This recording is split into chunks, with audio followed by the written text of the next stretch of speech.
Oh, Well, anyways, man. you get the point, right? I am overloaded right now. I can 100%ly. I mean, even me that has been in this since I think 9/11. This still like literally like if I hear this the first time, it makes so much sense. I understand how they can now act so immorally with us because we are nothing more than just a dead man in the sea. We're just cattle. We are goyim. We have no no right in a sense from someone who's an admiral on a ship. We're literally just cargo for these people. Obviously, this is not what you know.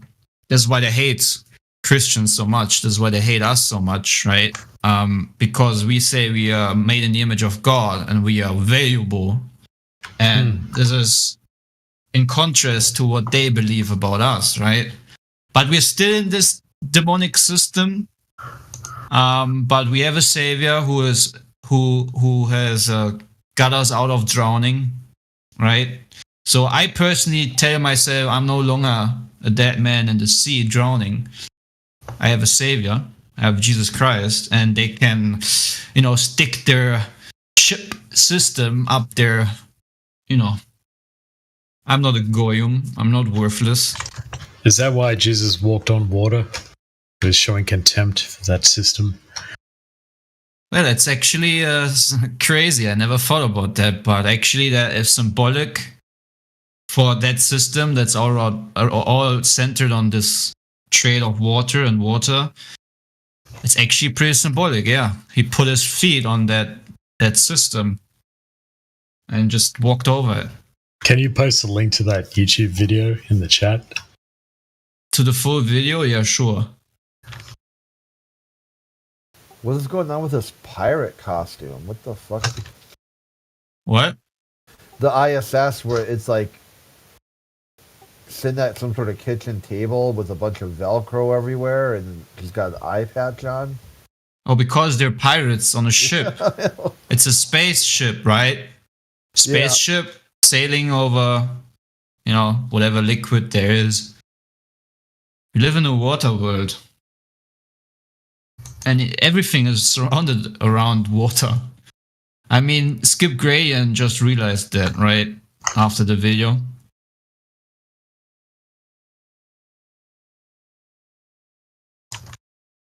Yeah. And we have admirals that think that they can, have power over his cargo.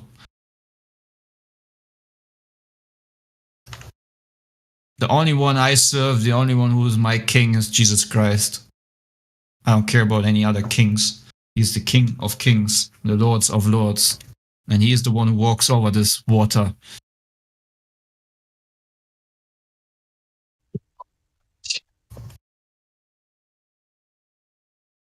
They can kill my body, but they can't kill my faith.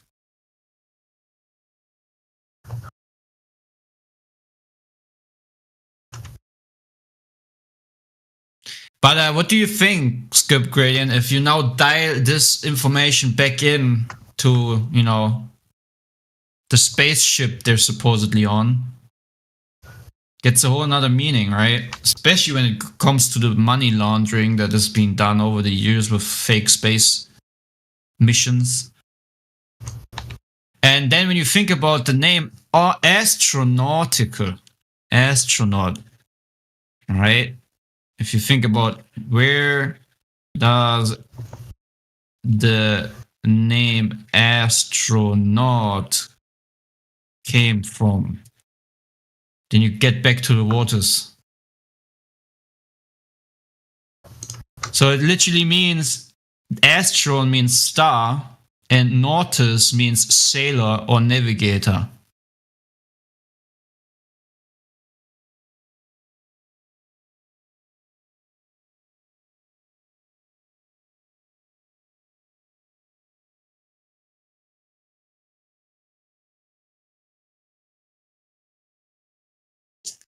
So I asked ChatGPT, does it dial back to divers? And it says, yes, the concept of the term astronaut indirectly ties back to divers, as both share a common linguistic root in the suffix naut, meaning sailor. The suffix comes from the ancient Greek nautus, which refers to someone who navigates or travels.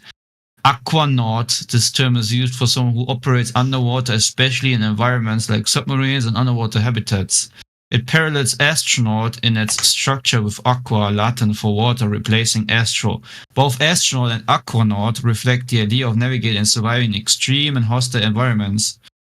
Anyways. Historically, terms like nauts were applied broadly to sailors, travelers, and navigators. Yeah. God damn, Actually, this is Pirates a of the great Sky. channel tonight, guys. I gotta hit the sack, but it was great talking to everyone. Hey, much love to you, sir. I hope you come back at some point. Have a great day. You too.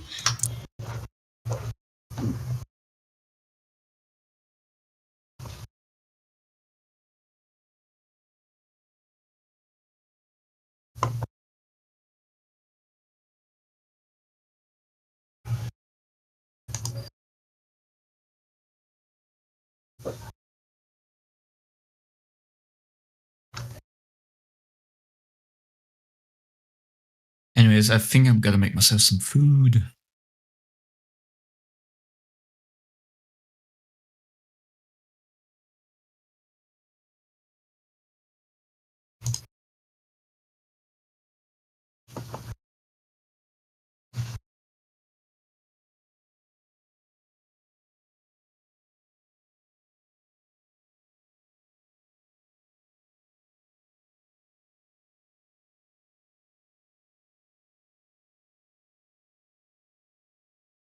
Anyone here listens to house music?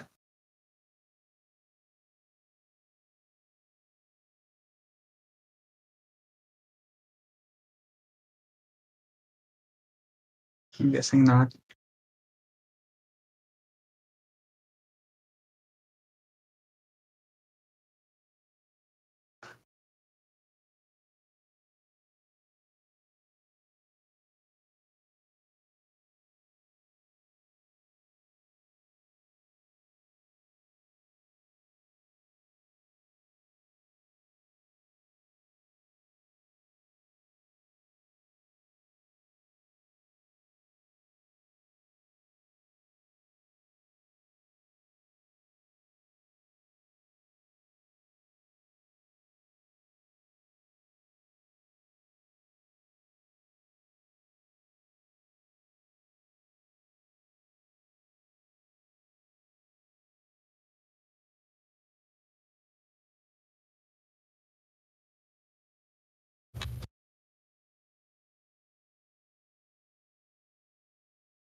Oh, what the heck?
what even in principle is it that you're asking me for? Like what is the picture that I would send you? Your justification God. for claiming that there's a geometric horizon. But what Observation. The horizon is in the geometric location predicted by the what would globe the model. picture look like where that has the content that you're asking for? Like, I don't think you even know the answer to this question, do you?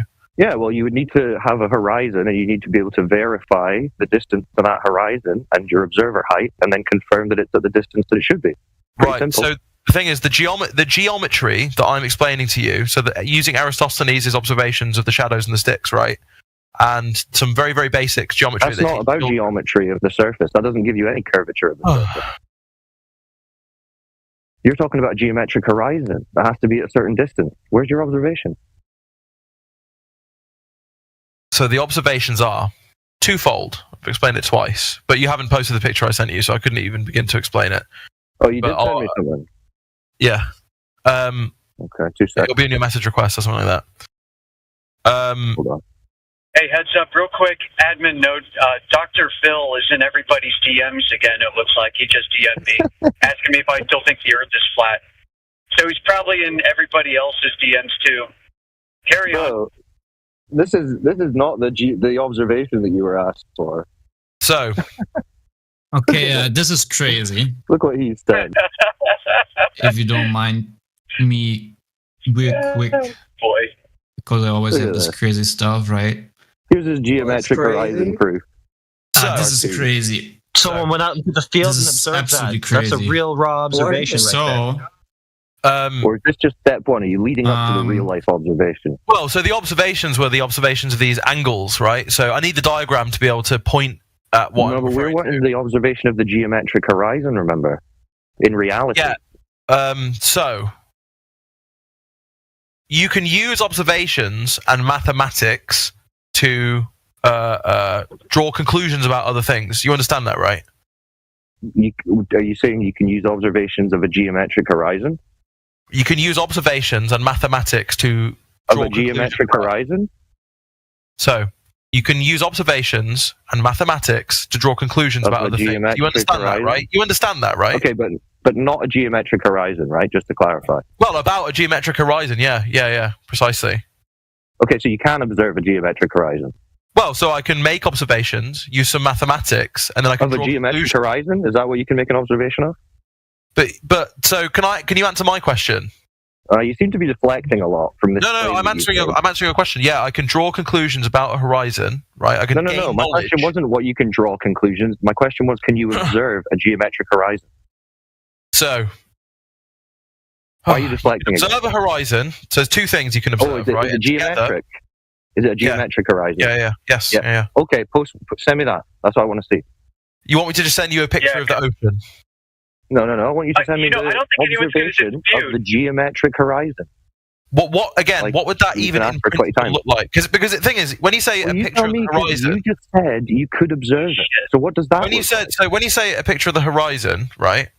Or the You geometric presumably horizon? don't. Yeah, you presumably don't mean just a picture of the ocean, right? With the line, you don't mean that, Well, you would have to know what distance the horizon is in the image. right? So so you want me to send you a picture where you can see the horizon, and then there's just somehow there's like a really long tape measure that goes out for 3 miles that you can just see. Is Well, that what you want? observation were you referring Is that what you to think? when you said? Is that something you think is observation like were you makes sense to referring ask to for? when you said that you could observe it? What observation are you talking about? Yeah. So well, so Suddenly what it sounds like glow proof is really hard to get, huh? Yeah, it sounds like I'm you're talking struggling. about. Nobody's disputing that you can calculate where the geometric horizon would be if Earth was a globe. Like, you can calculate anything. You can calculate how fast Superman could fly, on Tuesday morning through New York City, given barometric pressure and temperature and all that shit. Doesn't make it real. Well, it sounds to me like you don't have an observation of this geometric horizon. Well, so if just to address Amish battle mech, My There's a key God, now you're difference getting there. off the hook again, dude. We're a supposed key to get your difference. observation of a geometric horizon. You saw There's an a key- exit. You're like, there's a key okay, I'm going for it. I'm running for the exit. there's a You key said difference. that you've observed it. You've said that There's there's a an key- observation There's for a it. key You difference. said you could do it. We're There's a asking key- you to post it, and then you There's start a going, key what was it? difference. Okay. You're Maddie, going to that's post If you're what it. you're calculating avoiding. that nobody can observe, then it's useless. There's a key Post the difference. geometric though. horizon. Now, the key difference here is that you're going to post the geometric horizon that you claimed you saw. Don't stammer and waste my time and waffle on asking me, what is it? Huh? The thing I just claimed? What? What's that? No, just get it. Do it. Simple way out is to just say you don't have it, and we can move on. Have a nice day, you know?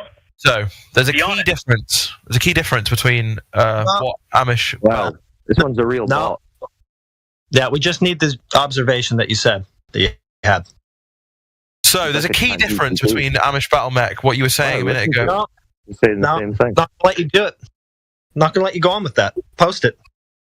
Well, hey, listen, let's do this to be fair, right? So you did claim that you had an observation of a geometric horizon, which is why you're being asked for it. If you don't actually have that, then you need to say, I don't actually have that before we move on.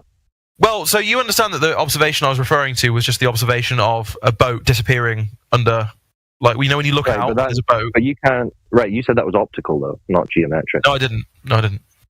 Okay, so how did you verify it was geometric? So the type of geometrical argument that I sent you, that's the reason I sent you that picture, is because there's a geometrical argument to make that Only if shows it's that the you right that distance. shows So you how did how verify far away the that distance? how far away the thing happens. Right, so you need to confirm that in reality by showing us that the horizon is the distance you're assuming it to be. That's Mathematics exactly don't what lie, we've been bro. asking. Mathematics don't lie. You combine observation, Well, mathematics. mathematics of which observation? So two Yeah, give us observations one. fundamentally, right? And I've said this about seven Suppose- times now. Post, no, not fundamentally where you can just imagine an observation. No. Post the No, it's not observation. imagined. It's not imagined. Okay, It's not imagined. okay, send it then. Send the It's not observation. imagined. So the Talking, first one is, send as it. I've said many times, the boat seemingly going over the horizon. Okay, at the send end me of the image of the boat that Two. you're talking about. Send me the Okay, observation of the fucking boat hell. you're talking about. Send me that observation. And we'll go through Presumably, it. you're then going to ask, well, how do you know how far Yeah, away what- it is? what And do then you- I would Yeah, go on yeah, to of say course. the second thing that you've interrupted me for about 5 times. So how did you verify the distance of the boats in this observation specifically? Right, so there's a second observation. So you're going to say Eratosthenes. Yes, second So you're observation. going to say you see a boat out at sea when you're on the beach, and then you say, I know that boat is 3 miles away because of this story I've heard about this guy in the beasties with sticks. Well, no, That's what you're because saying. people have. It's not just a story. People have repeated this experiment in their own backyards and stuff. It's a very easy experiment to do. No. But that doesn't tell you how far a boat away is that you're seeing. It to actually imagine does. this If you just let me get it Are out, you it actually serious? does. Are you serious? Yes, because So- I understand geometry. Geometry. Uh-oh. This Yes. is a boat. Geometry. Be- Ooh, boat could be- scary. Was the boat 5 miles away from you? Mathematics. Ooh, Is the boat spooky. 5 miles? Is the boat 5 miles away from you? It would be approximately 3 miles away. Right. How did you confirm it would be 3 miles away? Well, so here we go. What you would do is you would take this kind of observation. So if we look, I'm consulting this graph, right? That So I'm I sent looking at this boat. diagram.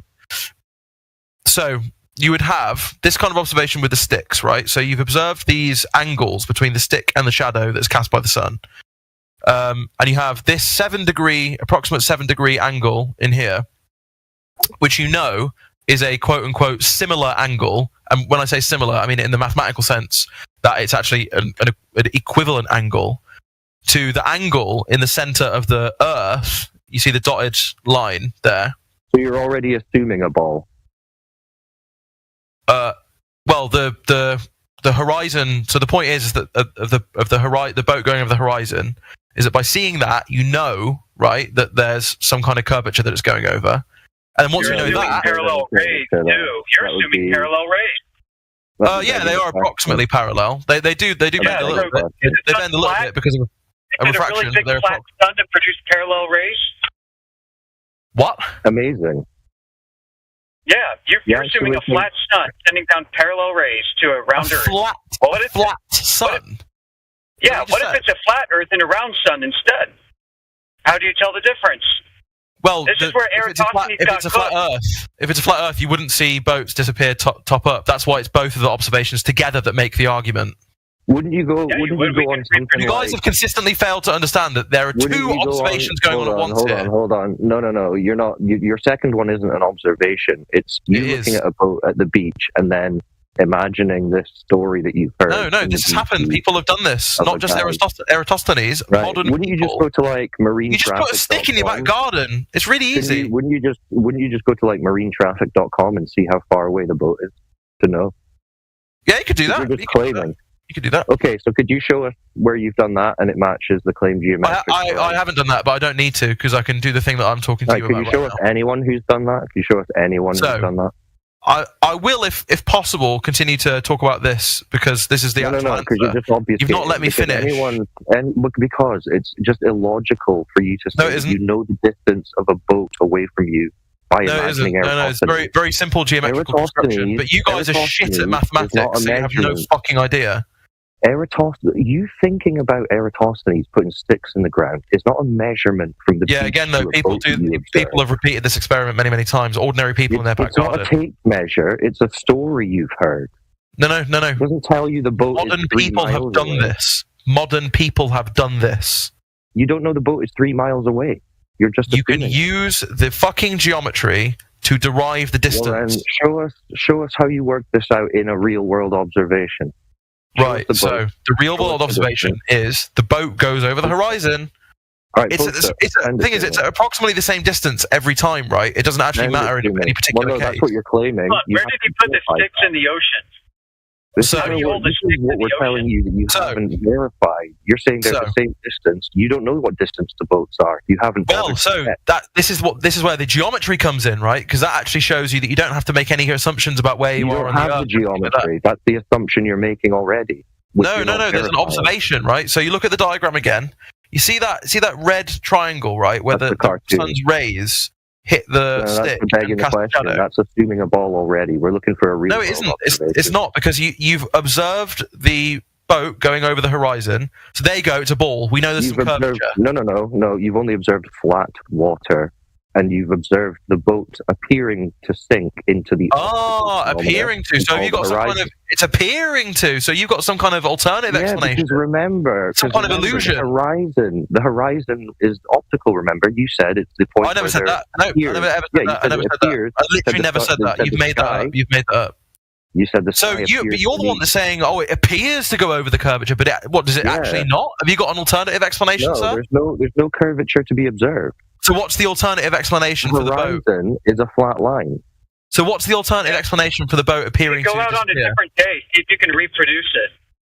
So what is the alternative explanation for the boat? Go out on a different day, see if you can reproduce it. If it's really What going is the over alternative? geometric horizon. So you say it merely appears to go over the horizon, which you know, That's have just me your believe that interpretation. you know what's really happening. So what's really happening? Appears to think. Well, it's not going over any curve that you don't have. Okay, but what? So what? But it merely appears to go over a curve. Then, so what's actually happening? It's optical. It's optical. Explain the optics. Other days you go out, it doesn't go over any supposed curvature. It appears. Other days you go out, you watch it fade away. Yeah, so you say, bro. What's the alternative explanation Yeah, then? no, I've seen it. What's the alternative explanation then? Earth is flat. We just told you. Why does it appear to go over the horizon?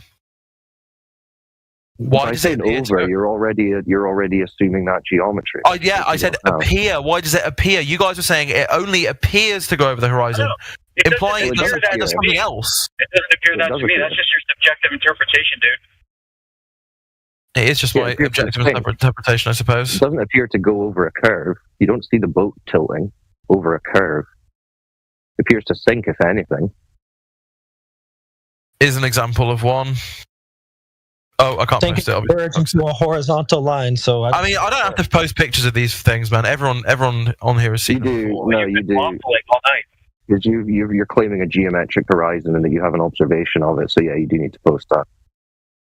Well, I mean, it's not just that anymore. You guys have told me. So this thing, it's not even. You don't have that. That's your starting point. So I've just sent you a picture, right? I've just sent you a picture. These are the three masts of a ship, right? And which obviously the body of the ship is appearing to be like below the waterline, okay? And it's not sunk. I'll post this for you. All right. It's not sunk. What's the observer height? I don't know. It doesn't. It's not relevant to the question I'm about to ask you. Oh, but that's how you would know if it's a geometric. It's not relevant to the question I'm about to ask you. You this understand is how a conversation your works, geometric right? horizon, isn't it? This is your You know how a geometric conversation horizon works, right? You know how you get how a conversation works. Yeah, I You've know had how it conversations. works. We ask you 30 times for your geometric horizon observation. You And you haven't let me answer and once. now we try to analyze And you it. haven't let me answer once. And you try and deflect. You're trying to deflect. Well, it's not deflecting. Already. It's just I'm explaining stuff that you're too It dumb is. to understand. If you don't know the observer height, then you don't know that that's the geometric horizon. But you know, so the reason I gave you this picture is to ask you a specific question about it, right? I'm not talking about the observer height. It doesn't matter. And you claim to know geometry. You just got schooled by a flat earther on it. No, I didn't. So this Yeah, you image, just explained why about observer height, which you neglected. I didn't neglect observer height. I've not made any kind of claim about this image yet. You understand that, Well, right? you need it, and you don't even think about needing it, Mr. Geometry Man. Wait, You should know that so you need it. So after all this time asking you for an observation of the geometric horizon, you've just posted us not a geometric horizon. Is that what you're saying? Well, Or I something think that you it's don't know is right. geometric. But you, a minute ago, this is the reason Well, that we I. want you, Well, this is the reason that I've asked this question. That. No, it's So not this is what the you reason I know. asked this. This is the reason I gave you the picture. This is the reason I gave you the We're picture. still on the same Picture. question. A minute ago. How did you confirm this is a geometric horizon? Well, so You the just claim I can't. made about this picture, to be clear, the claim that I made about these sorts of pictures anyway, because there's many of them, but the claim I made about it is that I don't know just from looking at it how far away it is. Just from this So image, you don't know I it's a that. geometric horizon then. This sounds like a language barrier. But So you don't. So it's not evidence for your claim then. So it's two not a things to geometric say. horizon. Two things. Very short. I promise you won't. Time for you to bow out right now, Mister. You will be able to. just You will be able to fucked yourself. focus by the end of the sentence. I promise you. Just from this picture alone, I don't know how far away that boat or the sea Yeah, line we know. is. Whatever. We know. No But- shit, we know. Sherlock. But Go get Watson. But it does appear to be a boat going over some kind of horizon, geometrically over it. Now, if you say otherwise, it merely appears that that is the case, but isn't really. What is the true explanation for this image? Doesn't matter. We don't have to It provide does. alternate It explanations. actually does matter. No, it's It your claim. does. It was your claim, bro. Yes, my claim was. your My claim is claim this, that right? that's going over I'm a trying curve. I'm trying to construct a kind of a Why pattern of are the reasoning. sails not curved? Why are the I'm sails trying to- not tilted? Why the It's on fuck the other would side of the a sails curve? be curved, you absolute moron? Well, if the boat's gone over a curve, why is it? They just bend, everything bends around and it's like, it's made of wood or whatever, dude, like metal. It doesn't just become floppy. You're saying when it's going over a curve, the boat is no longer level to your observation, right? It's dipped around a curve, yeah? Ever so slightly, yeah. So why can't you observe any tilt of these masts? How would you observe? I mean, so the tilt for one would be about 3 degrees or something like that. Well, you're So how would showing you- that how the would you- entire body of the degrees. boat. You're How showing would me- you observe? How would you observe a tilt of like 3 degrees away from you for an object Dude, like that's that? 180 nautical miles, you fucking moron. 3 degrees is a bunch of miles. Geometry, That man. would be a huge tilt. The I boat know would geometry. definitely look tilted if it was 3 degrees. 103 nautical miles. I said 180, dude. You have 3 dense, degrees are on you? the globe. 3 degrees of tilt? How big is your ball? 10 miles in diameter? What the fuck? You're dumb, Mr. Geometry Boy. PhD in geometry over here. What? I swear. What are you even saying to me right now?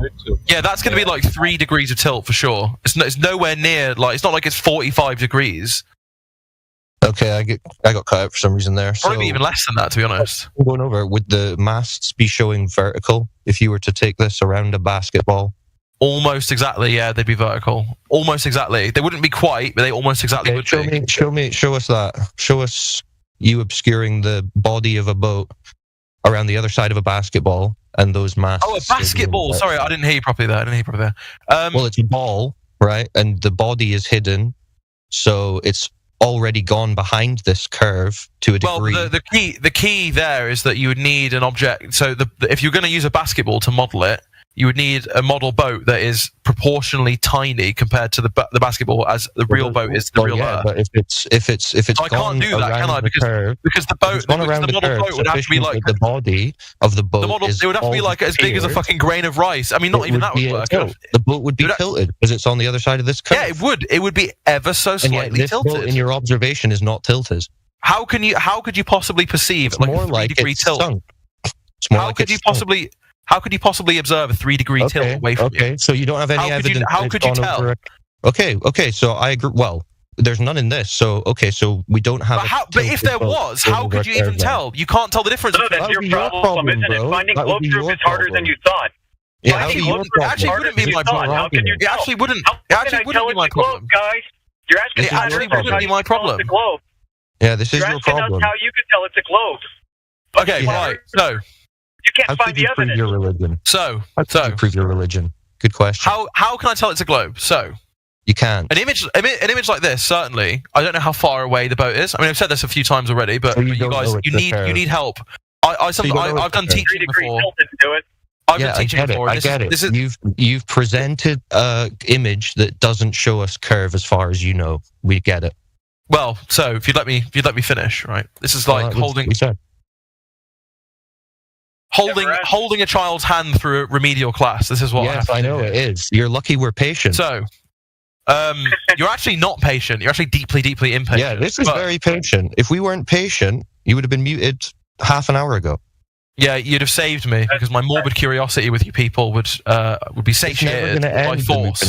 You're going to be here forever. You're never going to leave because you're never going to find any globe proof, and you're always going to be spiraling. That's my prediction. Pin it. We'll revisit in a year's time when you're still doing the same thing. Well, I definitely won't be here in a year, that's for sure. But you will. I definitely won't.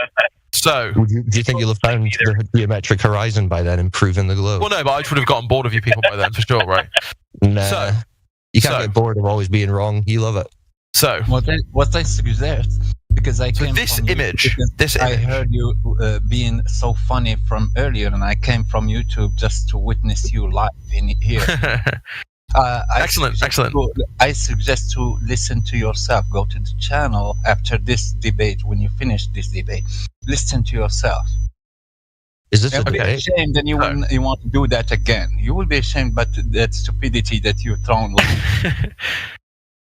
Well, I mean, it's a pointless thing to say because I obviously think that I'm right. So why would I think that I was stupid? But of course you think you're right. How quick you are, and you will see it. You will see it when you watch the video. This is irrelevant. What you're saying is irrelevant. Imperfection was never the Glover's strong point, guys. Come on. This image. Okay. I don't know how far away the boat is just from looking at the image alone, right? Obviously not. No one does. But you can tell that the boat at least appears to have gone over the waterline. Now, one way of explaining that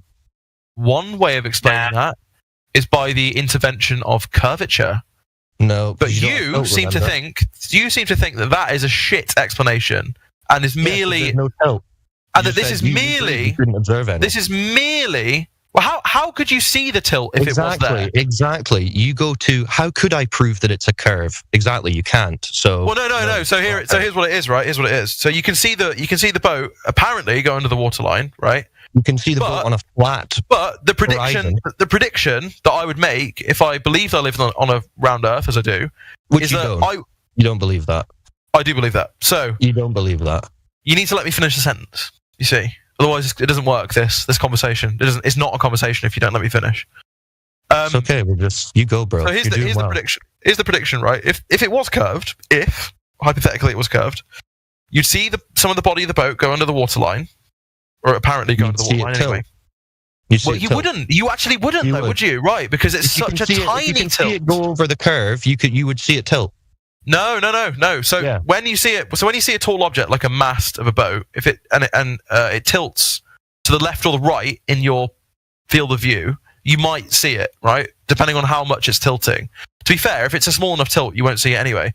But if you see an object that is straight up, then you wouldn't have. If you see an object that's straight up, like that mast, and it tilts away from you ever so slightly, Well, the only way you're going to be able to tell that that's happened is by seeing the top of the mast go down a little bit, right?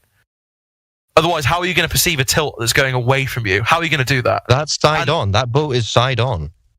No, but the tilt would be away from you. It wouldn't be to the right, left. The tilt would be away from you, right? What tilt? Well, so the tilt you're saying we should see. No. The tilt you're saying we should have. Yeah, I think it's there, but it's so small. You're saying we should have. It's there, but it's so small that you can't see it. You can't see it. So you can't see it. So how do you know it's there? Well, because if it's on a curved surface, that would explain. That's begging the question. No, it's not. It's not. We're trying to come up. This is the question, right? You're saying, how do we? If it's on a curved surface, then the thing I don't see is there. Yeah. So this is what I'm saying is that it's a prediction of the Earth being curved. So how do you know, since you don't see it, that that's what's occurring here? Right. And if you say, if it's curved is not how you know, the thing you don't see. Here are the two hypotheses that are on the table right now. One, oh my God. The Earth is flat. This is what you guys do. No, I'm answering a question. Absolutely hilarious. No, you're doing anything but answering the questions. You're doing This is the reasoning. This is the reasoning. You're doing some amazing mental gymnastics. Well, let me explain the reasoning. You know it's no curve by how little curvature you see. So let me explain the reasoning, right? So there's two hypotheses on the table. This image we've got is a bit of empirical evidence. We're trying to explain any curvature. We're trying to explain it. We're trying to explain what's going on. It's not any evidence of your claims. Well, it's evidence of something. It's data. This is what I mean. It's data for us to try and explain. I observed flat water. God, you guys, you can't. Like, you're like 6-year-olds. Like, you literally can't follow a thought for more than 3 seconds. Yeah. That's what. No, we're just not going to follow. Saying that things in distance are tilted like a lighthouse. That's why no boat will be able to see the light coming from the lighthouse, because the lighthouse is tilted away from the boat, so that light will go to the sky, not be visible to that boat in distance. What? Yeah, do you think lighthouses shoot lasers? Listen. Yeah, you're trying to make it. You're trying to make it our problem. Necros, that was a stupid thing to say, mate. You're trying to make it our problem that you can't provide any evidence for the claim that you're making. It's not our fault you don't have tilt, or that you can't detect any. It's no use asking us how you would detect it. It's actually not my problem. It's actually not my problem. It is your problem. We've been through this already. Claim. That's your claim. No, it's not. It isn't my problem because the prediction of the Earth being round is actually that you couldn't see the tilt, so it's not a problem. No, if you take a toy boat and put it around a ball so that you can't see the body of the boat and only the masts. See, we're just going around in circles. The thing is that actually, you know fine well. Well, if you had a basketball and a toy boat that was like the size of a normal toy boat, obviously you'd then see the tilt. Even a small one doesn't matter what the size is, because you're going sufficiently around the curve that you can't see the ball. But yes, scream. I like scream. That will help. But what? With the hypothesis of the Earth being round, right? The imagined the toy. claim. Yeah, it's a hypothesis, right? We're treating it as a hypothesis. We're scientists. You don't know what a hypothesis is. You're not a scientist. That's not a hypothesis. I do. The toy boat would have to be so incredibly small. It would have to be like 1,000th the size of a it would still be tilted if you put it around a curve. Yes, it would, but very slightly. So what's your evidence for this mast being tilted then? Well, you wouldn't be able to see any, right? Actually, that's good proof, bro. Good proof. Very convincing.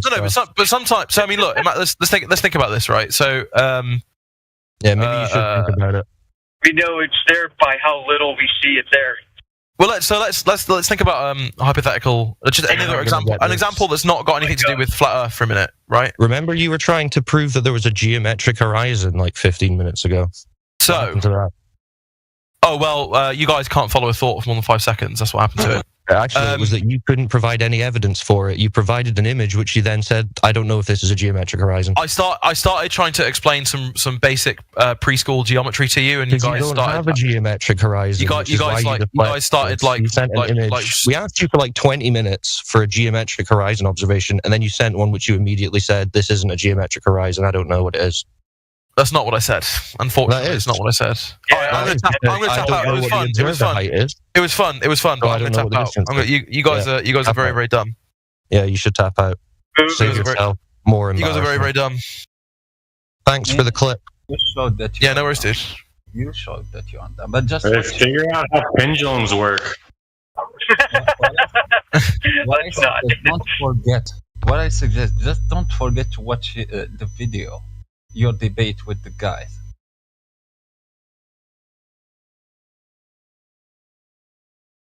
Standard.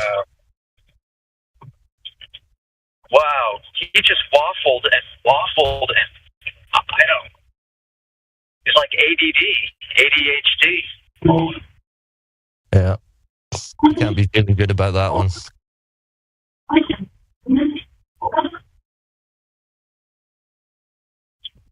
Earth too big to see curvature. That's how we know it's curvature. He says he knows how far away the boat is because of Eratosthenes. Yeah, doing sticks and shadows in the ocean, I see. Okay.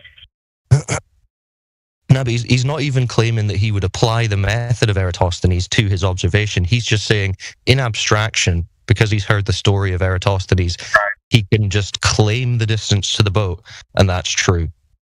That's exactly what he did. And we tried to get him to walk through a process of doing the physical verification for that image.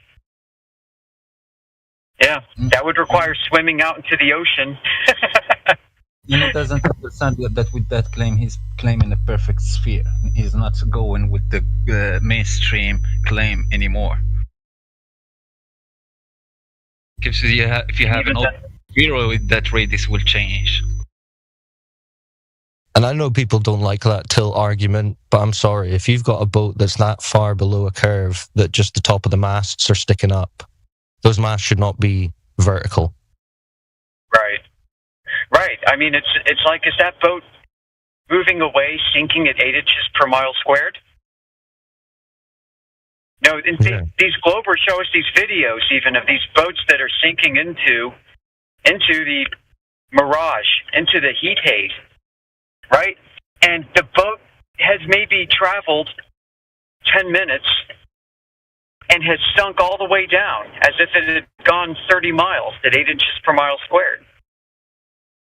You just can't get around it. If it's going down a curve to the point where it's going below your eye height, it's tilted.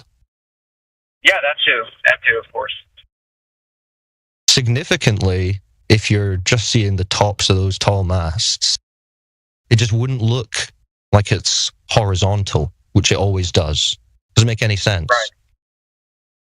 Right. And any lights that are on the boat, you should see them like shine up. Yeah. Across over the hump of water. Yeah, we should be seeing angled orientations of boats if they're going half below a curve. They're tilted downward or upward if they're going away from you or towards you, or an angle across you. Well, his globe it's only got a 1,200 mile circumference because he said he saw about 3 degrees, or there should be 3 degrees of arc over what just a short distance that a boat's going to go away in. Yeah, 3 degrees over 3 miles. Yeah, that's even smaller. Tiny Earth.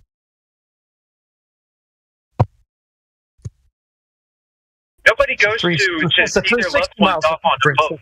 Go ahead. Oh, nothing. Then he's got a 360 mile circumference. It's like Earth is flat until it drops off a shelf. There's the globe.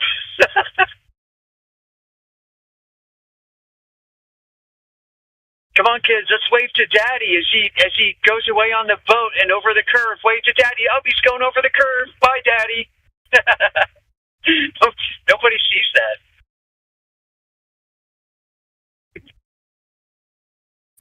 I want to know what it's like to have eyes but not know how to use them. Right.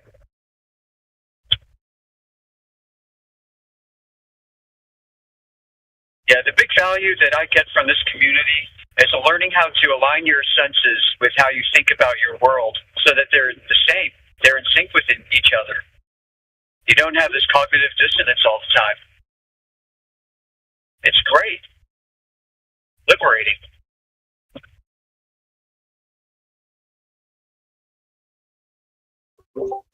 I have a question, if that's okay. Sure.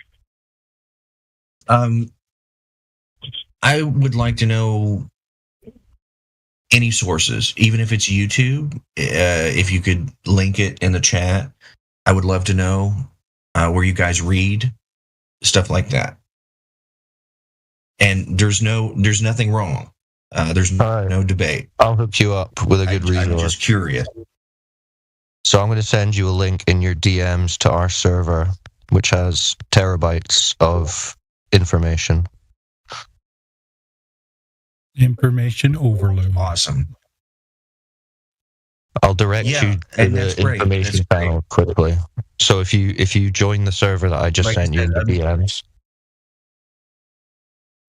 Like I said, I'm not here to debate. I don't have an opinion. I just want information. That's fine. Well, I'm going to direct you to some information so that you can research in your own time. So if you join the server that I sent you, and then you scroll about 3/4 of the way down the server list, you'll see an additional information section that's all alphabetized. So it covers different topics: curvature, motion, space, gravity. Do you see those channels?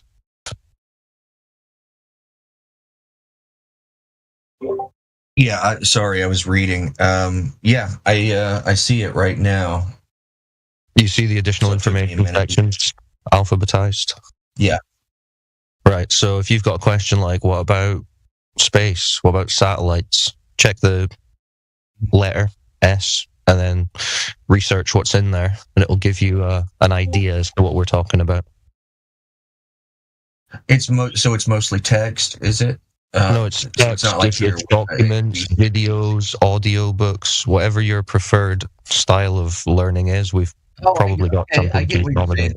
So this Discord server is kind of it's more of an archive. It's like a library and a social club at the same time. Okay. And we come out to other servers like this, politics and religion, and we speak to people, basically. But that's the home server that I've just sent you to. Awesome. Yeah. And I should mention one more thing. Sure. We stream live to YouTube 24/7. So if you go onto YouTube and you type in 24/7 Flat Earth Discord, we've got a couple of different channels that live stream. Oh, that's cool. So you can listen in as well. And you're on it right now, just so you know. So, Oh, okay. be aware.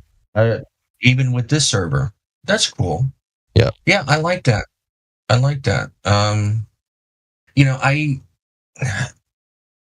happened to stumble in here because it was a political server.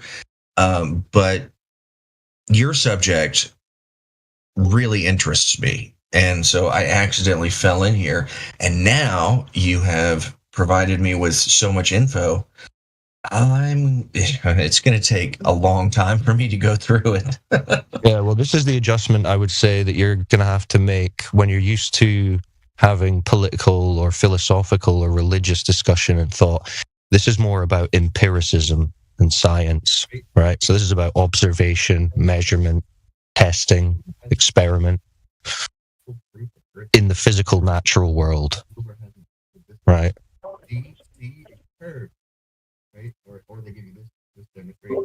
Like I said, sometimes it takes me a second to unmute. Yeah, I'm looking at the YouTube channel right now. That's interesting that you guys broadcast 24/7. Really? Yeah, 24/7. Been doing it now for we're getting close to a decade, probably. Oh wow! Wow. So we've been doing this a long time. Yeah, I see it right now.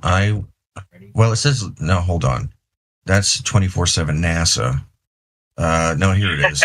24. That's a different group. Yeah, 24/7 Flat Earth Discord live stream. Yeah, that's one of them. Okay. All right, I gotcha. So yeah, you can listen in and ask questions, ask for resources. Whatever you want to do. This is a good place to learn.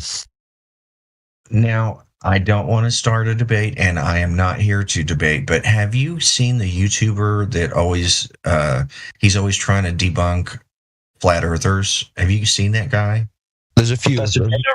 And yeah, we've seen most of them. Yeah, okay. They've come into our server, some of them. But when you watch them, you need to be asking yourself, okay, they're making fun of flat earthers, but what proof for the globe are they actually providing? And the answer is none, invariably. Yeah, I was just curious because like he's popped up on my radar, and I see YouTube and Google. That was like 6 months ago. See, they use the algorithms to promote anti-flat Earth content and to hide pro-flat Earth content, right? So you've probably never even seen any genuine stuff, which is why we save it on the server, because Google and YouTube just censor it, which should be a red flag to anyone. Because if it's patently nonsense and conspiracy, then they should just be exposing it to the cold light of day, debating it, debunking it, but they're not. They're hiding it. So that tells you. Well, like I said, I'm not here. I don't have an opinion. I'm just here to observe, if that's okay. Well, you do what you want to do. You guys seem to be pretty chill. I have talked to flat earthers before. I've talked to flat earthers before, and they usually get pretty livid quickly. Some do. I don't. It's the internet. You're gonna find different personalities, different type of people, and yeah, people do what they do. Yeah, with everything, yeah.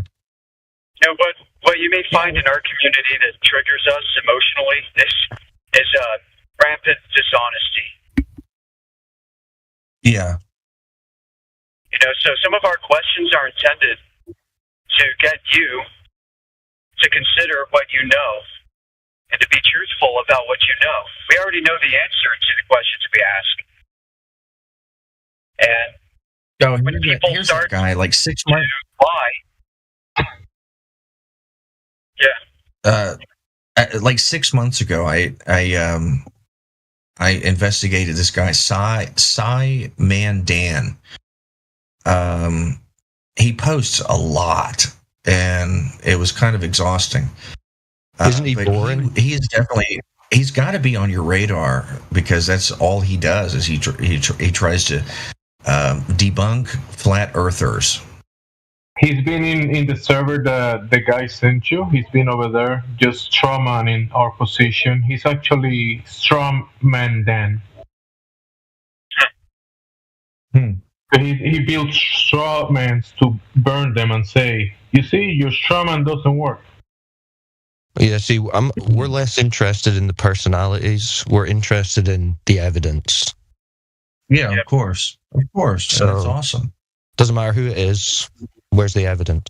That's what we're interested in. But yeah, there's a lot of boring globers who get massive platforms just because they're anti-flat earth. Like if they were doing any other content, they wouldn't have any subscribers because they're also boring and cringe.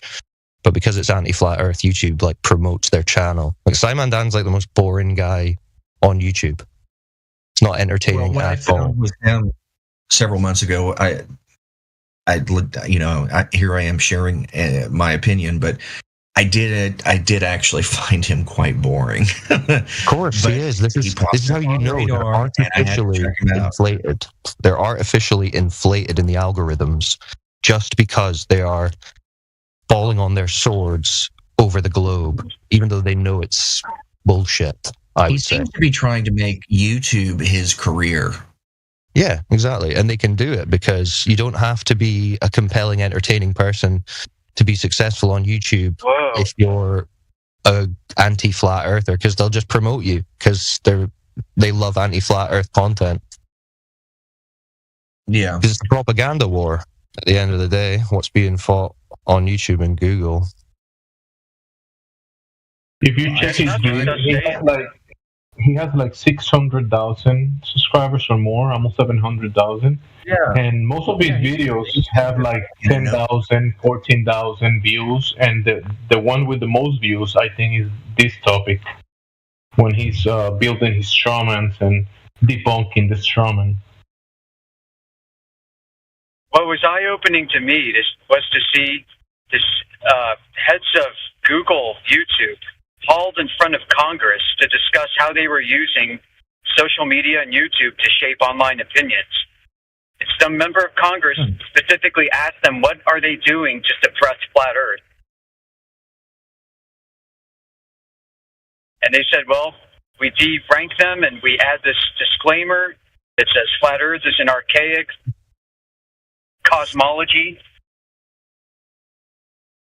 That's why you see that at the bottom of the Flat Earth YouTube videos, because Congress wanted Google YouTube to play nicely with whatever political objectives they have. And I'm sure everyone knows. Yeah, everyone should know by now, whenever you see one of those little disclaimer boxes, that's your clue to investigate more. Yep. Yeah. What do you guys feel about X or Blue? Yeah, we're on X as well. Okay. I mean, that's just as a platform to speak to people, not any kind of endorsement of the company or the people who own it.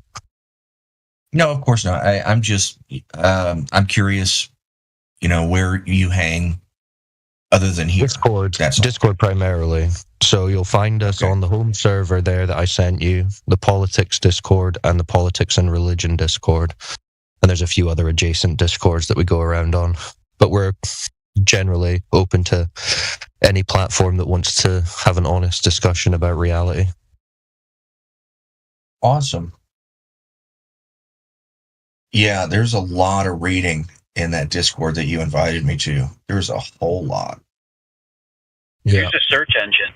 The search bar is probably the best feature there. And not just to use it to search through the additional content, but what some people are saying. Like the moderators, gold rank members, the admins, they're intelligent people. I would if I had something specific, but I think what I'm going to do is I'm just going to go through each text channel and just scroll up. Well, that'll take you about 10 years, but yeah, that's not bad use of your time. Yeah, with all this stuff in here. Yeah. I mean, you could be reading worse stuff. I'll tell you that. Trust me, I've gone through worse. So yeah, wow. I've had to read a lot, about other things. So well, I commend you for getting to this point. You must be someone who's interested in truth, so that's cool. And yeah, good luck on your quest. Thank you. If you like to read, check out the PDF Bank channel, #PDF. Lots of great books in there. Research papers. And if you like audiobooks, there's an audiobooks channel under, I think it's FE Audio. Oh, man. I will recommend the Laser Test channel, Scientific Method. I will recommend Gas Pressure and Long Distance Observations. Seconded. Yeah. Yeah, I think some of those laser tests and long distance observations are the best we have. This is wild. Okay. Yeah, this is going to end up being a whole new story, and it's going to take me forever. Yeah, that's a lot of info. Do you have a technical background already? Physics, engineering, something like that? You don't have to answer if you don't want. No. I'm wide open. You can't offend me, and you can ask me anything. I am a lifer programmer, but also a journalist. Oh, okay. Well, welcome. We get journalists in here all the time. USA Today has probably put out 20 hit-piece articles on us. Well, and see, like, I didn't come in here with anything in mind about this. So I'm sure most of the ones that join are already trying to write a story or make a YouTube video about it or something. And nope, I just stumbled in here. Wow. Hey, I have a question for that guy. Would you like to have like an exclusive with a couple of individuals who've been doing this for a while? You could get like a real deep inside scoop. Actually, you would get a perspective unlike any other. If you were to give us the time, to give you a short piece, and then you could probably have something very compelling for readers. I'm just saying. I'm just putting it out there for you to think about. You don't have to do it. Just add me as a friend. Add me as a friend, and we'll see if we can schedule something. That would be fantastic. Yeah. Now, see, the way I report is never bias. That's it. I observe and I deliver. And it's up to the readers. That's it. That's all I do, ever. Never bias. Is it okay if Amish, can you hit him up in the DMs? I don't know if you have time. I'm on the move right now, so I really can't do it. If he can send me a DM, I'm driving myself. Yeah, we can coordinate something. There are a few heavy hitters that I'm sure Alpha and I have in mind. We can schedule that time. We can moderate it well. It'll be very calm. There won't be any funny business. No, that's. Hey, we're grown. We're grown men. Funny business is okay too. Everything is fine. I just want people to be people. That's all. Yeah, we can definitely provide that. Well, I gotta go. Correctly, so that's good. Yeah, if you can see me right now, I'm Alpha Veritas in the channel. All you gotta do is just hit me up in a DM, and then I'll go ahead and DM you back. Whatever time will be good for you, and then I just clicked to add. It's quite a lot of information. Oh, thank you. It's quite a lot of information. So what I would say is, whenever you have free time or whenever you think it's possible that we can have a discussion and we can probably go over some details, just like Dominic was saying. Awesome. Hey, I love that you guys are so welcoming. And like I said, since I'm not biased, hey, you might even get some new members in here, right?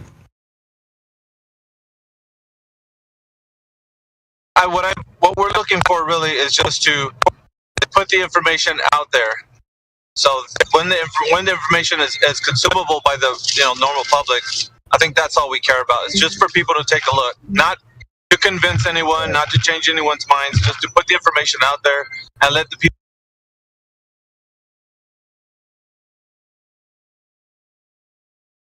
Well, I like that. Oh shit, I'm unmuted from the Flat Earth Retard Club. Thanks, guys. Oh. Hey, probably why you got muted. Hey man, thanks for unmuting me. Don't get too comfortable. You're probably gonna get muted again with that attitude. Just saying. Hey man, whatever floats your Flat Earth boat. Yeah, what floats my boat is probably to mute you again because you sound very condescending. So it would probably be better if you stay muted. Whatever floats your boat, pal. You got like 2 more boat floats before you get. I mean, you keep talking shit. Maybe 1, half of 1.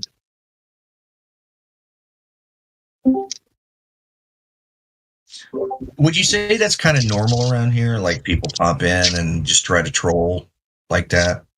Yeah, that's normal because the topic is provocative. What it is, and I'm going to tell you like this, and I'll tell you when we have a discussion, but it's more of an identity crisis. People identify with the idea that the Earth is a globe spinning in the vacuum of space.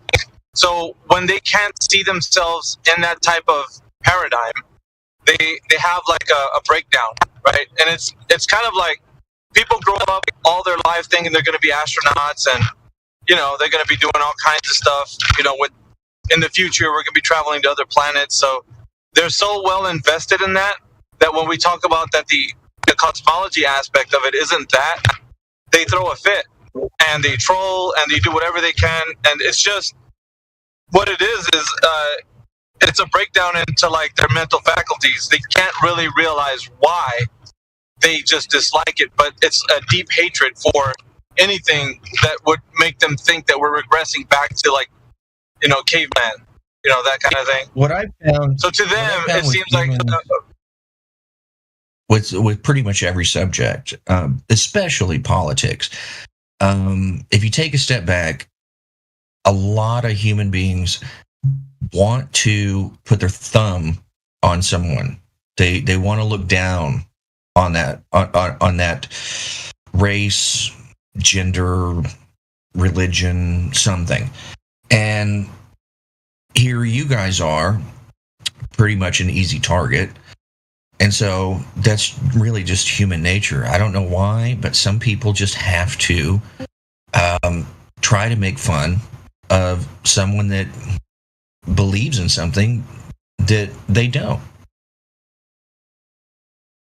I think that's just human nature, man. Just like you said, because people grow up with a specific type of mind, and they see other people that are different than them, and that's for them it's cause for ridicule and such. So, but have you had time to sit down with that person and walk a mile in their shoes? You might have a different perspective. So that doesn't happen until people actually in there for some time, and that's all it is. It's just people once they get used to what's weird about that is that when you have that approach, you actually have a better respect for humanity. You're more culturally diverse. You're able to not just cast aspersions to somebody because of anything that they are, but just be an observer. It's not a normal position, really, because everybody has bias, right? Towards something, but. Well, I don't know. Of course, I have my own opinions, but I try not to share them for quite some time. If we become friends, you'll learn my opinion, but it really doesn't matter. I mean, we can still be friends and have complete opposite views. We do that with the people that think that the Earth is a globe. I mean, there's some that are in here that believe that it's a globe spinning in the vacuum of space. It doesn't bother us that, when they say they believe it. It's those who say they know it's a globe. I think those are the ones we have to go on with. Because when somebody says they know that the Earth is a globe, then they're bringing to the table a knowledge claim. And that knowledge claim needs to be evidence. That evidence to be is he cutting off or if we're able to Hey buddy, I missed a lot of what you were saying because it was cutting out. Yeah, sorry, I'm on the move. Somebody else might be able to take over. Sorry.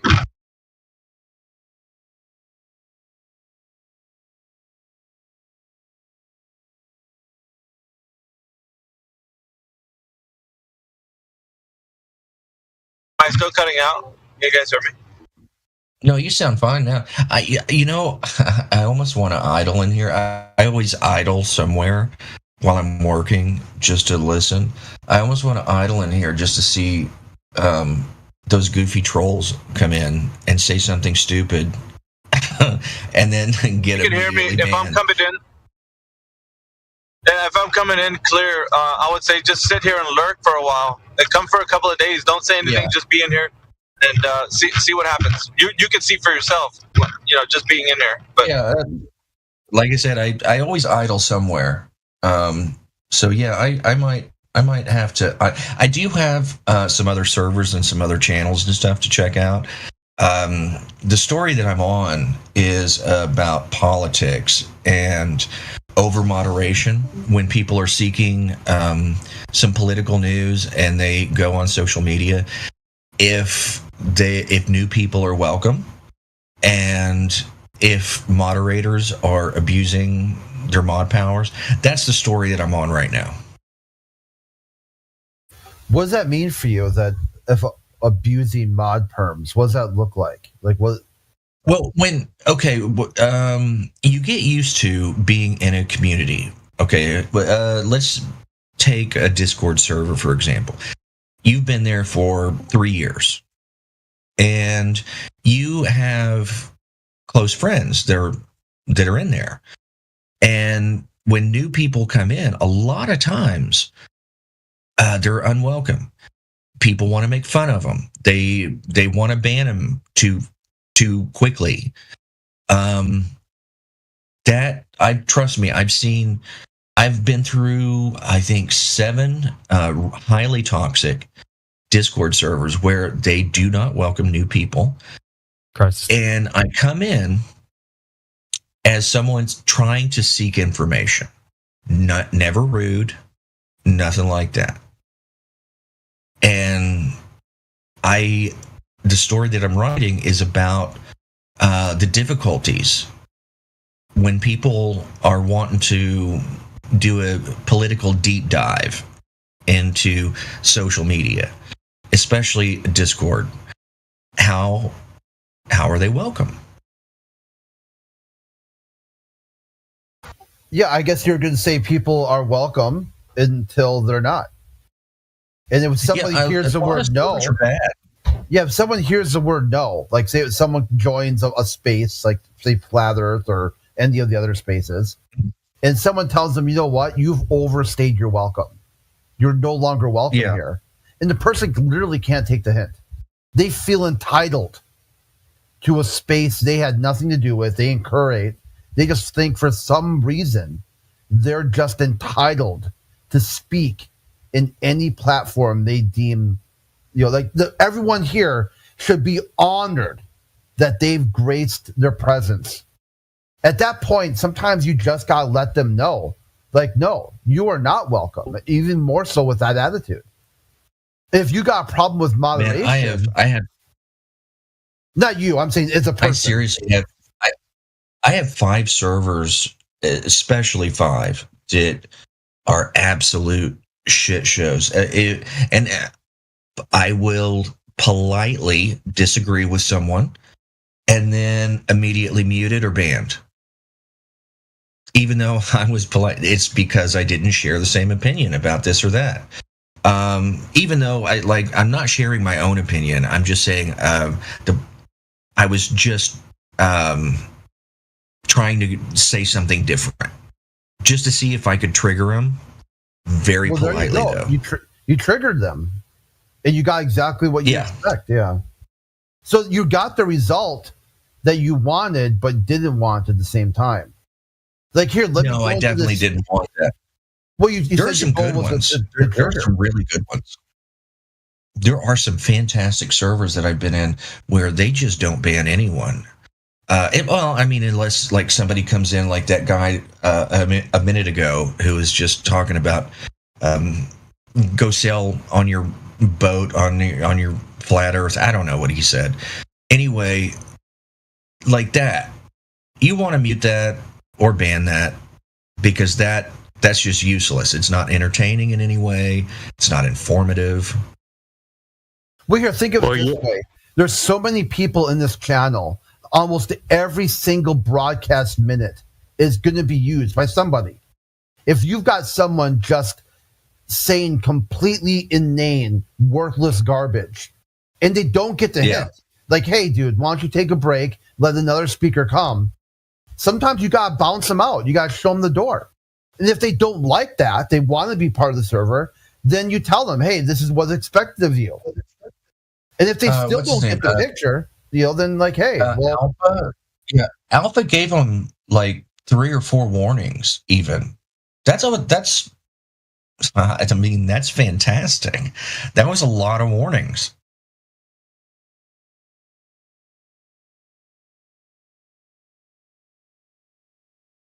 Probably more than I would have given. If you're gonna sit in this room, then I'd suggest you make sure you're educated on like logical fallacies and maybe study on the scientific method a little bit, or you might think they're like banning people or muting people unjustly, but they're really you gotta understand what a logical fallacy is, because some people just keep repeating the same thing over and over and you won't understand why they're being muted. So I know I have a lot of reading to do in the other server, but you, especially if you don't mind, send me a private message of anything that kind of pops in your head, like I said, even a YouTube link, anything. where you're like, hey, Colonel needs to read this, or see this. Yeah, I think it's probably more of a choose your own adventure than somebody like spoon feeding you information. You pick what I'm so green to this subject, though. Yeah, well, I'm so green. I've never had to do a deep dive in it. Yeah, you don't have to do a deep dive. Just how do you, what methods and practices do you adjudicate the world around you? And then do it. Right. You don't need anyone else. Just take you and your method to determine what the world around you is and just see what you come up with. I appreciate that, but maybe think of me as a baby bird with my mouth open, and maybe you could drop something in, and then it just leads me down the rabbit hole. But if it's still something, at some point you're going to have to spread your wings and fly. Yeah, so keep your mouth open. Here it comes. Yeah, just cut to the chase, and either you learn to fly or you're just another, corpse on the ground that predators pick up. Idiots not welcome. Yeah, see, the thing is that people come in here and they think, wow, flat earthers, someone told me that they're super religious. No, not even close. No one here is going to be like St. Peter. No one here is going to be like a religious, a person trying to, preach to you. We are not saints. Okay, no one here is going to suffer a fool. As soon as I sniff out that you're a fool, you're done. I'm going to move on to the next caller because there's more people out there than to suffer a fool gladly. That's what the religious people do. They suffer fools, and they try to get fools to kind of adopt as some sort of supernatural, esoteric belief system about how to live their life. Not here. No, we deal with the physical and natural world. If you can't answer very simple questions, like where do you see the horizon at? Multiple choice, A, B, or C. If you can't define what the word flat is, you think flat is a noun, fuck it, you're done. Next caller. You're too stupid. Now, I keep saying you, but I'm talking about the royal you, okay? I know exactly. No, you're good. You're good. You're good. I know. It's time for the next person, because I would rather start with somebody who has some method and practice to adjudicating physical and natural world than somebody who's completely clueless. They don't know anything at all. They might be a brain in the vat. They're not even sure that they're not even sure. We got this guy, Mr. Sensible, used to come around, who would be live streaming on his own platform, sitting in an office chair on Discord, and he said he was only 99% sure that he was on Discord live streaming. And you could see him, on camera. That's interesting. At that point, it's dude, your only answer, your best answer will always be a big I don't know. Next caller. You should always go through life like that. Intelligence is the willingness to admit that you're wrong. You can know and not know, and there's easy to be yes or no. Yeah. True or false. Fact or crap. You can do this. You should always accept. You should always accept different views and be willing to. At least be willing. Well, not accept it. At least understand. Then you can make an argument against. You'll get people who come in here who have no clue what flat Earth is, point up at the sky, tell them that star has indicated to me the Earth is curved. And you're like, dude, that's astrology. You're divining Earth-based claims based off sky magic. This is the wrong forum for that. Okay, that's observing that moon, that black hole, that star, whatever you see in the sky is the wrong direction. That's up. You'll want to look down. The Earth would be down. The Earth isn't up. And looking up, you're not looking down.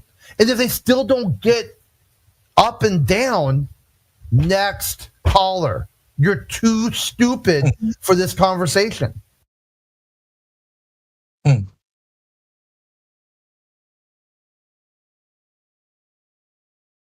haven't checked out the live stream yet. I feel like there would be enough of a delay where it'd probably be annoying. I have it open in a tab though. That's another thing too. We live stream this because it showcases. You'll get these globalists. They don't know they're being live streamed. They don't know they're being recorded.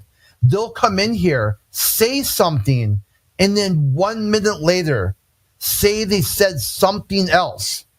They'll try to pull a redo, like a mulligan.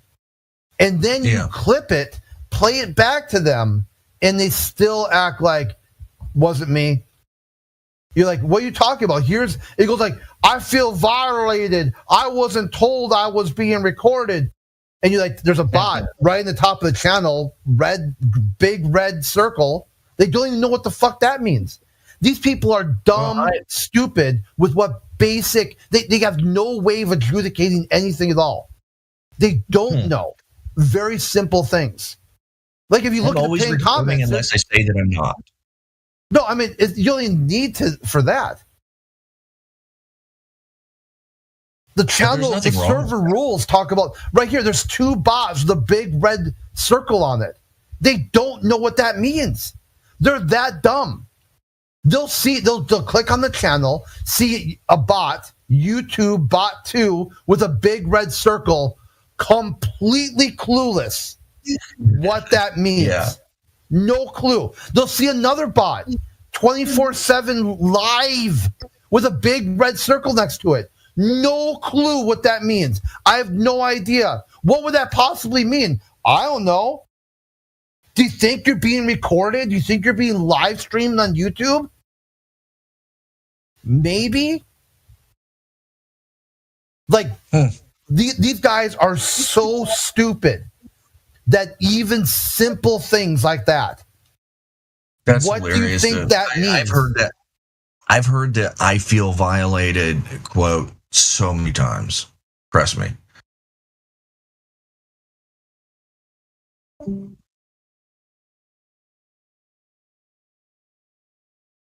Yeah, I mean, you just have to assume that you're always being recorded, you know?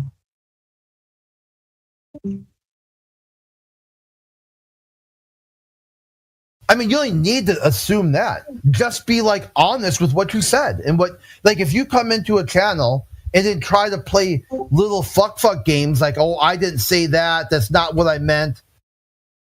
Yeah. Like, dude, like, why do you think that's going to fly? What made you think that you're going to be able to gaslight a whole room of people?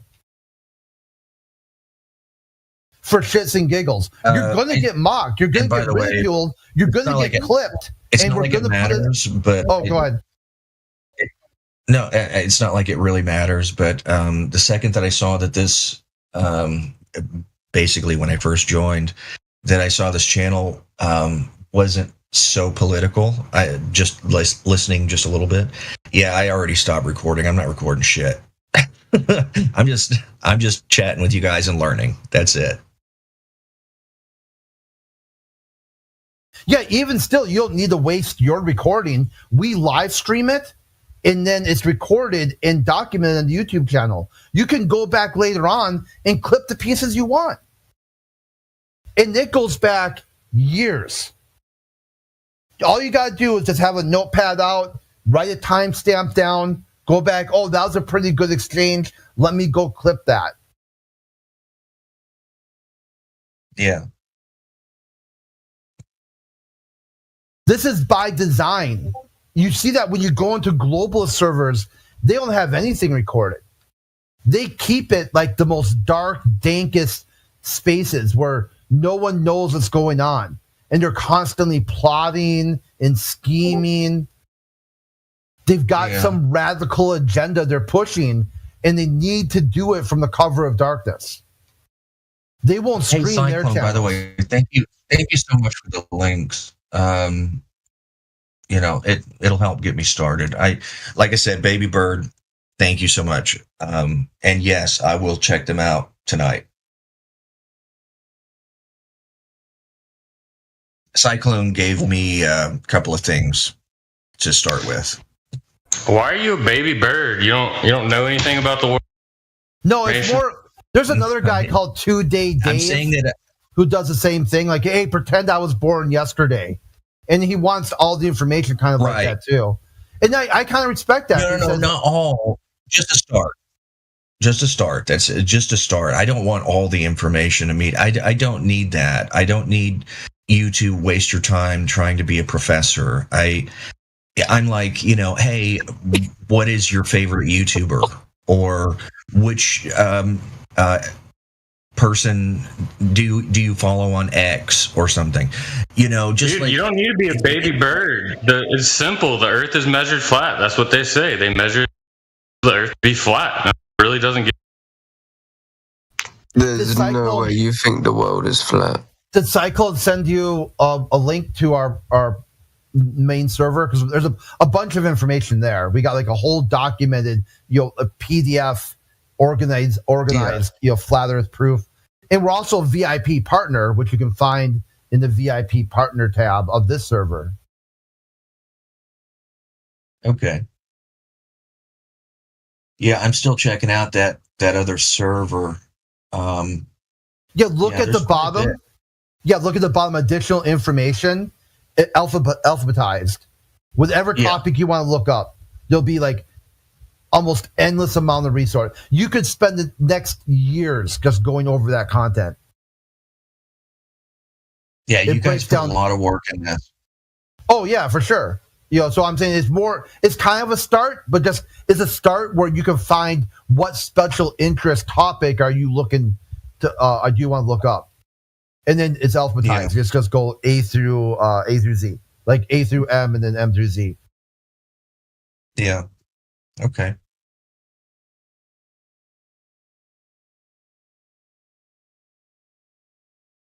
Yeah, I won't ask any dumb questions that I'm sure you guys get all of the time. What I'll do is there's no dumb I'll go questions. through this stuff first.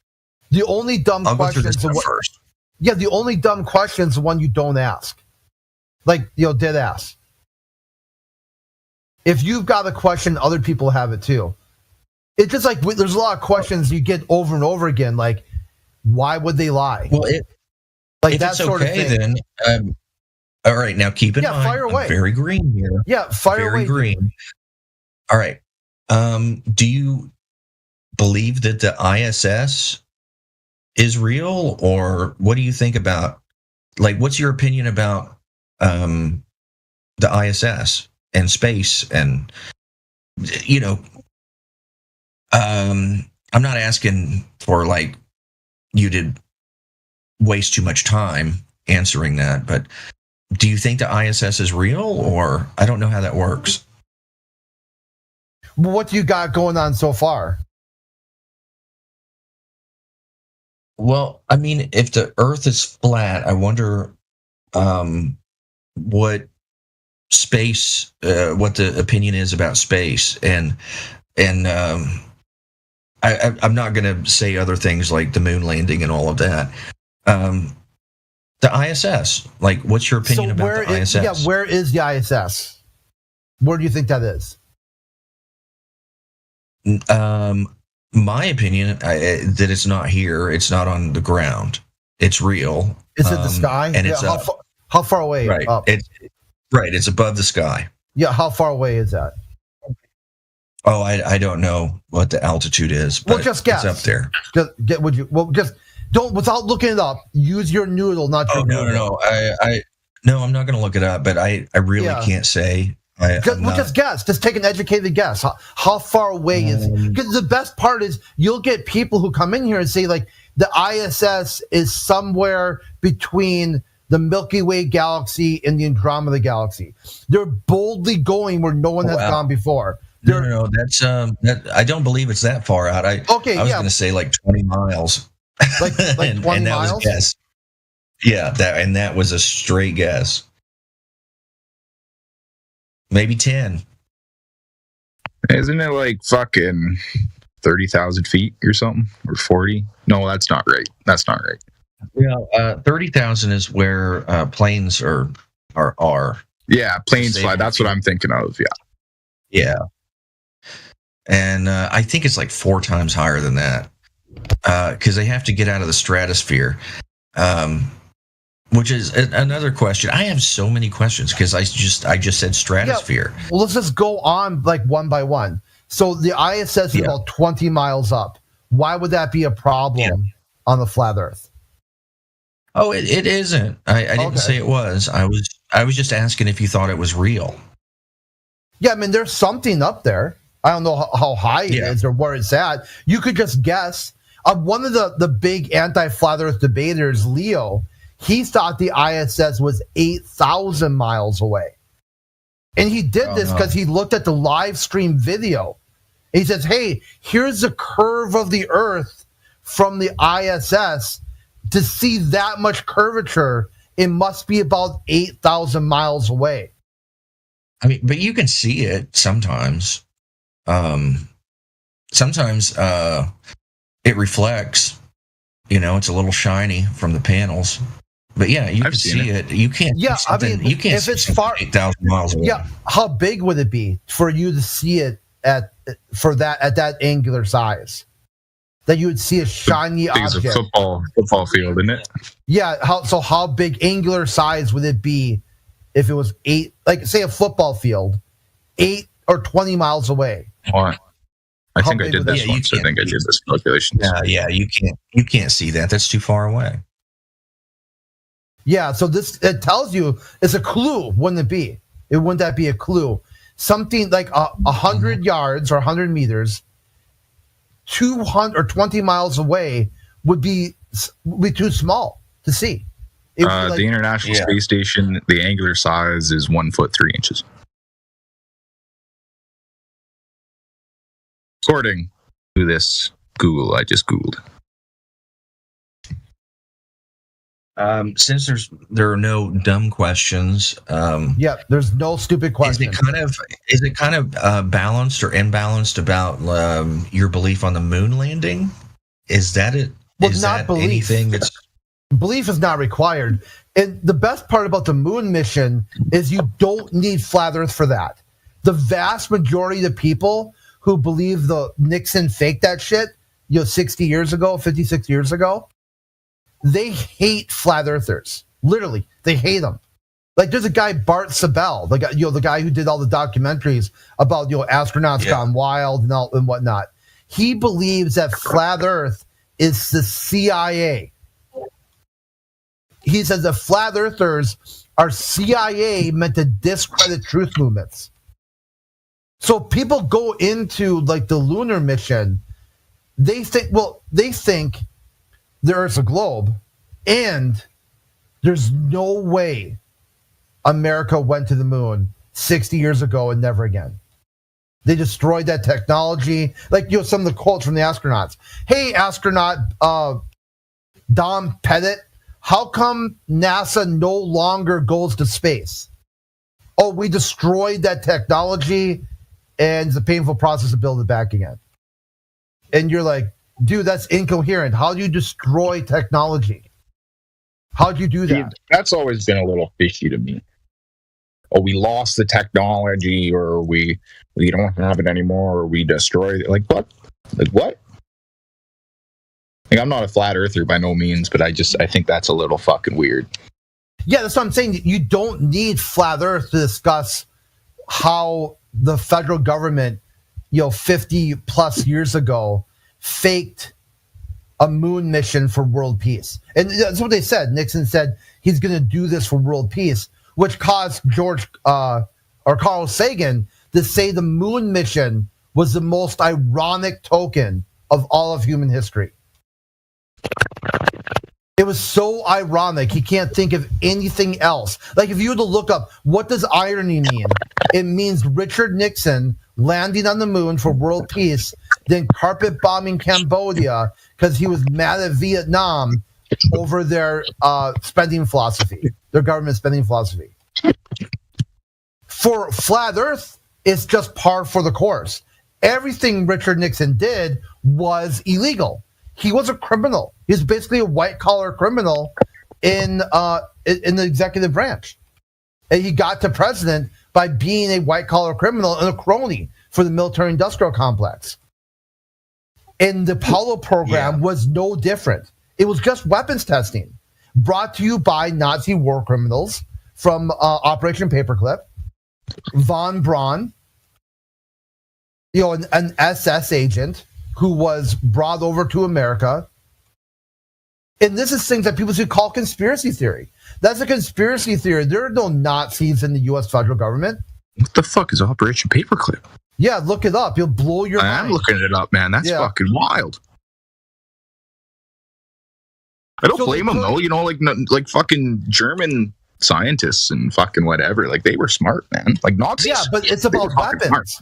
So I'm saying the Apollo program was about weapons. It wasn't about peaceful exploration of space. Yeah, there's always an ulterior motive with anything you do. No, not the ulterior motive, the main motive. The ulterior motive was to hide the exponential cost of developing intercontinental ballistic missiles. How do you hide the billions and billions and billions of dollars without the public at the time was going through a revolution? Like the flower power. You'll give peace a try. How do you hide all this spending? You tell them you're doing something else with it. And that's why a toilet seat at NASA costs like $2,000. A bucket of nails costs like $1 million. A hammer, $40,000. Because they're hiding what they're actually spending the money on.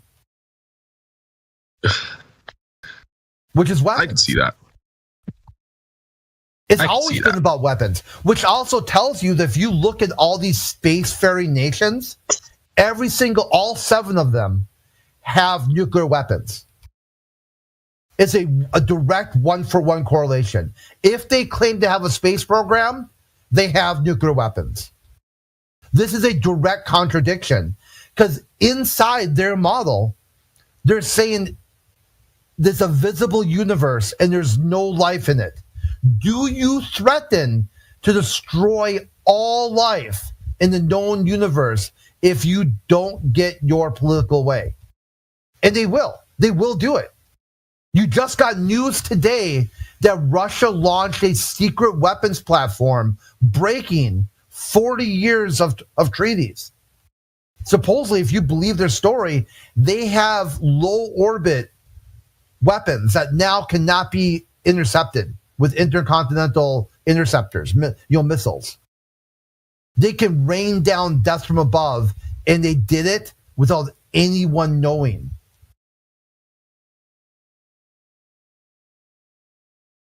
Yeah. It doesn't matter how much of a Twitter war Trump is going to pose against Putin. He says, I can drop a nuclear weapon right on your head, and there's nothing you can do about it. And this is from a spacefaring nation, Russia. So really, you're going to do that, dude? You're going to drop a bomb on another spacefaring nation rather than just use peaceful exploration of space? Huh.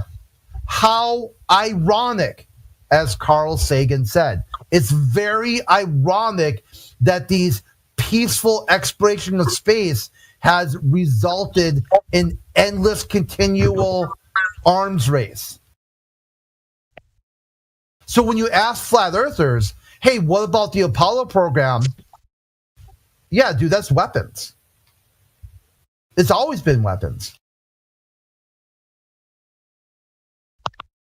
There's no secret there. Hey guys, I'll be back. I'll be back later. I have a lot of reading to do, and I was sent some videos. And while it's fresh, I want to check them out like right now. So I'll be back. It was really nice to meet you guys. Yep, yeah, you too. Come by anytime. Remember, ask any question you want. Flat earthers have spent so much time thinking about these topics. They were all globalists at first. So, I mean, they'll be able to answer why they became a flat earther, what was their flat smack, what their story is.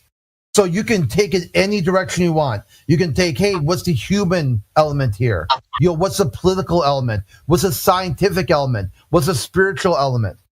Everything will tie back to individual stories.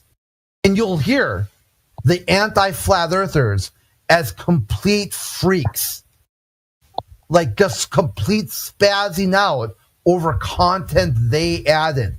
They made flat earth into something that they can't explain or take questions on, and then get upset that you disagree with the globe, and they won't be able to explain that either. Most of the time, they can't even go on mic. They'll do like this weird text chat. You'd be like, "Hey, mic up. Let me hear your voice. Let me hear what you're working with." And they can't figure out how to use a microphone.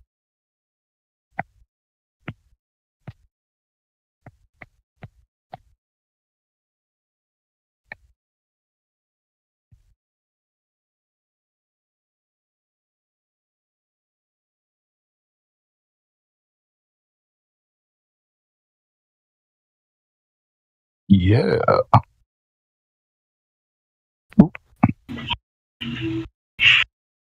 Why did I have this feeling that he was gonna leave when you spoke about weapons? I don't know why. It just came to me. I was thinking about it, and he said, "Yeah, guys, I gotta go." I'm kind of curious. Why are all the astronauts high-grade military officers? What the fuck does that have to do with exploring space?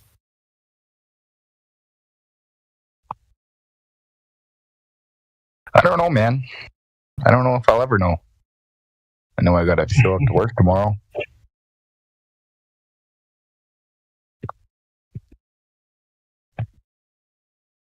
Do you have to? Yeah, man. Oh, no, I don't necessarily have to. Nobody is putting a gun to my fucking mouth, but like, well, you better do. If I want to fucking like pay my bills and have money in my pocket and a place to live and food to eat, then yeah, I gotta go to work. But what about you just go to work and give the money to space so we can go to space? Yeah, I'm not doing that, man. Fuck that shit. What the fuck's that ever gonna help me with? Why not? So like somebody else can go to space and so we can have peace in space. Oh fuck. I hope they have peace in space. I hope that's all good for them. Space lives matter. I'm okay on the ground. Are you globe or are you flat? Snacks? What are you? Me, I live north of 60, right? So I think it's a globe, man. North to 60 Canada. To the right or to the left? Because you said north 60 right. To the Alberta. Left. Above Alberta. I live north of 60.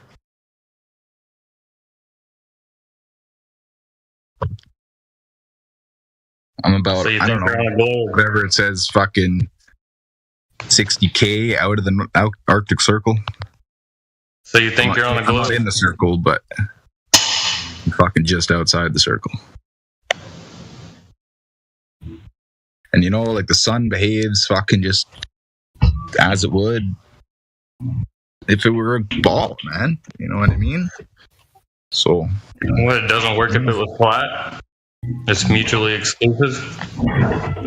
Well, it's the way it fucking, you know, it only comes up so high. It's the way you were told, so you just believe what you were told. You haven't done any investigation, you don't really know anything. You just know what you've been told.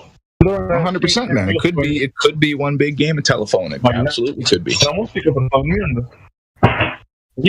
really have an opinion. This is what I was told, so. Yeah, I guess, yeah. Okay, just making sure you don't really have an opinion. So okay. I guess not.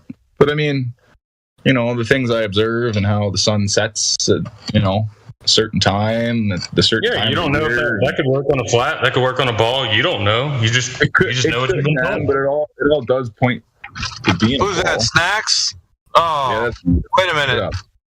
I think this guy was saying that Helio was running the stream and that we could be what did you say? How did you put it the last time? That we were Well, no, somebody comes in here, right, and they're fucking trolling and they're saying all this crude shit and calling you names and whatever. They're just being despicable, right? And then all of a sudden, no, not that. No, yeah, I'm saying that. Getting to it, man. I'm getting to it, Okay. and then all of a sudden, they fucking click on your YouTube stream, and then half of the people are probably logged into their YouTube accounts, which has their real name. So then you go in there and you find them and you fucking do this and then you blackmail them, right? Because you got this video recording of this guy saying all this crude shit, and you threaten to fucking send it to his family and all the people on his friends list and his boss and this and that. And it's like somebody used the term honey hole. Which it's quite. I'm not saying that's what it is. I'm just saying like that. Snacks. I guess you don't know what the lore is. They do a program called the Children of Flat Earth. They were listening to us on YouTube, just writing down anything that they thought would expose like where someone is. Like, oh hey, Crit mentioned some restaurant he went to, and they look up, okay, where those restaurants are here, here, and here. Okay, boom. He mentioned northern Minnesota. Okay, there's 4 of those restaurants there. They try to track down every single one of us. They have a file. And what they do is they look for families that have children, and then they start sending in the false reports. Like, hey, I heard abusive fighting in that household. I found that all these crazy shit. Crazy false reports. That's greasy, man. Their goal is they think they need to save children from Flat Earth families. They call this the Children of Flat Earth. This is the type of shit they do. We don't do that. That's fucking wild, man. Holy fuck. Look up the story of Brian Mullins. As soon as they find out who a Flat Earther is, and they've done it. The best part is they've got the wrong person sometimes, and they went after him anyway. Then you got like a false positive. Like say there's like a Jim Nelson, and somehow it just correlated with who they thought the person was, but it was also just a Jim Nelson who lived like a town over, who maybe had he lived on 123 North Main Street instead of 123 South Main Street, and they went after the wrong person. It's fucking crazy. Yeah, they are literally fucking crazy. How much time do you have to have? Like, you must have like a crazy vendetta against somebody to go through that and to fucking. They are completely obsessed with Flat Earth, and they don't care because you say like, "Oh, hey, we could record them doing this stuff." A lot of them are basically like wards of the state. They've got like severe mental health issues. They're on disability. They don't have a job or a career or family. You can't. There's nothing they have to worry about. They're basically, a lot of them are also atheists, so they've been rejected by their families, for being so cringe and weird. There's a guy, Brian Mullins, who was one of the very first Flat Earthers who kind of exposed, who said, "Hey, this is me. I got an engineering degree." They went after him so severely, he went into hiding. He just came out of hiding, I think it was a year and a half ago or something. He did a video "Hey, I'm back, you guys. I'm fine." It got too intense. I had people sending death threats to my family, all kinds of crazy shit. And if you talk to celebrity Flat Earthers, Whitson, he says he gets the same thing. They're constantly having. I mean, it gets to the point. It's like, why even tell the police anymore? Half the message they get are rape and death threats. There are people out there who are so freaked out over Flat Earth that they have no shame, no scruples. If they can get their goal, we had one of the mods over on the global server. She left. She said, "Yo, you guys I'm done. This is too toxic. I thought it was a conversation about science, logic, and reason. You guys are shit scary." She said that the goal their goal is twofold: either Flat Earthers shut up or they die. That's it. That's the only thing they want. And there's a few people. Oh yeah, go ahead. No, I was just gonna say that the reason why I banned Snacks the last time is because he was running his mouth about what we're doing here in this stream. So I didn't appreciate what he said last time. And I don't know if he's willing to concede on that, but if he's not, I'm just gonna bounce him the fuck out of here. Because anybody that comes into this forum and then just takes a big fat dump on it and acting like they're entitled to be here, they're not allowed to be here. Just plain and simple. That's how we do it. We run it that way in here. You respect the individuals that are in here putting in work to help other people understand cosmology and that. Or if you want to have your opinion, I don't want to hear it. You might as well just go somewhere else and tell other people in another forum that this forum is shit. Because if you're in here doing that in here, then I'm gonna bounce you the fuck out. Yeah, I guess you're right. If you're in here spraying that kind of venom right to our face, imagine what the type of crazy shit you're doing behind the scenes. So I don't know where we're at with Snacks on that one, but I'm one that I pay very close attention to what people say. So I don't hear a concession within the next minute or so, he's gonna get banned again. And pretty much every time I see him, I'm just gonna quickly ban him until we find a resolution to whether or not he's gonna be in here. It's up to him. One minute, the timer's counting down. I was just playing when I said that. Eh? Yeah, we're not. We're not. Well, okay. I apologize. It's up to you, man. I apologize. No, it's cool. It's cool. Listen. I'll accept that. But I will say this: if I was to hear that again, there would be no more coming back from that. That's all I'm saying. Yeah. No. That's fair. All right, I'm shutting up.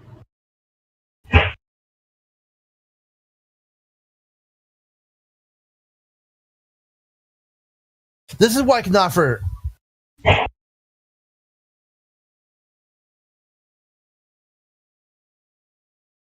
This is why I think you should do. Like, go into some of these globalist snake pits and just suggest that the Earth might not be a globe and see how they treat you. Like, I mean, put on some thick skin. You're going to need it.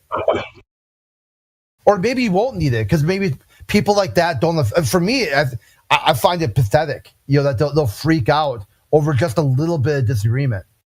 Their worldview is so shallow and so fragile that just any disagreement will cause them to completely lose their mind. So, and then compare that. Un vaso con hielo. Oh, sí. Yo le eché. Jim, do you hot mic in? My bad.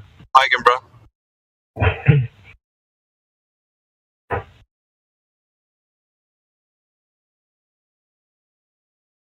And what you been up to, Crit? Yeah, not a whole lot. How about you?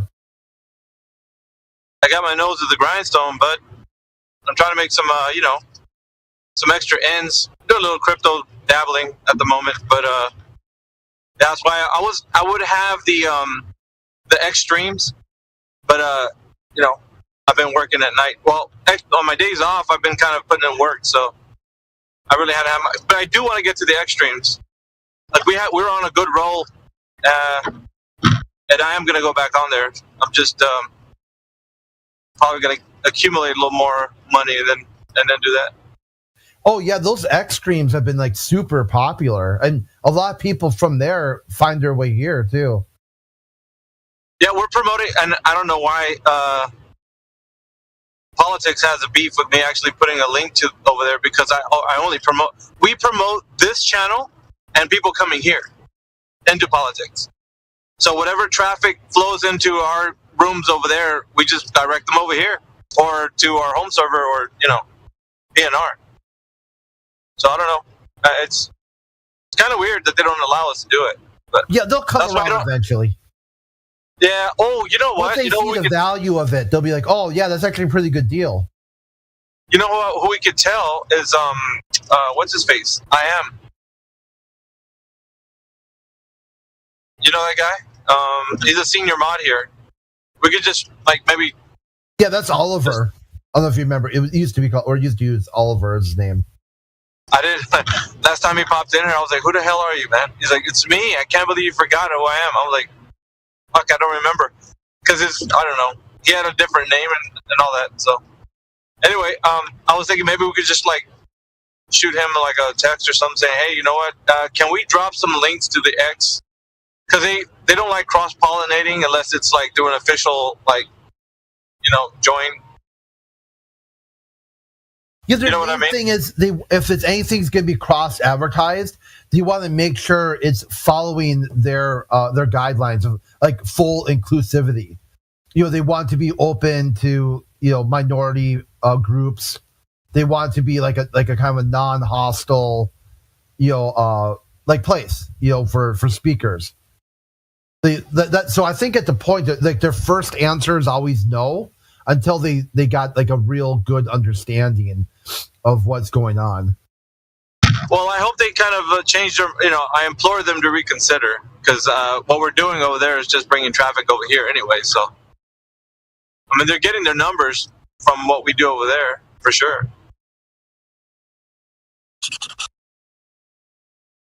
Anyway, enough of that. Is there any Globers in here who thinks that they can provide evidence for the Earth being a globe?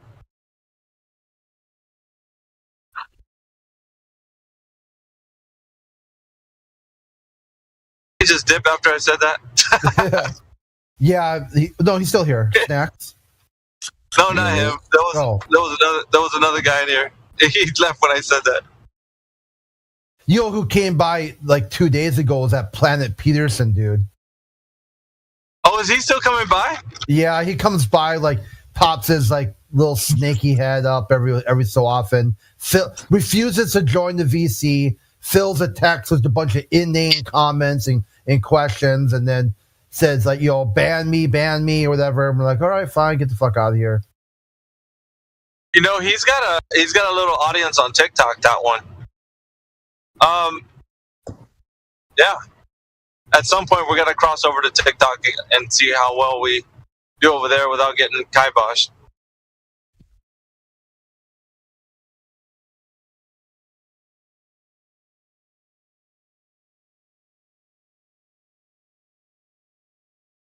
Still sending out those newsletters, huh?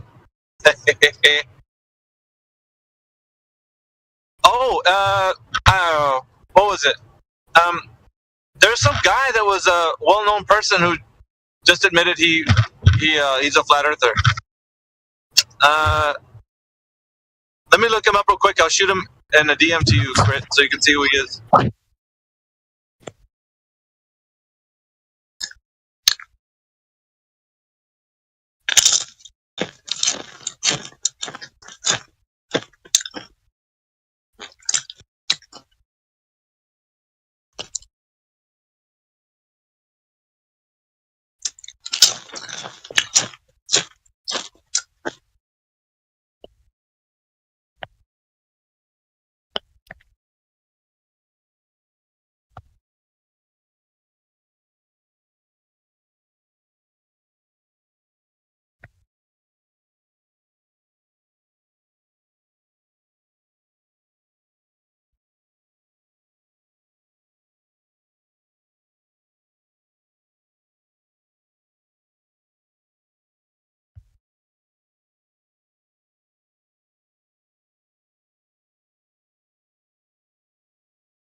Was a former professional boxer. I think it was the title of that.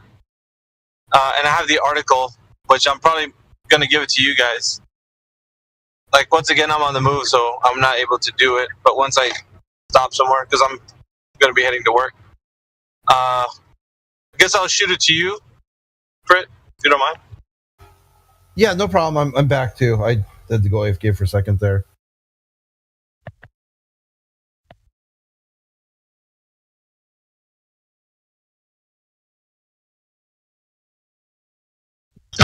See, Amish is back. What's up, Amish? Hey, can't really chat.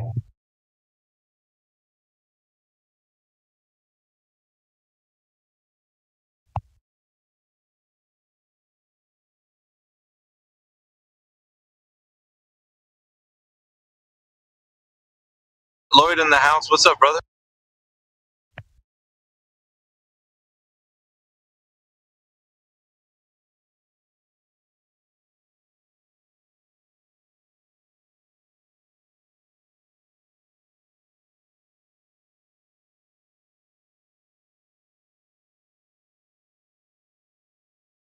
That guy never DM'd me.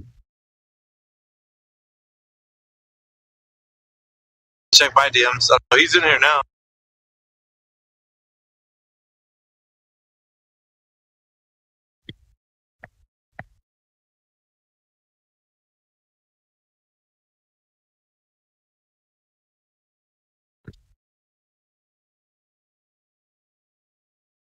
About the Amish is that we got people that LARP in here as saying that they're those kinds of people, journalists and such.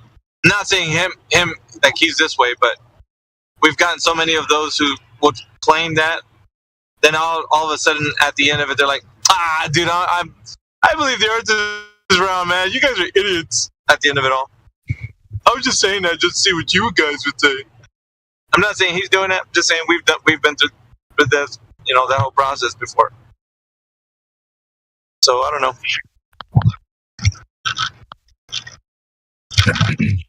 Y'all gamble? Y'all like to gamble? Every time we order out. I like to gamble. I like to gamble a little bit too much.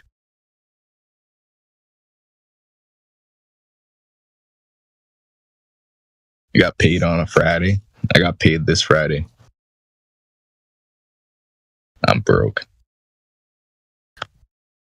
Do you ever make bets on like when when certain things are going to happen, or like political shit? I personally haven't. The craziest thing I ever bet on was the fucking Super Bowl Gatorade color. But like, yeah, man, you can fucking find some websites that like you could bet on crazy shit like politics, like who's gonna win and fucking this and that. And it gets fucking wild what you could bet on out there. You should bet on Flat Earth. Nobody thinks it's gonna win, and it does. Yeah, well, I think when that happens, I probably won't see my money. So, you know what I mean? I'm going to send you that article too that I'm going to send Crit. You could bet on whether they will see a 24-hour sun in Antarctica next week. Antarctica. They won't, but I hope they won't. But if they do, I mean, is that going to change the fact that the Earth is still flat? It's going to be cloudy all week. And they're going to change what the definition is. They've already worded in to daylight, like 24 hours of light. Yeah. They've given up on the claim that the sun will be in the sky. Yeah. And just light out. Conversely, if they do see a 24-hour, or excuse me, the sun setting, it's going to set on all their hopes and dreams as well for it being a globe, eh? That means that everything they thought about the Earth being a globe, already the preponderance of evidence that has been accumulated over the 10 years that we've been doing this is just going to go right into the bin with the sunset. Like as soon as the sun sets, it's going to be like that fantastic, cinematic no, all the way to the sunset, when it sets, because that's it. It's going to be their whole argument for preponderance of evidence and NASA footage and all that shit right into the fucking bin with the sun setting. Isn't that true? You can bet on, too, that they are not going to ever produce a hypothesis. They're not going to give you, they're going to run a non-experiment hypothesis about an observation. You could bet they weren't going to bring any flat earthers with them. You could bet that this mega church super pastor is going to run away with the money after the event is over. He's not going to stick around to debate theism like he said he was going to. Well, I don't really understand. What are we getting at here? You can make a bet that nothing will change. In the summertime. The day, the globalists won't even take the day to contemplate what it means that now the Earth's not flat, the Earth is a globe, and what does this mean? They won't even take the minute, the hour. They will continue to spiral and trigger over flat Earth. No change. Nothing new under the sun. They won't even convince themselves. You got one person that's going to change. Brenda said that definitely it's going to be a flat earther if there's a sun setting. Definitely going to be a flat earther. So get ready for that. Going to be playing for Team Flat now. Please, no. Like, no thanks, Brenda. You are voted off the island. Like, Even as a flat earther, man, that sucks. Now, there's a couple of people that said they would concede that the Earth is a globe. You know that, right? That's what I mean. They've said it. You know, it's just what they're using their words to say things. They don't mean it, but it's just what they say. You know, right now. Funny. Like, are there any flat earthers that think it's going to be a globe? They need to be called out immediately. Let's see. Well, you know who used to say that was APOC, but he changed his mind. Yeah. APOC used to say that. I had this discussion on Gems like years and years ago. It was me, Chemo, and Jeremy. And it was the three of us talking about like, hey, what would a 24-hour sun or what does observations of the sun do for the Earth? You know, how much can you use sky magic to adjudicate what the ground is? And, you know, Chemo was like, hey, it kind of varies. What is your observed phenomenon? You know, what is your experiment? How is your experimental process set up? What exactly are you doing with this information? It needs to be specific, robust, and detailed, observable, repeatable, and measurable. Jeremy was like flat out, no. There's nothing you can use the sky for. It's all a red herring. It's completely useless. It doesn't match anything you need to know. Whatever is happening in the sky is outside of the scope of science. And I was kind of like in between the two of them. And we're the three of us were talking about where we should go with, you know, with meeting the globalists on ignoring the Earth as your only proof of what the Earth is. Ignore the Earth. Use only things in the sky. Like, completely avoid the topic, the surface of the Earth, and use everything other than. And as we're talking, this, like, you know, people are making animal sounds in the background, and, you know, there's all these people like giggling and being silly. And I had said, hey, can a moderator cut the animal noises? And at that point, Veach muted me. And I'm like, what the fuck? Why'd you mute me? He said the only reason people are making animal sounds is because you said it. Had I not said people are making animal sounds, they wouldn't have done it. And then, like, Shroomy had said, oh, I'm making pigeon sounds. And I'm like, dude, what the fuck? A pigeon is an animal. How do you not know this? So, like, even in terms of their science, their causal agent is the flat Earth. Or flat earthers. Flat Earth caused them to make pigeon sounds in a conversation about the sun, a topic they said they were interested in. So it goes to show you that under no circumstance will they ever get to their globe.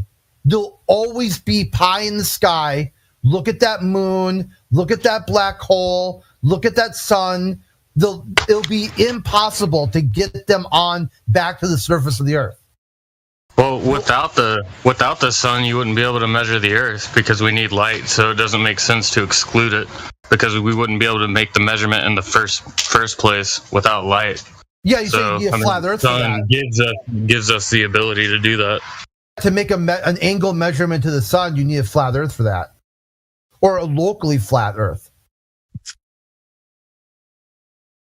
So that's a quick kill right there. If you go down that, you know, that worldview or that sort of line of logic, as soon as you take any angle to the sky, boom, there's your flat Earth right there. You just demonstrated it. Practical use, quick and easy. I use this flat surface to take that angle up to an object in the sky, the sun. Well, yeah, that's the definition of an angle, two straight lines. But I think the rebuttal from the globe side would be that they correct for Earth curvature when it's dealing with distances at, you know, certain distances.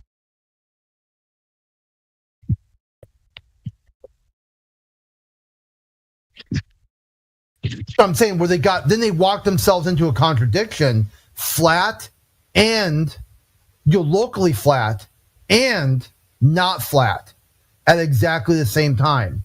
P equals not P. That would be a direct contradiction. So now they have to square that. They have to square that contradiction. How do you have something that's locally flat and not flat at all? It's not anywhere flat. A globe would always be curving every single way you go. There was no flat spaces on the globe, on the ball or sphere. So where is this locally flat area that you're using to draw an angle to the sky?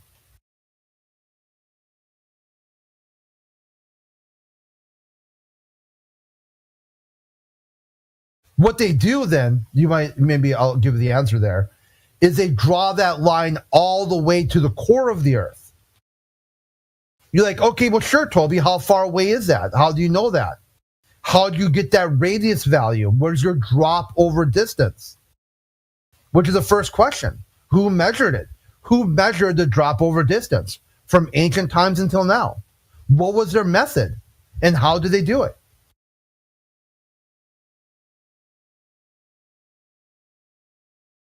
Well, they're going to the South Pole to look at the sun, but the explorers down there say and describe the South Pole as a flat plateau as far as the eye can see, all around. So even the South Pole is flat. How can that be on a ball?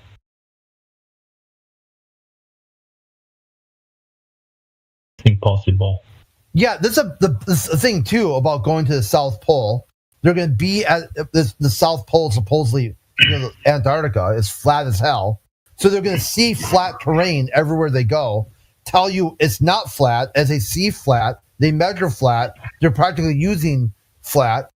Then they're going to tell you on their flat Earth, the sun would never set, as they think they watch a sun never set. And then tell you, after all that, it's actually not any of that. It's actually a giant lava ball, water-covered lava ball, in the vacuum of space, and that sun is 93 million miles away. You're like, well, how did you jump the shark? That's amazing, dude. You contradicted your own claim. You contradicted your own observation, then jumped into another observation that you didn't make, and then used that observation to contradict again. All because you simply refused to give the hypothesis before you went on this experiment.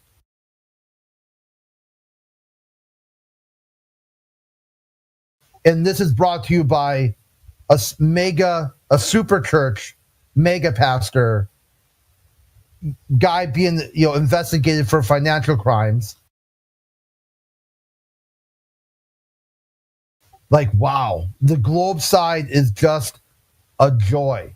Like, you guys cannot bring any more, entertainment. That is just like, you couldn't write this if you tried. Like, someone said, hey, what's the next ridiculous thing that the globalists are going to do? They're going to team up with a mega church pastor who's under investigation for financial crimes, who's weird as all hell. And then they're not going to invite any flat earthers. They're going to bring up a scoreboard for some reason or another. They're going to call it an experiment, but never tell you what the hypothesis is. They're going to pretend like none of them knew each other and then release live streams of them collaborating on some sort of anti-flat earth projects months prior to them saying they don't know who they are, each other they are. At some point, they're going to get scammed, and one guy's going to demonstrate that he has access to another guy's email and financial accounts and whatnot, but yet they don't know each other. Like, hey, McToon, how do you have access to William Duffy's email if you don't even know who he is? You've never met him. You've never been in the same room as him. How do you log into his email to see this guy who sent him a message about some random golden ticket referencing Willy Wonka and the Chocolate Factory. How did you get that? How did you get his email? Does he know you have his email? This is someone you said you've never met. How did you access his email?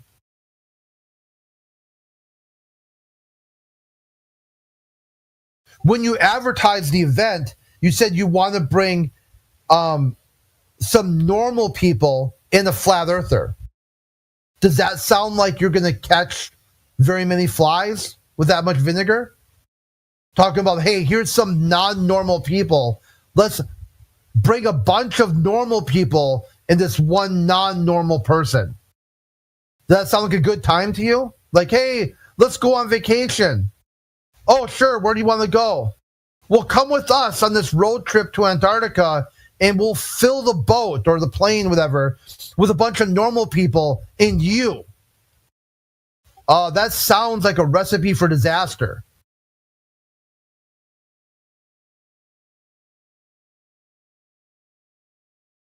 When he goes on to invite a globalist, he crawls on his knees, goes to their live stream, talks about how great the thing is, gives them the breakdown, talks about what happens if it falls through. When he goes to talk to a flat earther, he does so from his channel, sending them a public invite, then sends his trolls out to their channel to call him a coward. He writes up some weird contract that only the flat earth side had to sign. That's got all kinds of coded language about being financially responsible if they back out or whatever. That any lawyer who looked at it said, do not sign this. This is a complete scam. This contract wouldn't even be legally binding. It is full of like all kinds of weird shit. If you sign this, I am not going to represent you because this is you're basically done. In this is what happened. Like, fool me once, like they did the Netflix special. This is fool me twice. And guess who fell for it? At least one guy who fell for it the first time. Jaron.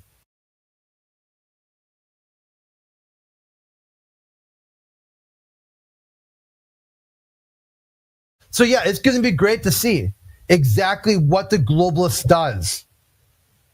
D+1. I predict, using the flat earth, nothing will change. Nothing new under the sun. They will not even take the day, the hour, the minute to reflect on the earth being a globe. They will stay on flat earth 24/7, 365.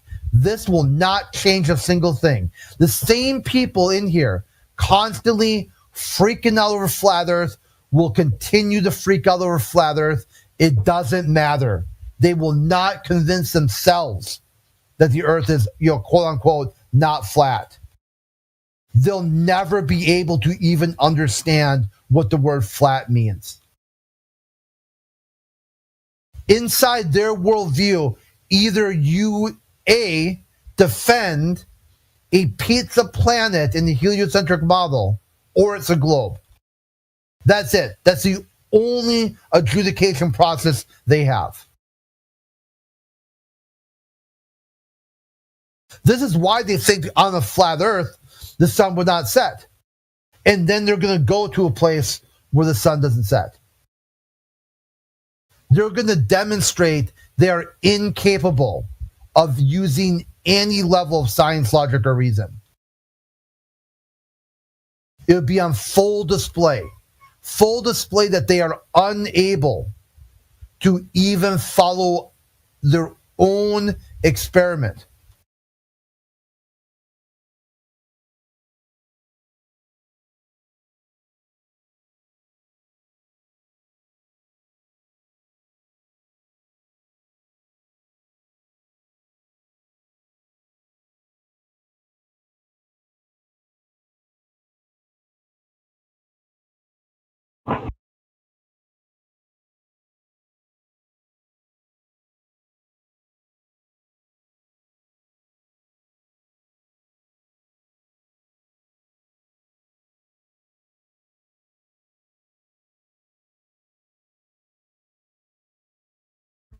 Jimmy! What's Oh, the sky and the heavens above. Who said that? Airplanes and birds when they're flying. Because when they're not flying, they're on the ground, so they're not up. How you doing? I'm doing alright. How about yourself? Good, man. What brings you by to the VC? Just chilling, you know. What do you think about the topic? I like what you guys talk about. I'm still kind of new. You been here before? Yeah, just a couple times. But I don't really like do much talking when I'm in here, if that makes sense. I get it.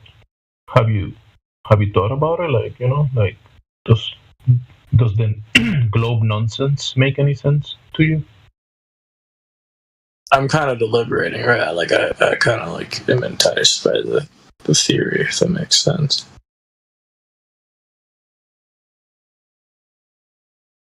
Like I could see it being real, but I could also see it being fake. You know what I mean? You can see what being real and what being fake. Flat Earth being real and like globe being fake. Flat Earth isn't being real.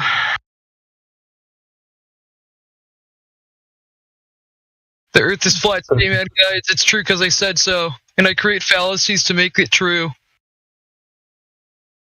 Because you can make a description, you know, when we describe it, because it's not curving. People say, you know,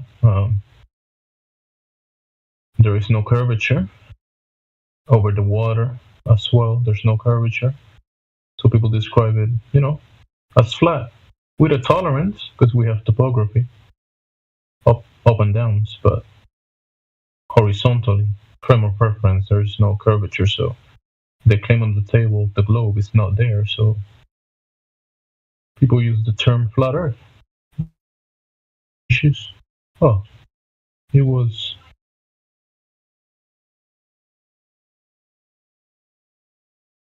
So your name is Flat Earth, the guy talking. He leave as well. They joined together or something. They both left at the same time. Yeah, he's a constant squawker. He's been coming in for about 3 days now. He blurts a little bit and then runs away. Good. I like it.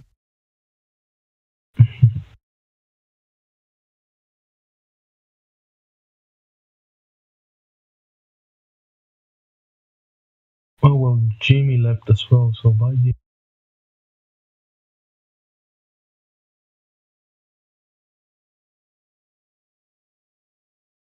Hello.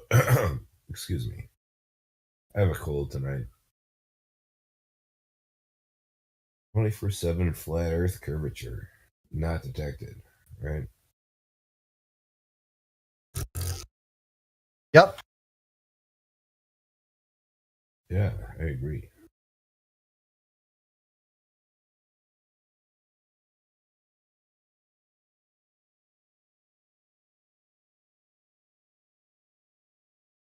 Curvature not measurable. It's not there. So how can it be a ball? In your imagination, I guess. Well, yeah, you can imagine or make an image of the ball and say, look, it's curving here in the image, and you can imagine it. But, right, you can do that. You know, the waters across. When we go to the water, the way it behaves, we check the land. There is this curvature that is in the image. You just give it when it's this. I'm sorry. I'm not trying to be. I have a cold right now, so I'm not. As good of a talker as I used to be. But yeah, you could just like tell people that it's a ball, and that they would believe you because why wouldn't they?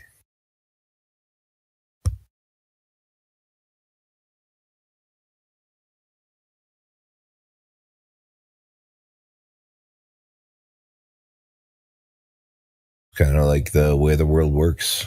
People tell you stuff and you believe it.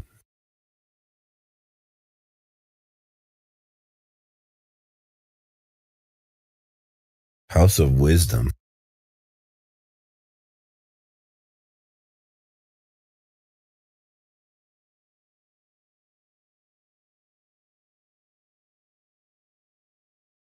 But that wouldn't be how the world works, right?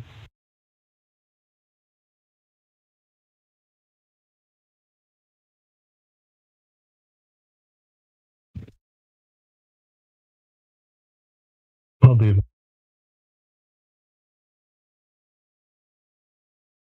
Yep.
Yeah.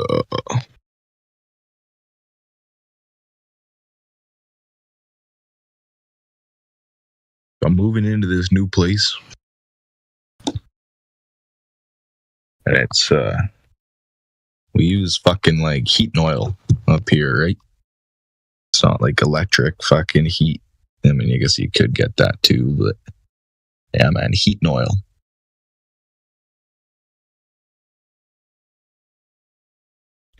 That shit ain't cheap.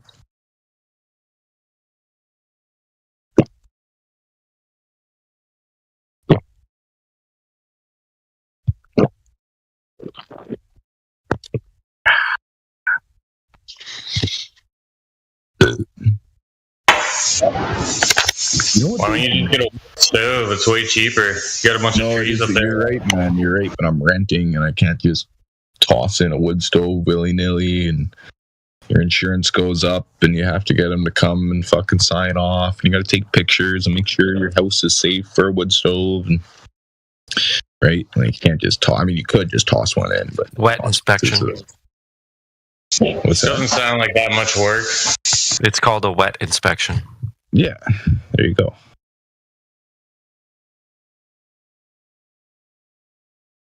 No, that's what it was called.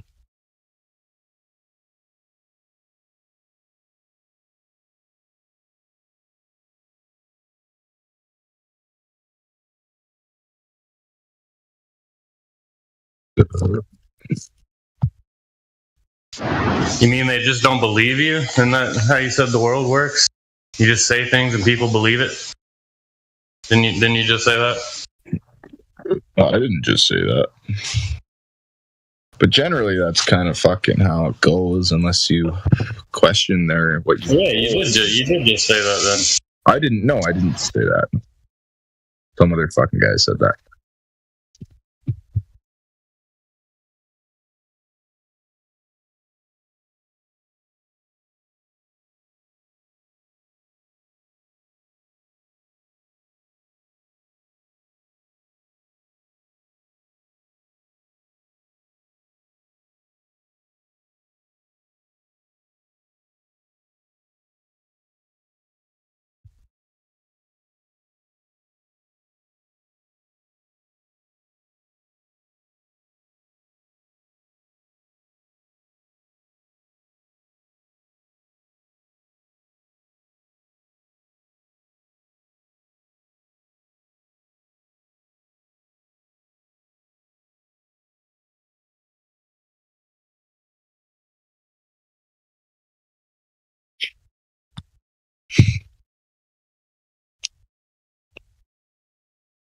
Fuck, I'll tell you though, man. Having a wood stove ain't that fucking easy either. Make sure you're not paying, for your fucking heat.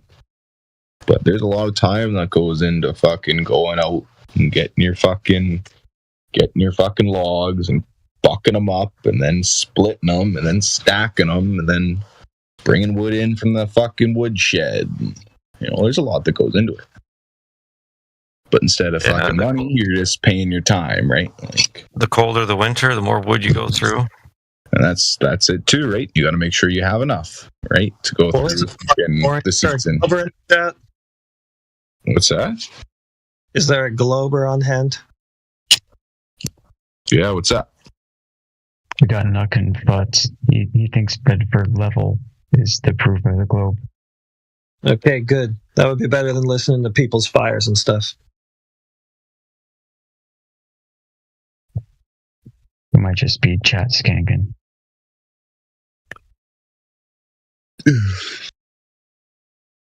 Ooh.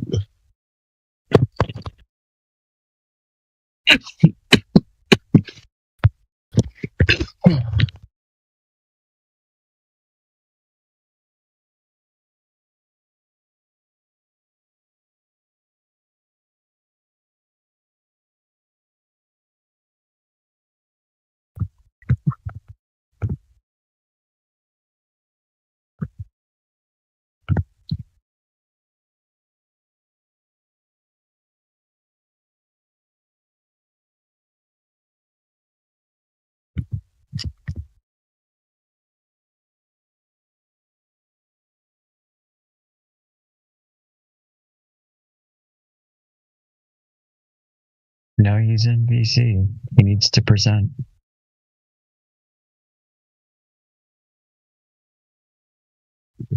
Nuck and Futz, are you going to chat skank or are you going to put up?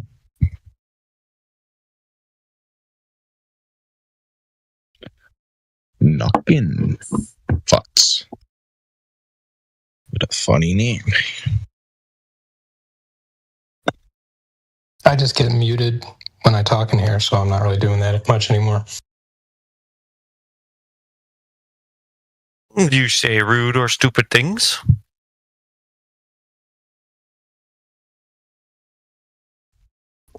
Well, when the people who have the mute power are the judges of that, it's not a very fair question, is it? All right, why don't you present your data? Go. No, thanks.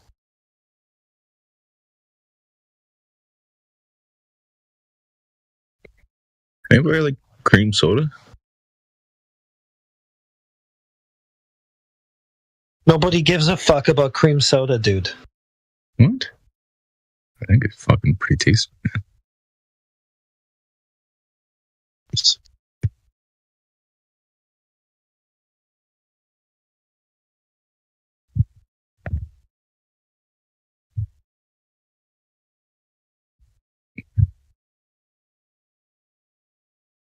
There's probably some drunks down at the pub you could talk to about it.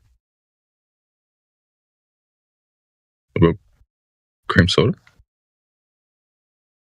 No doubt. Not likely.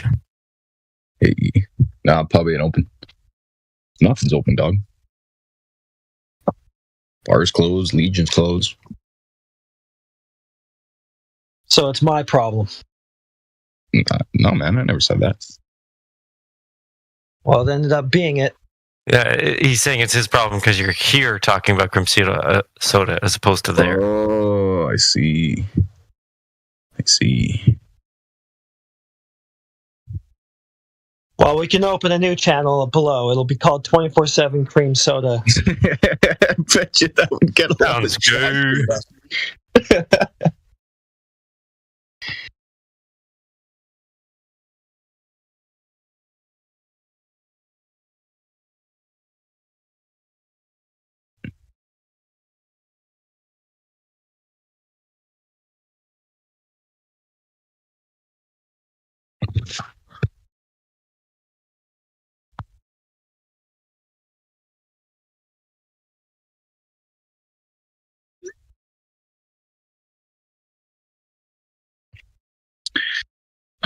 Can you guys smoke? I'm trying to quit smoking. fucking hard. Water bottles. Lots of water. Yeah, that's it. Or chewing gum or something. I got to do something with my hands, I find. Yeah, there's a physical and oral addiction.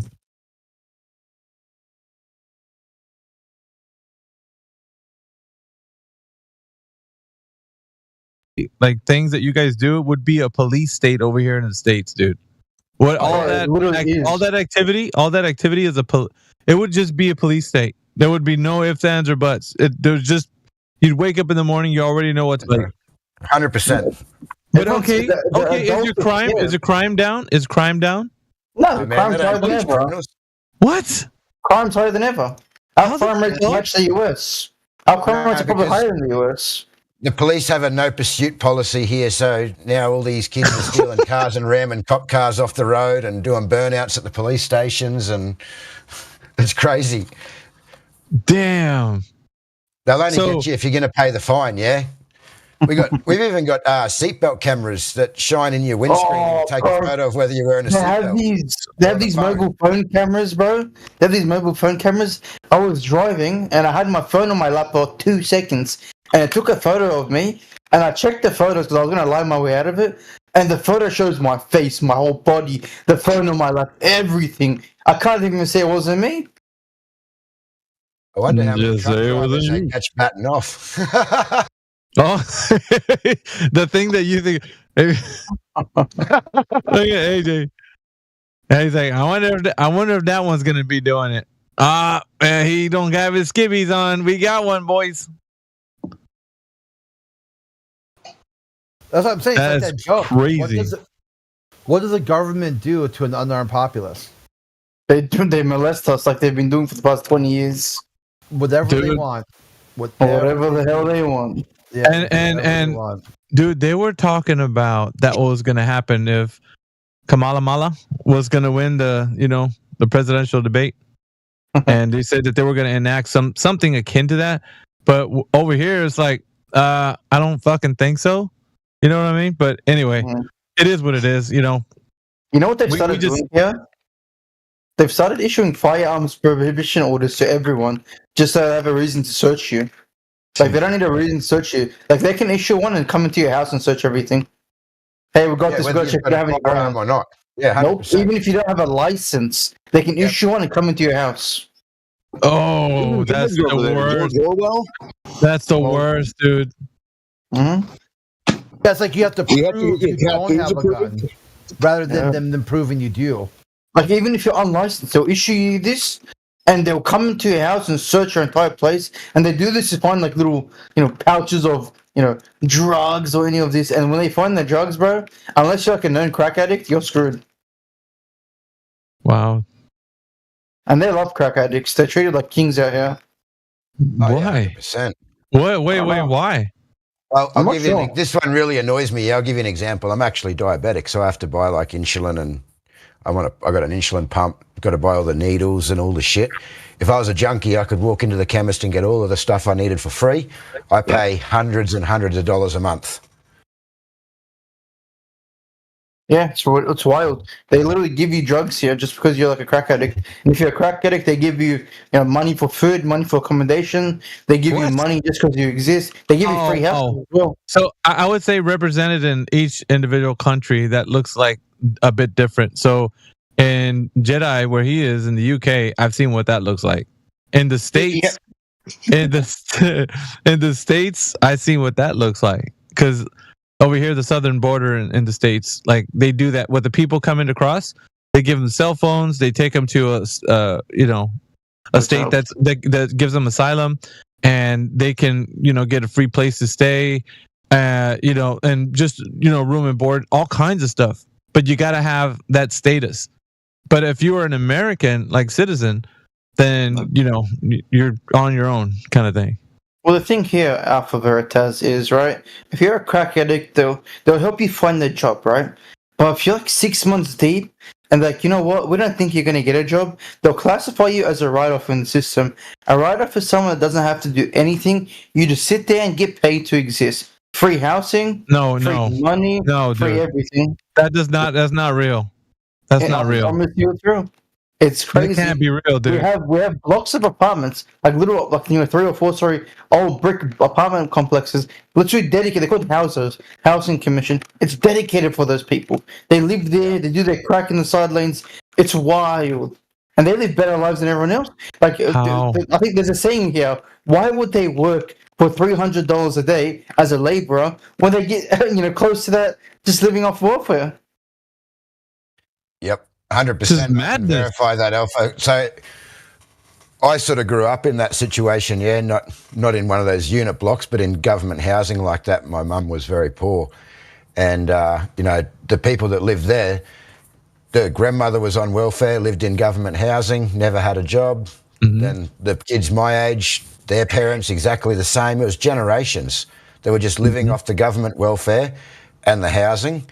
And now I did what I did. I pulled myself out of that shit. I wasn't living like that. There was no way in hell. So I started a business and did what I did. And I'm pretty good now. But the people that I knew that I grew up with are all still living exactly the same way. None of them have jobs, still on welfare, still living in government housing. Nothing's changed. Why would they change it? It's a perfect life. They don't got to work. Yeah, free ambulances, free welfare, free hospitals. I used to own a security company, so these homeless dudes would call an ambulance to get a lift somewhere because they'd use them as taxis because they're free. You're an ambulance and you're waiting 2 hours for it. If I call an ambulance, I'm paying $1,000. Yep. Well, everything's backwards these days, man. We're all fucked. Dude, I was seeing something in the UK that was just making me like, I can't believe how Jedi is. I don't know how, dude, the shit that's going on over there. Like, have you guys kept up with like world news? To see what's going on? I don't watch anything on TV. Do you see what's going on in the UK, Crit? Oh, the Pakistani mob gangs walking around the UK. Oh my god, dude! There's about like there's a bunch of SA going on. Yes, dude. Say that the Pakistanis are wild. As not. No, you weren't actually SA'd. You were verbally harassed or something like that. Oh, it's worse than that, dude. Like they're carrying people, like UK, the citizens that live there. Like you can see, like there's a picture I've seen where a bunch of cops are carrying this one guy, like legs and arms, and I'm just like, this is insane. We live in clown world right now, like literal clown world. Like there's no truth whatsoever. It's fucking crazy, dude. I heard an interesting statistic today. Over 2.5 million people have entered the United Kingdom illegally in the last 2 years. 2.5 million people have come to my country illegally. Bro, if it's that good, maybe it wasn't what we said before. Remember, because we were saying you need passports and stuff to get to other countries? Fuck, I don't seem like it now. Maybe it was back in the good old days, right? Well, whatever that was. Only if you're honest and you want to do the right thing, yeah?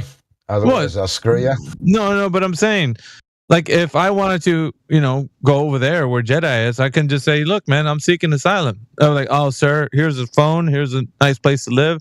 Go this way. Come with us. And I'll be treated like a respectful citizen. Meanwhile, the citizen is getting trounced on, which, I mean... it's terrible. I could tell you some stories, guys. I really could. This country's fucked. Where do we go? You're not alone, brother. You're not alone. Yeah, I hear that. Well, you guys, that's why I said earlier, we're all fucked. But where the fuck do we go? America. I know, that's what I was just about to ask. Me and my wife have been discussing this for ages. Where the hell do we go? We tried the US, but then we had big dramas with the US. And it's getting to be pretty bad, but the only thing we have right now still is like by a thread. We're holding on to like the rights of certain rights. Everything to move to the US. Yeah, I was go to one of those Arab countries. They're saying go to like the Gulf states, Dubai or something. That's what everyone else is doing. But you have to have like crazy money to do that. Yeah, I know. That's only yeah. But I was nice for millionaires. Yeah, I did not want to come back to Australia after I was in Colorado for 6 months, and I did not want to come back to Australia. So I put a deposit on a business over there. I went through all the immigration bullshit. I sold my house, sold my business, sold my cars. I sold everything, threw away furniture, and then we were waiting. We had 1 week to go for our last immigration visa interviews, and we know what hit, the old scam pandemic, and they shut down the embassy, and we got locked out, and I blew about 200 grand trying to do it. And Jesus, that was it. dude. We got stuck in Australia, and I had to start again. I sold everything, houses. We had nothing. We started from scratch again. We had the money, but yeah, now we don't know where to go. Well, good thing Bitcoin came through for you like a champion, huh? Oh, it's still going, mate. I've just made $1,000 in the last 20 minutes that we've been talking. I know, dude. It's going up and up. But no, I'm just saying and I'm examining like everybody's situation, and things are tough all over. But I think that the reality of it all is we only got each other. Like, you know what I mean? Like, depending on big daddy governments, not really gonna do it at the end of the day, because the system is rigged, bros. Fucking rigged. Systems not made for us. Where do you go? I can get a Greek passport, a Greek dual citizenship, because my wife. What are you gonna do there? Greeks didn't get invaded any day now. No, that's the problem. Where do you go? Yo, watch out! Don't go there, man. Don't go to Greece. Live out on a beach somewhere on an island, maybe. I don't know. But you know what it is, AJ? We're stuck in Australia. That's what it is. We are like cut to stay here. We can't go anywhere. Well, where else can you? There really isn't no place on Earth, I don't think. Well, I mean, what they've done is increase everything's price and decrease the Australian dollar. So they pretty much said, it's just stuck here, bro. What's your dollar? What's your dollar to the American dollar? Like what is 65 cents right now, 64 cents. Fucking hell, dude. It's like the peso, the Mexican peso. It used to be $1 to $1 like 10 years ago. Fuck, dude, you guys are. For me, Mel Gibson gave you guys the Mad Max trilogy for a reason, I would say. And then the US dollar to the pound is like a fucking peso. Well, for me to actually move to the US, it was going to cost me about 2 million Australian. Good God. About £5.50. £5.50, yeah. Fucking pound is a cup is of a coffee. dominant. Oh, sorry. There you go. Like a cup of coffee, a burger, and a piece of lunch meat. Yeah, it's like 2 million fucking Australian pesos. Yep.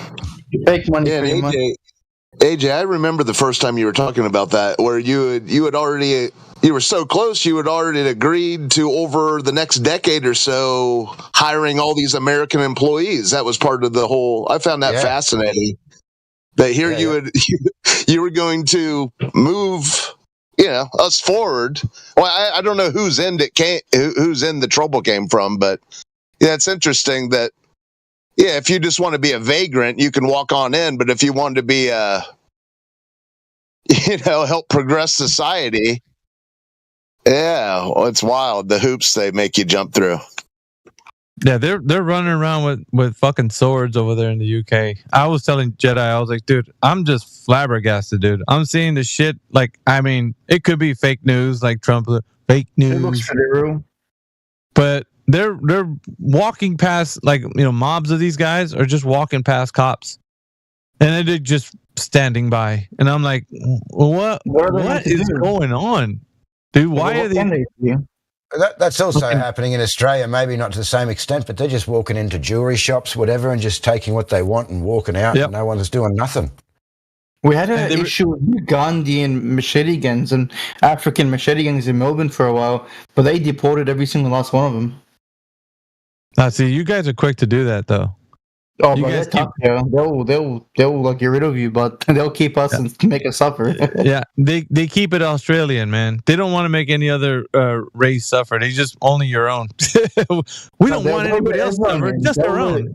The immigration is good. They'll let anyone in, black, white, pink, purple. But if you mess up, you've messed up. They'll put you in detention straight away. And if you don't show that you are like fitting to stay, they'll put you straight on Christmas Island or whatever the detention center they go on. They'll send you right back.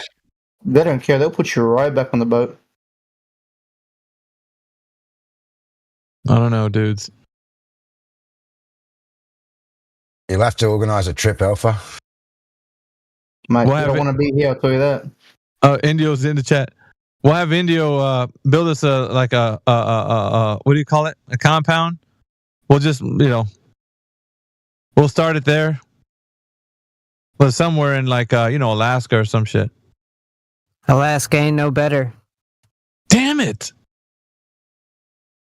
Can somebody think of a place we can go? Just name one.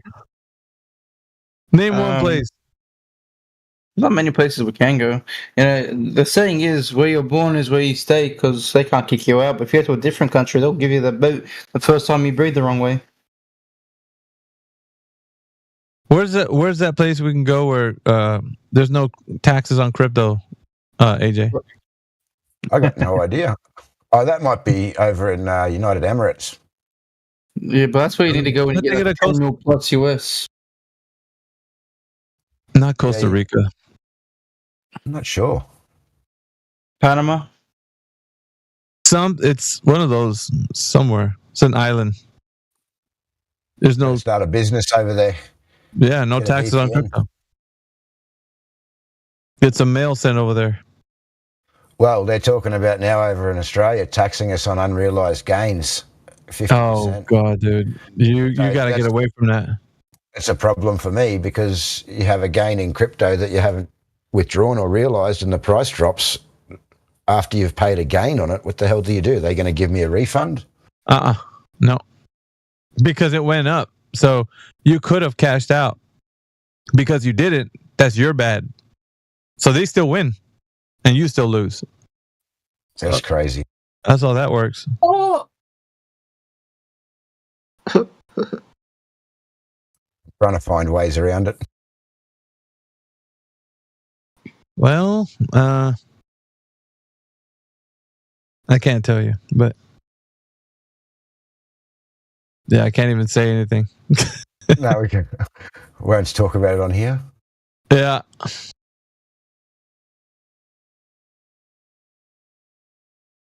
I've paid enough taxes. Bitcoin is pumping. 102.5. I need my Doge to pump. I need Solana. I need my Doge and some Pepe. I've been stuck in a Solana trade for a few weeks now. Maybe a bit longer, actually. It'll get bought. I was down 40 grand at one stage. Are you up? Not quite, nearly. Down 5.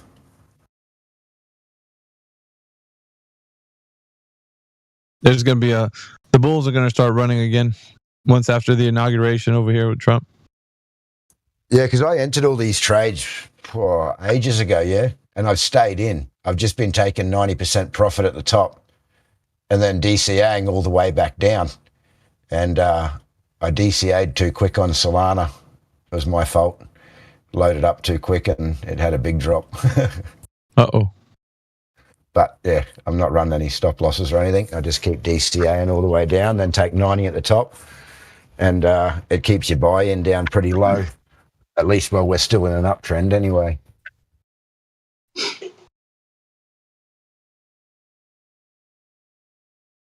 Toro, you still salty, man?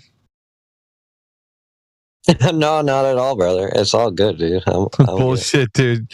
You're still salty.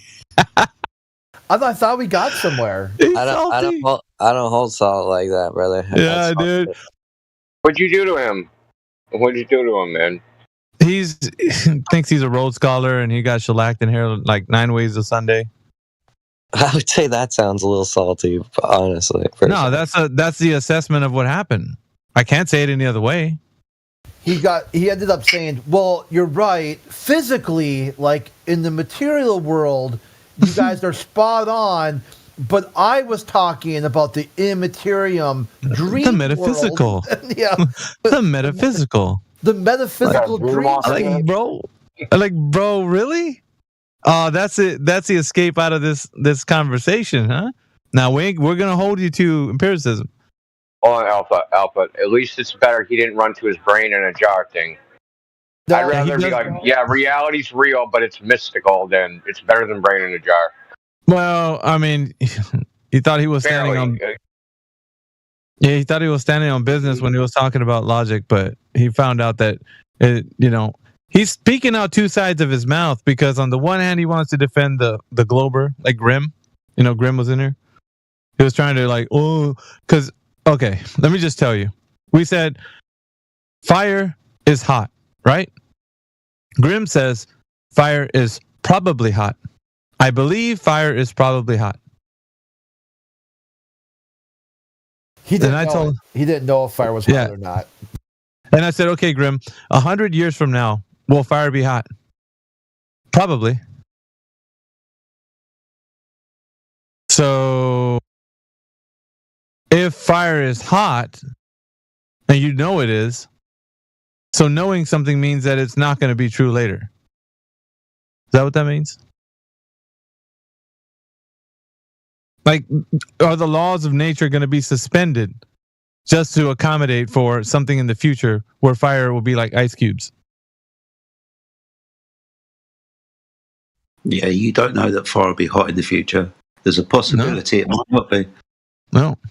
When hell freezes over. No. Well, I will just make this point that in the biblical worldview, that the laws of nature are supposed to change in the future. Okay, so we call that, once again, because you misunderstand, that's supernatural.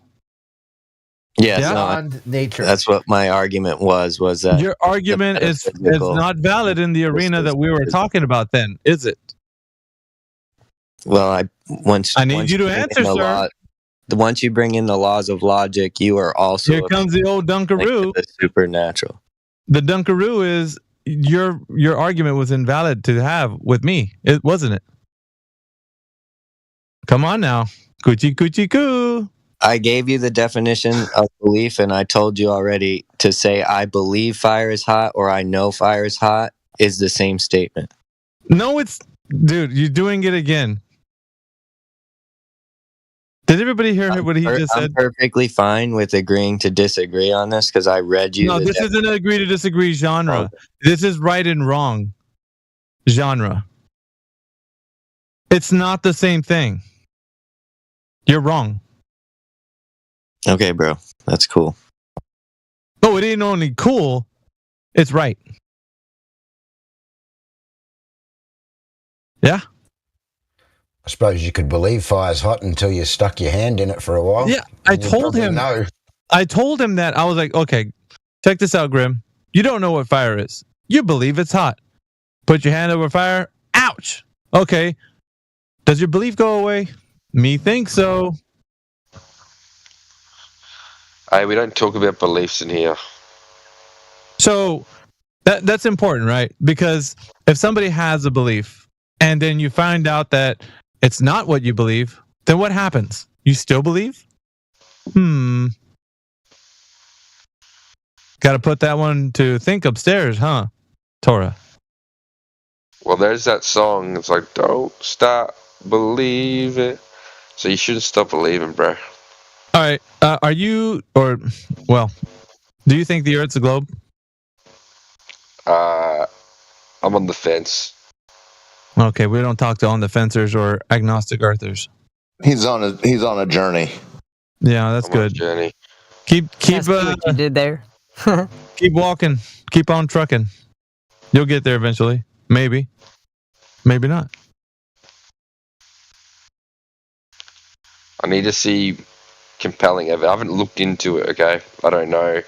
All right. I'm not saying once or not, I haven't looked into it. I'm like ready to be swayed. I'm like a sponge. Ready to be swayed? Well, your own mind can do that for you. Void of anybody in here twisting your arm or till they're blue in the face and, dude, just trust me. And you're like, nah, I don't think so. So, yeah, you got to do that. I like being influenced. I have a rubber arm, It's good. You like your ears tickled, do you? A little bit. We'll have Torah talk to you because that's what he likes doing. Tickle, tickle, tickle. Right, Torah? You old salty son of a gun. Yeah.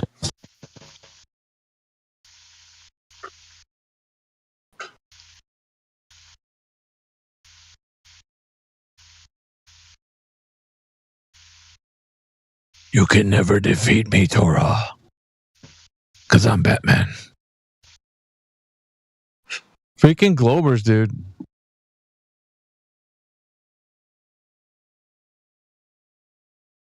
I haven't met my quota of $4 a day. I'm $1 short. I don't get it, Torah. What do you guys have to gain from taking that stance in a conversation/debate? Because all it's doing is letting everyone know that you're just setting yourself out to just wiggle out of any time you're cornered. That's not what I'm doing. I'm actually trying to. Yeah. So what is it that you have to gain from this? I'm trying to convey the Bible as the ultimate truth, and that is where all truth comes from. It's the only worldview that has coherency in explaining the uniformity in nature, the laws of logic, and epistemology. That's great. But what we were talking about, and what you disagreed with, and then you agreed with, because you were flip-flopping, right? You spent like 15 to 20 minutes disagreeing with me, and then at the very end, I got you to agree with me, and then Crit came around, and he got you to agree with what I said all as well. So you were double speaking. And methinks you still are. You're confused, sir. You'd like to say that's what you adhere to. Steel man the argument between you and Grim, you built a straw man, straight up. Oh, explain how. Example. And then you were defeated by your own straw man. You couldn't even defeat the straw man. Those are words. Now give me the example. Yeah, you said that Grim. You don't got what it takes, do you? You said that you don't got what it takes, do you? Well, no, you don't got what it takes. So give me the example. Give me the example. Yeah, you said that Grim believes that fire is hot. Probably. Now you could go and rewind the tape, and he didn't put those words in a sentence together at all. You need to clean the wax out of your ears.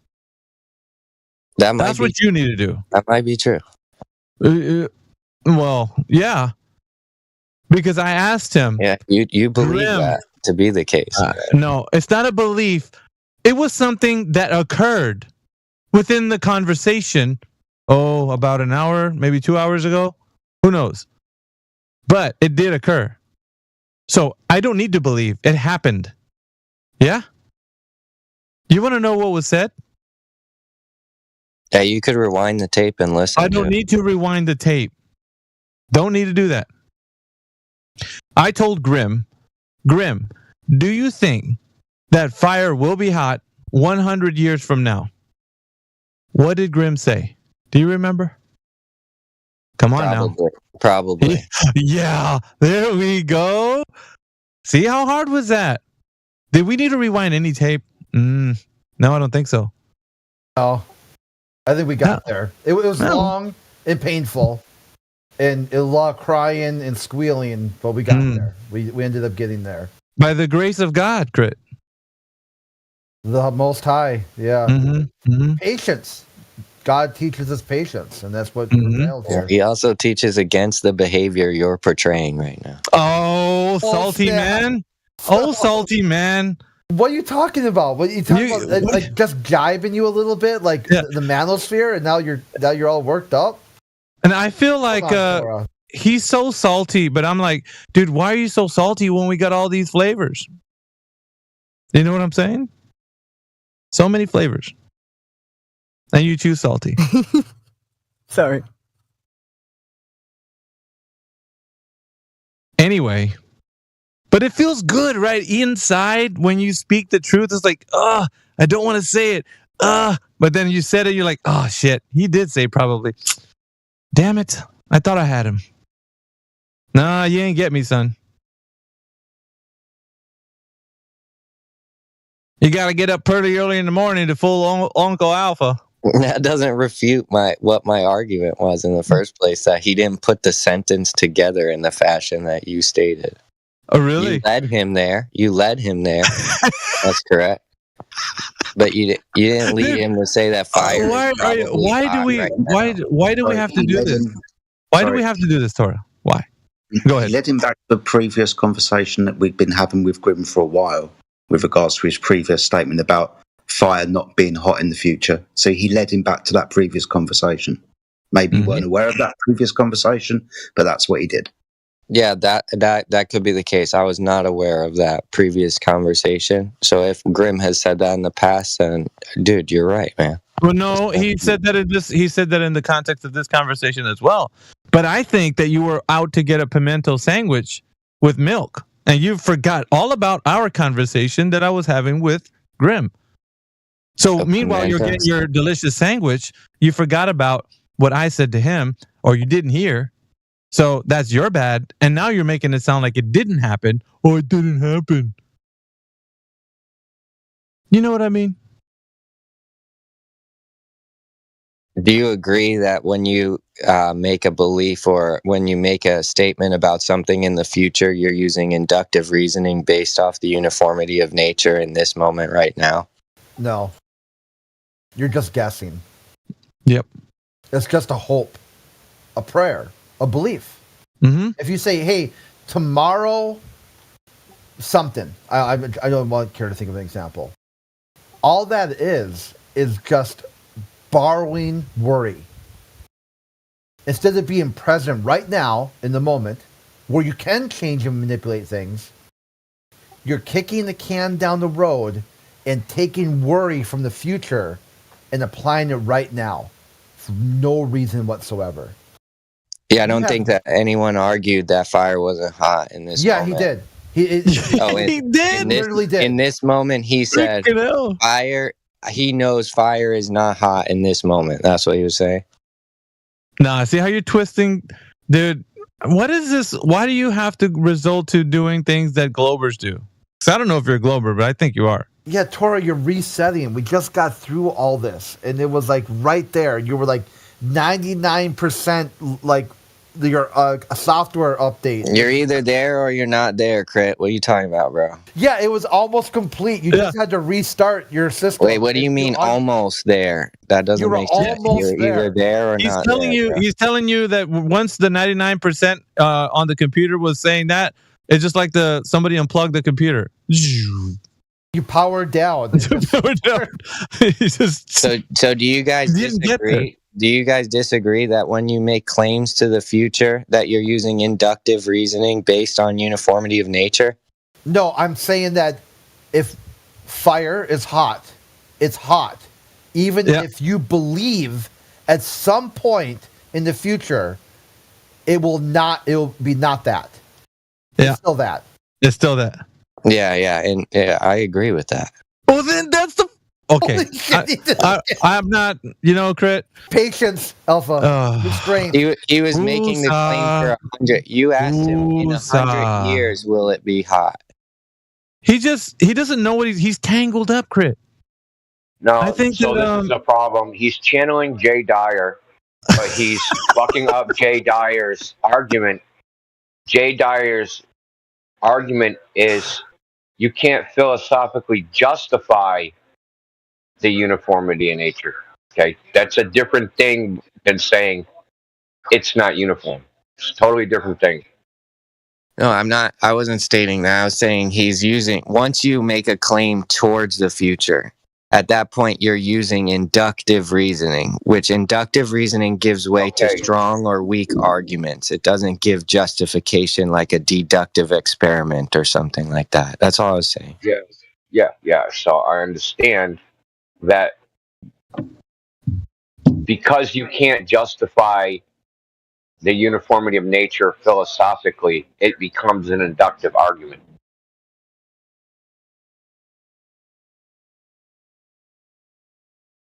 Right? Yeah, magically everything could change, but probably not. But nature itself and the laws thing, yeah, nature itself and the laws therein have always stood the test of time. There's nothing that changes within like the construct of what we understand reality to be. There's these laws on your belief system. Really. So is fire going to be hot tomorrow? Is fire going to be hot? Listen, dude. Is fire not going to be hot tomorrow because you believe it not to be? In my belief system, man lived to 900 years old. Answer my question, you weasel. Tomorrow, will fire not be hot if you say it's not going to be hot? Will fire not be hot? If I say no, I'm not the ultimate source of all intelligence. Okay, so fire will be hot tomorrow, even if you say fire will not be hot, right? I believe fire won't be hot tomorrow. I say so. Hello. That was just a statement. You didn't ask me a question or anything. If you say that you believe fire won't be hot tomorrow, will it not be hot? No, that is not correct. Okay. I'm not the ultimate source for intelligibility. So we'll answer the question. Tomorrow, regardless of your belief, will fire still be hot? Regardless of my belief, correct. Okay. See, all is well.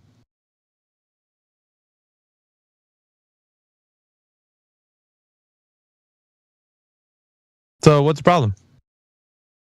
That wasn't my argument, so I don't know what you're talking about.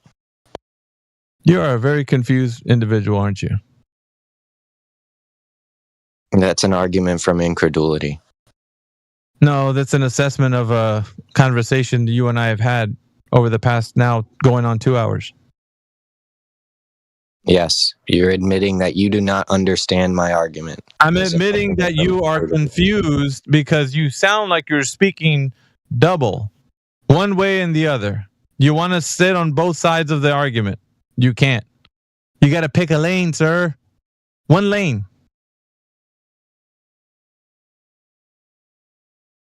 The problem is you're looking at one side of that argument.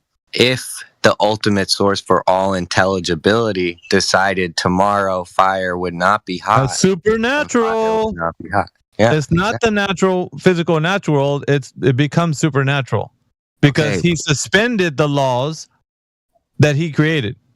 Okay. So that therein, uniformity of nature. No.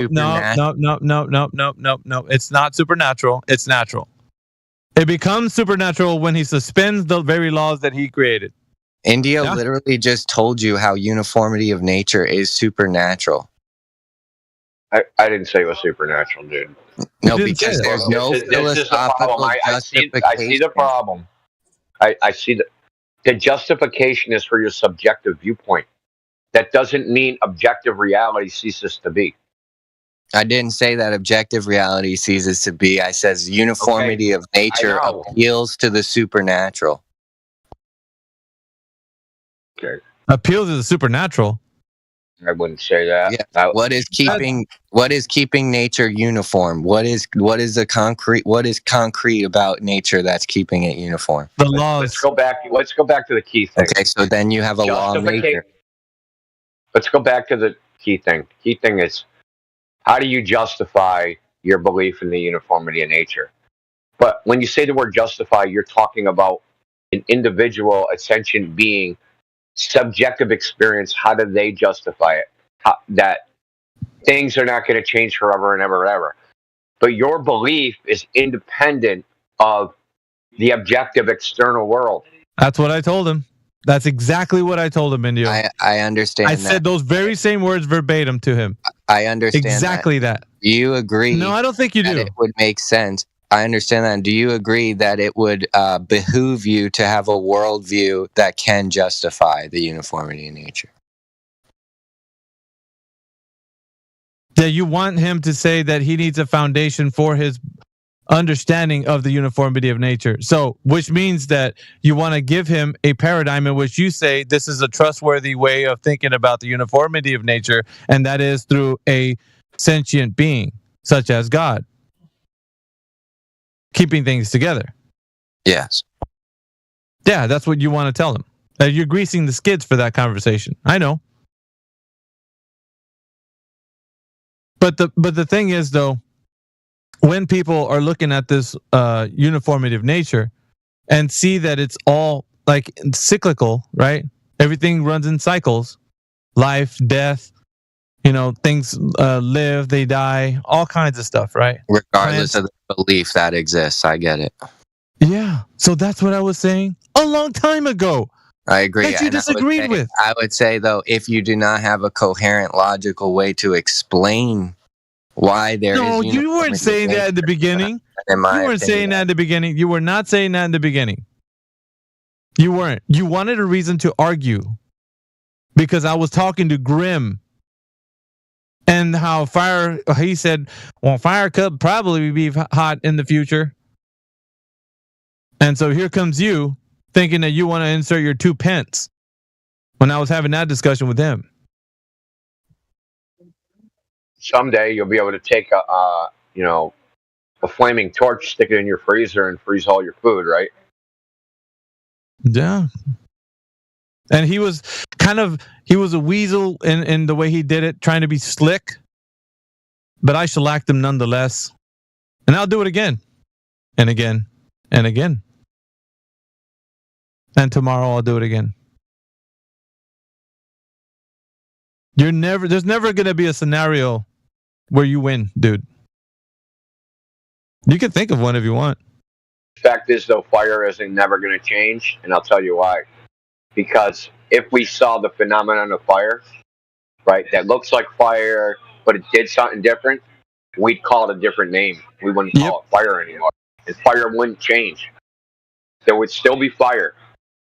The thing, that fucking thing with the flames, and then it makes things hot, we would call that fire. And if we had flames and it made things cold, we'd call it something else. Yep. Yeah, I agree. That'd be the law of identity at work. Well, then metaphysical Bob's law. your uncle then. Yeah, so that's a metaphysical law. A metaphysical.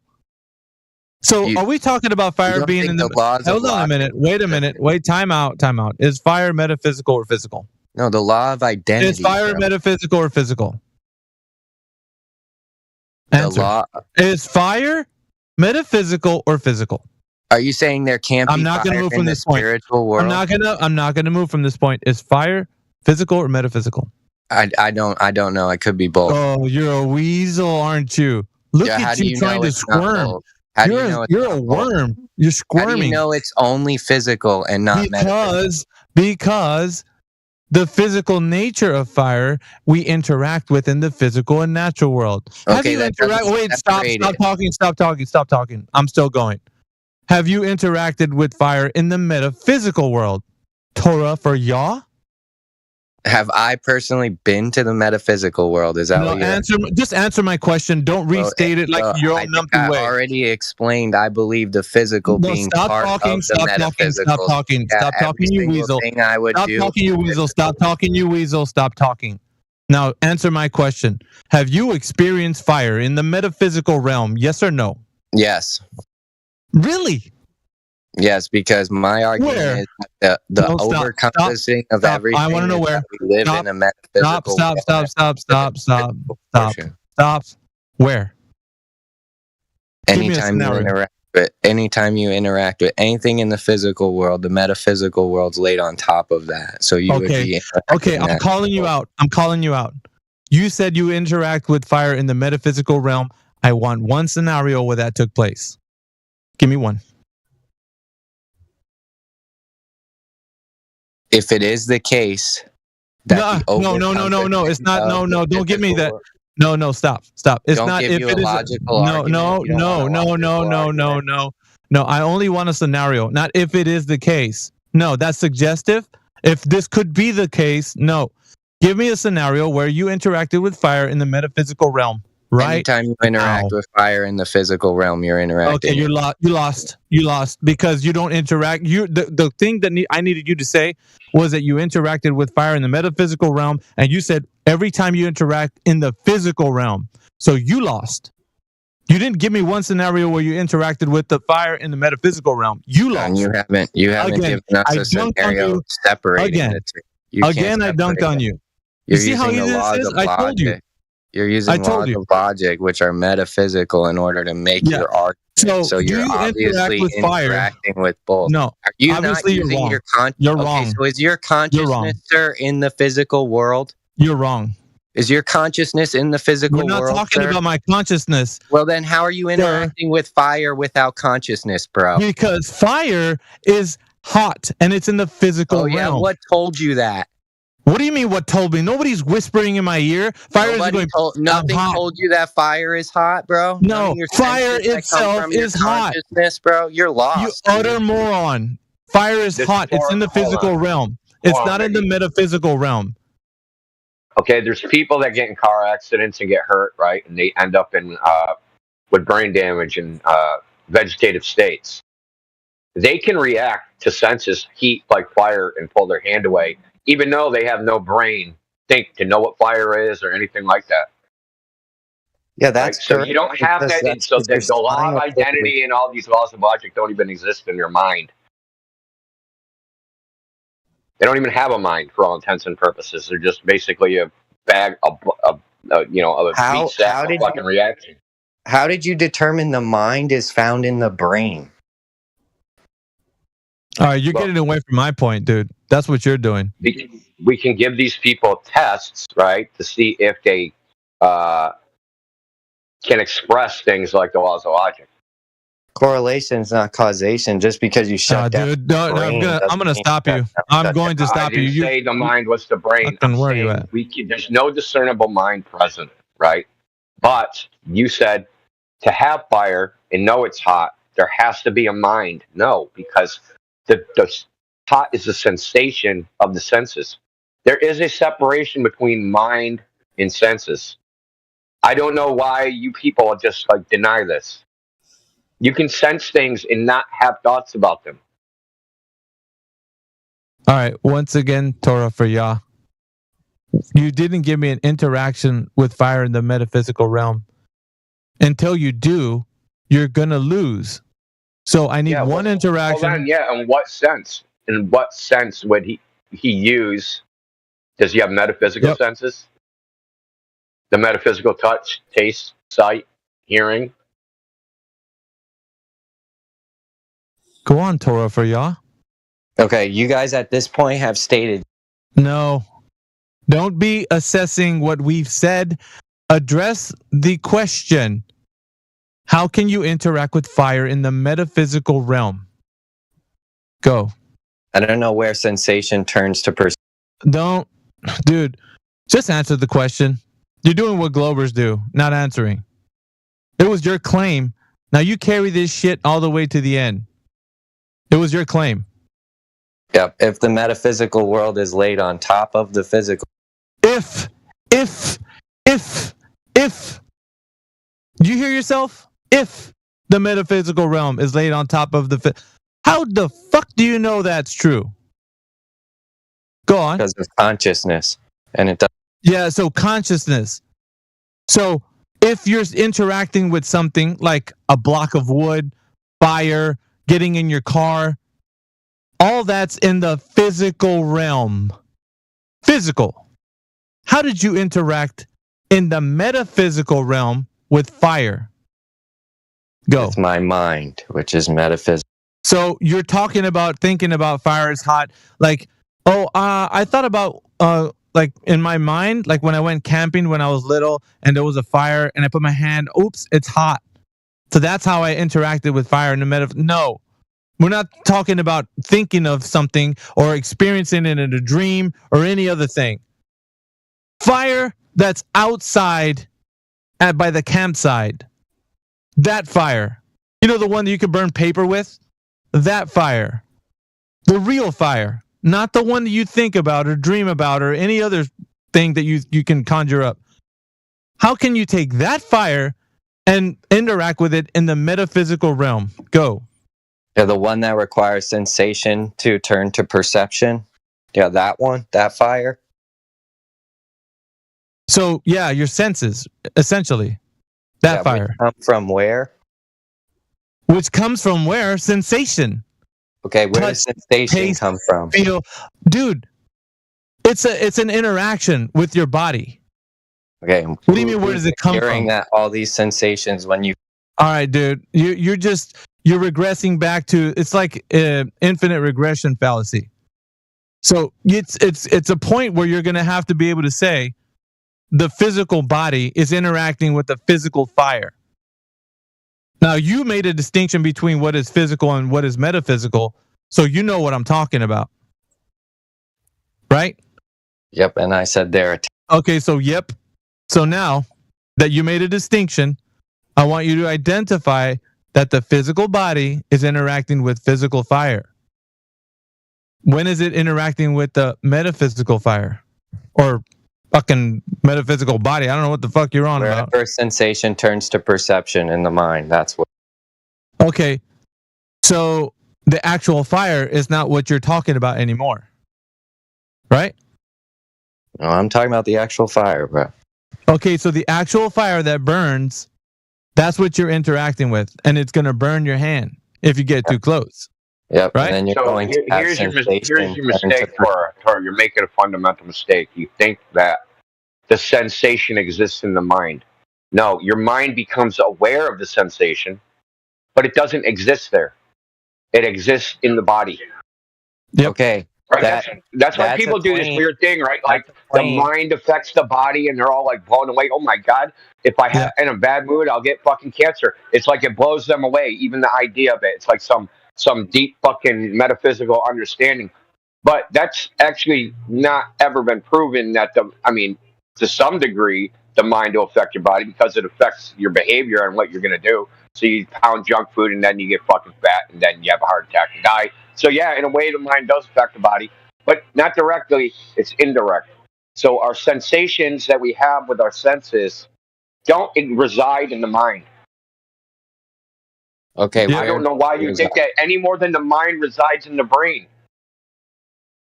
So you can't bridge. You're trying to bridge the gap from the physical to the mental mental one way, but you're banding it another way. Yep, that's true.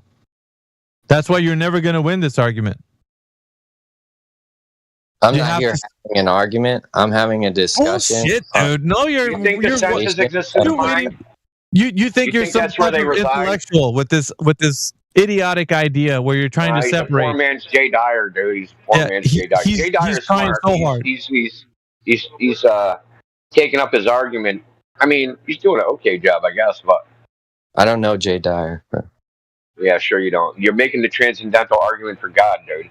Yeah, and I've studied Dr. Greg Bonson, Van Til. I haven't studied Jay Dyer. None of those guys are helping you now because you're failing. Yeah, Jay Dyer's contemporary. He cites Bonson and Till and all those guys. He has a better argument. I'll have to check him out, dude. Thank you for the info. He's on YouTube. He debates lots of people, dude. He's actually a pretty smart fucking dude. He also does, I don't know what you call it. I'm not even going to get it. You'll find out. Yeah, it's great. But it's still, I think he's going to be more confused after he watches him because he's already confused now.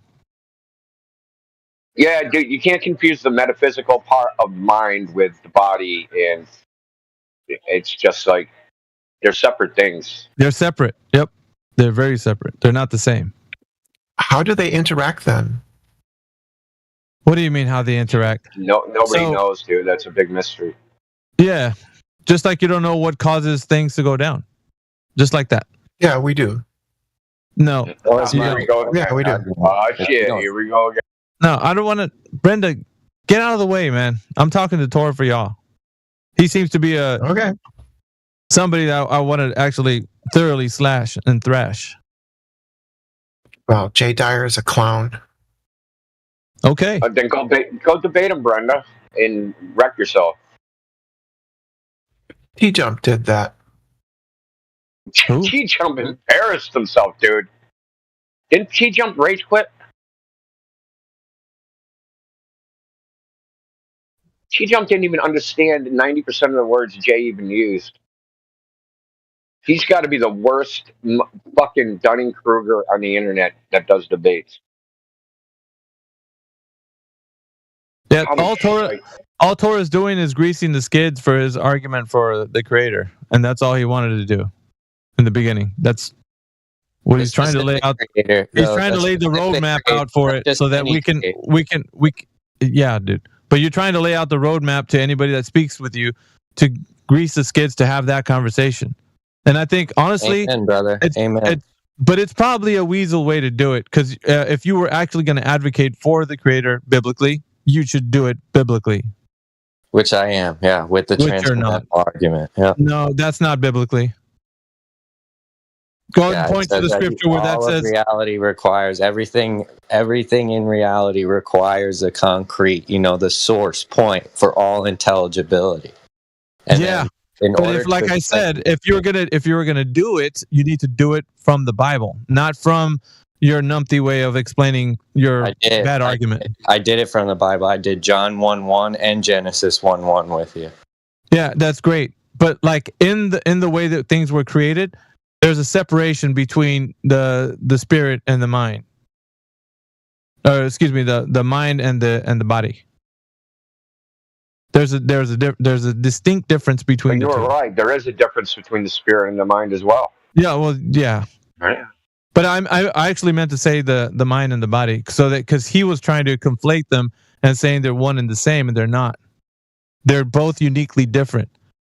Because in the beginning, Adam was created from the dust of the earth, and he was molded into the body, right? So when the body was created and ready, God breathed into his nostrils the breath of life, in which the spirit entered into him, and he became a living soul. So therefore, prior to that soul being breathed into him, he was a body. But that soul was the animation of that body. The ghost in the shell, if you will. Yeah, the meat suit. I get it. Yeah. So I agree with you. I would say I call the mind the soul, the spirit the breath of God, and then you have the flesh. So yeah, this is how Hebrews break it down because they call it the consciousness. While the spirit is in the body, it's sensing through the body. It experiences the physical and natural world through that body. So the body is what's experiencing the pain, the joy, all the feeling, the sensations, all of it. The spirit is kind of just going along and saying and recording, but the body's experiencing the sensations. I know. I understand that's your viewpoint, but I don't believe. No, it's not a viewpoint. That's not a viewpoint. That's exactly how it is. That's exactly how it is. Well, then why when Brenda asked the question, why do they interact? How do they interact together? You say, I don't know. Yeah, it's like you driving your car. You're inside of your car. You experience the vehicle. You can feel the road and all that when you're driving it. But when you're outside, you don't experience it. And the problem is, what you're trying to do is say that they're both one and the same. Like the person in the car is one and the same, and it's not. They're two unique, different, distinct. Different. Me and the car are physical, so we can interact. Yeah, but it's not the same though. The analogy here is that the person inside of the car is like the mind inside of the body. So how does the mind interact with the physical? Yeah, it's taking a hold of the vehicle. But what he's trying to say is that the metaphysical is interacting with the physical, and it's not. It's the physical the physical body. The physical body's interacting with the Christ, Brenda. Nobody knows what the transmission is, right? The gearing between those two things. Well, then nobody knows that. You can't claim it as a fact. You can't claim it as a fact. Then hold on. I would say it like this. I can claim it as a fact because we can observe the interaction. I can observe it within myself. No, you can't. Yes, dude. Like, look, you could say it like this. Yeah, then how, like, when I go, right, and, like, someone slaps me in the face, and I'm, like, traumatized because it was a loved one, right? So I feel the trauma in my mind, but because of the pain of the body, so how did it jump that bridge, right? How did it go from the physical world into my mind? Nothing jumped the bridge. It's just how you reacted to the slap. Okay, let's put it this way. Have you ever got... It could have been in a different context, right? Like, say they slapped me and it was some freaking, erotic fucking kink I had, right? And in that case, it would be pleasure. That's right? you. So my mind that's all you. But the sensation of the body was always the same. Yeah. That's just you. Hold on, Indio. Hold on. Let me come through here because I'm trying to get this point across. So if you're saying that you're interacting, that you as a metaphysical, then you would have to separate the physical from the metaphysical to say, the metaphysical can interact with the physical. Like your consciousness separate from your body can grab a hold or get burned by that fire. And that's untrue. That's untrue. That's not true. You cannot say that. I'm not talking to you, Brenda. So when you say that the metaphysical is interacting with the fire, you're incorrect.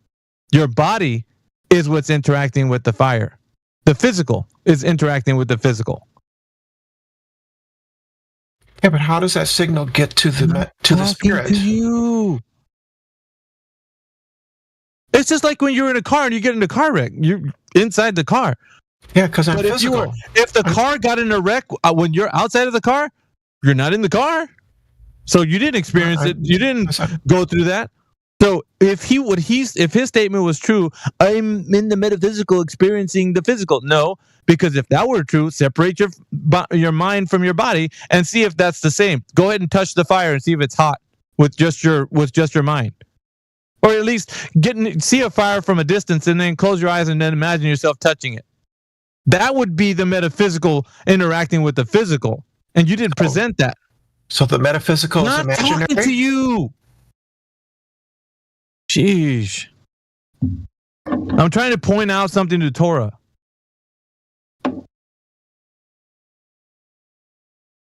This should be a great lesson for you. You can realize you can drop this nonsensical argument. Can I recommend using material and immaterial rather than physical and metaphysical? That's sort of what the use. She's corporal and incorporeal. How about that? Yeah, you can pick any. I mean, what difference does it make? It's still going to be something where you. I need to bring up something that needs to be said. So when we experience things in the physical world, there's three ways which you can experience them. You can either experience it directly through perception because it exists within your presence and you're sensing it directly immediately at that time, or you can remember doing that, right? Or you can imagine doing it in the future or in the past or any other time, right? So say I have a frickin', 14th century Louis the 14th fucking chair or something, right? And I look at it, and then a week later I can remember that I looked at it. But if I've never seen one, I can imagine that I looked at it, right? So there's three ways which the mind can interact with the physical world. There's only one way in which it's actually direct. Through the body. That's not the mind interacting with the world. That's just you referring to your memories or your imagination. But you are a mind, right? Yeah, we're getting things it's getting too thick now. We're getting more. Well, let's say, okay, Brian, let's use this scenario. I see a chair, and a week later, I remember seeing the chair. There was a physical interaction which caused that memory. So even in your worldview, there's a chain of physical reactions that cause that memory. That's correct. Okay. The memory is physical. It's stored physically in your brain. So now if I imagine that same chair that I remembered sitting in my living room, it's like a hybrid of the memory and the imagination, but there's still a link there to the physical world because that's where the memory came from in the first place. Right? So there's always going to be some physical link. There's nothing that's really rising independently. Yeah, and what Indio's talking about as well is indirect.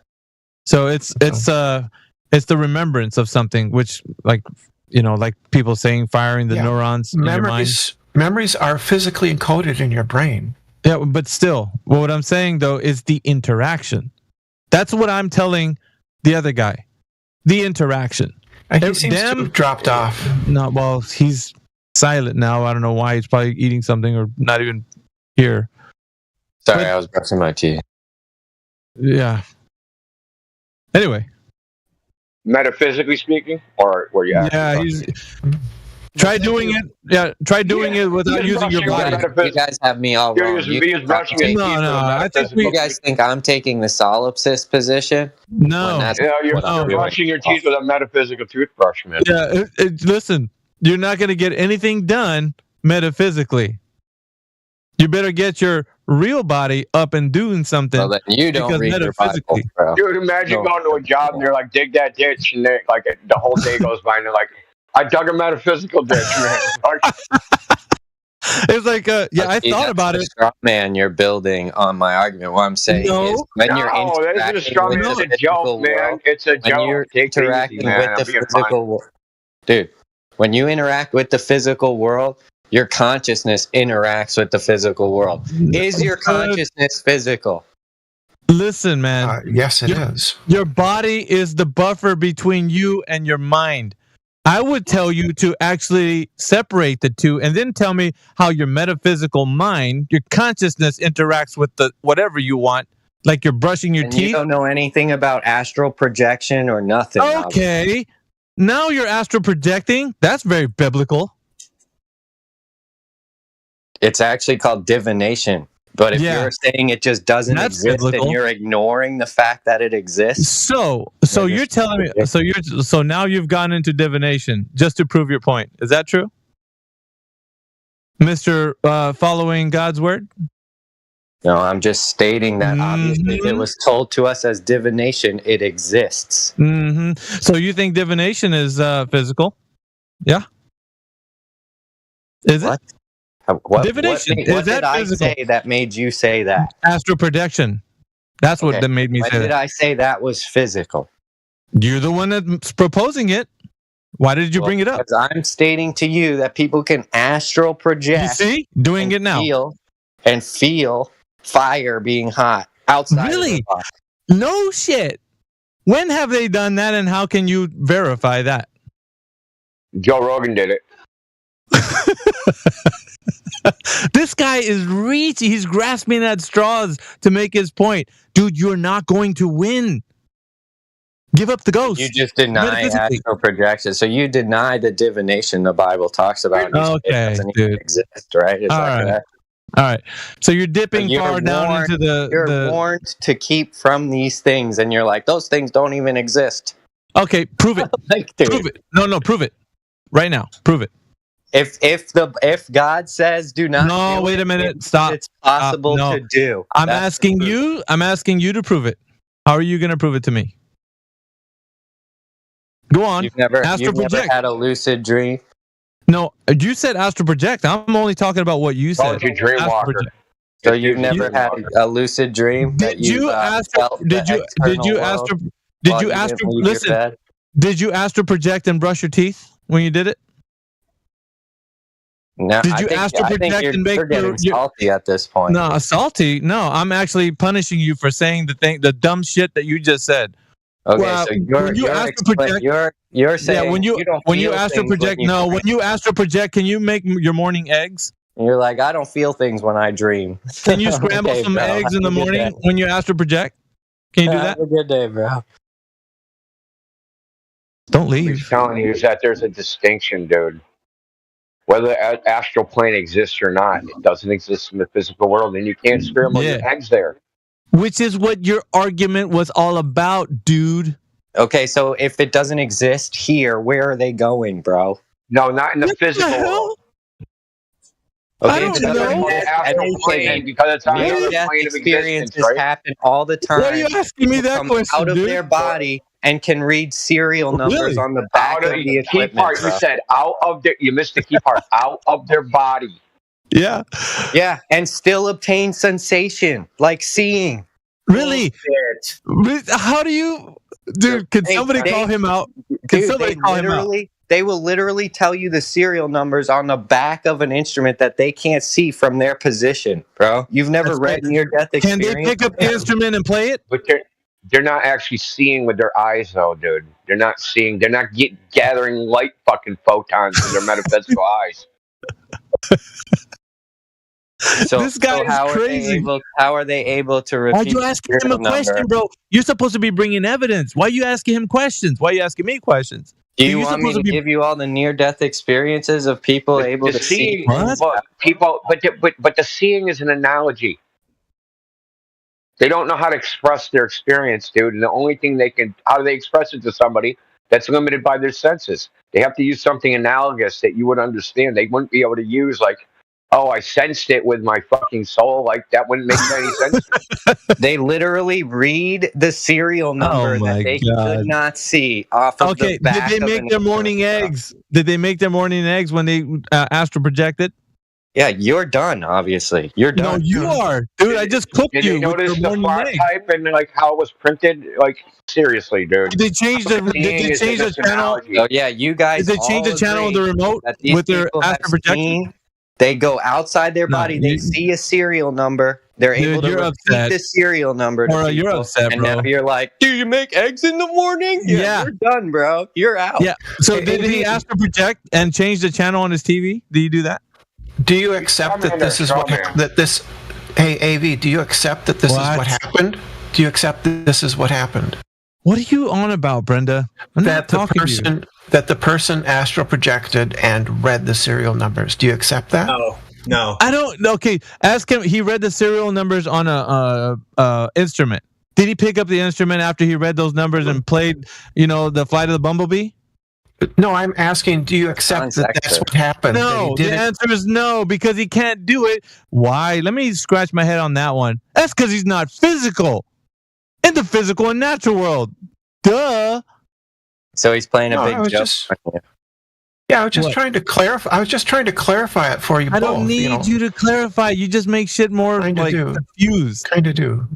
You should also use material and immaterial instead of metaphysics. Get out of the way, Brenda.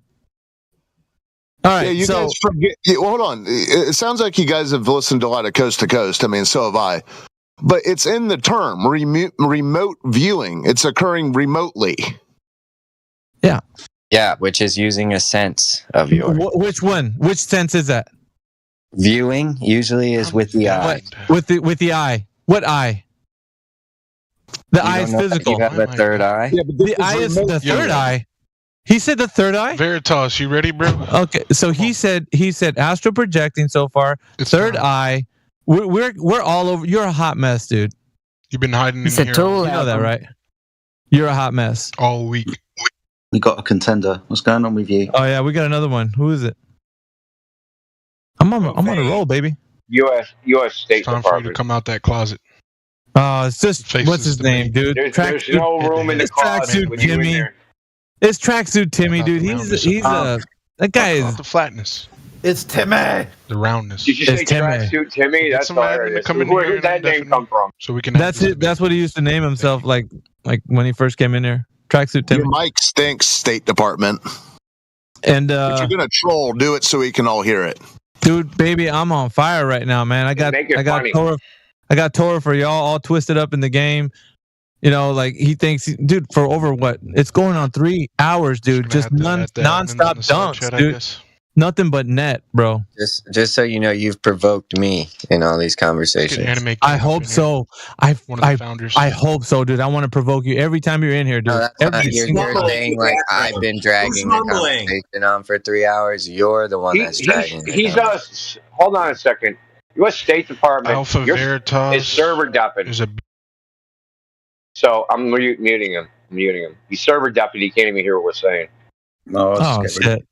Yeah, we just get rid of him. Don't come in here just to put your fingers in your fucking ears. You have a lot of confidence, Alpha. Yeah, that comes with experience, Brenda. King Kong up in this motherfucker. King Kong, baby. Sometimes it does. That's all right. You'll get there someday. In the meantime, you think so? Yeah. In the meantime, have a bag of popcorn and listen to me roast this guy. I think he's done. Ah, man. I just barely began to define myself. All right, if you guys say so. I've toyed around with him enough. He's pretty salty by now, dude. I just want him to be seething. Can I get him to be seething one time? AV, can I just I see what it is. That's what upsets you, is I could keep a calm demeanor and you prefer people to get really upset. No, you could keep whatever demeanor you want. I know that it doesn't matter what you define seething as. I don't well, you being here for 3 hours, whereas you could have been Netflix and chilling. So I know that at some level I've got under your skin. I know that. Yeah, you don't sound like Stephen Wright anymore. I chill in these spaces for days, bro. What are you talking about? Yeah, I know, but I chill in these spaces for years. And do you think this is winning? You think this is winning, don't you? You think this is winning, don't you? Oh, dude, this isn't winning. This is like fucking. I don't even know what it's like. Winning would be the level that's below where I'm at. Yeah. Yeah, remember, Brenda, you said we wouldn't be here. Brenda, remember your own words. You said we wouldn't be here. I don't think I ever said that. Oh, I think you did. It's clipped. Maybe. Ask a question. Where's the freaking popcorn? It's pinned right there in the comments. You typed it out. Go do something else, man. Maybe she metaphysically. Go astral project and change the TV or something. Make some scrambled eggs with your metaphysical. AV, can I ask a question? What's up, T? Whatever. Can you astral project and read lottery numbers? Dude, you know what? That's on my bucket list. I might have to do that before I depart. I would have to say, okay, before I leave, I'm gonna go get you guys, the winning numbers. But we have to wait till the jackpot's up at least over, 1 billion or something. Yeah, what if you can only read the winning numbers from the past? What if you can't read them from the future? Yeah, that's like the whole assumption is now people that are astral projecting are going to the future. Like, where are you guys coming up with these arguments? In Torah for y'all's universe, you can do whatever you want. When you leave your body, you can read lotto numbers, you can read license plates, you can, I don't know, just think about it. You can do it physically. You can do anything you want physically. So just be careful. Don't do too many things because somebody will catch on to you. I don't know if you know the story of Christ and his resurrection, but he came back, he ate and walked through walls, bro. Supernatural. Once again. Eating fish is supernatural, bro. You can't, the thing that he did, yeah, it's supernatural. That means he could suspend the laws. Suspending the laws. Straw man and then suspending the laws of nature, because he can do that. He created them, so therefore he can suspend them and do what he wants. Didn't Thomas put his finger on the wound? Mm-hmm. Yeah, don't you know that that's not spiritual. To you in the Bible is that you will be made like Christ? Yeah, that's great. But you always try to grease the skids. But you fail to remember that the past you were astral projecting like the heathens would. Don't do like the heathens. So you were appealing to those who astral project and divination and such. That's not a good look for you, man. I didn't claim to do astral projection. I claim the Bible you appeal to it against doing it, which means it exists. Yes, but you said it is real. People are reading serial numbers off of instruments. How do you know that? If the Bible warns against it, it's real. What, astral projecting? Astral projecting? Yeah, it's real. Okay, well, just show me the verse where it says that. Divination. The Bible. No, astral projecting. No, astral projecting. You need to look at the story of Saul when he summoned the prophet from the dead. Yeah. You don't know these stories? Yes, I do. But in what context is somebody going? What's going on there? Listen, when somebody's that's not possible for people to do. Yeah, when you say that something is going on, it's considered as divination. Yeah, like astral projecting. Yes. No. Yes. No. Yeah, astral projection would be divination. Correct. Okay. All right. So you appeal to this as a way to prove that your point was metaphysically, you can show us how you can interact with the physical and natural world. Yes? Correct. Through divination. Okay, correct. So how do you know that somebody that astral projects is interacting with the physical realm? Because the Bible says so. No, I'm asking you, dude. What's your evidence? That's where I get all my. Okay, so you're telling. I know. So it's you thinking that you're supporting your idea from taking something out of context. I didn't take it out of context, bro. Yeah, Go ahead and prove I've taken it out of context. Tell me where it shows astral projection is happening. Alpha, I can steel man it for you. He's saying that because the Bible forbids it, it must be real, because you wouldn't forbid something that isn't real. Yeah, but what I'm asking him is a very specific thing. Astral projecting and interacting with the physical and natural world. That's what I'm saying. Yes. When does it say the transfiguration of Christ? Okay, but you're not telling me. Yeah, that's not divination, is it? Do you that part? What do you mean? I'm giving you an example. Is that divination? Not. What do you mean? Is that divination? You said transfiguration of Christ? Yes. Why would that be divination? No, I'm not. You're telling me. You gave me the example of divination being astral projecting. Yeah. Yeah, for the purpose of whatever they're doing it for. Okay. Yeah. So then, how do you know that particular thing is the case? How do I know what particular thing is? Astral projecting. Follow the plot. Yeah, you get lost. Projection is something that can occur in the world, and if you do it for the wrong reasons, that's called divination. Okay, that's a lovely story. Now the evidence, sir. The evidence for astral projecting being in the scripture? No. Being something that can interact with the physical and natural world. My God, dude, you are slow. He's saying that if the Bible forbids it must be the case, right? Get a lawn chair and sit down. I'm talking to him. If the Bible said don't eat mushrooms... You're going to squawk one more time, Brenda. I'm going to mute you. You're not making this interesting for me. And Brenda, you have no business talking about the Bible anyway. I can talk about the Bible. Okay, but somewhere else, not here. So you made him lose his point, but I'm going to bring it back to his point. Yeah, go ahead.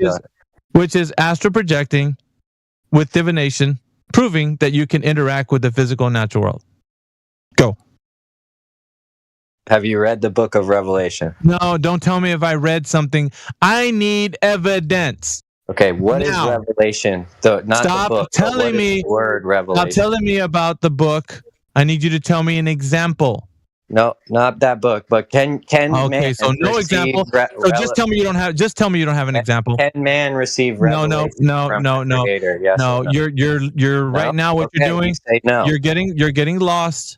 And I want you to just come forth and tell me you don't have an example of astral projecting and touching things in the physical natural world or interacting with them in that way. Go ahead. I understand your question. You're saying, give me an example of a character in the Bible that astral projected No. Void of the biblical reference. Because you pull it up to show an example, but I'm asking you, where has this happened ever, anywhere that you can point to and say, look at this one right here. This is an example of somebody astral projecting and then touching or moving things around in the physical and natural world. What example can you show me of that? Oh, okay, I'll go look for one for you. No. You lost. He gave you... Stop talking, Brenda. No, you said, let me go look for one. Means you don't have one now. Means you lost again. But he gave you an example. No, stop.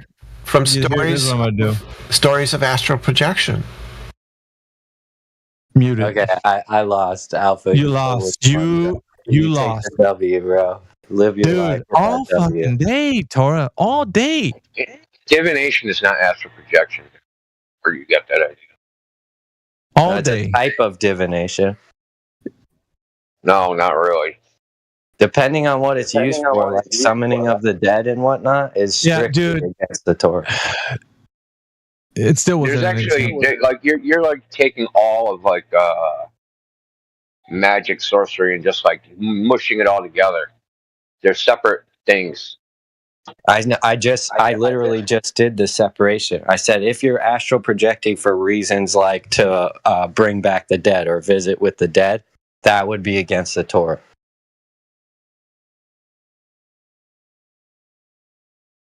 Okay, that would be called scrying, right? Divination, they speak to the dead. It's called scrying. It's an easy win, Indio. Astral projection is projecting I guess you'd call it spirit form, ghost, whatever you want to call it, into the spirit realm, right? The incorporeal world. Not the world of the mind, right? The world of, I can't speak on it. I've never done it. So Oh, neither has Torah, but he's still speaking on it.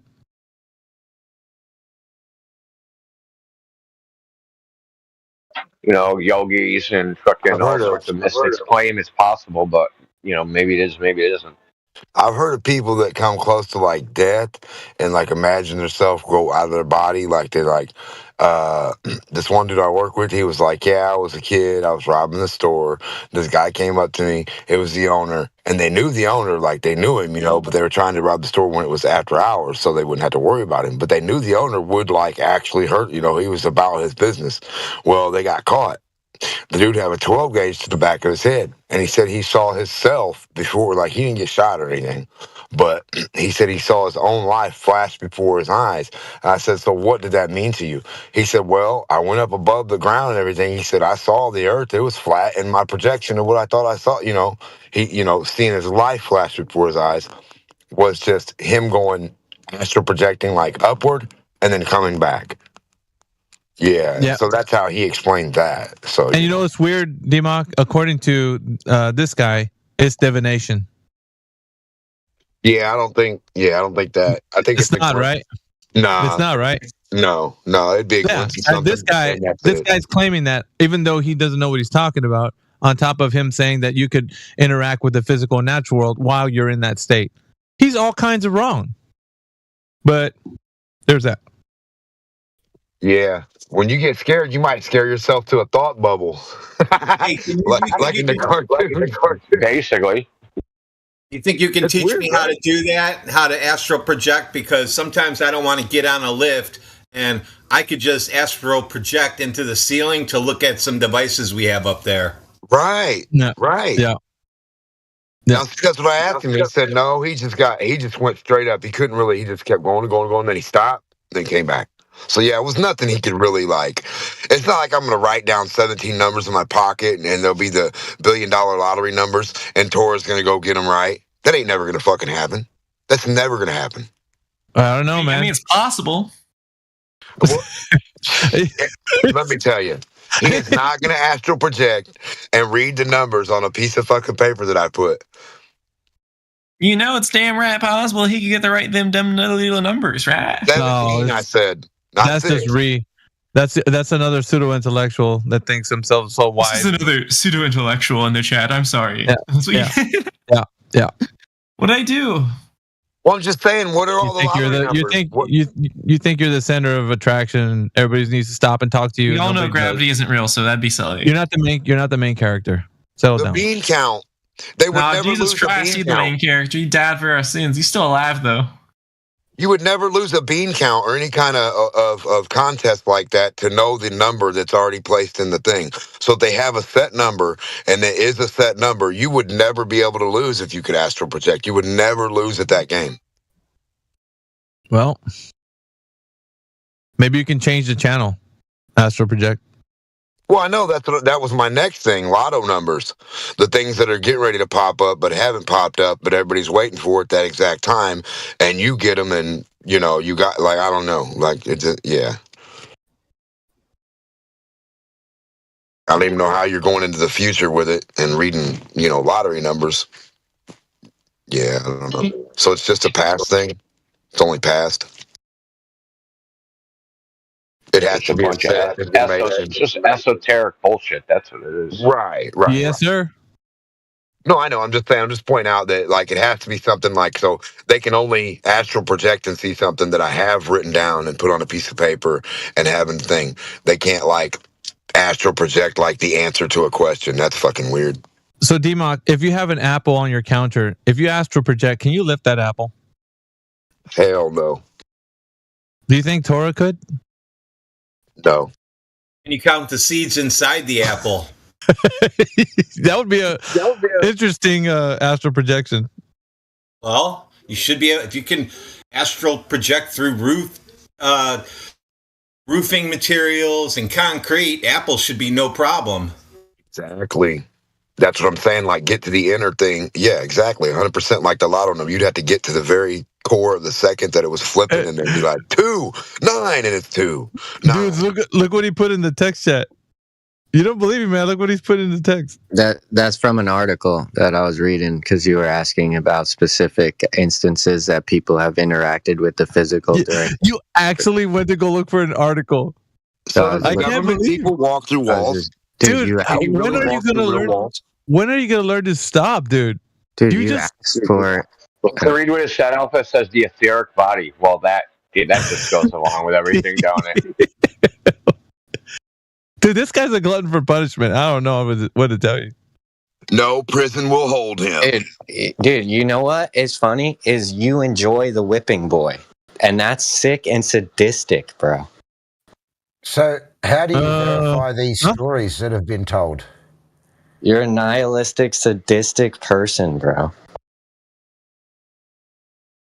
Say that 3 times fast.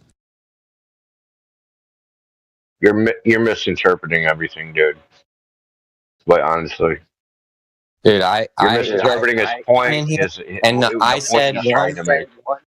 I said one statement to this guy. I told him I believe you saying I believe fire is hot and I know fire is hot are similar statements that I really wouldn't get into an ethical debate over. And now 3 hours later, this dude that thinks it's like awesome to just whip people or something, bro. Like, what's going on here, dude? Debate, dude, belief and knowledge are almost dichotomies.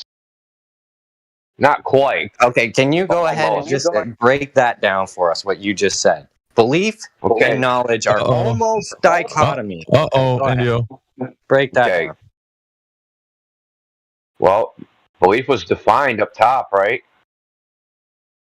Acceptance that something exists or is true, especially one without proof.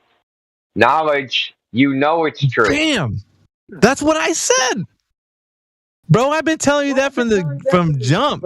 I don't know where you're getting your definition that states especially without proof. When something is especially, that means it's a special case. That doesn't mean all beliefs require that special case.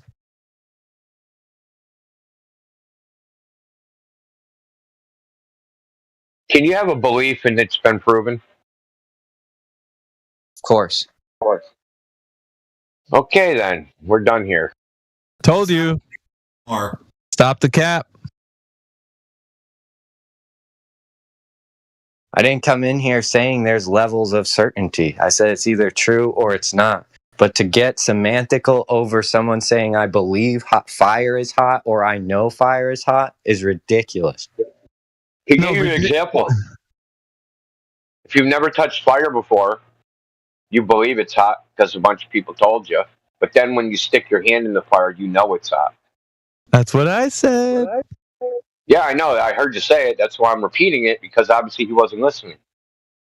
Maybe he needs Radwin to tell him. Yeah, do you know there's special cases for that scenario that you just gave? Like if someone doesn't have sensation of feeling? Then they wouldn't know. They'd still believe.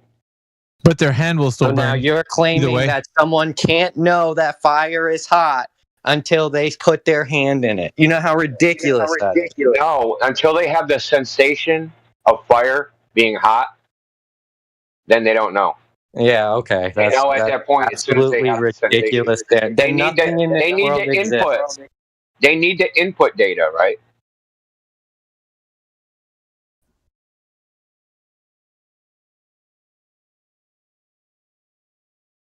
You should stop on your head, Tara. This isn't like my idea. Like, so I know people don't like the court system or the legal system, but they deal with shit like this all the time and have been dealing with it for hundreds of years. Okay, for something to be a fact, it has to be witnessed by a human being that is competent, possession of all their faculties. It has to have been experienced with one of the senses.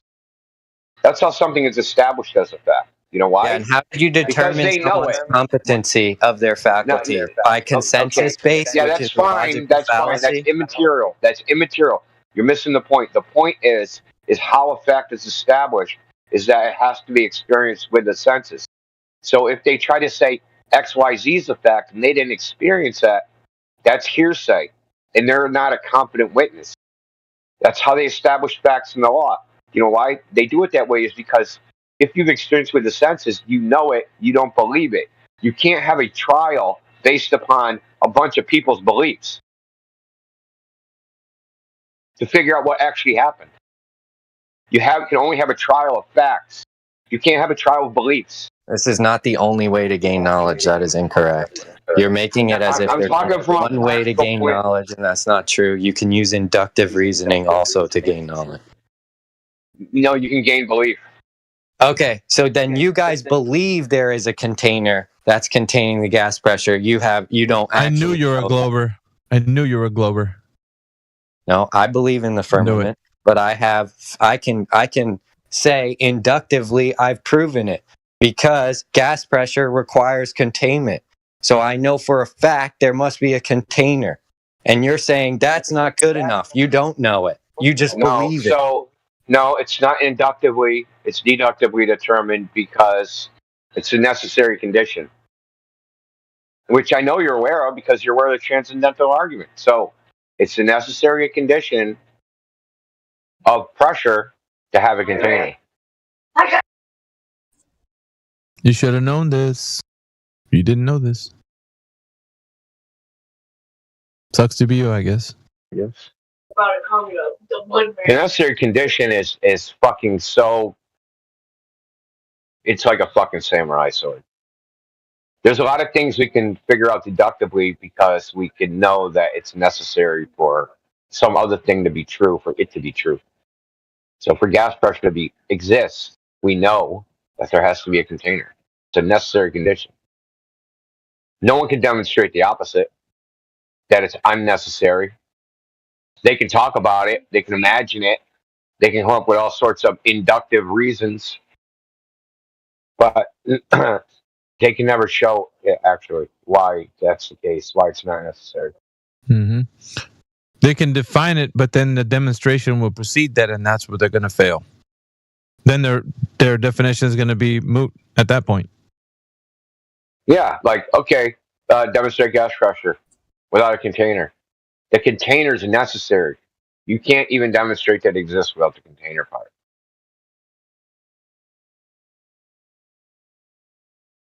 Good luck trying to prove it's not necessary or demonstrate it in any way. Yeah, you can draw diagrams, right? You can draw diagrams on sheets of paper and say a bunch of fucking words and invoke fucking other metaphysical concepts like gravity, but you can't actually demonstrate it in any physical way.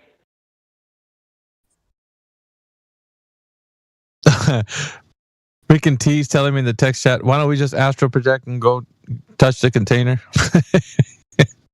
Enoch did that, but sorry, I had a phone call. Enoch did that, but sorry you had a phone call.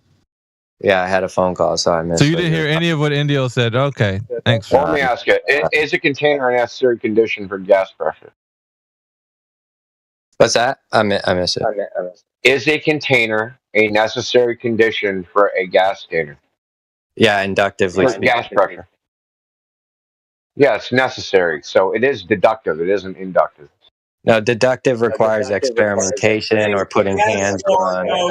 You explained deductive reasoning a second ago when you said you can't know fire is hot until you experiment with it. That's how you gain deductive knowledge. However, you have inductive reasoning and a strong argument for there being a container.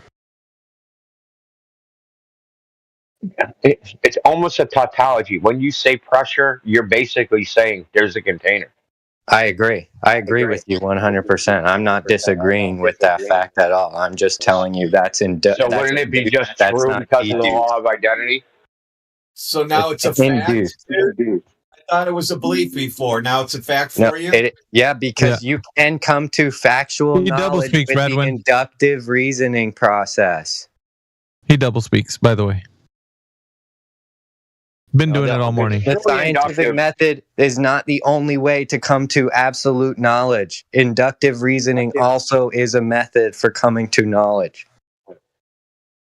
Yeah, but can inductive reasoning prove things? Nope. Inductive reasoning says the necessary antecedent for gas pressure is containment.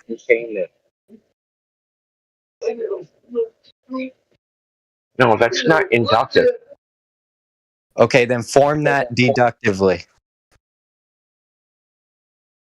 X is a necessary, or Y is a necessary condition of X. So that's an inference. No. It's yeah, not you're using an inference to be necessary. in logic. It has to be necessary because container and pressure is the force exerted on the walls of a container, right? Because you have the definition pressure contains the word container in it, right? It has to exist for pressure to exist. Definitionally, it's true. Exactly. Definitionally, you've induced that this be the case. You have not deduced it to be the case because you have not experimented with it yet. It's deductively too because it's defined that way.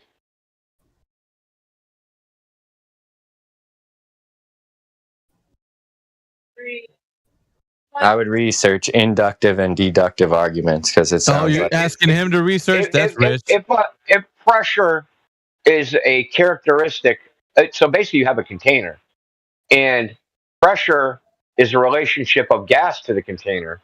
To have pressure, you have to have the container in the first place. Otherwise, the pressure can't exist because you've defined pressure as something that relates to a container. Definitionally, the relationship of the premise already exists in the definition. Okay. Can you then explain to the room what the difference is between an inductive? I muted him for a second. I'm going to head out, guys. Indio. Yeah, I got to head out too. I got shit to do. I saw you in here, so I got distracted. No, I was slapping this guy around, man. I was hoping somebody come in here. Oh, you should have seen last night. Last night was pretty fucking wrecked, dude. Who'd you have? Oh, there's a potpourri of fucking dumb fucks. Don't hog all the Actually, fun, there was one good conversation, dude. I'll actually clip it because it was actually pretty good. The dude had never heard about this topic, and he was actually pretty reasonable and wasn't emotional, wasn't triggered. Didn't even really like he didn't really push back per se. Like he kind of just like actually genuinely curious and civil. So there was, but that was like one interspersed between a bunch of triggered Nancy's. Yeah, you'll get that, but that's a rare gem though when you get it. Got to kind of relish it whenever it happens. But everybody tries to throw the body into the gears. Everything you're saying makes sense, dude. I gave him the whole rundown, right? Like you starting with like the whole fucking rundown. He basically wanted it from the beginning. Can I ask you a question? Yeah, go ahead. Yeah. You gotta hurry, dude. I can't hear myself in the background. Yeah, I gotta get going too. So. All right, peace out, man. Later, bro. Okay, Indio, is gas pressure requires a container analytically true? Oh, what does that mean? It means it's true in virtue of its own meaning. Yeah, it's definitionally that's what it means. It would be begging the question then. Right? Pressure's force over area, right? Pressure's force over unit area. The area is a real fucking surface. It's not an imaginary surface. Yeah, but it would be begging the question if you're using an analytical truth, like something in true in virtue of its own definition, to say anything about a matter of fact about the world. You need independent verification to support your argument, and that's always going to be inductive, right? Because you don't actually have the container to use to point to. You have only containers on the surface of the Earth. So what the other guy was saying is correct. Like you can't derive any synthetic proposition from an analytic proposition alone. Okay, I can accept that, but it is a necessary condition. That's factually true. That a container is required for pressure, and it is an objective fact that pressure exists. Yeah, but it would be based on like generalizations about what we know about containers and gas pressure on the surface of the Earth, right? We have no other information. Yeah. So, but I'm just saying it would be inductive. Like there would be a possibility that what you're saying isn't correct. Yeah, I mean, yeah, there is a possibility that I'm not going to say anything is possible, but in the realms of most things, there's other possibilities. Yeah. Okay, just making sure we agree. Just like the 24-hour sun, there's a whole another possibility that fucking you could construct some other crazy theory of fucking light, right? How a 24-hour sun could work on a flat Earth, right?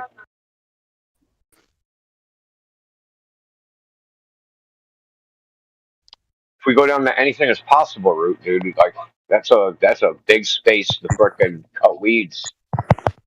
Yeah, I agree with you. In fact, that's why I thought about it, because I recall 24-hour sun argument, but I don't think anything is possible. I think there can be deductions, but the best deductions are usually like reductios and pointing out contradictions, not things like gas pressure requires a container, which I don't think is deductive. Demonstrate gas pressure without a container. I mean, saying it's possible without a container is pure speculation at this point. Would you not say it's more plausible than, say, if you remember like the 24-hour sun in Antarctica? Some of the explanations I've heard so far for how that could possibly work seem a little bit more fantastical than what someone might suggest for just the force that changes the vector of gas, right? Yeah, Britt, you don't misunderstand that. This question is what got Conspiracy Cats to pop his head out of his ass and be like, damn, this is more nuanced than I thought. He just straight up came into the arena. Flat earthers are dumb conspiracy theorists. I just gotta tell them a few things and everything will be okay. They're like, okay, sure, hotshot. How do you have gas pressure without a container? He's like, you don't. It was the end of it. Well, see, I want to say something about this light thing. See, you guys think, you're using a naive model of light, right? You're using like light's just traveling in straight lines until it doesn't travel in straight lines, and that don't work for you guys, and then you say light's curved. But there's other things. So there's something called a bezel beam and an airy beam, right? That you can actually curve light around corners. These have been demonstrated experimentally in the lab, and it has nothing to do with refraction.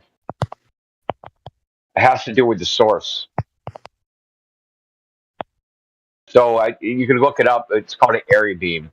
It'll actually, the laser will be curved because of the way of the circuit. I don't know if it's polarization, but it's the way the phase of the wave propagates that'll actually curve the light, but it's not refraction. So don't get that idea that I'm saying refraction is curving the light. That's not it. It's the way the beam is shaped at the source. So this is something that we do with spatial light modulators and phased array radar. We can shape the phase front of a beam so that it'll travel in a particular way. When I say the phase front, like, so there's phases of the wave. So the wave peaks, if they're emitted in a certain spatial frequency, right, that they'll actually change the way the light propagates. Hello, I've just joined. I have a question. Yeah. So I remember back when the Flat Earth server had its own place. Why am I getting echo? Anyway, I remember when it was its own place. Why did it move to Politics Discord? Why is Politics? No, we mutated into 3 places. All right, whatever. Anyway, I've got some questions about, I guess, the planet, which you don't believe is a planet. You believe it's a plane. Bullshit. That didn't work. So next. Okay, so can I say my opinion? Yeah. Okay, so my opinion is this. The material world, right, that we live on, that we stand on, that we build houses on, is a reflection of what we live on as a whole. So even if you're just on a little bit of land, it's still a reflection of what is on a larger scale, right? In terms of like its material, its diameter, all of these things. Somebody's calling me, sorry. But my point is this: how can you say that the Earth is flat? And also another question I have is, if people that work in the satellite industry who create satellites to go up into space, which obviously beam down to Earth, like, if you're going to say that just in the sky, why do they have all these aerospace companies all over Europe and America that actually have specialized engineers for technology that needs to survive in space? Because the conditions of being in space is like, well, it's like absolutely freezing cold. Obviously the air pressure is unbelievable. So, and it's supposed to be a vacuum, the perfect vacuum, right? The vacuum of space. But yet gravity can allow a satellite to not go too far into space. And actually, technically, I think by today's standards, some modern scientists are saying now that the moon is part of Earth's atmosphere.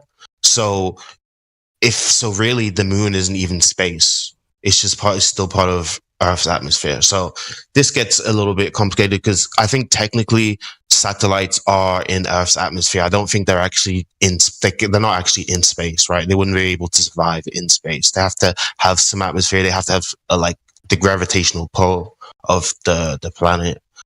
So I just want some explanation of all of that. Which part? Yeah, so all the thousands of engineers, talk about that. Oh yeah. Well, I mean, this is one of those things where the devil's in the details.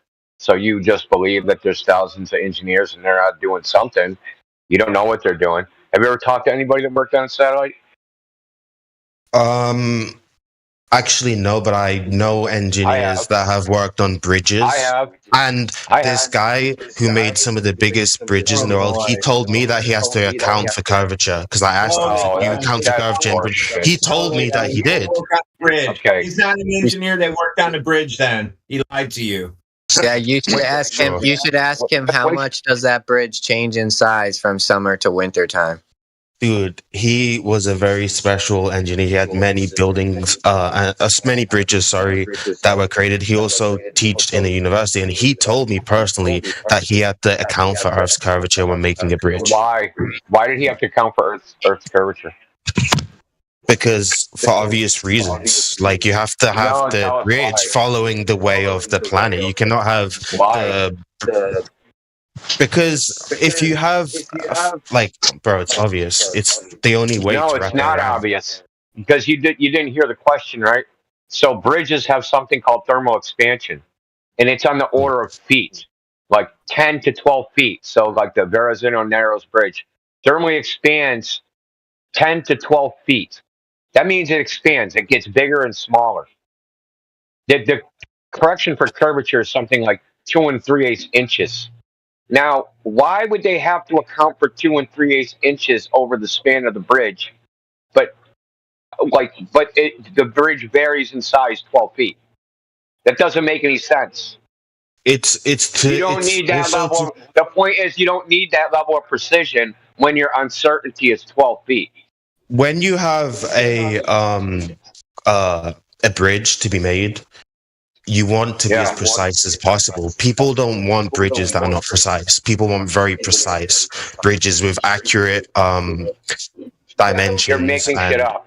You're making shit up. It's true. Bridges are not fixed structures. They expand and contract. They have compression. They have expansion joints in bridges. You ever been across a bridge and seen the little teeth between the things? Those are expansion joints because bridges move around. Okay. So I asked you, why would they have to account for the curvature of the Earth? That makes no sense because they're designed to be flexible, like a piece of rubber. Okay. Okay, they're designed. I mean, yeah, they're designed to be. I wouldn't say like completely, but yeah, somewhat flexible. Sure, whatever. Yeah, great. 12 feet. I gave you the number that they report. The Verrazano Narrows Bridge has a thermal expansion of 12 feet. Yeah, it's true. They expand. It's true. The correction is two. The correction would be 2 in like 3/4 of an inch. 2 3/4 of an inch compared to 12 feet. Like what is that 12 that the curve correction gets you? Nothing. So I'm gonna tell you like the real reason, right? So the actual real reason why bridges are curved. No, I'm gonna explain to you. I'm gonna explain why do they curve bridges when they don't need to. I'll explain why. It is actually because bridges are curved. It is to do with the distribution of weight by vehicles. So when you have it curved, it's better for trucks and heavy vehicles. Right? We all know that. Yes. You mean an arc? The curve of the earth. Right.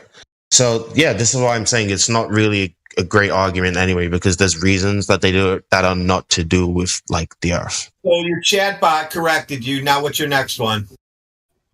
I used Google just to look up some resources, and I found a website. It's Google AI that gave you the correct. I didn't use AI.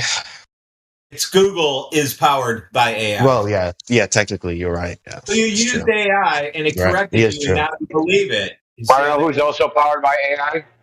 Blank is powered by AI. Okay. Yeah, that should blow your mind that you're powered by AI. You went on Google, Googled something, the AI told you something, and then you parroted the freaking AI on Google. So AI powered you. That's right. Well, the thing is this, right? I actually don't know. Like, I wasn't really too aware of this myself. But when I looked it up then, and they showed like a picture of the two bridge designs, and they showed the mathematical equations for how it distributes more, I'm convinced, because I can do that at home. Like, I could make a mini bridge and I could show that like verifiably, and I'm sure it's been done if you search for it. You understand? So when you have actual equations that you can do at home and actual experiments that you can do at home, then that somewhat proves it. You want to do an equation and experiment? That way you can prove that the Earth is a globe. We can give one to you. Mm-hmm. Go on. India, why don't you give him something since my doorbell just rang? You motherfucker. I don't know what you were going to bring up. I mean, hold on. He needs an experiment to do to prove that he lives on a ball with measurements. Oh, okay. You need an experiment. So, do you think you can measure the surface of the Earth? Why? Yeah. Okay. I mean, it's been done. I mean, people have used satellite imagery to like know it. So we already know. Yeah, you just believe that, dude. Anyway, you have no knowledge. I can go on Google Maps. I have maps on my phone. It's real. Yeah. Google Maps is not a globe. I mean, the globe part is it's just a computer graphic, dude. It's just a computer graphic. Okay, dude. If you live on a oh my god, these people, man. It doesn't represent reality any more than Mario fucking Galaxy. Okay, but that was not my point. My point was that they use satellites to like get that data, right? So they don't. No, they don't. They use high altitude airplanes using what's called stereo photogrammetry. Are they automated? What do you mean, are they automated? Are these planes automated, or is there a pilot? No, there's people that fly them, and they fly regularly. They probably might do some automation by now. I don't know. Well, yeah, because they could just use a drone to map it, right? Why not? Yeah. I don't see why you'd use a big plane. By the time the drone gets to altitude, it'll be out of power. No, you can get drones that have a lot of power that won't be. No way, that's ridiculous. And not only that, they could just use multiple drones. They could just drop multiple drones off at different places. It wouldn't be hard. They probably do use drones. They don't really go high enough. You need to be like 27,000 feet or something. Does Google Maps use drones? Let's see what they say. I think they do. Google says Google Maps is a toy. Okay. Google Maps So uses it says, okay, so no, Google Maps does not primarily use drones. It uses satellite imagery. Oh, it uses cars. Haven't you ever seen the cars driving around? Yeah, they use cars too. That's right. Yeah, you're right. But that is for the ground level. That is more for like. You think Google owns satellites? Is that what you think? Yeah, they do use satellites. You think they own satellites? Yeah, they do. Yeah, they own satellites. Oh, really? When was the last Google satellite launch? Probably not that long ago. I'm gonna ask Google. Just making shit up. This is hilarious. Listening to you, just make shit up. When was Google Map last? Can't think for itself. If you go on Google Maps or Google because I Earth, don't it'll know. say the I don't source. know. I said probably. I don't know. I know you don't know. Google doesn't own any satellites. They buy them. They buy their imagery from other people, and then they stitch it together. So some of these sources are U.S. Geological Survey. Some are like Keyhole. Some are like, which are satellite companies. But those satellite companies sell photographs. They don't necessarily come from a satellite. Yeah, real estate companies are constantly taking pictures of land, and they sell those pictures too. Okay, so This stuff's been around since like the 40s. None of this is new. The 40s, yeah. People have been doing this since the 40s. Okay, so actually, when it comes to satellites, they don't actually officially own them. They use a company to get the high resolution satellite images. So there's a company called Maxar Technologies, which is the real Google Maps, right? Because they're the ones giving it. But then Google Maps, like, obviously pay them billions and then just get the imagery for themselves. Buy them from people that upload the images. What? Okay, so I've got a lot of you are American, right? So I've got some questions because there's a lot of space activity which is meant to happen soon. So Donald Trump spoke about the Space Force. Elon Musk wants to go to Mars in the next 20 years, maybe. Humans can go to Mars. So what do you think about all of this? Okay, so I'm a lot older than you. In the 1960s, Pan Am had the first moon tourist club or something, and they sold tickets to go to the moon back like in 1967. So we're still waiting. It's a vaporware, dude. That's what it is. It's a vaporware. They're selling you an idea. It's just not in America, Blank. It's on TV. I'll be honest. So obviously. Look. I do believe there is a little bit of corruption in NASA when it comes to like. I think there is certain people in NASA who are making a lot of money who are lazy and like, we don't want to build a ship to go to the moon. Let's just keep making money and do this instead and sell this instead. Because you got to remember, I'm pretty sure NASA do sell a lot as well. So they're making it's a money making enterprise. What does NASA make? Well, NASA is, I mean, because it is a part of the government, obviously, right? But there's people that have shares in certain products in NASA, is what I'm trying to say. Did you know they own the world's largest green screen? See, this is what I mean. So I think that sometimes NASA, they probably do use green screen because they're like, we'll just do it to pretend, like, to show our enemies that, like, we have this capability at the moment. Yeah, did you know that NASA is the largest consumer of helium in the world? What, for balloons? Yeah, by a lot. 98% of all the helium is used by NASA. Okay. That's consumed in the entire world. Wait, wait. Do you mean for balloons or do you mean for zero gravity? Like, what are you talking about?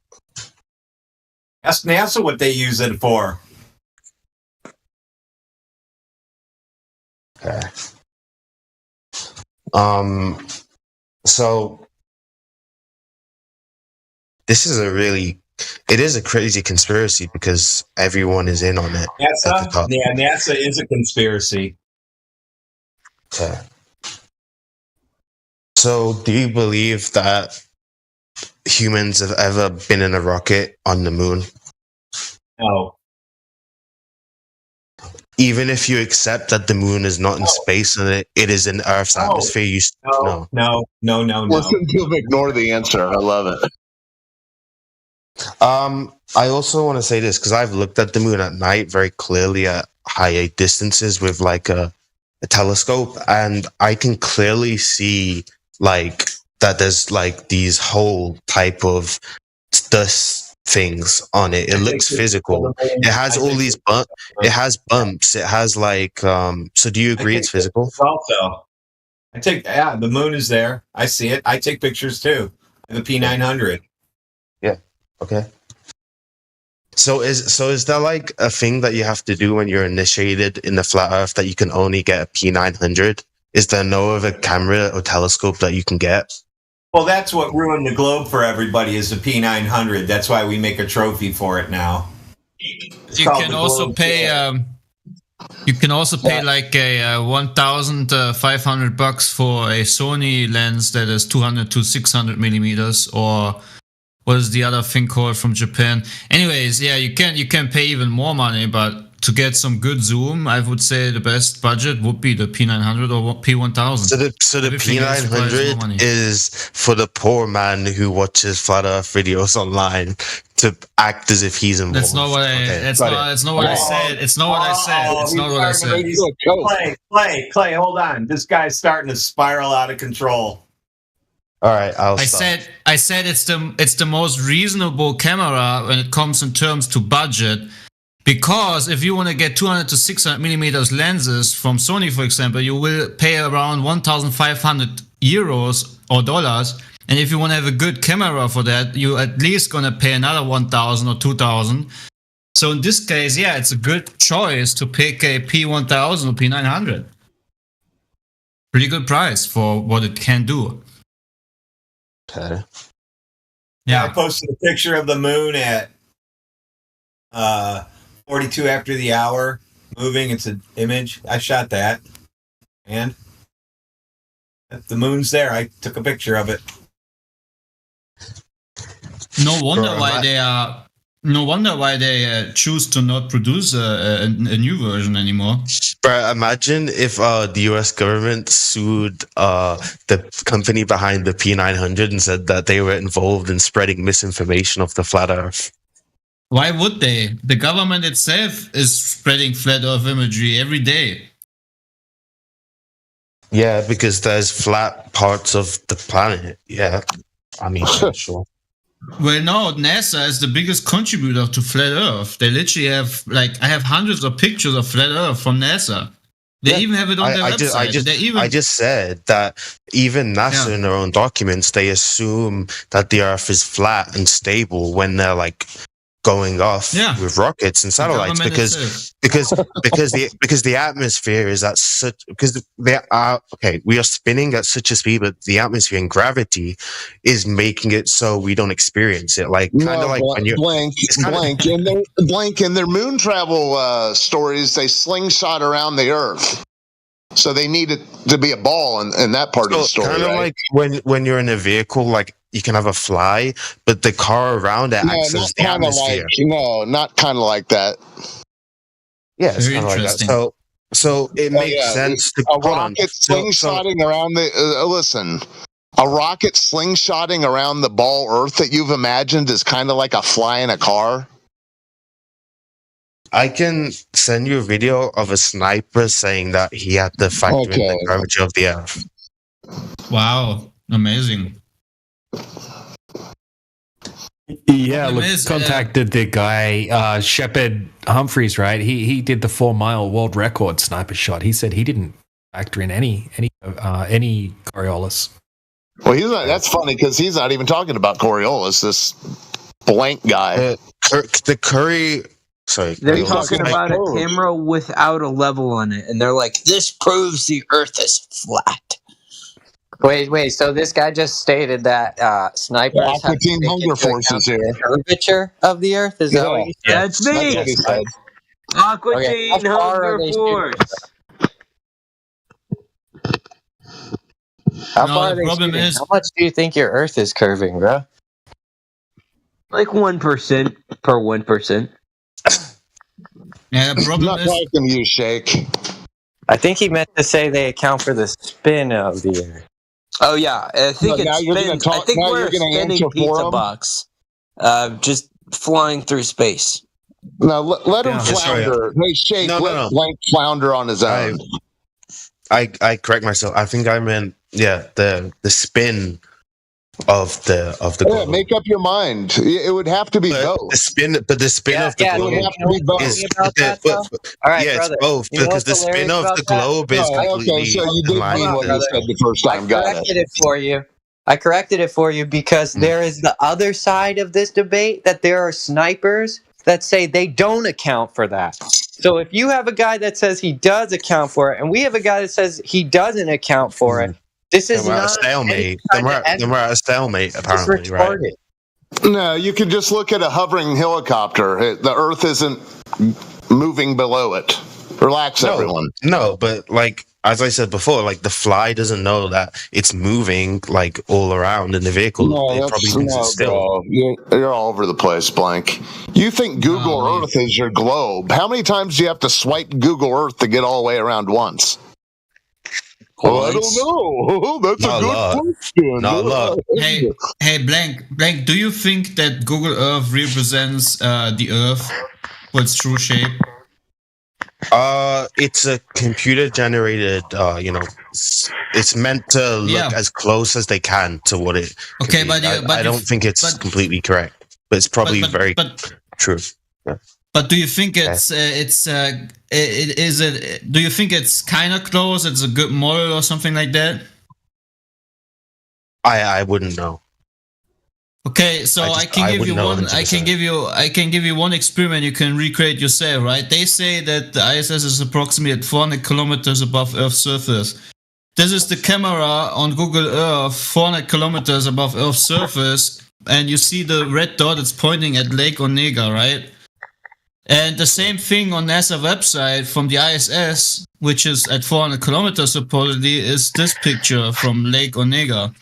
Can you tell me how is the Google Earth 400 kilometers camera over Earth's surface corresponding to the picture on the NASA website? You talking about the one that says Lake Onega? Mm-hmm. Okay, Yeah, so Lake Onega. Okay, hold on. So you're saying they had an ISS satellite? What'd you say? How many kilometers? No, I said the ISS is at 400 kilometers. Then I have went out and have gone to Google Earth. I put the camera at 400 kilometers, and that's the image I posted, the first one, right, with the ball.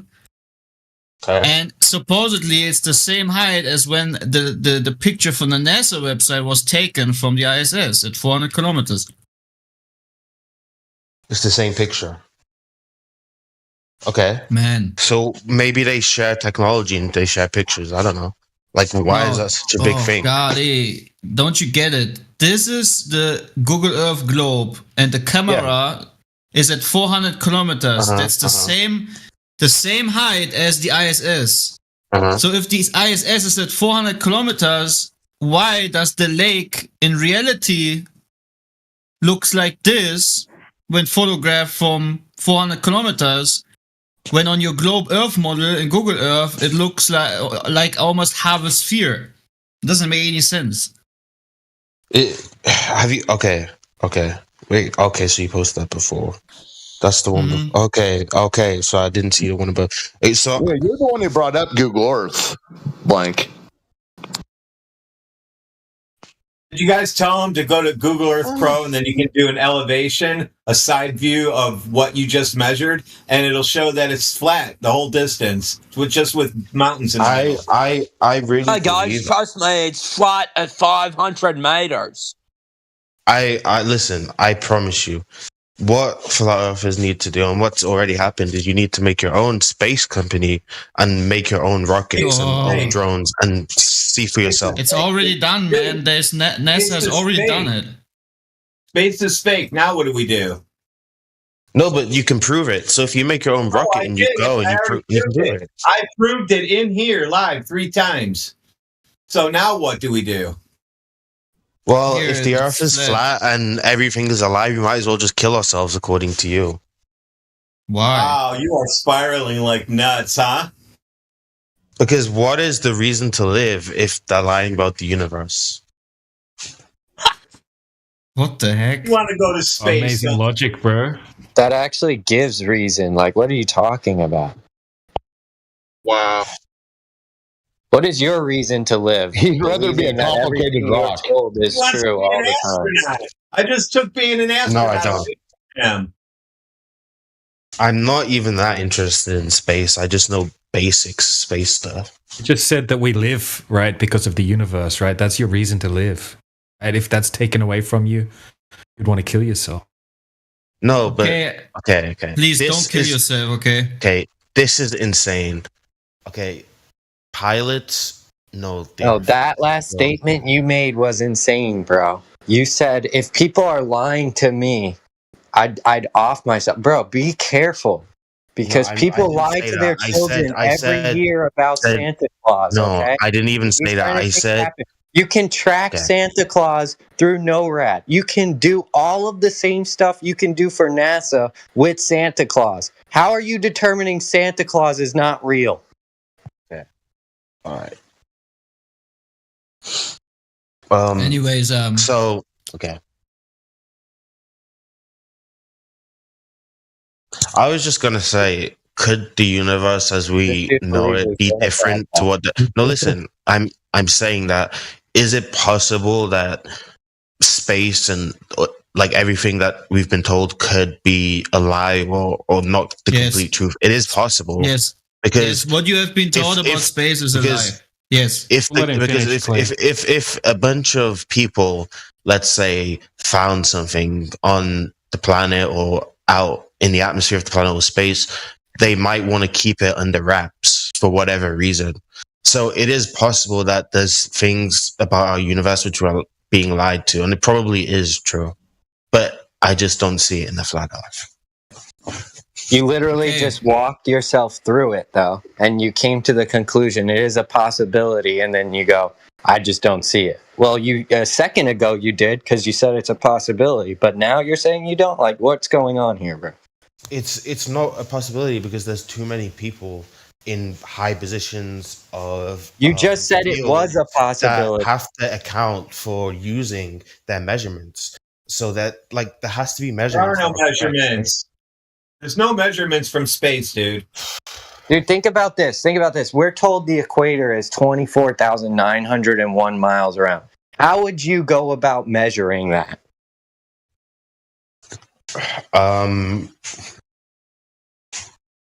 Well, how would I go about measuring that? Yeah, how accurate do you think you'll be within 24,901 miles?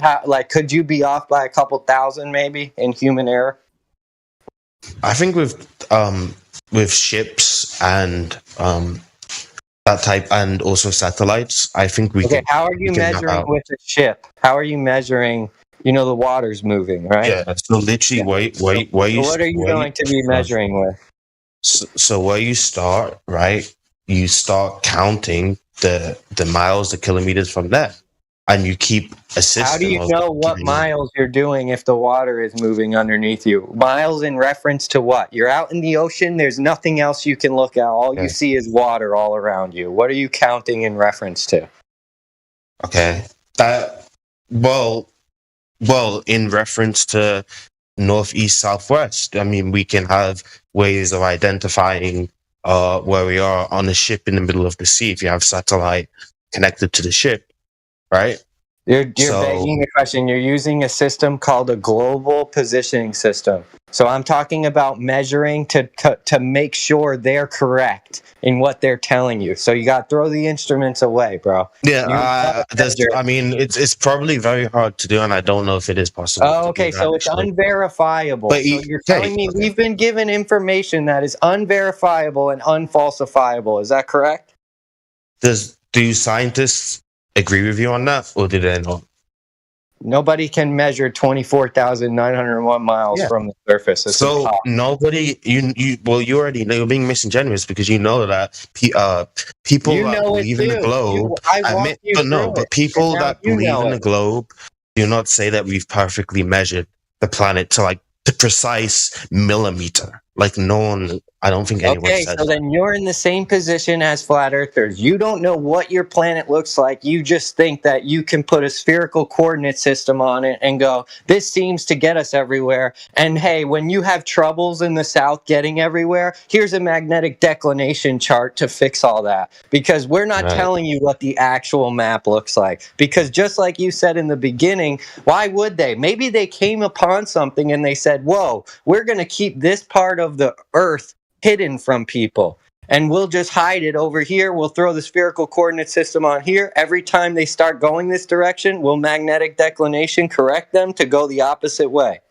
So it's very viable. Well, it's all built into the I model. want to say one thing. My advice is if you really want to make a difference, get off Discord and form a political party or an activism party and actually do something in real life to promote your way of viewing things. I'm not into politics. Okay, well then stick with. Yeah, saying you're not into politics is a way of saying I'm too lazy to actually do anything. So I'm just gonna sit in my house. Dude. What do you think that would do? So you want flat earthers to form a political party or something? Yes. What do you think that would do? Do you think that's going to defund NASA? Any smart people, right, that really want to change the government, right?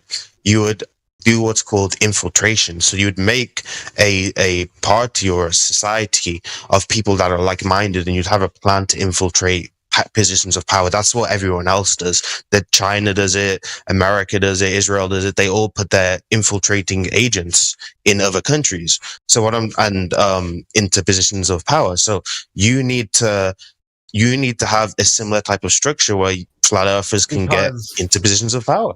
Because why?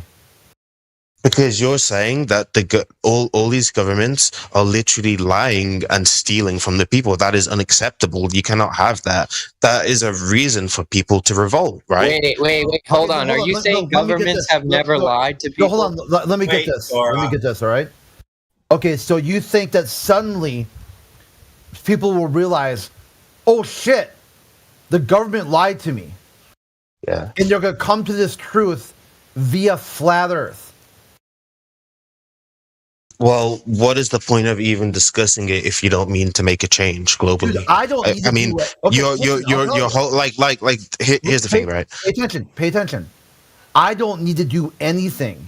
NASA is gonna go away just by pure mathematics. This level of spending is unsustainable. This is just lazy. This is just you don't want to do anything. You don't want to actually fight NASA. The path of least resistance. I can sit back, kick my feet up, and watch it fall like a house of cards with the next slight breeze. Right. I don't have to do anything. It's going to fall on its own. Yeah, well, I got to go. This level of spending, $88 million, like every 24 hours? Couldn't take it. It's mathematically insustainable. That level, they're not going to be able to pull a shell game for very much longer. So just sit back and watch it happen. People already agree that governments lie to them, so I don't know what he's talking about. I have a question. Yeah, go ahead. Oh, if I put an ant, a small ant, on a giant metal ball, if I put an ant on the surface, will the ant see the curvature or the ant will see it flat? And do you think this is a good comparison? Since how would you humans are. How would you ask the ant that? What pheromone language do you speak? Well, I would just assume that the eye limitation of the ant, the vision, is super small that they can't ant really does use capture. Antennas, though. The ant uses antennas to detect. Do you think the ants would be able to see the curvature of the metal ball? Yeah, it being like with their antenna? How do their antennas work? I mean, with whatever they use, their vision, would they be able to see the curvature? Okay, dude, I can hear you giggling in the background. How about get a little serious? If you want a serious answer, how about be a little serious? Yeah, I can, dude. You can't even keep a straight face as you're trying to troll. You're shit tier. Okay, no ad hominem. Dude, you are shit tier troll. Like literally a shit tier. You're doing ad hominem, bro. So I'm what? using And you care why? an argument action. Okay, you're giggling. You're expecting to be taken serious, and you're not a serious person. You're a shit tier troll. Address the point. Will the ant be able to see the How do you know what the ant sees or doesn't see? Well, how would you break that down? Well, I will put it simply. I don't know if the ant can see curvature, but I do know that the ant's eye limitation is much less than mine as a human. Bro, ants are blind. Okay? Ants are blind. That's actually true because they do know when they're going in order. They follow each other. We all know that. Ground already. There's already a line on the ground they're following. Okay, but look, even if, for example, we do not consider the ant, but we use a still very small animal which still has vision, it will still not be able to see it. Also, like, I think there's a problem with some flat earthers say that they only believe, like, if you look reality with your own eyes and then you try to make up something that is not according to it, then you're believing in a delusion. But like, even the colors we see actually are created in our mind. Why? Because we observe, for example, people who have color blindness. They see it differently. Not because reality is different for them, but because their eyes cannot really interpret the colors the way we do. So the same happens in every other animal. They will. Some people are blind. With, bro, somebody stop it, bro. Different degrees of it. So I think this is even more. Yeah, yet the colors remain the same. If you rely only on your eyes. What I want to know is, how does gravity work on a flat Earth? That's what I want to know. Yeah, hold on. One speaker at a time. Thing is gravity. Oh, there's no such thing as gravity. There's no gravity. Oh. Now what do? Your troll is busted. What? It busted your troll. Now what do you do? Now what's your next one? Can't use gravity. I want you to explain to me how we stick to Earth if there is no gravity. I'm curious now. Why would we fly away from the ground? Why would we fly away from the ground? Do you think like we're just like held in place by glue? How do clouds go up in the sky? Why would we fly away from the ground? I don't know. You tell me. Because of said it. Nothing's holding me to the ground. Gravity. I can freely move. We need to escape gravity. Who told you that? That's easy to do. You can climb. You stand on top of a chair, and you just evaded gravity because you moved away from it. Yeah, bro. They're literally just floating with jet engines. Right. Look, I'm just going to answer both these guys' questions like properly and quickly. Right. So, Johan, right, if something's too small, right, and it experiences the surface it's living on as flat, right? No, I like very objective. No, hold on. Just let me answer your question. Look, I know the question you asked, right? If something's so small, right, and it experiences its reality as flat, right? If that small creature wanted to then claim that it's not flat, right, then it would have to be able to validate it. So it would have to conduct some tests. Yeah. Okay, so how would this little creature validate that it wasn't on a flat surface? A simple question on that. So do you think that the given their size and their in perspective to the size of a gigantic ball, you don't think there would be any distortions into its view? It depends on how small the creature is and how large the ball is. So it doesn't really matter. So aren't Are you we trying to small claim enough that to have distortions? Okay, so what is your claim that you're so small on this big giant globe that you can't perceive any curvature? Yeah, I would say so. I think even with it would be hard even with microscopes, I think. Okay, so microscope's not going to help. Okay, so if you're too small, right, you can't see the curvature of the Earth. Right, so you've admitted now that your basic reality is a flat, stationary Earth, right? You don't feel it move and you don't see it curving, right? Obviously, that's not proof of anything. But how would you go ahead and validate that the Earth is actually a globe? I think, it's not that, okay, you're saying that, okay, you can't see, you're too small, you can see that it's a globe. So, how do you say that it's a globe? What I'm saying is different. What I'm saying is... Jonathan, someone else can take over because I have to go for 2 minutes and I'll be back at someone's... Okay. Yeah, dude, I don't know what exactly you're looking for here. What I'm saying is... well, how about this? Just shrink, just do mathematics, just pull out the math, the numbers, just the raw numbers, and shrink a human down to the size of an ant, and shrink the Earth down to the size of the Earth.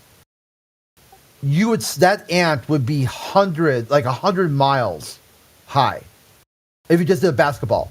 Say, hey, here's your basic basketball, and I'm going to do a 1-for-1 correlation of the Earth to this basketball. And then use exactly the same scalar for an ant as compared to the Earth. That ant would be hundreds of miles tall. So even if you want to use your meth-fueled symposium that you can dive into the communication barrier between ants and humans and literally ask that ant, how much curvature do you detect? They would be comparable to a human hundreds of miles above the ISS.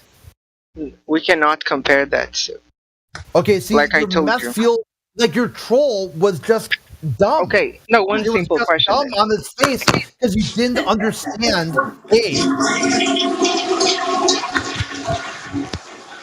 Creatures that are very similar to us, like chimpanzees. Yeah, you didn't understand the scale of the Earth, or you didn't understand that giggling as you're trying to talk just makes you look like a goofball. I think your comparison was not really valid. Well, do it up then. Run the numbers yourself. I mean, it's not even a matter of number, but you think that there isn't a distortion given the size of the planet and your own limitations. I think that you think you're overpowered, which you will be able to look and be able to see everything. And like I told you, just even the colors we see, they are not real. They are a interpretation of our brain of the colors. Other animals see it differently. So you're relying on your eye as a proof for the reality, which is subjective.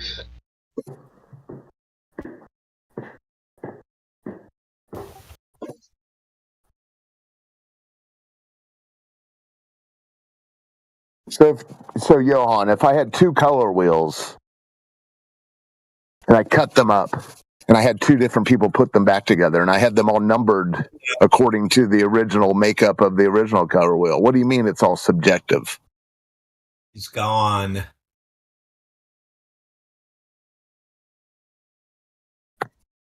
Yeah, that always reminds me of those old articles from about a decade, 15 years ago about, it was in a movie even, Fargo, the TV series, about how green humans can differentiate between the most hues or shades of green because of evolution. And then they started saying, oh yeah, colors are subjective, and No bueno.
What's up, Mar? You keep flashing. Your light keeps blinking.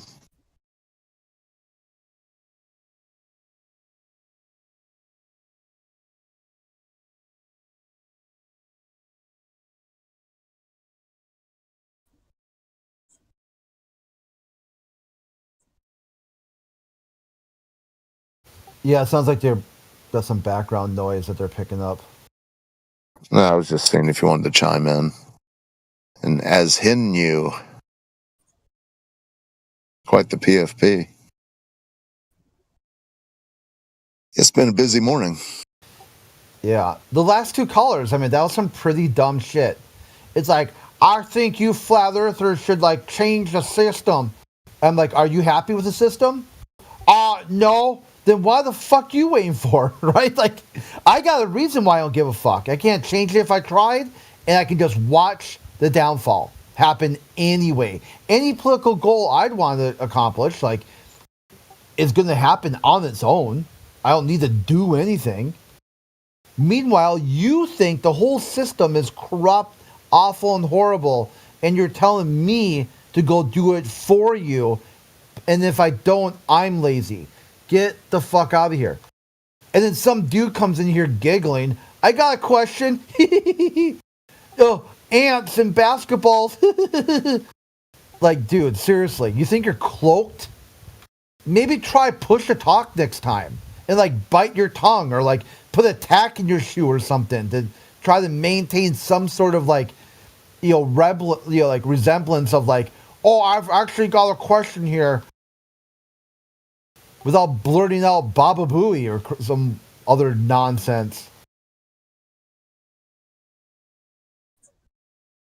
Oh, there's flat earthers. They must be dumb. I could probably say something and then laugh at their expense.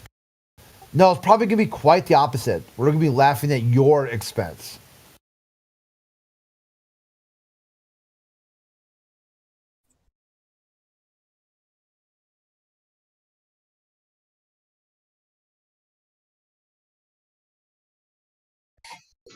Yeah, it's weird. They tell us to go somewhere, yet they found where we are at this given time and they want us to disband.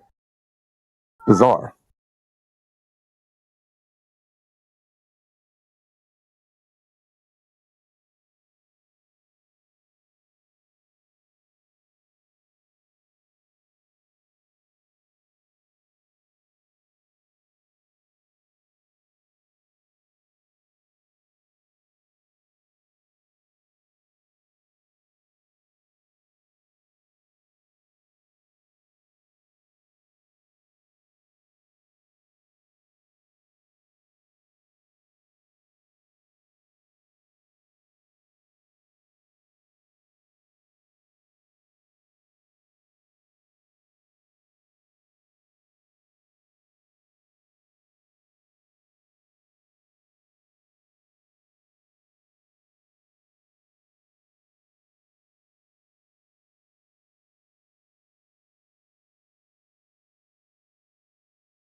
Hello.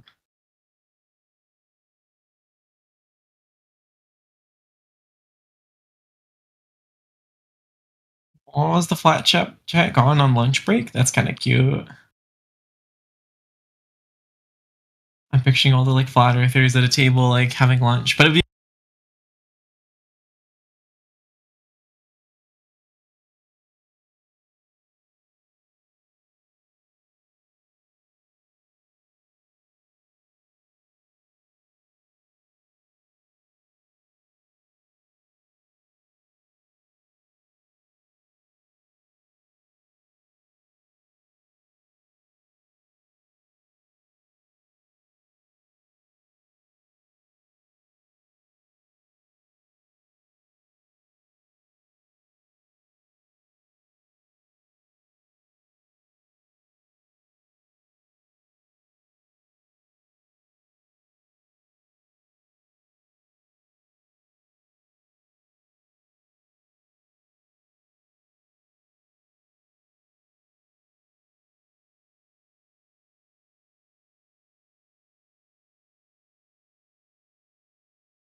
Currently requesting proofsies from Mitchell.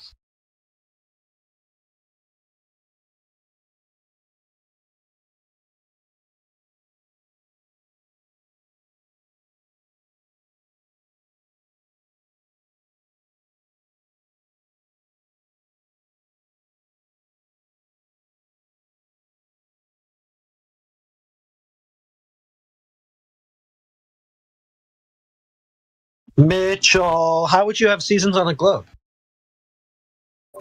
The Earth is tilted. How do you know that?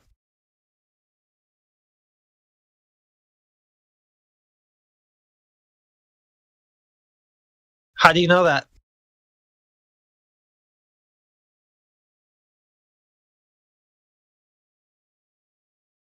You don't. You're just chanting stuff that you haven't thought through.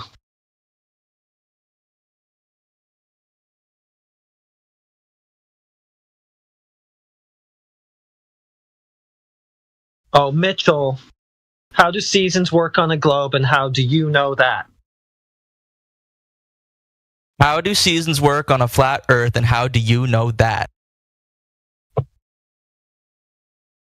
Well, they work the same way they do in reality. What natural observations do you have for seasons which tells you the Earth is fucking tilting, dude? You made the claim of a tilt.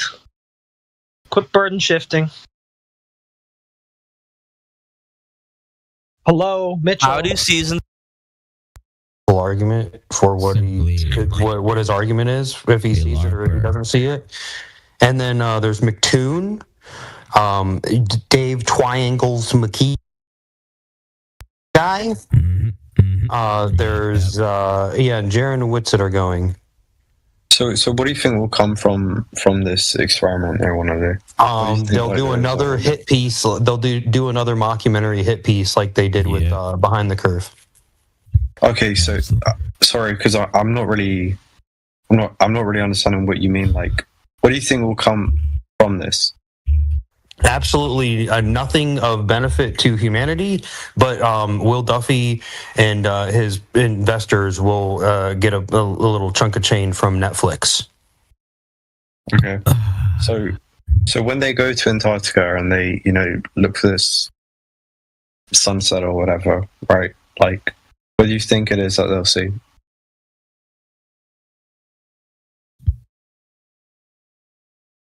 If you want to look, I put it in chat, so they're going to see a small dip in it, and yeah, I put exactly what they'll see in chat.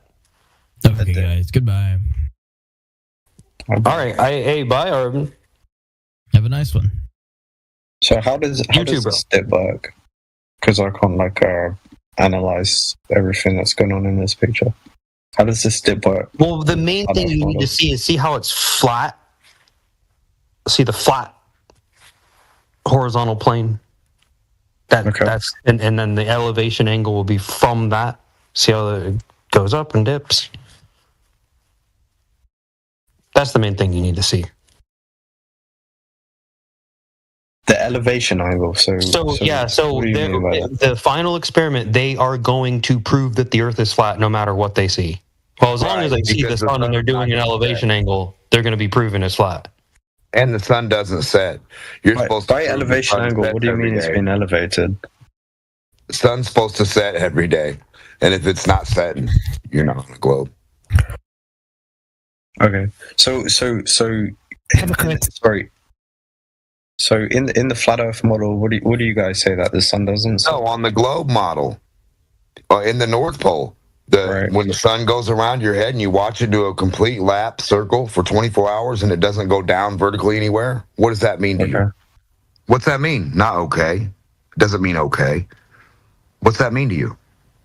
Use your thinking cap, brother. One time in your life. What? Okay. What does it mean to me when the sun doesn't set? Yeah, when it's around you 24 hours for 3 months at a time in the north, 3 months worth of sun that doesn't ever set, doesn't drop below any dirt and water.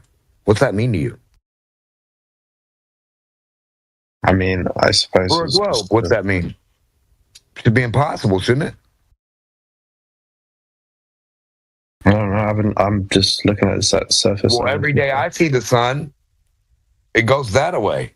It don't go around my head in a circle above my head. Mm-hmm. So what the fuck's the difference there? So if you're sitting in there and you're watching it go above your head in a circle, right? And you see the whole width of it, left to right, front to back, and it looks like a puny-ass circle. And then I see it go straight across my sky and then don't see it anymore. What the fuck is going on? We're both seeing the sun. Okay. How's that working on a globe? How's that working on a globe, brother? I suppose it's just what they call the polar day, right? Where they get 24 hours. Well, a sun that looks like it's setting for me, but it's not. It's just going that way. And then at the same, you can see yours going above your head in a circle. So now I know for a fact it's not setting because you can watch it where you're at in a fucking loop above your head the whole time. Now, if anybody sees it from a distance and thinks, man, that thing's setting, or they see it at a weirder angle of orientation from you, and they're like, man, my sun set. My sun went past and set like a normal. Look, are we talking about Antarctica? Talking about the sun. Yeah, in Antarctica. So, brother, it's supposed to do the same thing in Antarctica. It's going to be the same fucking shit, right? It'd be the same scenario. If the sun is going over the North Pole for 3 to 6 months and it's not setting, and then it goes to Antarctica for 3 to 6 months and doesn't set, what does that tell you about a globe that's supposed to have a sun that sets? Just let us know. Antarctica. Yeah, we'll talk about Antarctica. When the sun doesn't set in either place, North or Antarctica, for that big-ass amount of time, while people are supposed to be staring up at it, where'd the globe go? Where'd the curve go? Where'd the horizon go? Where'd all that shit go? Exactly. Yeah, we don't have to worry about anything else. We just have to worry about how to fucking figure out what the sun does on the ground for you and me and what we'll see on the ground. So what's the sun doing? How do you draw it out on the ground?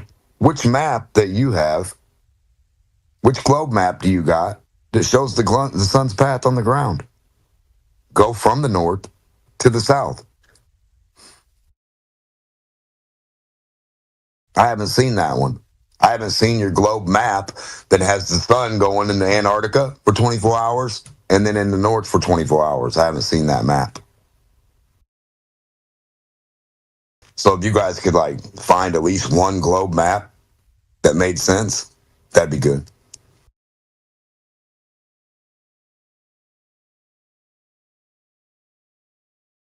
How about the Mercator projection of the globe? Can you draw how the sun works on that? Mercator projection? Yeah, in Antarctica. Yeah, draw a 24-hour sun in Antarctica. Well, how about the AE map of the globe? What's this? I don't know. They're all globe projections, brother. Which one do we need? Which one's going to show us how the sun works? I don't know what you're referring to. I know, because you don't have a globe, and it'd be impossible for you to refer anything from your ignorance of imagination. So what were you just referring to then? You being able to draw the sun's path and what it does before it enters Antarctica, then enters Antarctica, and then goes around. You said something about like a yeah, how the sun works. What is that? What is on the map, brother? Stay with me here, fucking slowpoke. I'm trying to follow along with you. You're trying. Well, shut the fuck up and listen. A map. Repeat that word, map. Yeah, but I can't follow along with what you're saying. Repeat the word map. I'm asking you to clarify. We're going to do it like Dora the Explorer, brother. We're going to keep it 3rd grade level for you. Map. Say map. Can't even say the word map, just like I thought. It's fucked up, right?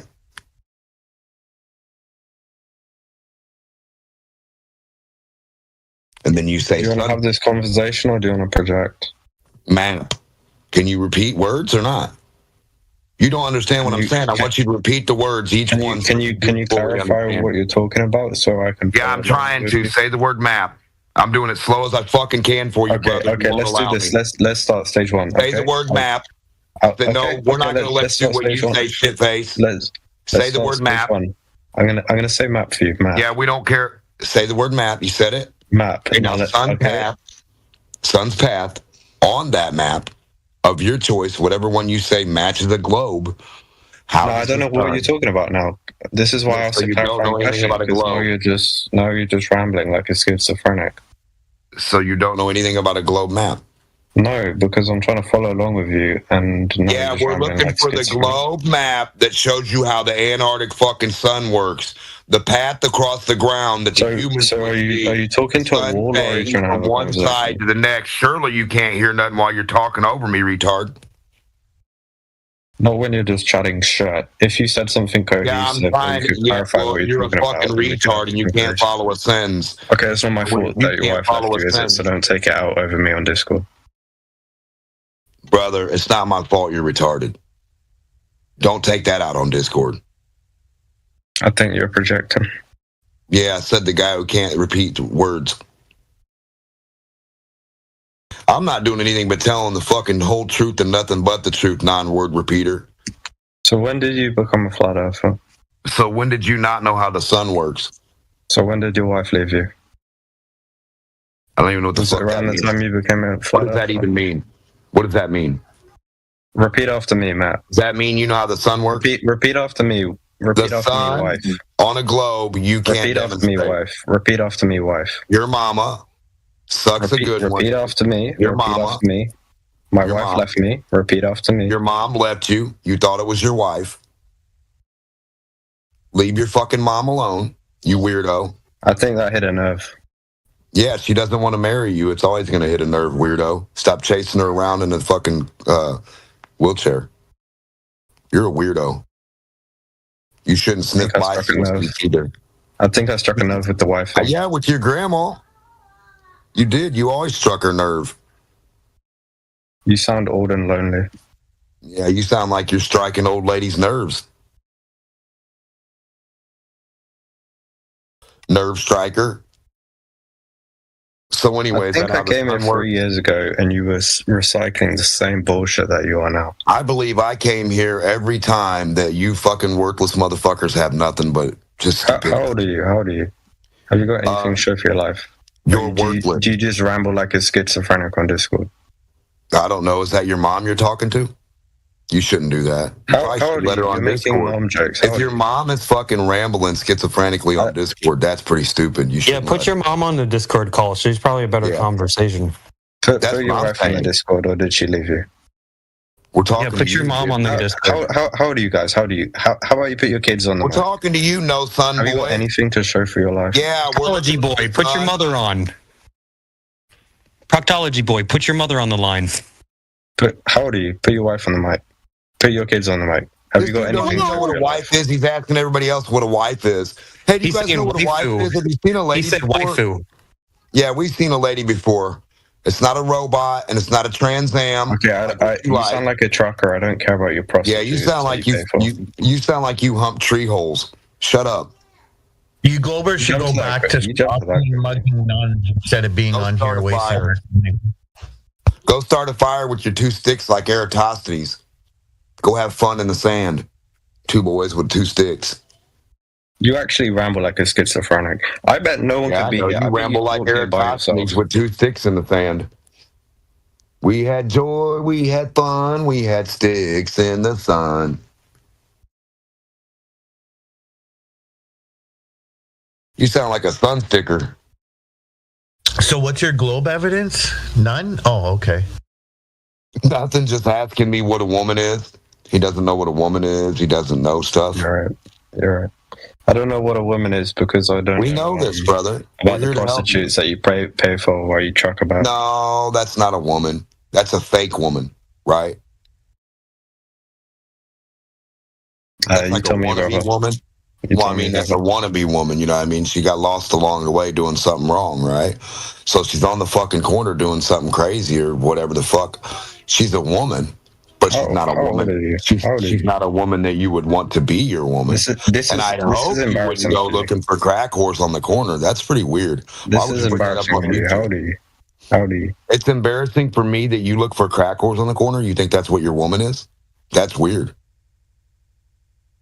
Are you pushing 50? You must be one of those rough ages of like a Mickey Mouse age. Are you pushing 50? Are you pushing retarded? Is your hairline receding? Starting to get a bit grey? You feeling a bit I don't know what the fuck you're talking about. You just say stupid. You say the dumbest shit that's not funny. Doesn't make any sense. Go get some help. So go ask some third graders how to be repeat after me, wife.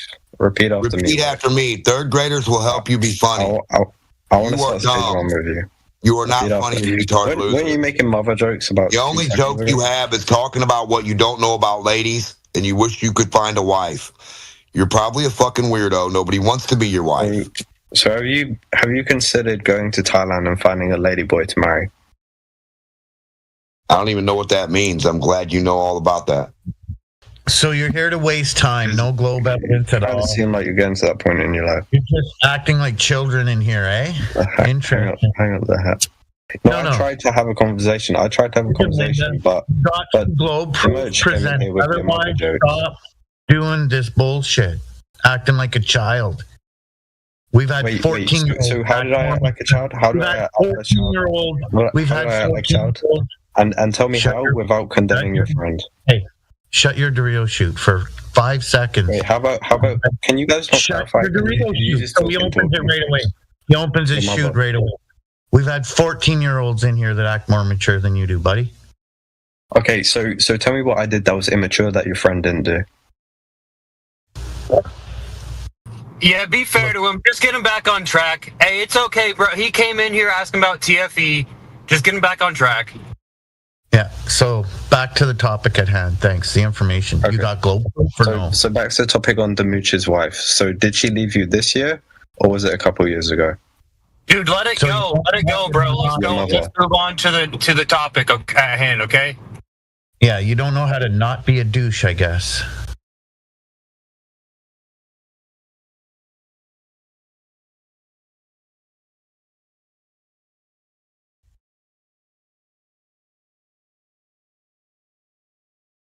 Left that one too long in the microwave. Oops. I just want to find out how the sun works in Antarctica on a globe model. Like from where to where does it go? How does that work? How does that look to the human? You know, not to a ball, not a third person perspective, looking at a fucking light bulb. What does it look like to be in Antarctica on a ball? And what does the ball, what's the sun really doing? What's its path versus the fucking ground we stand on? And if Antarctica looks like a big ring around everything,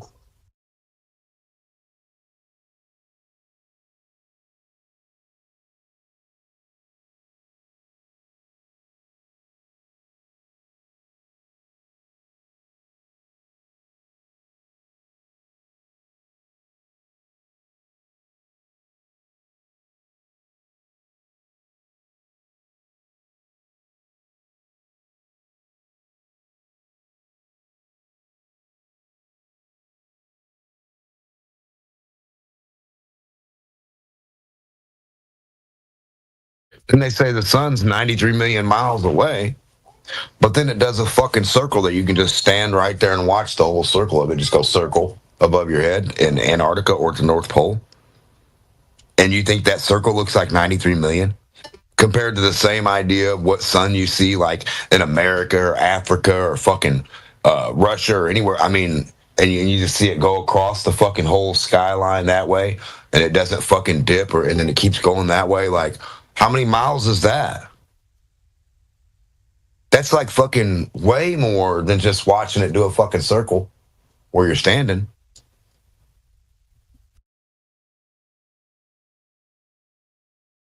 To me, it shit ain't right. How can a glober even make sense of that? How?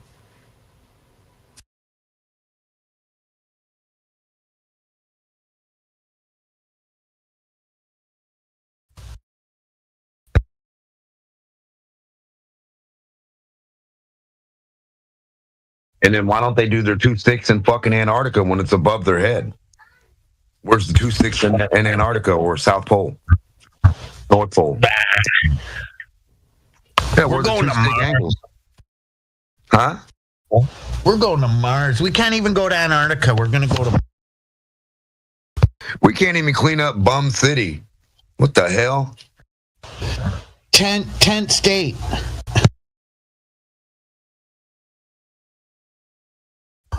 We'd rather have our citizens living in tents on Earth than homes on Mars. Yay! We can't even plant corn in Antarctica.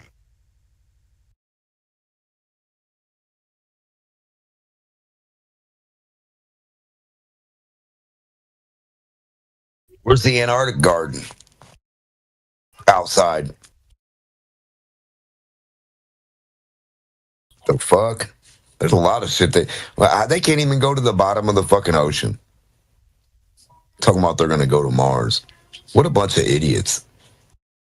What was it? What is it? They say maybe 5% of the oceans explored and mapped out or whatever, but we know more about space. In fact, I read that article about the Voyager 1. It is now beyond our solar system. And what that article was about is how it switched from one communication system to an S-band communication system, which is a weaker system, and how it's going to be more expensive for space travel in the future. It's just a lovely article. I really recommend people go and read that, especially the NASA fanboys and girls. A weaker system, a weaker signal, costing more. Well, no, so the Voyager 1 was on the S-band at first, and then as it got further away, it switched to a different communication system, which was supposed to be better. And then it dropped the signal, but the reason for dropping the signal was it went back to the S-band signal, but they didn't realize that until recently. And the reason it went back to the S-band signal was to save energy or whatever. It's a good piece of propaganda. It really is. Save energy for who?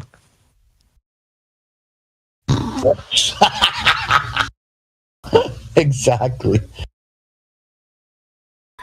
Every place that's ever had power from the power company been working since that power company been going, hasn't it?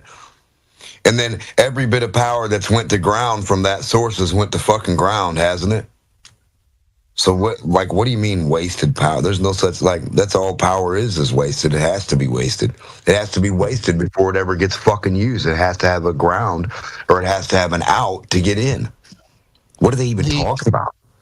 The funner parts of the article, Denmark, for me was the distances claiming it is gone from, yet still communicating with us. It's just phenomenal. It really is. Yeah, and they can't do that shit on Earth.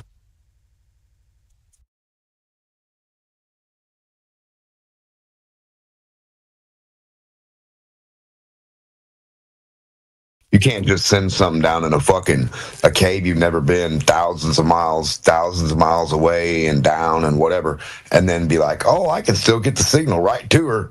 No, you're going to have some fucking things along the way. You'd have to do one at 10 foot, one at 5 foot, one at 15 foot, then somehow make sure they have power at the same time that they can all relay that message. Exactly. Each individual one's a relay system. Keep the message continuing.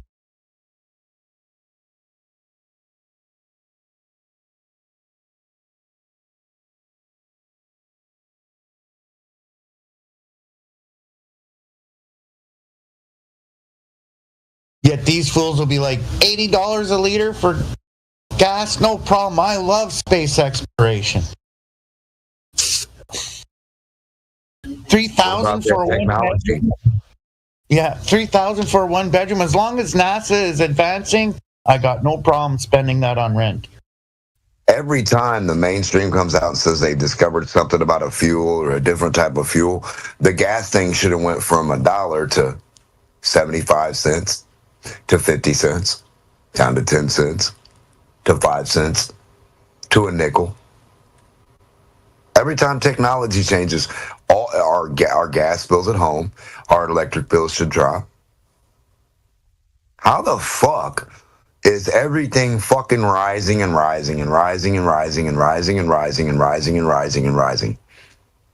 Yep, exactly. Every new solar panel farm they build to collect sunlight and energy should lower, even if it was by $5 a month. Everyone's energy bill in that area should drop.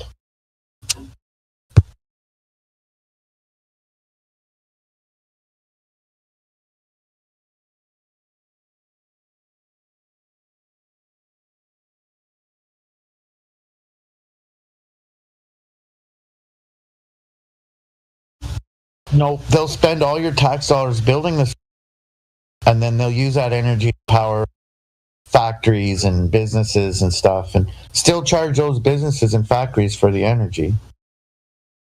I think they do something weird with ground and the way that works anyway. You know, I don't think it's all just pushed to the side or lost as much as they say, want you to believe.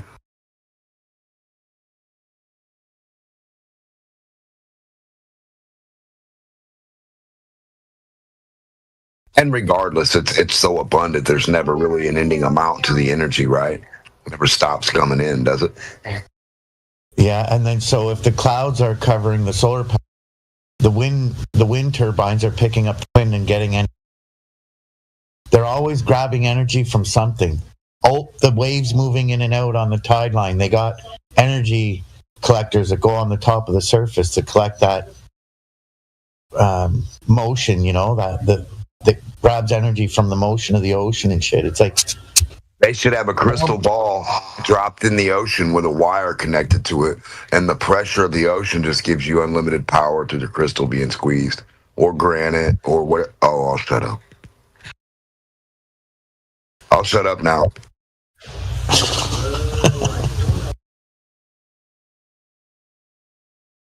Yeah, no, John Q. Public keeps paying the next year it's going to go up by 5% instead of coming down.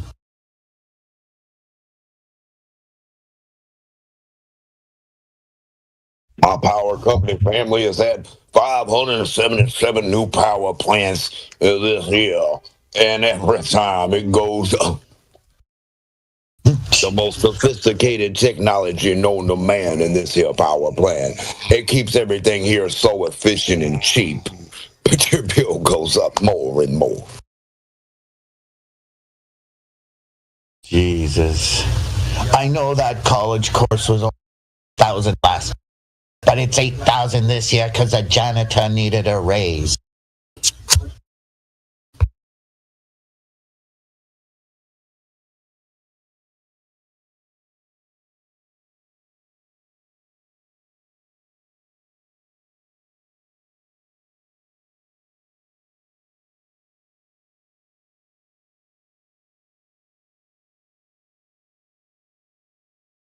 Hello.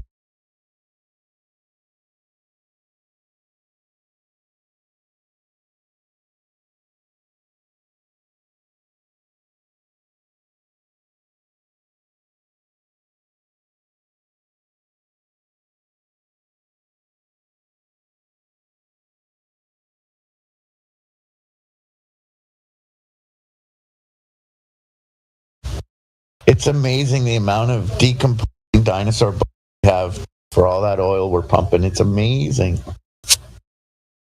Like I mentioned earlier, we have those, we got those huge holes that we dig in the ground, mile-wide holes that we drop our pets in and our cows and our dead horses for future oil reserves. We got to think ahead.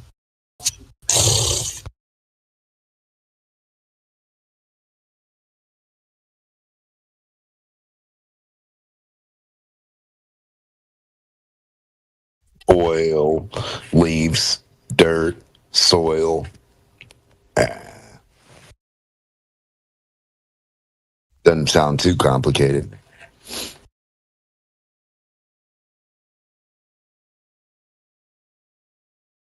Bananas turn brown and oily, right? Stick a few in your gas tank.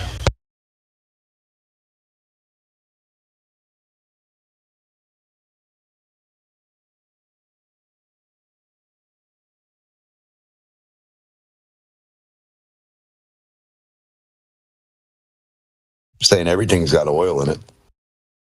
Every plant that grows has oil. Oh, yes, I see where you're coming from. Correct, yes. Right. So if they're like this and this and this, where does the plant get its oil? Through the soil. It gets soiled. All the little particles and particulates of all the stuff get pulled into the water and filtered together, and then it breaks down and puts it back. Breaks down, builds it up, puts it back. Builds it up, breaks down, puts it back. Hey again. Hey, what up?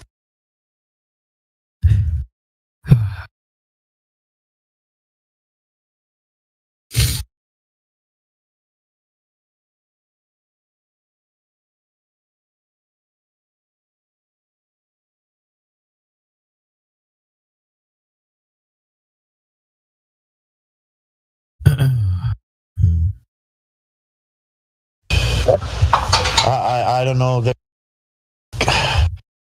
There's got to be a way to wake these people up. So the next time the banks try to take a bailout from the taxpayer, or the next time Wall Street tries to claim there's a crash, people could stand up and be like, fuck no, I'm not letting you steal my money. I'm not letting it happen again. While space exploration is continuing. Something's got to fucking break. What about all the money we're owed from the retarded thing that they told you was fake? Something's got to give and something's got to break. ODD's going to take that and put it. Or the next time Wall Street tries to claim there's a crash, people could stand up and be like, fuck no, I'm not letting you steal my money. I'm not letting it happen again. While space exploration is continuing. Something's got to fucking break. What about all the money we're owed from the retarded thing that they told you was fake? Something's got to give and something's got to break. ODD's gonna take that and put it in a song. Come on. That was good. Yeah.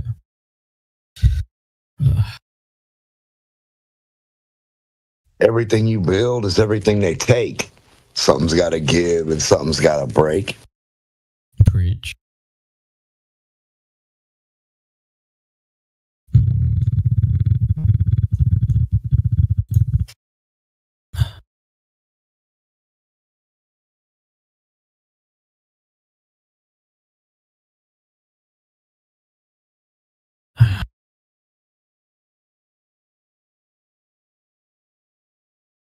Yeah.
A couple of days ago, we reviewed that India moon landing footage in here. Man, I can't believe how basic and insanely retarded that stuff looks. Like, I could do better with 100 ruples. Oh my God.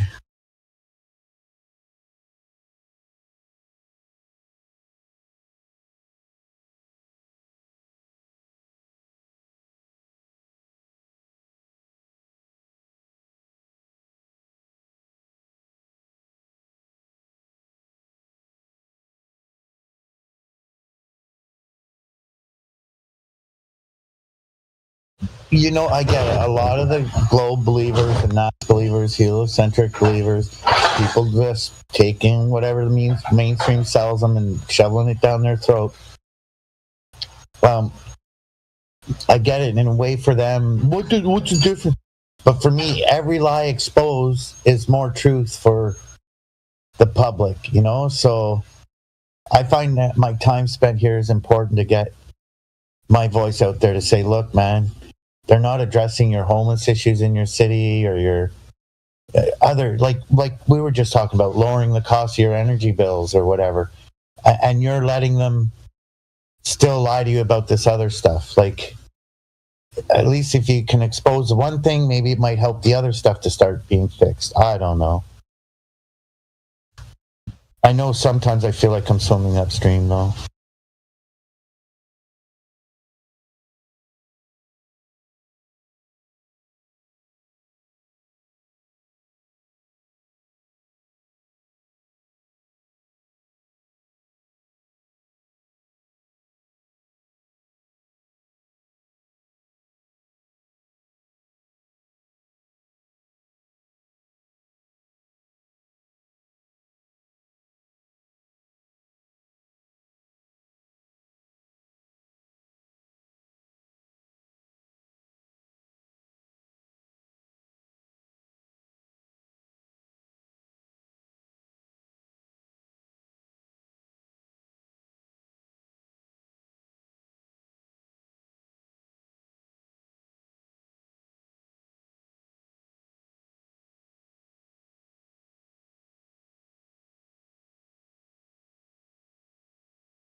The snow is flying here in Ottawa like crazy. We got a bunch of icy rain coming up tomorrow.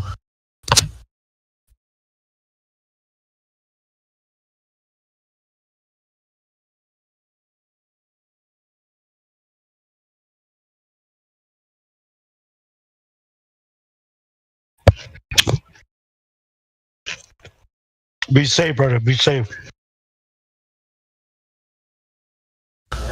Oh yeah, I went and got a lot of done today. I'm stay in tomorrow.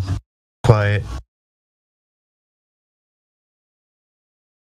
Yeah, I was cooking when I came back. I'm like, oh shit, where's everybody gone? T-Dub, what's going on, bro? If you can hear me.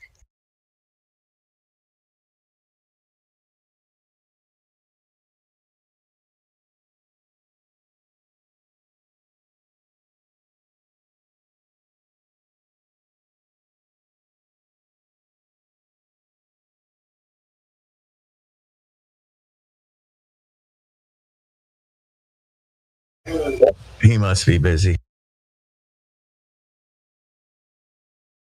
Yeah.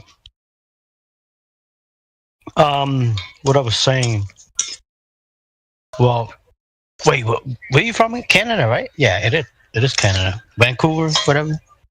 Ottawa, Ontario. Ottawa, Ontario. Okay. Where's that at? In East Coast, West Coast, or in the middle? Capital of Canada, East Coast, right near Montreal and okay. New York and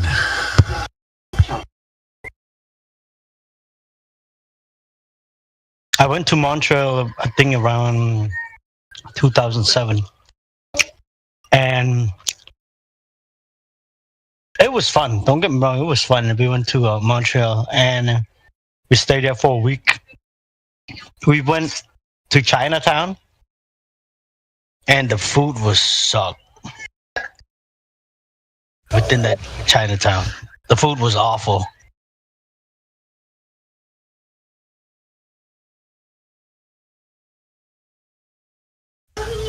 yeah, Montreal's best for the clubs and the after hours clubs. Yeah, we went to the club a little bit too. Man, I think at the time, I was what, 18, 19? Yeah. But during that time, yeah, I guess you could drink. We went to the club. We had a lot of fun. We went to play pool. We went to like a snooker bar. Well, that place have like I think 1 or 2 snooker table.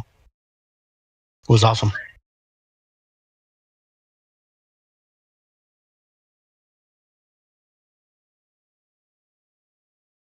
Yeah, it's like a couple hours.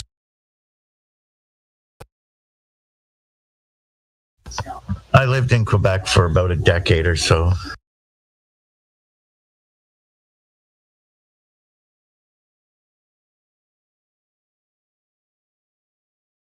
But you guys have a lot of good salmon out there. My boy from yeah, I grew up on the island, Vancouver Island. My mom and her ex did a lot of fishing there. The one fish was the length of the bathtub. Oh wow! He's 52 pounds, I believe. He sent that out to get canned. That's crazy. I mean, the biggest I ever caught probably like 32, 33 inches striper. The rest all small. Nice.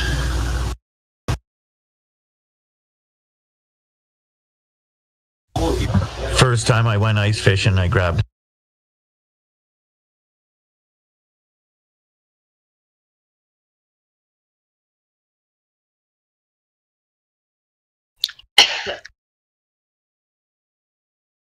But yeah, my friend from I think like is it Vancouver? Around that area, maybe? It was a long time ago. Yeah, Vancouver's on the mainland. Yeah, he told me, oh man, he caught so many salmon. So many. I mean, every year, you know what I mean? He got to the point like, oh, the freezer is full, you know what I mean? And I guess they smoke the fish. They do like smoked salmon and stuff. Sounds good.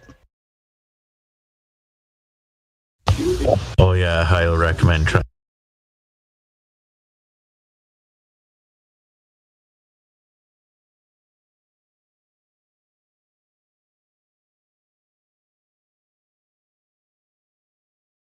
Yeah, I'm supposed to go fishing today, but plan got canceled.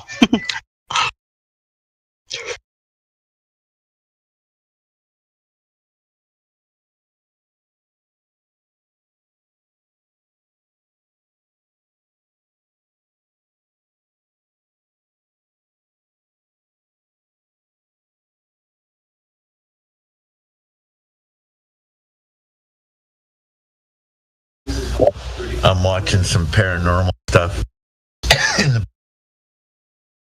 A week or two ago, there was this like extra and/or follow-up footage from this one poster.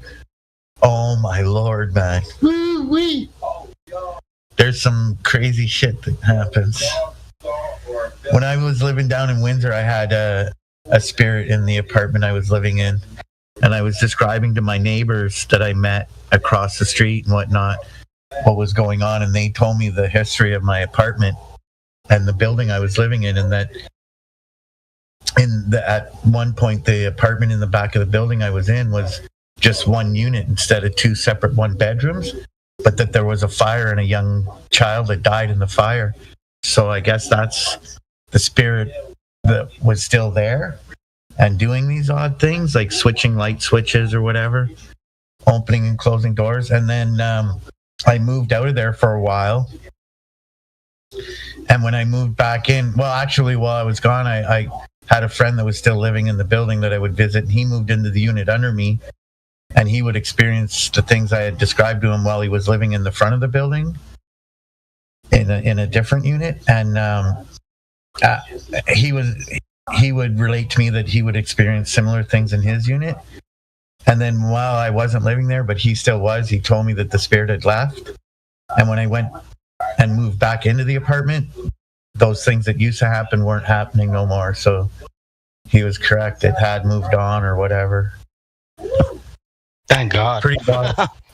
Yeah, pretty well. Well, it wasn't malevolent. Like I said, it was a young child who died in the fire, unfortunately, and maybe it was just it was stuck there for some reason. And it was just, like I said, just mild things. Like I had a light switch at the top of the staircase and the bottom of the staircase. And when you switched it, the light from the bottom would switch to the light at the top or vice versa. And every so often I'd just be sitting there and the light at the top of the stairs would turn off and the light at the bottom would turn on. And I'd be like, what the fuck, you know? Or like I said, the bedroom or bathroom door would open or close on its own. But nothing nasty, nothing crazy. Like the footage a couple weeks ago on Casper site. It's a really awesome YouTube channel that covers paranormal and/or he covered paranormal most of the time, and then he does do some UFO stuff once in a while. But anyways, it was a fucking shadow, man, and just the sounds it made and the movement it made, and oh my God, you should go check out his channel. And I wish I could remember the title of the specific clip. You could go right to it and see what I'm referring to, but sorry, go ahead. I don't like to watch scary stuff. I mean, I tell you something. This is a funny story, right? One of the friend of the guy that I was working with, whatever, like doing just a little music stuff, whatever. He sent me his vocal to mix for him. And when I was doing vocal editing, right, he'd say, you know, he was rapping and he said something, and there's a voice in the background say, yeah, right. Right? Basically was mocking the person who was rapping. And when I enhanced that little, waveform or whatever, right, into bigger, it was a little girl's voice. I sent it back to the guy who recorded it. I sent just that part for him to hear after, like, that last few words, whatever he said, and the voice said, "Yeah, right." And he was tripping out, like, "Oh shit!" He's like, "This apartment, there's no little girls here. No, nobody. There's no little kids here. It's just his kid. That's it. His young kid, like his son, And his son is not even at home that day while he was recording, right?" And the neighbor, they ain't got no kids, no little girl, no nothing at all. And even if they do, there's no way the noise will get through crazy ass wall. Like they can't barely hear anything. So what happened was, he said, "Oh, there was little, girl, whatever, that died a long time ago in that apartment." And I guess, I mean, the logical thing of would be, the girls had died in that apartment, and when he was recording his vocal, it picked up whatever, right? And you can hear it's clear, like nice and fucking clear. And I would imagine if I'm staying at home, right, at nighttime, and the guy sent me the vocal around 1 o'clock in the morning. I'm mixing the vocal, and all of a sudden, just dry vocal, right, just cleaning it up and everything. Throw some plugins in there, some EQ, compression, whatever. Next thing you know, you hear this thing, right? And then you're like, what's that noise? Okay, let me turn it up. And it was a little girl's voice. Holy shit. I was scared because I was the one listening to it and that was years back, so thank God. Wow. Is that the only time it's happened for you, doing cleaning? No, I seen something before. I don't know what it was, but I seen something before plenty of time. Wow. It's not normal, I seen a bunch of shit, I guess in my cultures, like, it's kind of normal to see those type of things. Yeah.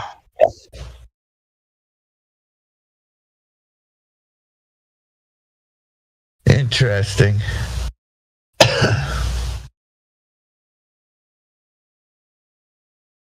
Yeah. Well, Canada flat man, bro.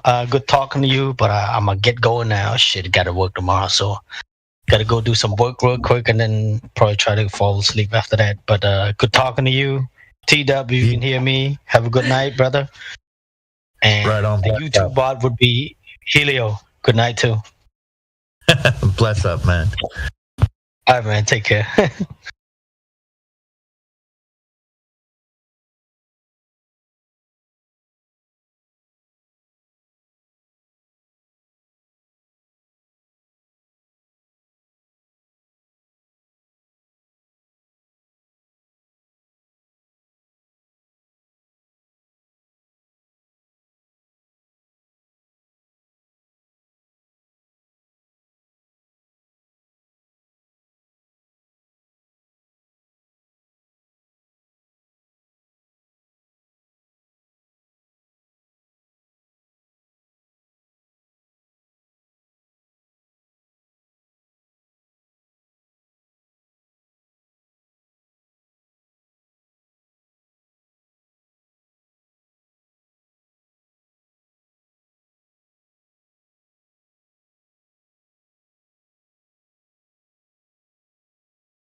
Killer, are you there? So you don't even know how the sun works on your globe maps? Can you draw the path on the ground where the sun's going to be going? The sun. North to south. No. Pseudo Killer, are you there? Well, you should be interested. You need to prove how a 24-hour north sun can work and a 24-hour south sun can work on a ball, and then draw them on your azimuthal ball flat maps. Show us how they work, brother. Pseudo Killer, Tito. You have flat maps and you can't use them for anything, isn't it? It's nonsense how you got globe maps that you can't use for anything, isn't it? Does are you there? It's really nonsense you don't have a ball. So strange. None of these flat earthers are willing to speak up and defend DMOC from this obviously stupid shit he's saying. How strange. Well, because you're retarded and you're just talking to yourself. So maybe the Jedi, can you help DMOC out? He doesn't understand north and south and east and west on well. Tyson and help you out in relation to a North Pole. Yeah. Which direction do I want to go? I want to go east or west from the north. Which way? And I'm still going to get to the south. How could I prove that with the ball? Let me see. Put my finger on the top and rub it all the way to the bottom. Huh? Proven. Sad. If I'm at the North Pole on flat Earth land, I want to go to the South Pole. Which direction do I go? Can I go east from there? All directions are going to go to the other pole. Correct. So demonstrate that. What do you mean demonstrate it? You understand it. It's already been demonstrated. No, I want you to demonstrate that you can do that in reality. Okay, here's what you do. You get a beach ball, right? As you were saying.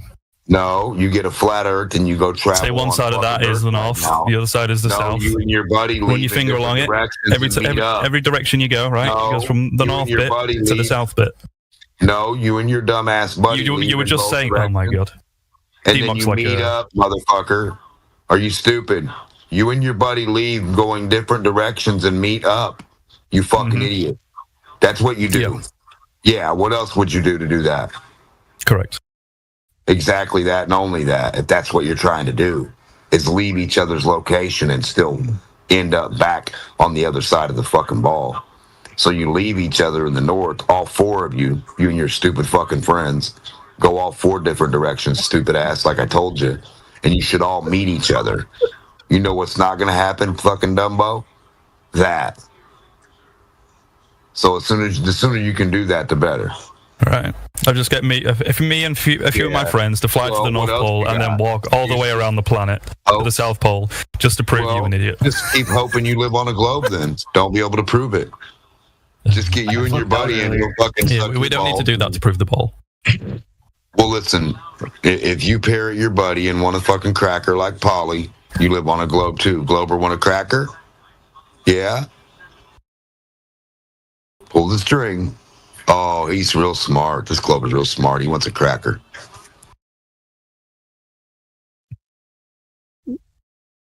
I was debating someone earlier and I died in hardcore WoW.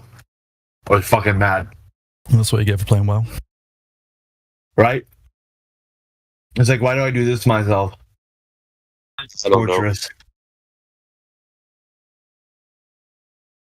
I don't know why people can't understand it if they point that way and say, well, somewhere that way, this boat's dropping beyond this point of water, going below itself to stay in the same elevation. Well, walk your ass down there to the tip of the boat and show us how that's happening with that portion of water that's supposedly fucking doing that. That's the only one we need. We don't need stupid ass excuses and anything else. We need you to go take your ass in front of the boat and show us how the floaty sticks off the water 8 inches when you sit it down. A horizontal floaty. How fucking dumb can you guys be? Just stick the horizontal floaty in the water. Yep, checks out. It sticks out that way. We're good to go. We're on a ball. I'd love to see DMOC take an IQ test. I'd love to see you take a ball test on how a ball works. Because I guarantee you I'd stick a fucking toothpick in and it would stick out the other way, retard, low IQ haver. That'd be horizontal. In case you didn't know. That would pointing towards the wall or the floor or somewhere else, yeah. Be horizontal, not vertical.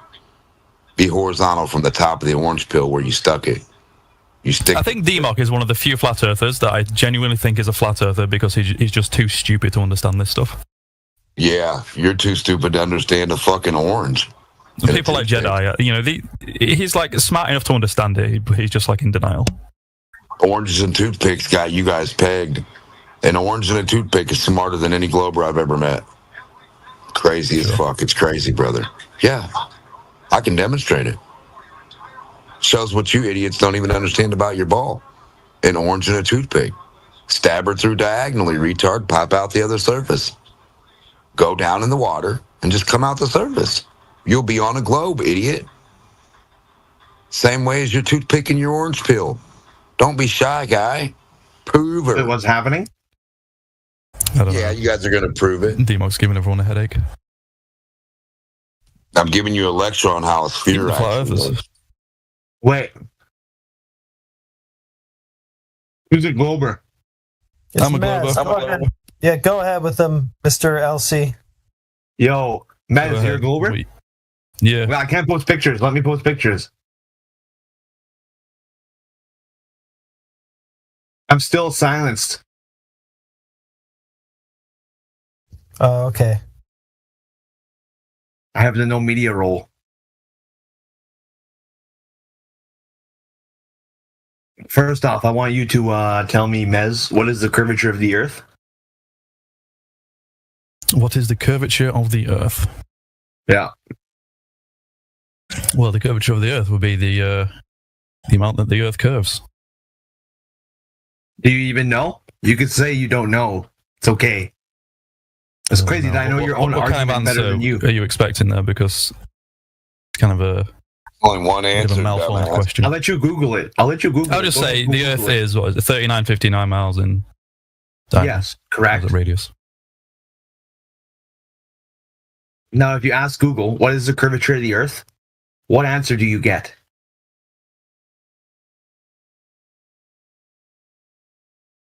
Should we? Let's do it. What is the curvature of the Earth?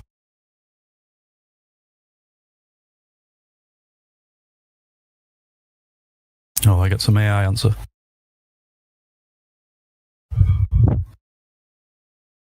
Do you mean like the size of the Earth, or how much it should drop over distance, or?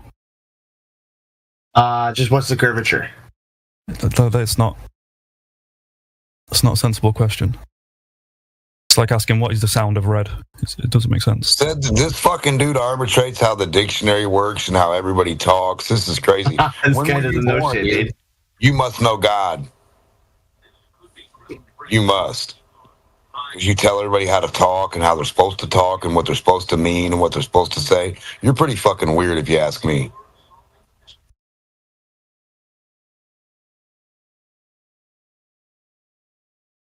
Well, what are you asking for? Are you asking for its circumference? Are you asking for its diameter, its radius? I just told you the curve, the word curve, the curvature. Do you know what that word is? Look it up. Google it. You're asking for the 8 inch per mile squared thing? You're asking for 1.2 times the square root of the observer's height in feet or whatever? Which one are you asking for?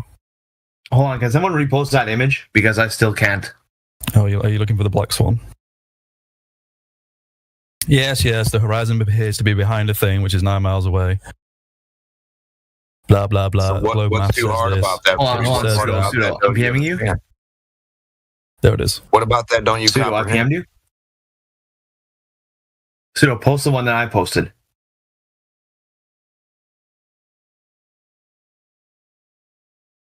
There you go. So, now tell me, where is the horizon? A, B, C, or D? A. Welcome to Flat Earth. There we go. Enjoy your stay. Thank you. Well, I'm convinced. That's it. Indubitably, there is no curve. Yeah.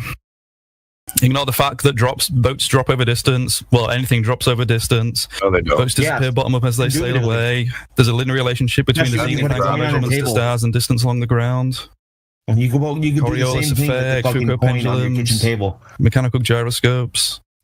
I can also name off things. You're scattergunning. Yeah, why are you scattergunning a bunch of absolute garbage? Why don't you respond to the thing on the table? I did. Okay, you pick one of any of those that you just mentioned and tell us how it proves that that horizon, which you just conceded is further than 9 miles, is actually at 1. Yeah, atmospheric refraction. And you can tell there's a significant amount of refraction going on in this photo due to the wobbly, very distorted cranes on the oil rigs. One of those things that you just mentioned, and tell us how one of those things demonstrates that this horizon's at 1 mile, even though you see it first. Zenith angle measurements to stars versus distance along the ground. Okay, and that's going to show that that horizon is not where it appears to be? Yes. Really? No. It's going to show an infinite horizontal. Go ahead. So we've got, right. So let's compare these two proofs, right? So I'm bringing up zenith angle measurements to stars and distance along the ground. You're bringing up this one image where the horizon appears to be behind this oil rig. Yeah, that's a good image to use. Now the Earth is either flat or a sphere, right? These are the two things in contention. Or else the horizon would have been where we're saying it should have been. Well, that would just be begging the question. So we've got one thing, right? Formulate that. Is it possible that you could have a zenith angle measurement to a star, have a linear relation to the angle measurement to the star, and your distance along the ground on a flat Earth? Is it possible? No. It's geometrically impossible. No, it isn't. No, it's. Is it possible on a globe? Absolutely. In fact, it's only possible on a globe. This image, is it possible that the horizon would appear to be behind these oil rigs on a flat Earth? Sure, maybe. Is it also possible that this horizon could appear to be behind the oil rigs on a globe Earth? Absolutely. No. Prove it. Add in a bit of atmospheric refraction, and you can see that the distance to the horizon can vary. Okay. And we've had demonstrations of this with, you can show refraction with glass and bottles of water, and you can show it by just pouring. Shut your mouth. You're not going to just lecture. What does refraction do to your globe? Well, refraction is something that happens when light passes through a different medium. What does refraction do to the appearance of your globe? Well, it can modify it. You're about to say different medium. What two mediums are there? Air and denser air. That's one medium. No, it's two different mediums. It's one medium. There needs to be an interface between the two to qualify it as two mediums as per the law of refraction. What are the two mediums? It's air and denser air, and you can prove this by boiling a kettle. Okay, fine. You're desperate to go with air and other air. So what's the interface between the air and the other air? Where's that? Doesn't need to be one. You just need to have air and denser air. Have you looked at the law of refraction? I can do better. I can boil a kettle. Have you looked at the law of refraction? Have I looked at the law of refraction? Absolutely. Okay, so there's going to need to be an interface. What do you mean an interface? Oh, that's where the boundary between the two mediums would be? Yeah, it's just where one density of air ends and another density of air begins. Okay, so where's the interface? Between the dense air and the less dense air. Okay, so how are you going to draw a normal line between air and less dense air? What do you mean draw a normal line? You don't know anything about refraction, Mez, so why don't you stop chanting it? Yeah, you can't be refraction. Even though, you can boil a kettle. I don't know what refraction even is. You got confused when I said normal line. This is just like a remedial Google search away on your claim of refraction. That's just the law of refraction, simple law. Two mediums. You don't know what a medium is either. No, I can see. Heretic's very upset, so. Anyways, Heretic loses. Yeah, thanks. Yeah, I know. You're doing the old Shooter McGavin. That gold jacket's mine! Yeah, that's why I chose this for my profile pic, because that's what you guys all do. I'm making fun of you. Anyway, you were going to explain how any of those other things that you scattergun actually prove that horizon's at 1 mile, not where you see it further than 9. Could you start over? Because I think you thought that we would forget that was what you were supposed to do. He defended himself. Oh, what a piece of shit. Yeah. Oh, it's a troll clown. He's surprised. Ask him to do the math with refraction. Where should the horizon be at with that refraction? That would be interesting to see if he understands it properly. All right. Who else has a misunderstanding of refraction? You. Oh, I do. You don't even know so what normal line Heretic. You don't know what a normal line is. Okay. Let's Heretic, when I boil a kettle, what's happening? Okay, you're not in control here. If you want to be on deafen, you can just stay like that. Yeah, I'm just going to leave him like that.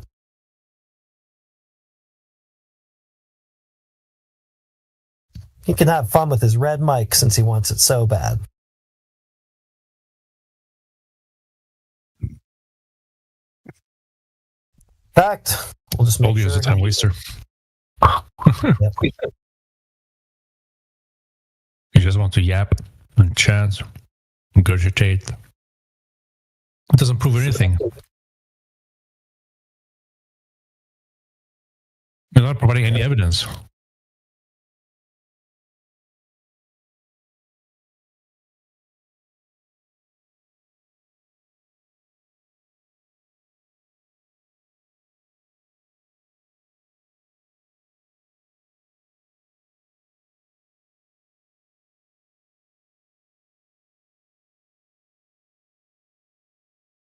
One idiot out, another idiot in. Oh, this one's really useless. Yeah. It's even worse. Earth curve measurements, Ham, go ahead. Well, yeah, I was actually looking at WGS 84 earlier. I downloaded it all on my computer. They were using stuff like theodolites, all that. So it was really easy, actually. You want me to give you like some files to download or something? I want you to post a measurement. Yeah, here you go. I got you. He doesn't know what a measurement is. I got you. I noticed that, and that's why this isn't going to last very long. Here you go. Do you I know you guys don't really. You guys don't like doing like your own. Oh, I can't post it. I was banned, side chat banned. Damn. Here, I'll DM you. Hopefully your DMs are open. Here you go, buddy. So he thinks just derping a linky will make the argument for him? Mm-hmm. He doesn't know what it is. He can't formulate it himself. There you go. Hey, into the break, remember when you said attitude indicator? Okay, so you just posted a model. Can you please post the measurement of Earth curve? Yeah. Do you want me to stream it for you? Do you want me to like scroll down and measure? You know what a measurement is, Ham? Did my mic cut out? I actually asked you a question. Go ahead, Heretic. Okay. Do you know what a measurement is? Go ahead, Heretic. Do you know what a measurement is? We're all waiting. Go ahead, Heretic. Okay. I asked you a question. That's your third strike. Goodbye. Yeah, your attitude indicator is falling flat. Oh, you're nosing down to the horizon. Utter destruction.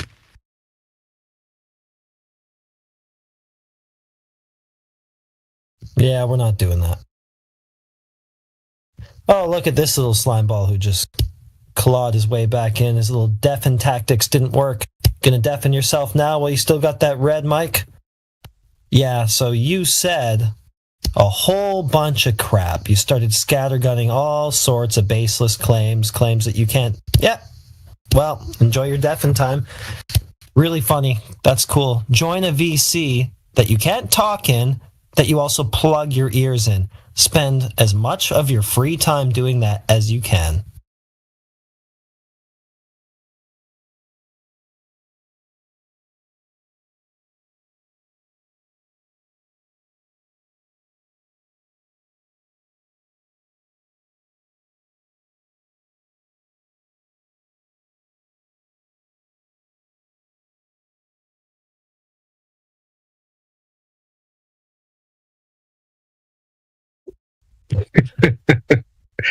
What's up with you, Hal?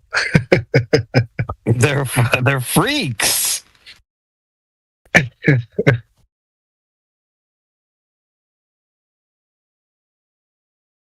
That's weird, man.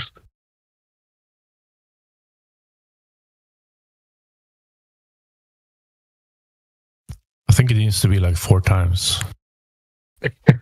Hey, he didn't do. I mean, this is bullshit, honestly. But yeah, I know. I think they're aware of it as well. Demock, you were. No, I'm sorry. Go ahead, man. Deafen Boy took his fingers out of his ears for some reason. Why did you do that? I thought you wanted to join the VC so that you couldn't speak and couldn't hear. Sounds like a good time. Anyway, you scattergunned a bunch of crap. I'm wondering how any of that crap demonstrates that the horizon we saw further than 9 miles was actually at 1. Can you make it direct? Why is this guy here? I'm going to permaban both of them if I can.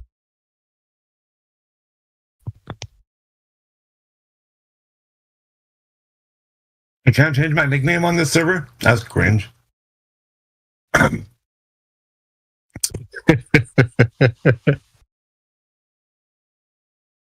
The server is a more scuffed version of the other one. I'm talking to someone who's like not even a mod. I asked like the main mods. Is he joining and leaving? Who's that guy? Ham. He's having a conniption. He's doing exactly what I wanted him to. Yeah, you exacerbated his condition. It worked. He's mad. That is a bricked Googler right there. Since Mez wants to stick his fingers in his ears when we talk to him, he's just going to have a permanent vacay now. See ya, buddy. You don't need to be in the room for that. Get him. Man, they act like kids in here. Like, what's going on?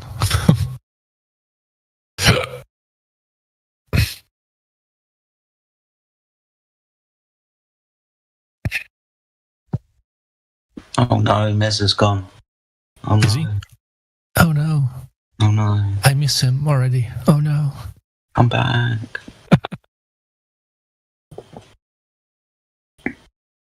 If you don't let him talk over everybody and lecture and monologue, then he deafens himself. Doesn't want to hear anything anybody has to say. He wants to preach his religion, and we can get that anywhere, so he can fuck off. Democ, you're becoming my favorite fucking flat earther, dude. That was the funniest shit I've ever heard in my life. Yeah, Mez doesn't like talking to Democ. He gets the... Oh my gosh. Under my administration, I am going to endorse Democ. It's going to be huge. Huge.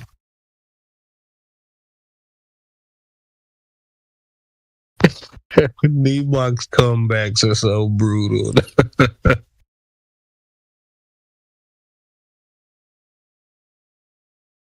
Hey, what's up, AI apologetic? Oh, look at this.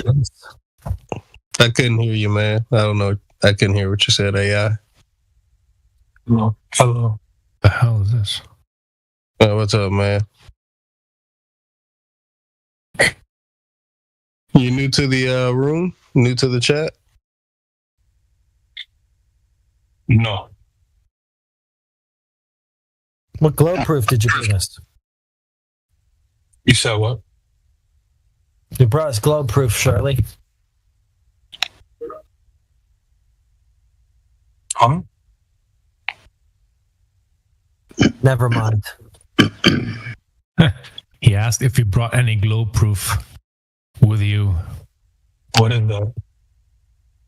Exactly. You don't know what a globe is? Globe? Okay, cool. I thought you said glow. I didn't know you said globe. All right. Now that you know, did you bring any? No. Me neither. Join the fun. I left my globe proof on the flat earth. Hey, what's up, Roots? Morning. Yes. Lovely morning. Good morning, pineapple.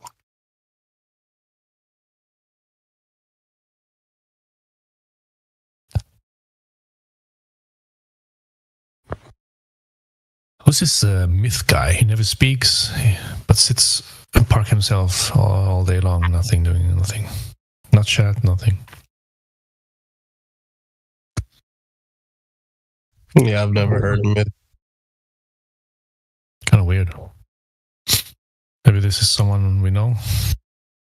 Another different name, maybe. Who?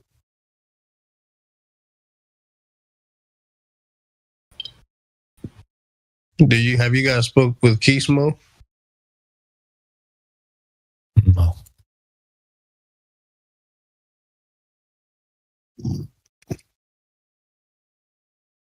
Or Keysmo Myth?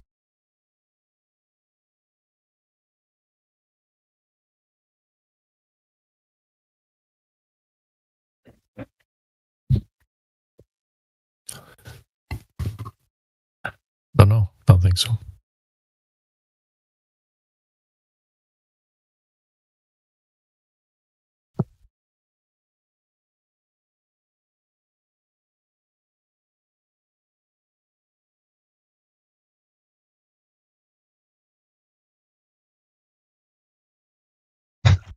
Speaking to a Glober in the other channel yesterday, I says, "What's your best globe proof?"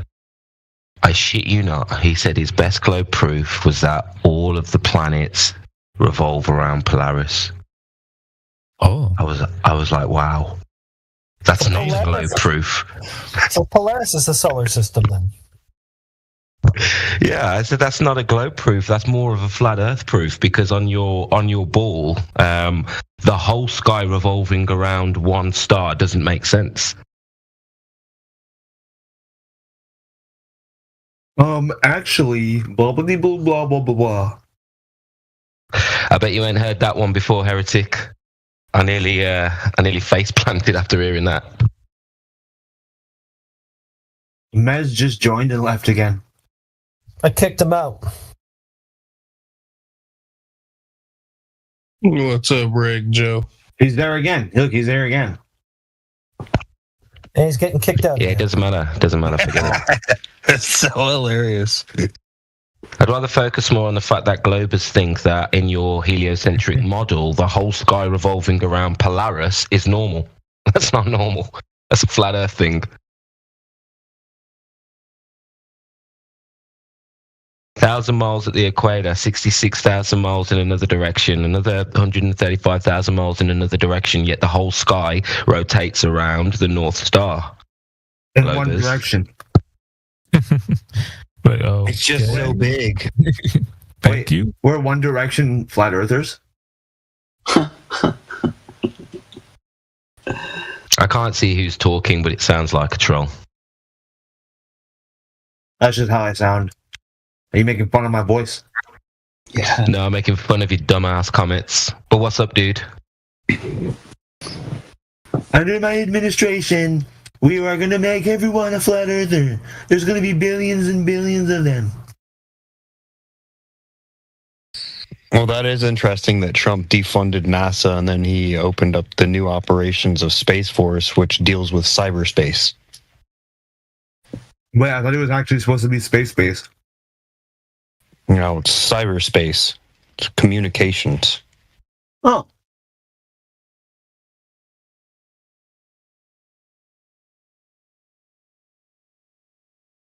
My space, your space. Space Wars.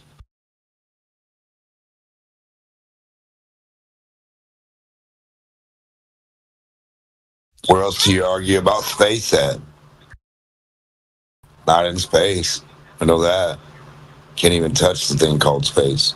You only touch nothing. air. Nothing is nothing. Is something.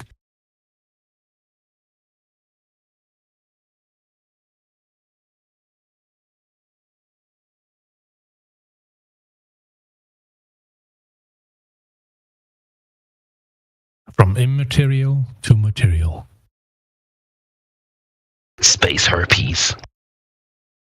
Oh man, I remember that role I used to have. Someone gave me that role on the home server. I was talking too much for the Globies. Got the space herpes. Yeah, I woke up one day with it and I was like, no, I've been branded. I'm like, what the hell? This space herpes is for life, I hear. Yeah, we all been infected with that shit. Long overdue.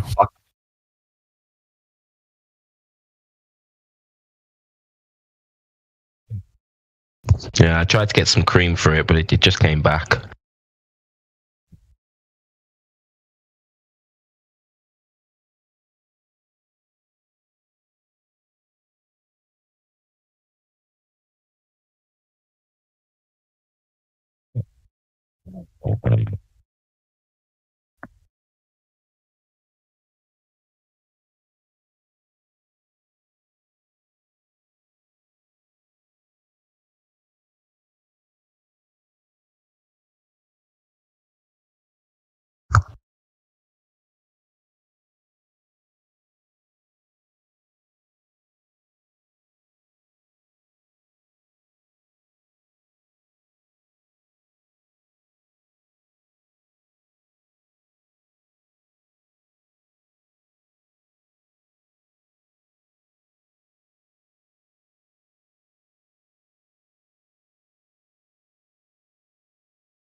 I can't see the screen, but do we have any Globies in at the minute?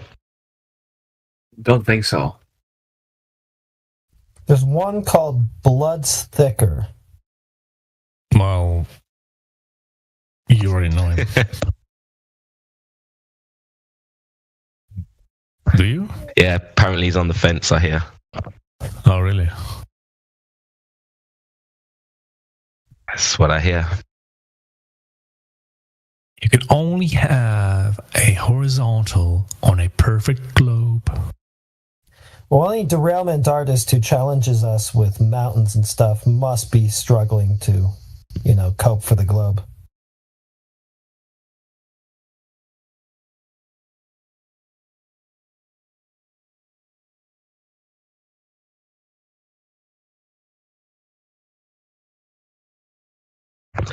So that level movement's a movement led by an autistic hypocrite. I don't agree with that line of thinking. I think that is, what's the word? Pedantically, it's that's what happens when you get obsessed with things. You go down this route where you can't even be relatable anymore. I think that's what he is.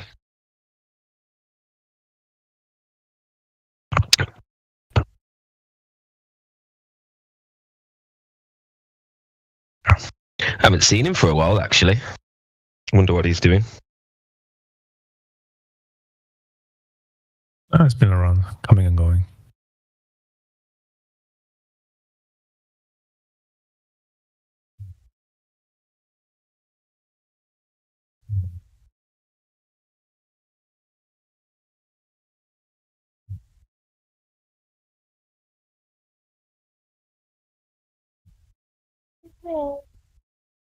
What do you got? How do you guys think Flatsoid did against Will Duffy in the modern day debate? Oh, I haven't listened to that one yet. But I heard that he, at the end, smashed him, basically. I think the beginning was a bit struggling. He got a hand of it, control of it after. I don't know if someone else has watched it. You can share your thoughts and opinion, I guess.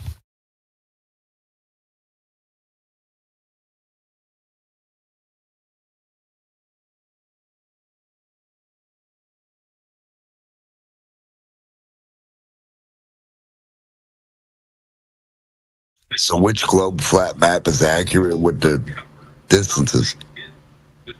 The one where you go from the north to the south in 3959, or the different one? Is there a different one? Yeah, he didn't present a globe model, and then when he actually was holding a globe model, like the toy globe, he said, "No, that's not it." Duffy was all over the place. He's a fucking idiot, and he's a piece of garbage. He's got a demonic sort of spirit to him. He's on demon time. He needs Jesus. Oh no, he knows about Jesus and he has fully rejected him. He has Antichrist spirit, if anything. If you wanna go into anything, he is just tell him we win in the deceiver. End.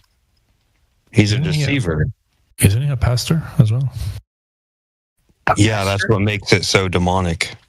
Oh, a pastor. Yeah, he's a pastor. Right? He's a pastor. He knows the Bible? It's one rotten bastard. No, he says the Bible is wrong. That came from the he must be a pastor of the Satanic Church. He said it himself. Yeah, he went into a thing. He said the rakia or firmament means the crust of earth, and that he said that God can change the Bible. It's like he's okay. God can on the go, on the fly. Yeah, like it's he can change it tomorrow. Okay. Yeah, he's a pastor. I mean, technically he can, but if he's already made the Bible perfect, it's good as it is. Yeah, well, yeah, you're getting into some solo scriptura, some very shaky ground. Is he a pastored child or? Huh. But he's a real crazy bastard. With the P. Yeah, and he did like sort of say the quiet part out loud of what TFE actually is. It's his psychological experiment. He just wants to see how flat earthers treat him. Like that's what he's like. Oh, every 2 minutes he's like, every flat earther's been so mean to me. And then he can't help but like bring up Nathan Oakley or other characters. It's like nobody's talking about that. You talk to Flatsoid, like present your model, do something, formulate a logical argument for this thing that you're dropping 150 grand on, 150,000 grand on, or I guess 150 grand. Be mean to him for free, or be real nice to him and tell him he owes you 100,000. I mean, it's really that simple. I mean, if they believe everything they hear, he owes you 100,000. I mean, who's he to go against proof and evidence that he owes you 100,000 because you say so? Just because. Yeah, Flatsoid. Yeah, Flatsoid was bringing out. It's like, yeah, you're doing and affirming the consequence false dichotomy. That's all you're doing. It's like because he was asking for his argument and he couldn't give the argument. He couldn't give a logical, coherent argument. He was just saying the globe model predicts, and it was like, okay, where's the globe model? He's literally holding the globe toy, and he's like, no, that's not it. So it's like, what the fuck are you talking about then?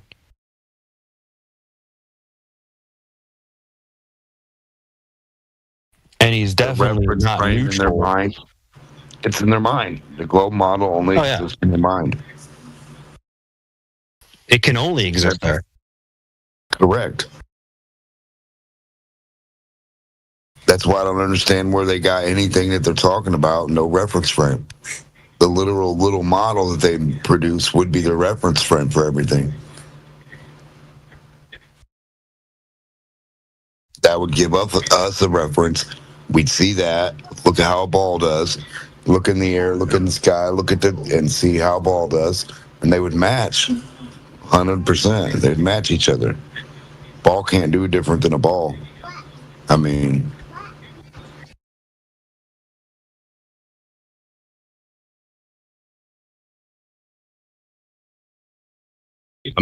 all their science is just one ball rolling around another. Mimic that and you're good. And they can't do it. That's sad. Yeah, they'll be like, hey, yeah, put a bed sheet on on your trampoline and then roll some balls around, and there you go. Get a light bulb, a little bitty light bulb that's like 3 inches by 3 inches, and then get a globe that's big as hell. Something wrong. And it still doesn't show anything, but that's the scale they work with.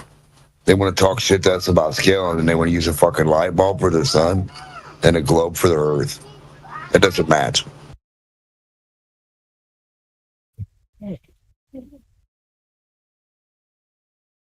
Yeah, they haven't got it to match.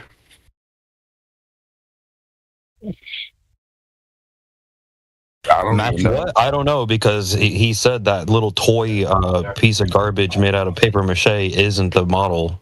So I don't know what they're talking about now. If that's not the model, what the hell are they talking about? And what's the percentage of the loop that goes around your head in the North Pole? You know, the loop the sun makes, that loop from left to right, front to back, the width of that, and whatever, however you could figure that out, which you can, but I'm just saying the idea that they could.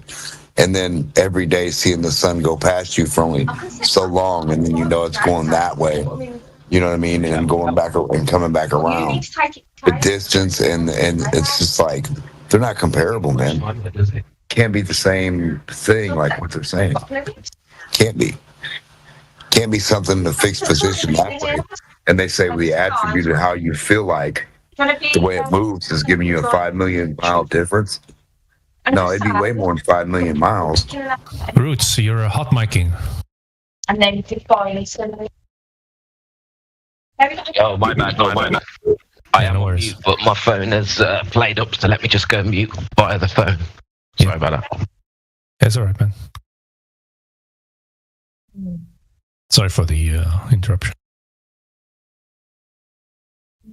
It'd be way more than 5 million that they say. When you see the loop around North Pole up above your head, and if you like measured the idea of what that was, just got a reference of something, and then you took that reference and sat it in front of your face over here, like where I live. It's not the North and South Pole, but like it's just not even gonna match. That distance is gonna be way the fuck off, like way off, by like hundreds of %. Not 5 million out of 93. Hell no. I'm confused. How do we find out the shape of the Earth by looking at the sky? Help me out with that, Demo. You don't. Oh. You don't, because nothing drops below your feet. There's nothing dropping below your feet to give you that reference either. Who was that guy? He sounded familiar. That's him. Oh, that's him. Yeah, you would need to be able to get in a helicopter somewhere and look horizontal and see some sun drop directly in front of you, vertically down somewhere, somehow. Yeah, like below your feet, like directly in front of you with no earth in front of you. Just find the spot with no dirt and water in front of you. That's all I'm looking for. That'll be the curve for you, for the layman who don't understand.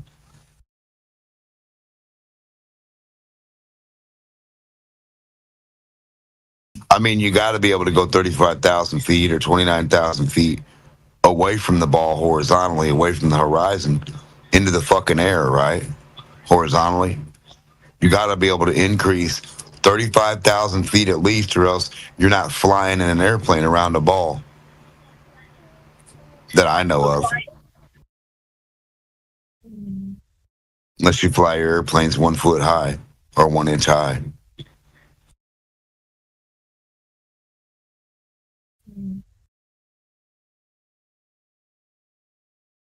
Yeah, somebody's got to be able to go out past the horizon 35,000 feet somehow. 10,000. 5 feet. 5 feet. Past the globe horizon. That way you can at least fly your airplane down around it. You know what I mean? If you can't outdo your globe and get beyond it, then you don't live on a globe, and there's no way you could fucking fly down and around it. If you can't leave the fucking thing horizontally and get away from it that's underneath you, then you can't fly down around it. I don't know how that would make sense to any human.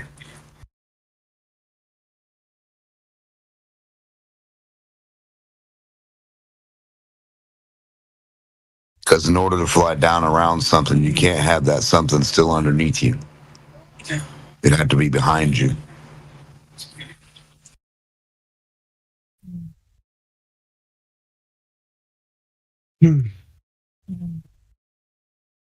Yeah, you can't rub your finger down around an orange without the orange being behind, underneath, on the other side of your finger, totally, fully, the whole thing. So, like, yeah, You're just looking for that spot on the globe where you would have to like rub your finger to go down around to Australia. That's where your finger would keep going and the orange would stop. And your finger would represent the elevation of a helicopter flight. I mean, if you just wanted to do that. Just the height of your fingertip when you rub it around the orange. So if you guys can't demonstrate going horizontal that way and increase 1 foot in elevation when you're supposed to be able to increase 35,000 feet, something wrong, pals. Shit, 5 inches. 5 inches, 5 inches, increase your elevation 5 inches past the horizon.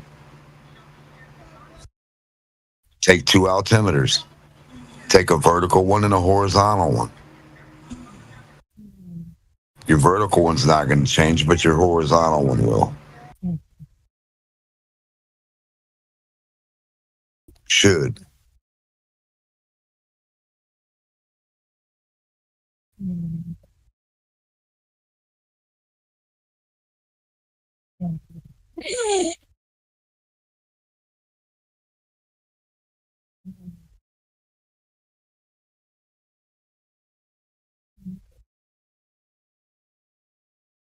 You can go vertically up away from flat Earth much as you can, much as you want all day, 35,000 feet, like fucking hotcakes, till you're blue in the face, so you can't stand it anymore.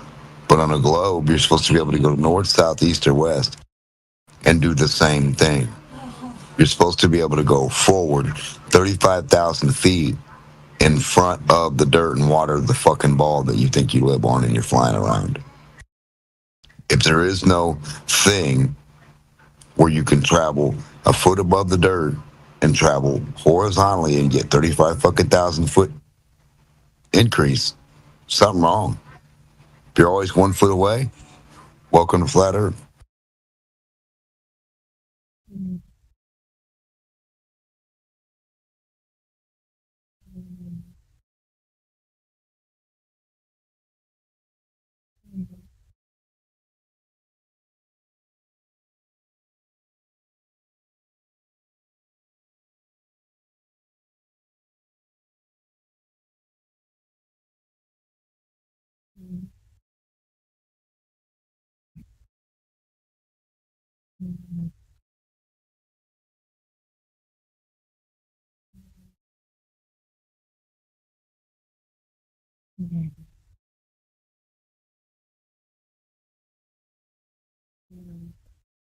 Is JP sleeping?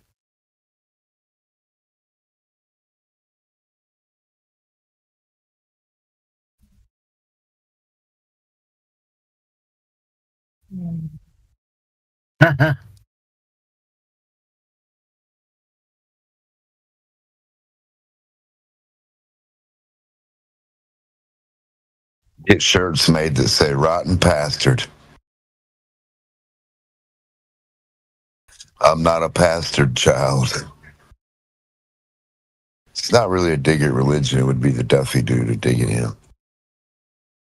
And then put Dufay on there, just like spell it wrong. That way you can't say nothing. Put Durfee.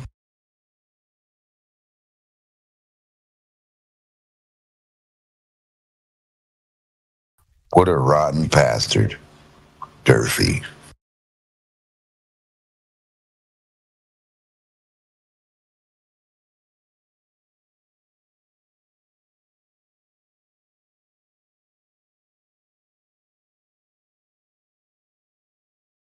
He'll steer you wrong in all the right ways. What the?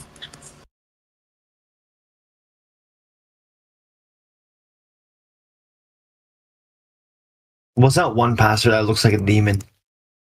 Kenneth Copeland?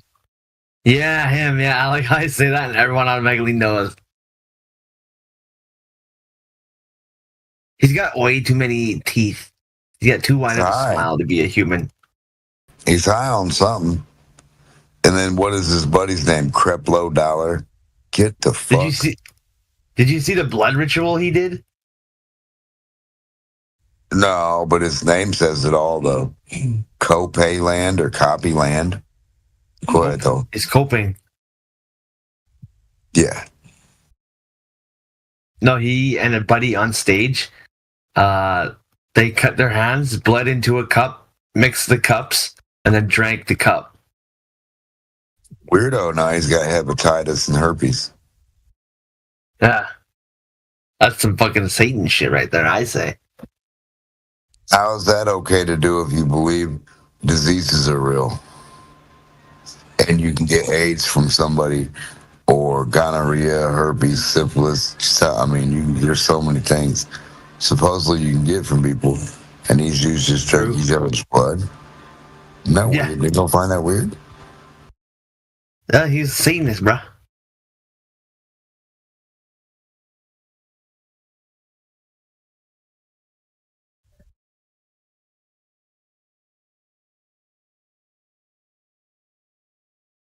Yeah, what's up, guys? Hey, Roots, what's going on, man? How you doing, bro?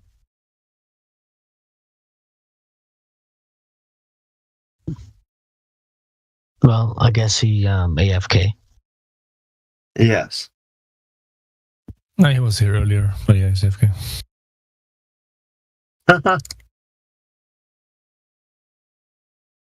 Okay.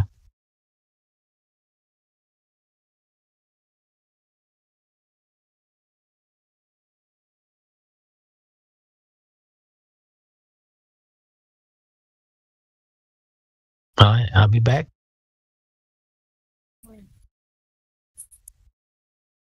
Who that? We have CB in the house. Oh, shit. What's up, guys? Are we live? What's up? Yeah, we live. Yes. We're live. And we are live. Fuck it, we'll do it live. We do it live. We are going to do it live in front of millions and billions of people. It's going to be huge. This freaking guy. It's freaking. What up, ZBZ? What's happening, dog?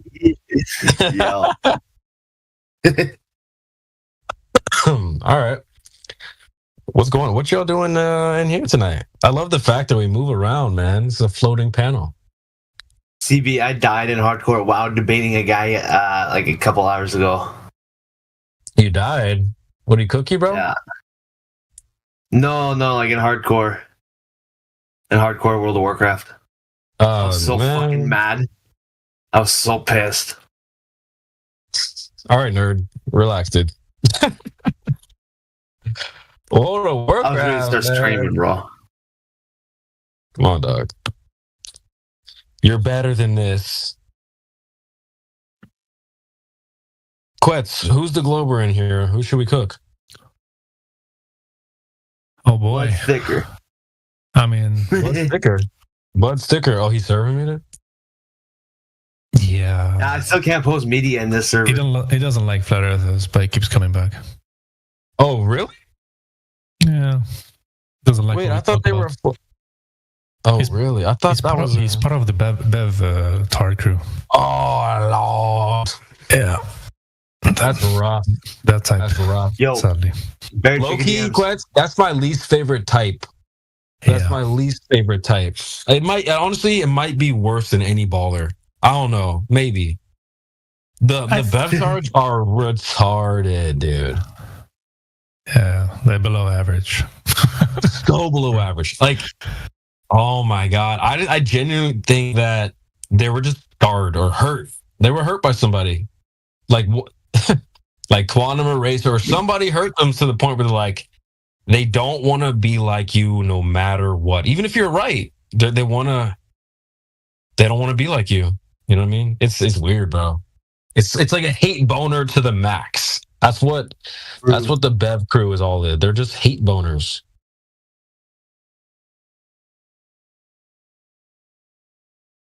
True. All right.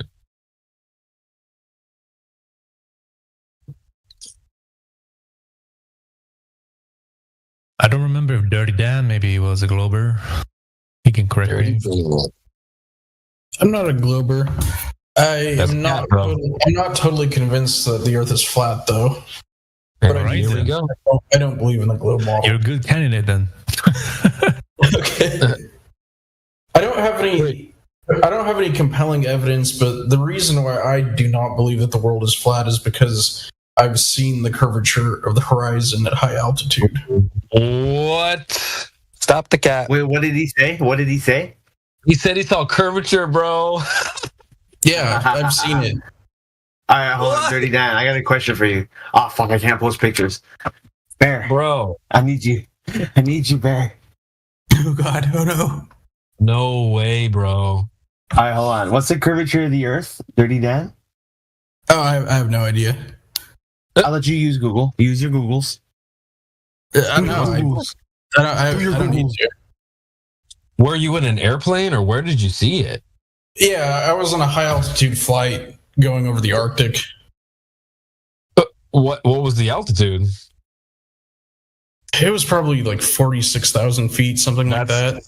Okay, well, I'm sorry to let me not say this in a condescending way. Based off of the research that I've done, the size of the globe Earth requires you to be much higher, way higher than 40, 50, 60, 70, 80, 90, even 100 plus thousand feet in the air. It would require you to be like over 250 miles away. Like you'd have to be super far. Actually, it's not at 250. It's like 1,400 miles. It's something crazy. You'd have to be insanely high off the ground to see curvature. So even if I was a globe earther, I would never say you could see curvature because the Earth is claimed to be too big to see it. So if I were you, I would help you out. I don't know what to tell you, but I definitely saw curvature. No, you didn't. Because it's not. Yeah, I did. Okay. You also No. see Where did you see it? Where are you thinking you're seeing it from? Out a window. Yeah. Out an airplane. Yeah, that stuff is flat. Neil deGrasse Tyson, he debunked this a long time ago. I think he saw a window curve. What happened is you're suffering from the windows weren't curved. Well, I posted you the link. What you're suffering from is a lemon illusion, where your mind was misinterpreting what you were seeing, and you think that you were seeing is kind of like pareidolia. Damn, that's some deep shit. Yeah, I posted the link. Lemon illusion. Crit told me about this a long time ago. That's some deep shit right there. But man, I mean, like you guys always say, it's like you should believe what you see, and it's like I'm just saying that's what I saw. No. But here's the thing: we're not saying just believe what you see. You have to kind of go and verify things as well. So, like, should we get the clip ready of Neil deGrasse, bro? Because have you heard of the Red Bull jump, Dirty Dan? No. The Red Bull jump. You weren't there for that, bro? You said Even no. when I was a Glober, I saw that shit. Yeah, I remember that. This dude went up in what was it, like a balloon? He went up in a balloon, 128,000 feet, and jumps out. Dude, I would do it.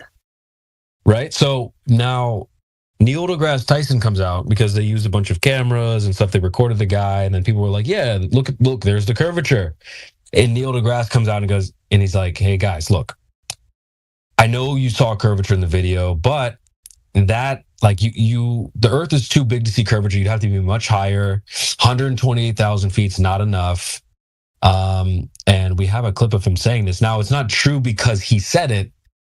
It's true because that's what the math says. Basically, the math dictates that you'd have to be way farther above the ground than 40,000 feet. So let me get the clip for you, friend.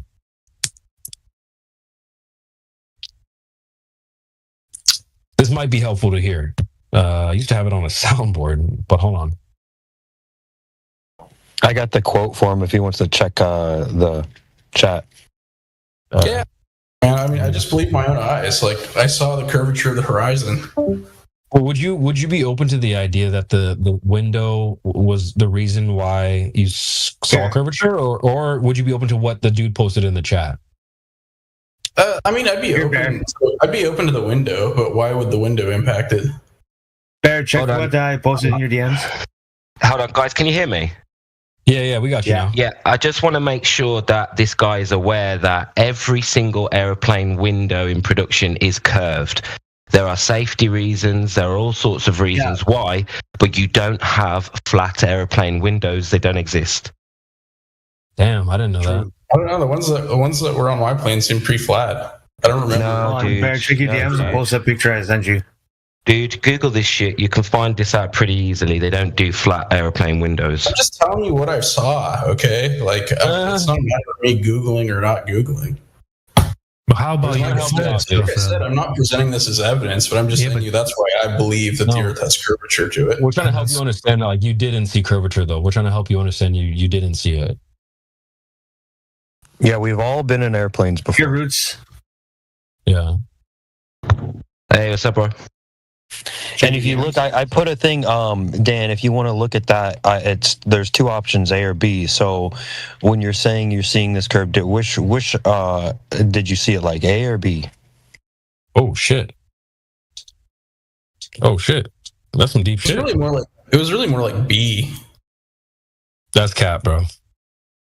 Like B. So you were like looking through multiple windows now. Yeah, I got up a few times. Bro, that's cap, bro. Okay, I'm just telling you what I saw. I mean, I'm not. All right, I have the clip here. You cannot believe me if you want. Definitely don't. I definitely know. But listen, I have the clip for you. Let me just play it real fast. Let me just turn my voice settings down. It's not a case of belief, brother. You can't have seen the curve from that you can't see things that don't exist. Facts. Here's the clip. Let's listen. Actually do. I mean, it definitely. And not only that, they made sure. But I'm not offering what I'm saying as evidence. Hold on a second, Dan. This is the clip. Let's take a listen. 40 seconds. Just lock in. What I think people thought he was actually doing. And not only that, they made sure to photograph him standing there with a really wide-angle lens, which curves horizontal lines. So in the photo, you see this curvature of Earth's surface. He said, wow, he's in space. Look at that. No, he's not.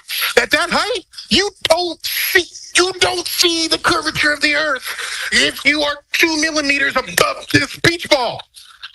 You just don't. That stuff is flat. Now, he's not saying the Earth is flat. He's saying that from that altitude, you can't see curvature. You're not high enough, period. And that is like from, altitude. Listen, 3 times the altitude that you were. Triple. Why does it have to be 3 times? The height. Triple the height that you were. Why? Well, because 128, that was the height of the jump. 108. You were at 46,000. The jump was at 130,000. No. What I'm saying is what mathematically tells us that that's the critical altitude at which you would have to be in order to see the curvature. No. The numbers that you have to be farther away. I think you'd have to be like 1,400 miles away. Let me get this for you. Okay. I mean that may be, but I mean why? Or 400. What do you mean why? Yeah, explain why. I posted the math in the side chat. Credit to Amish who made this one. Yeah. Mathematically, you ain't saying shit. Oh shit. Here's some more math for you. You might have already posted it, Quets. Yeah, it's in the side chat. Is it the? Oh, I got something else too. Damn, we got the ISS height, which is 3. Yeah, boy. Yep. Yeah, that one is good as well. Yeah. So, yeah, dude. And I have the quote from Paul Larson as well. Let's put this in the chat. Boom. So let's say we are at the elevation of the ISS, which is claimed to be about 250 miles above the Earth. If we calculate the horizon line for the ISS, it's about 1,400 miles.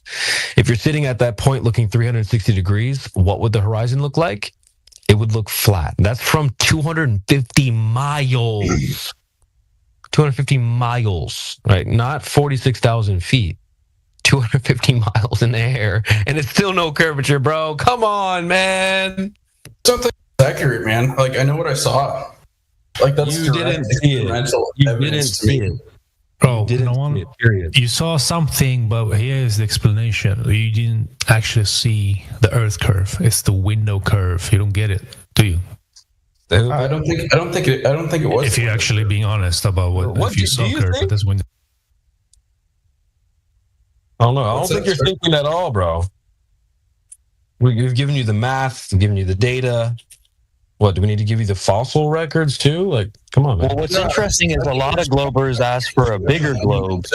I think you're just rationalizing your position. A lot of globers ask for a bigger globe. This one's asking for a smaller globe. It's the ITB. We're not even talking about our position right now. We're talking about your position and how it's not true. Yeah, your position is that my position is not true. Like, I think that's not. No, that's not my position. That's not my position. My position is that the Earth is actually. You just told me that I didn't see the curvature. You're factually wrong. You're factually wrong. Yeah, it can't be true, Dirty Dan. It can't be true because mathematically you are not able to see the curve. My grandma thought she saw a ghost. Right, but we don't we don't argue too much with her. If you want to believe that, that's up to you, bro. But at the end of the day, we're telling you what's physically possible. It's not physically possible to see the curve from that height, bro. Simple. Like, imagine.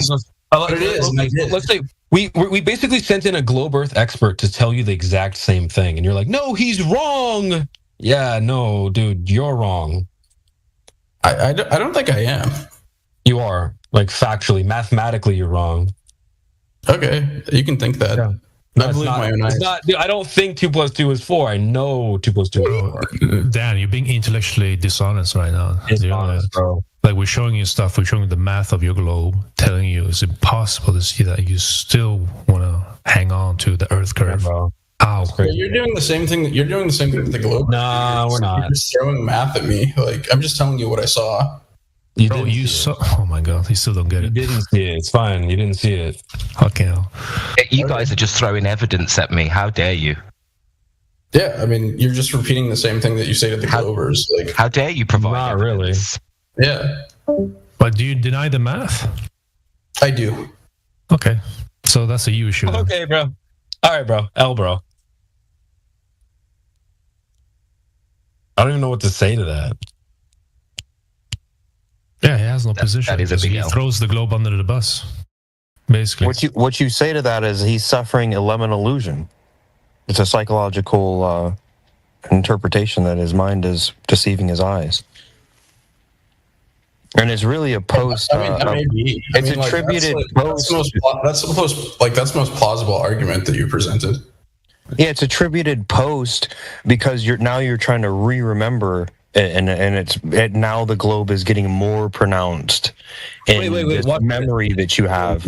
When you saw it, you didn't see it. You know, maybe you saw the edges of the window and were confused. But I've looked out many a window from international flights. They fly a little higher, 40,000, and it's flat. Wait, no curve. Watch this. Hey, what's his name again? Is he still here?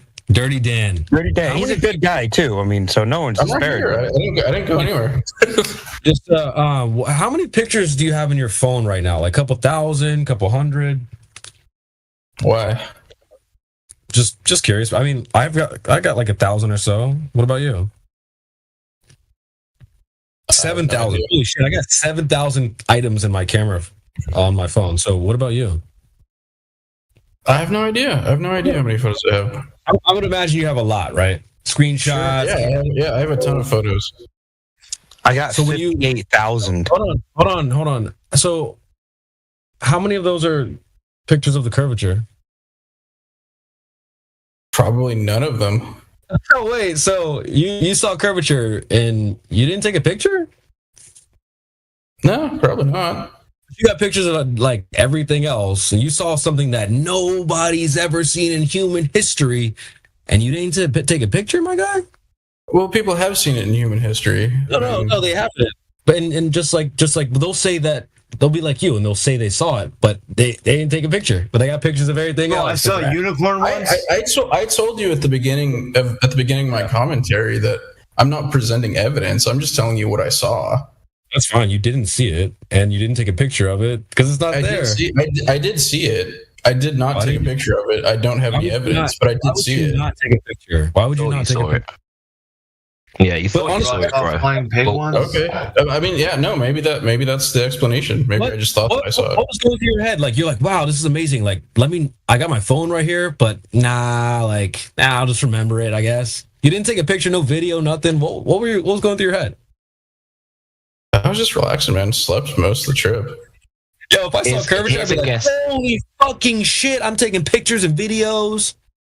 You didn't do any of that? Yeah, but I wasn't obsessed with the idea of curvature, or the idea of flat Earth versus like a globe Earth, that sort of thing at the time. Yeah, of course, because you have confirmation bias. So you saw what you thought was curvature, you didn't even question it, and you were like, oh yeah, of course, that's curvature. But that's called selection, that's called confirmation bias. You're just interpreting a little bit of curvature you're seeing from a curved window and assuming that must be the curve of the Earth because obviously the Earth's a ball. In that moment, you weren't thinking clearly. That's all, my friend. That may be. That's a better argument than has been made otherwise. Wait, can I have a... Go ahead. You see, if the Earth is flat, then what is Mars and the Moon? Here we go, bro. We've been waiting for you. All right, I can answer that. What is Mars? It's not like the Earth in any way, shape, or form. I'm wondering why you would even start comparing the Earth to things that you see in the sky. We look around Earth. I'm not saying it's in the sky. I'm saying it's in space. Me off, bro. You asked the question. I'm trying to answer you. Why are you cutting me off? I'm gonna just keep rolling here. We look around the Earth and we see things like trees and grass and oceans and things like this. When you look into the sky, you don't see anything like, there's no resemblance, not even one resemblance from the Earth to things you see in the sky. The things you see in the sky seem to be glowing or twinkling or moving. The Earth doesn't do that. And like I said, the Earth has very lots of things here like trees and grass, and that doesn't exist up there. So there's no reason to start comparing the Earth to things you see in the sky. I would say Mars is not land. It's not rock. It's not dirt. The rock, the ground, the dirt, the land is underneath your feet. It's not in the sky above you. So what is Mars? I don't know, but it's certainly not more land. It's not another Earth, a mini Earth. The Earth is below you, not above you. And that's all I have to say. Okay. That makes total sense to me, actually. I think I'm a flat earther now.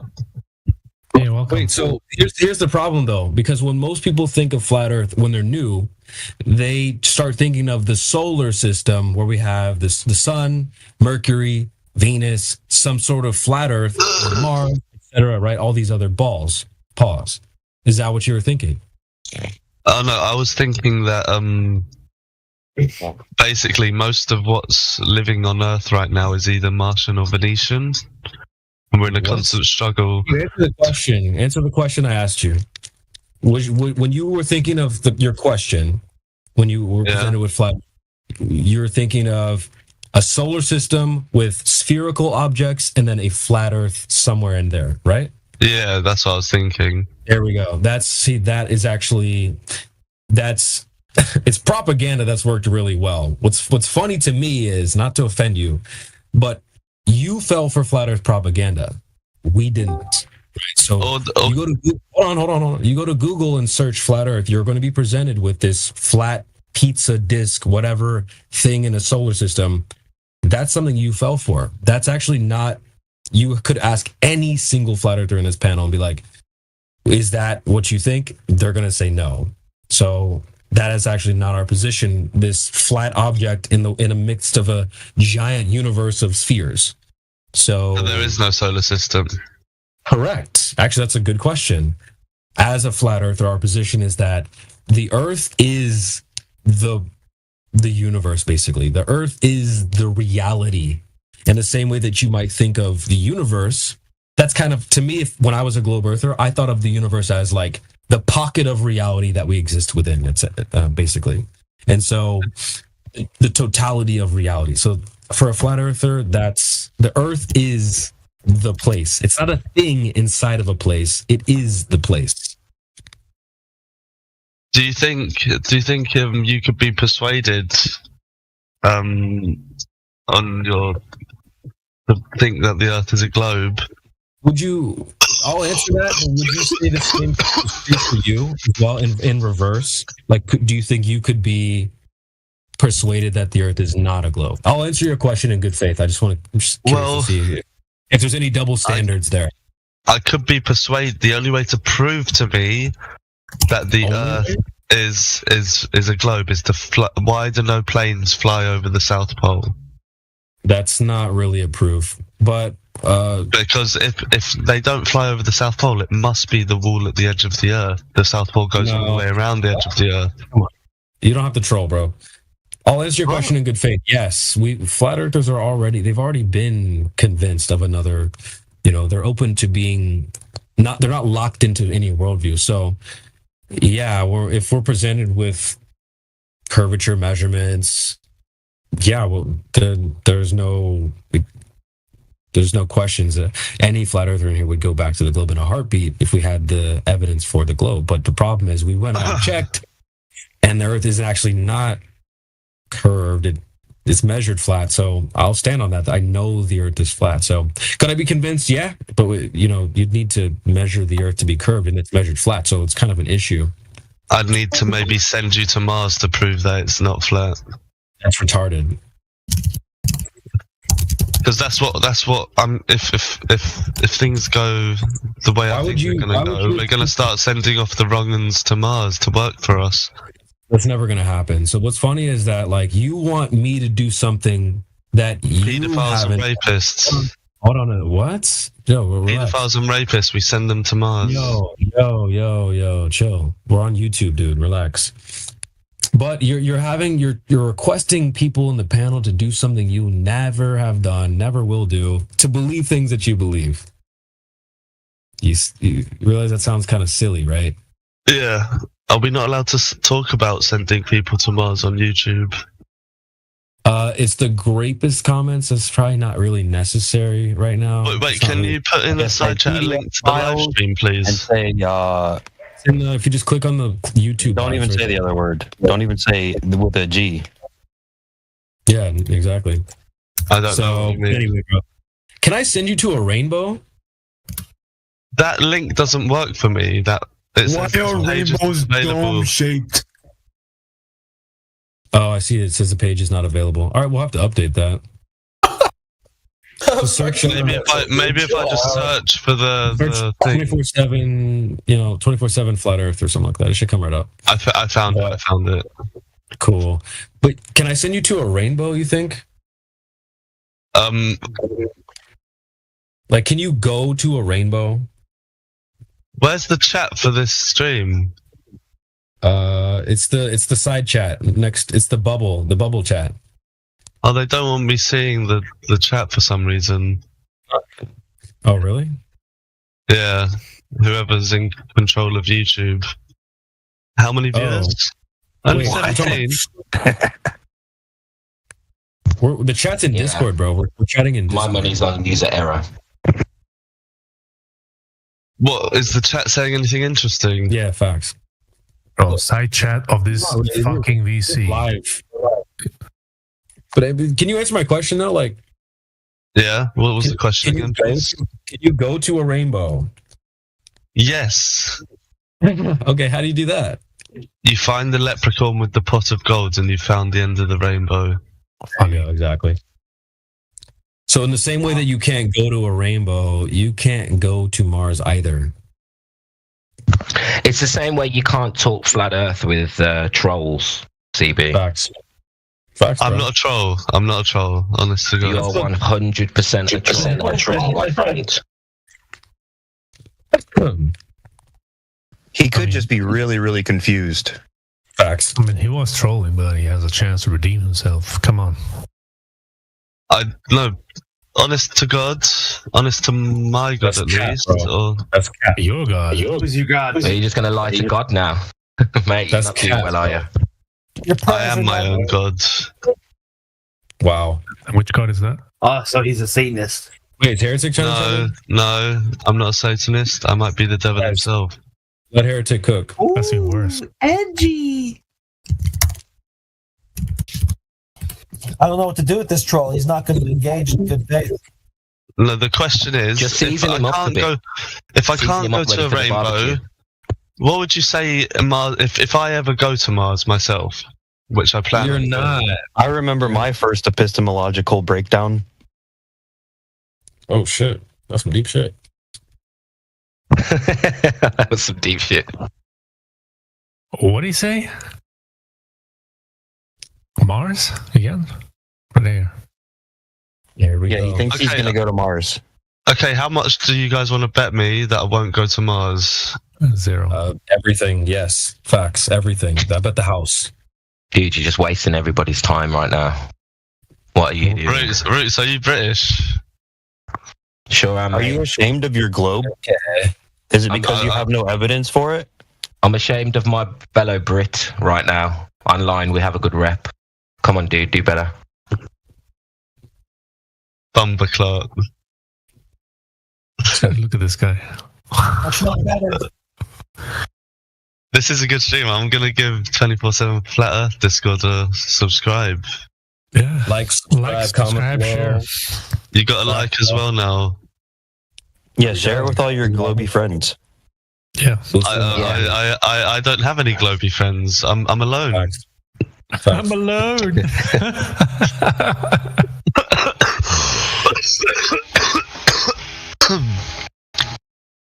Easy there. Why is it always the loners that troll so much?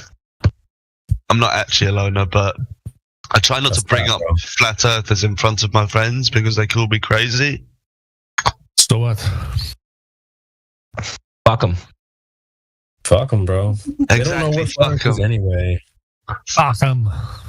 Do you believe in the civilization of Atlantis? Here we go, bro. Why are we talking about that for? Because if it's flat, then they're still underneath us. Flat Atlantis? Is that what you want to say? Flatlantis. Yeah. There you go. Oh shit. You guys are chill. I like you guys. Yeah, I don't it really was join this leveled. channel that much. It was leveled. It was leveled by a meteor, right?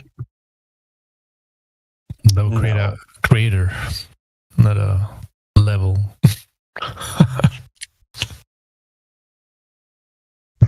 So come on then, some whip. How do you get level on a curved surface? Ooh. What's the level? So do you know the term mean sea level? No. Okay. There's level is something you can establish in nature, which is of equal elevation. It doesn't deviate. So basically something that is flat.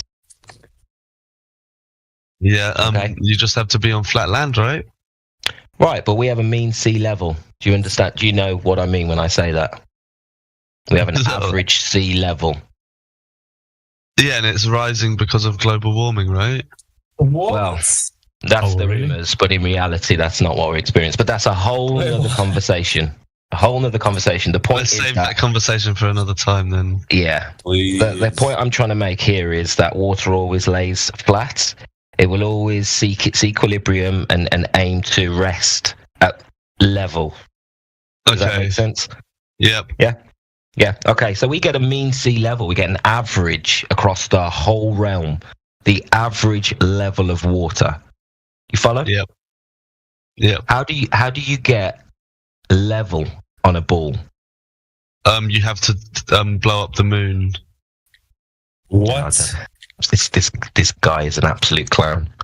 Dude, you're not that bored. Honestly, if you blow up the moon, there will be no more waves. Whoa! If you blow up the moon, there'll be no more waves. So then everything will be level. Bro, are you Piccolo or something? Like, what are you talking about, dude? Chill. I'm giving you my answer to the question. What more do you want? Just lock in, dude. I want you to lock in, bro. I have to leave right now. I can't. I really can't. What do you guys win? You guys win. No. Come back. We always win. I'm using the chat. What the fuck? Wuss. Ran away. An idiot. Nah, he was bored. Just wanted to troll. He was hella bored, bro. Yep. All right, who's next? I'm Spartacus. I'm Spartacus. Sup, Crit? Hey, what's up, Crit? The man, the myth, the legend has arrived. Or has returned as well. I'm not fucking leaving. Yeah, Crit. I'm glad to get my my news updates from you, sir. Oh yeah, I felt yeah. like I lost imagine how out many on that people missed service. that. Yeah. Yeah, I had like 3 Where's weeks my of no news. My update feeds Oh, are. shit. I forgot about that. Yeah, man. My feeds are stopped, man. Where are they? Yeah, you see, what happened was. Yup. Where did you go? Did you go on holiday or just take a break or something? Yeah, well, kind of a little bit of both. Yeah. Yeah. Let the man live, all right? Let the man live. Sound like it went off grid, but yeah. Off crit, more like. Off grid. Yeah. Crit's just trying to live his life and he's got all the flat earthers just dragging him back into Discord. Get back in here right now. Stop trying to live your life, Crit. Yeah, I guess I don't know if you heard, but pretty cool story that I went to Portugal. Oh shit! Yeah, to meet the gal Nice. that I've been talking to on Discord for like Okay. 2 months. Yeah. Hey, there we go. Hey, low-key, I was thinking it was about a girl the whole time. That's so funny. Yeah. I know, like this AI said the same thing. You know, he's like, "See, I told you I'm from the future." Let's go. WC Yeah. We'd be like, who snatched our crit away from us? bitch. Crit, you dirty dog. I thought you had a girlfriend. Oh. Yeah, I do, which is now. Oh! I'm in that spot now. Misogyny. I got to break up. You know, like. What the hell? Well, 'cause it's not a very good relationship, like especially over the last couple of years. It was good for a while, but the problem is she wants to be so independent that I can't suggest any. Red flag. Yeah, I mean, I get it because she grew up in El Salvador and was Catholic, and her first husband was like super controlling. Ooh, another red flag. Yeah, I know there's a lot of red flags here. Yeah. First husband, like, uh-oh. She left that one. She gonna leave your ass too. Hey, I love the fact you didn't hang around though to wait for the relationship to fuck up. You took action, mate. I rate that. Facts, bro. Well, I If mean, it works that's out, it not works out. exactly right because I've kind of been on this on again, off again thing for a while now. Love misogyny. Fantastic. Yeah, I know. It's been pretty bad, but I just haven't really cared to put much energy into another relationship. Being misogyny. That is what it is. Hey, it's better to have more options than no options. That's what I say. There we go, baby. Shit, Look man. out for yourself first, left fellas. You know, these bitches will have you thirsty and dry without any pussy. No simping. Yep, get your numbers up. Get the numbers exactly. Be like Crit. How long have you been with the other one? You have a new one? Did you? Yeah. Well, so the new one. Well, I didn't tell anyone about it because I was only planning on going for a week, and I didn't know exactly how it was going to work out. I just kind of figured like, hey, what's like a catfish thing, you know? So, like, but when I went there, like in Portugal, and I ended up getting like an ear infection, like the high altitude and stuff. Because it's northern Portugal, so I had to drive because I live in northern Minnesota, so I had to drive like 2.5-3 hours to get to the airport. Then I flew from here to the Netherlands, to Amsterdam, then Amsterdam to Porto, and then had to rent a car and drive like another 3 hours north from Porto. And yeah, it was like the altitude, like it just kind of like blocked my ears up, but I really didn't pay much attention to it. I just kind of like, just ignored it. And then ended up getting an ear infection. And then so I figured I could stay next, and everything went really well. So I just stayed an extra week, kind of used it as an excuse. Say, I don't want to fly home with an ear infection. So yeah, it was, I don't know, like it just worked out so perfect. Yeah. So now we're planning like after Christmas, after like New Year's and stuff. I'm gonna go back. Nice, bro. And then she's gonna come here too. But we're thinking about what type of visa, traveler's visa or fee. Oh shit! Wait. Red, stop the show right now. Hold on. First of all, I want to know, how old is this girl? She's 50. So more my age. She's trying to get her. Is she trying to get a green card from you, bro? No, not a green card. No, like a white traveler's visa, a visa to come to America. Like she's trying to get a visa, dude. Yeah, well, to come visit, to see where I live and stuff. Okay. And what like going 90-day fiance. Yeah. Yeah. You just gotta be careful with those foreign girls, because they'll be like, yeah, I'm gonna ride this dude back to USA. I'm trying to get to the United States. And once they get here, they're like, peace. Well, yeah, she's already like I said, like, well, my current girlfriend's 40, so like I think the age difference has been a lot, like a big block there. You a player, huh? Okay, boy. Yeah. And yeah, she's That's my dog. That's my dog. Yeah, I guess that's my dog. She's a police officer, like they call it the Republican or the GNR. It's like the military police, and they're like you're like sheriffs in a way. Sure. And she's retired. Get her birthday. Get her birthday and time of birth. Oh, here we go, bro.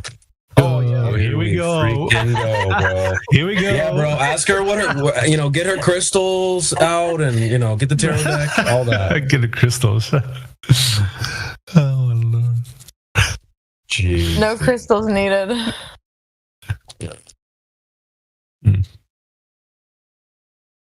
I don't know. Are you looking for a serious relationship or just to have fun? Yeah, I guess I wasn't really that's a looking good question. for much of anything. Just kind of going with the flow and just whatever. And then, like, I don't know, it just kind of seemed to come out of nowhere. Yeah, the good ones usually happen like that. What I've seen, just pop out of nowhere. W Crit, man, that's awesome, bro. You about to start shit posting. W Riz. So you weren't worried about the catfish? Because low key, when you said that, I'm like, Yeah, that's I was heavy catfish potential. Yeah, I was pretty concerned about the catfish potential, but I wasn't that big of a deal because, like, over like the years, like, I mean, going back, I don't know, 15 years or so, I've had this autistic thing I've done where I've got a bunch of credit cards, and I always like use a credit card that's got the most points. They give you miles. So I've collected just over the years like thousands and thousands, more miles than I'll ever be able to use. Oh, really? So I was able to do all the travel virtually for free. Like, I just bought a basic ticket, got it upgraded to economy plus, and the rental car was free.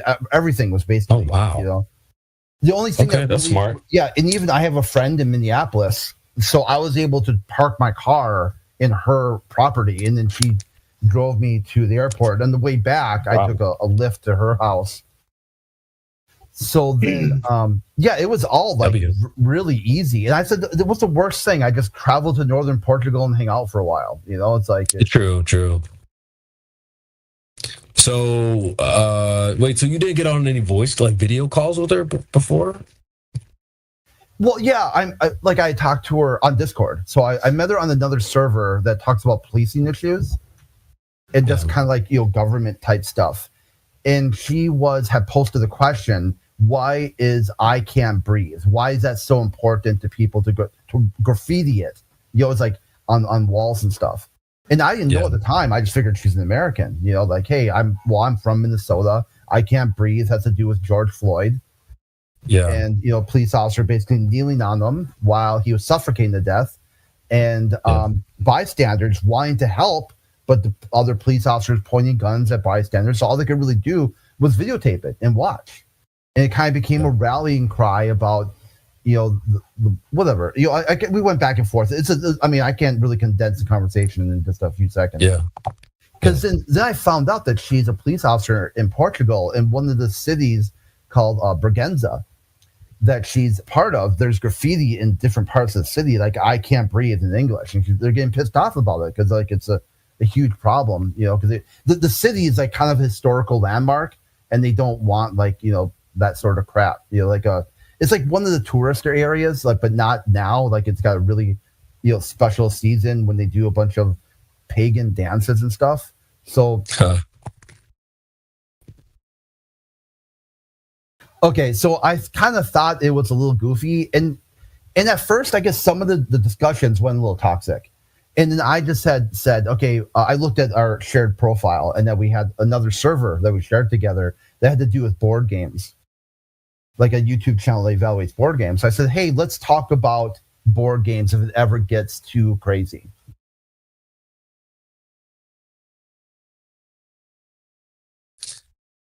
All right, last question for me. Yeah. Did you smash? Oh, I'm not gonna. Again, share that, dude. Oh, he smashed. He smashed. Okay. Nice. Mission accomplished. Mission accomplished. Well, so then, after this went back and forth, and you're always falling back to a positive communication, and this is the part that was interesting. That kind of connects back to the debate here. She's like, where did you learn that? It worked really well. Because anytime we got a little bit heated with discussion, like police and stuff in protest, we always went back and talked about some board game or played a board game on Board Game Arena. And I said, I got it from a flat earth debate in the flat earth community, because you get people who come in very hot, very upset. And there isn't a way to really diffuse it unless you're able to find some common ground first. And then she was like, flat earth, what's that? And then I went in and explained the whole thing. And then she's like, people get upset by that.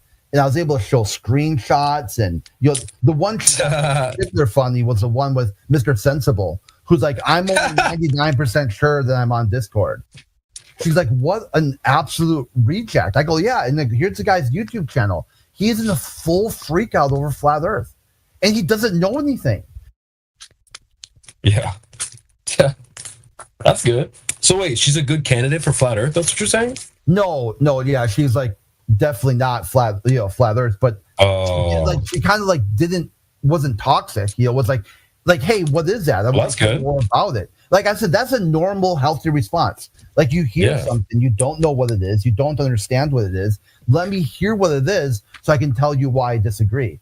And she kind of had a little bit of jingoism thing attached to it. You could, like, Portugal was one of the OG countries that explored the world and whatnot. Right. And so her thing is like, yeah, we would have figured out if it was flat or not long before America went to the moon. And I'm like, yeah, we disagree. And she's like, yeah, there's other things we disagree on. Disagree without being disagreeable.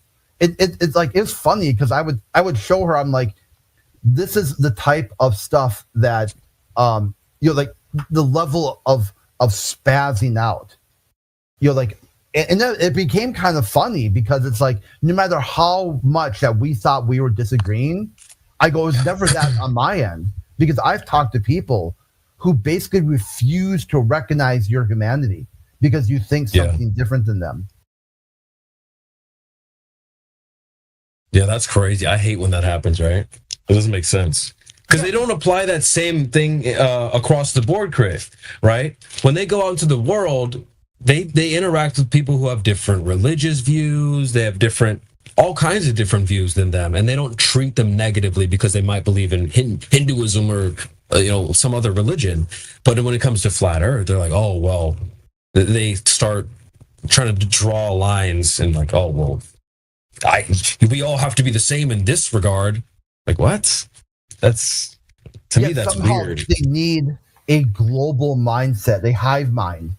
And the one thing she thought was interesting too is like, where I kind of steered the conversation this way about how all the time this globalists are we. We did this. We went to the moon. Yeah. The joke really landed well about they think they're French, because being the European, like the we meaning yes.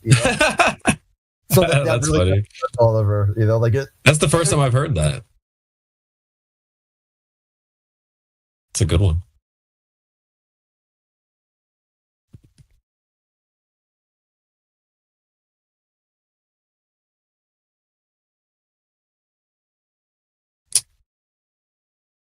Did I cut out? Did he cut out?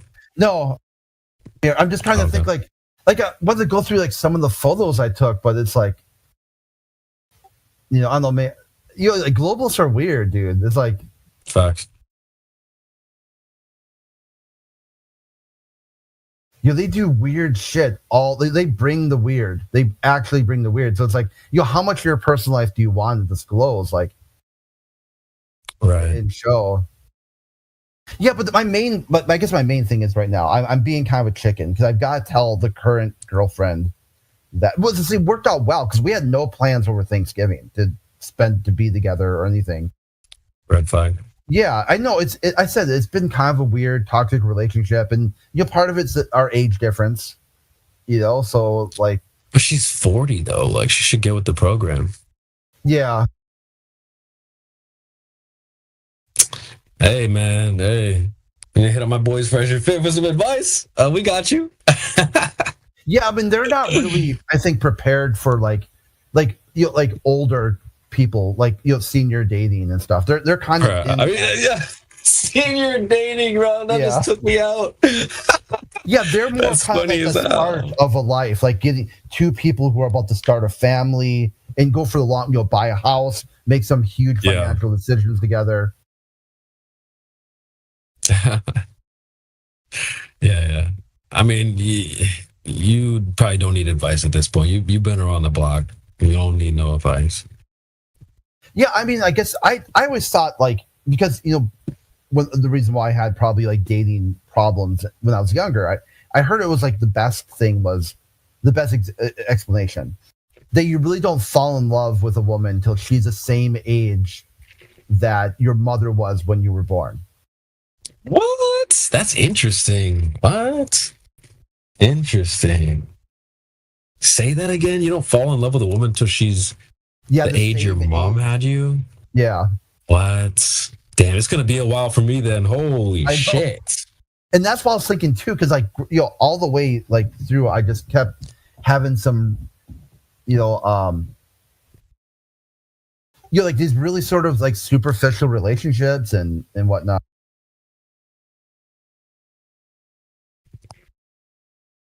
So like because I'm the youngest, of quite a few kids, of 5.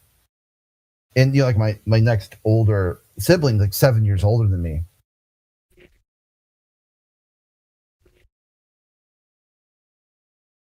So like my mom was in her 40s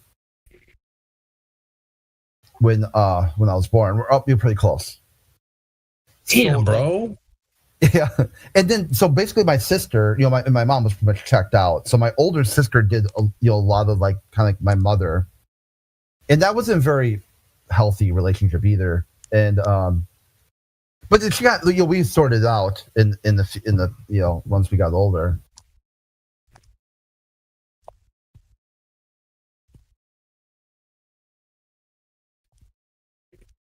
But yes, that's what the thing. I guess I'm kind of. It's really difficult because I don't think it's morally right to be dating more than one person, and just kind of nasty. But how do I end it with someone I kind of like and kind of, even though it's not a very good relationship, like don't end it. Don't end it. Just say, look, I got this other side chick. That's it. Are you guys trying to do like have her move her here, or like it's gonna be a while? No, we're definitely like in this sort of long distance thing going. Yeah. Look, I got a side chick, bro. Yeah. And that actually, you know what? This is so toxic. That actually might help. She might be like, oh damn, someone else is interested in my man. Yeah. Maybe I should step up a little bit more. Like women are weird like that. They're like, it's called, what is it called? Social proof, right? Yeah. Women like men that other women like, right? Yeah. Women like men that other women like. So, yeah, it can help for sure.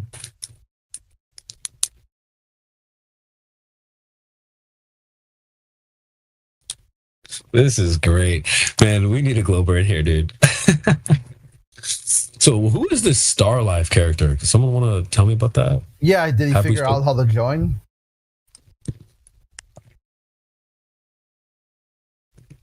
Nope. He still can't figure out how to join the voice call.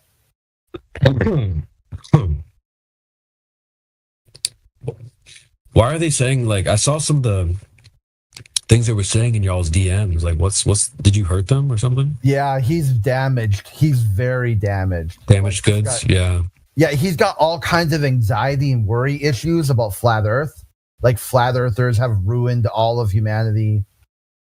You know, it's quite interesting. Who hurt them? Well, so they got sort of deep-seated mental health issues. Yikes. I mean, even the profile picture, bro. I would expect that from a LARPing flat earther type of shit. Like, if I was going to LARP as a flat earther, or as a globe earther, that's what I would do.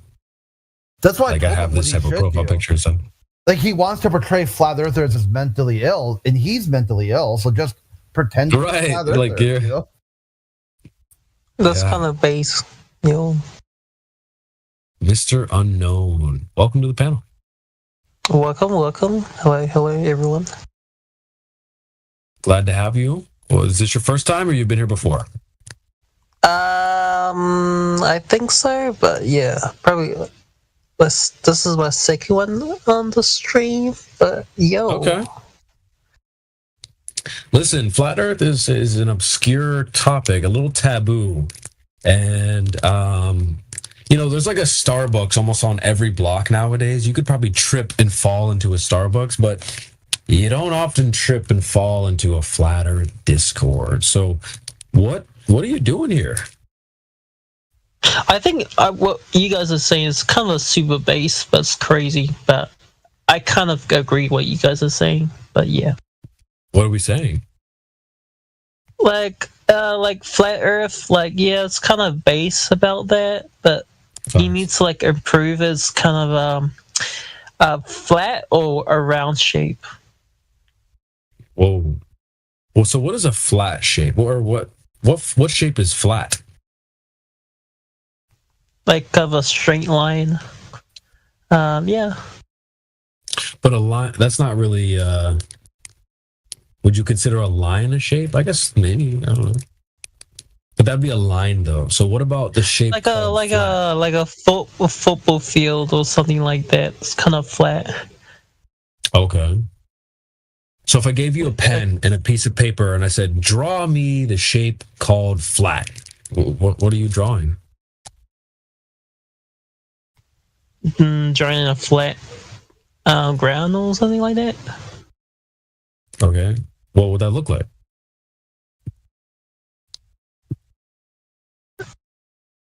It's just let me just rip the bandit off, bro. The flat's not a shape, right? It's not. It's just it's really a surface description. It's describing the surface of something, whether that be the earth or something around you in your environment.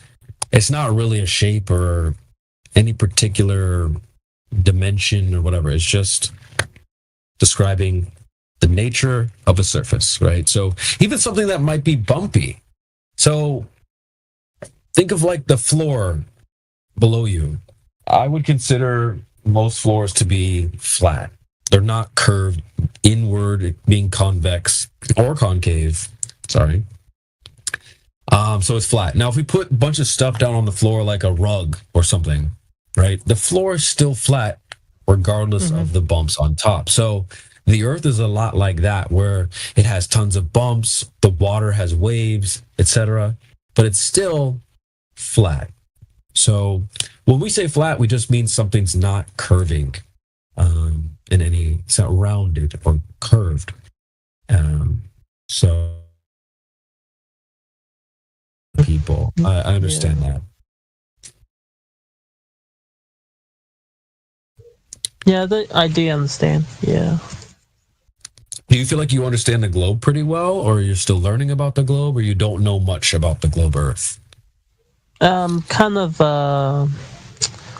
of agreeable, but it's kind of super base, but yeah. Sorry, the question was, do you know a lot about the globe? A little, or you're still learning? A little, still learning. Unknown. Just kind of Mr. Unknown. What are some things you know about the globe Earth? It's round and it's kind of base, but crazy. What? Is that your favorite word, bro? Anyway. Yo, base. It's kind of base. What else do you know about the globe? Well, it's round and Yo, this guy's a got W. It is a W? He said L, bro. No, it's an L, bro. No, is it F in the chat? F in the chat, guys. F in the chat. Yeah, F's in the chat for this guy. No, so you don't know that much about the globe then? Sort of, but yeah. All right, fair enough. What about flat Earth? Like, what do you know about flat Earth? It's kind of conspiracy. Is the Earth's flat? It's Mr. Unknown's flat. Who knows? What? Somebody save us, please. Can someone say in the chat? Can someone anyone? I would, but I am fucking perm banned in here. Oh, that's base. No, well, like, remember I posted a picture of some guys, some fucking Wojak sucking his nuts. Whoa. Hey, oh, whoa, the other one does dumb one. That's nice. Pause, bro. Hold on. Whoa. Bear, I'm gonna show you what I posted. It's not bad. Sounds according to the admins, it is. Check your DMs. Wait, you sent the DMs? The DMs, dog. Oh my god, what the fuck, bro? Dude. Wait, did you go banned? What? Listen, I posted that and I was like, oh fuck, the bot's in here. So I deleted it literally like 5 seconds after, and I wasn't banned until like 24 hours later. That's hell, bro. That's crazy. It's been like 4 days now.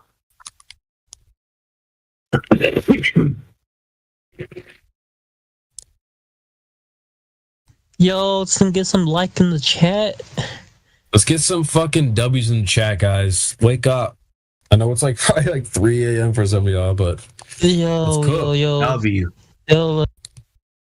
Yeah, I'm still on Portuguese time, so like, it's like 9. You booted up right now? Yeah. Yeah. Chris is booted up right now. Job, like adjusting. Yo, liking the channel, guys. Like and subscribe. Sucks. Make we sure just you need some Yo, 10k for the stream. Yeah, Twitch Primes. Drop some biddies. Oh shit, I love this shit.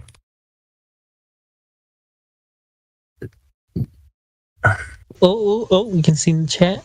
Yo, what's up?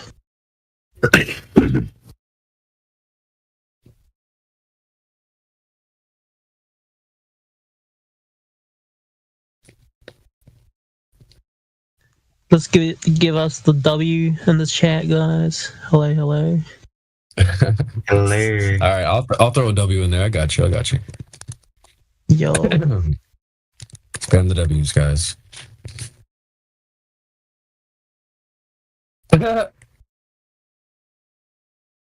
All right, who's next?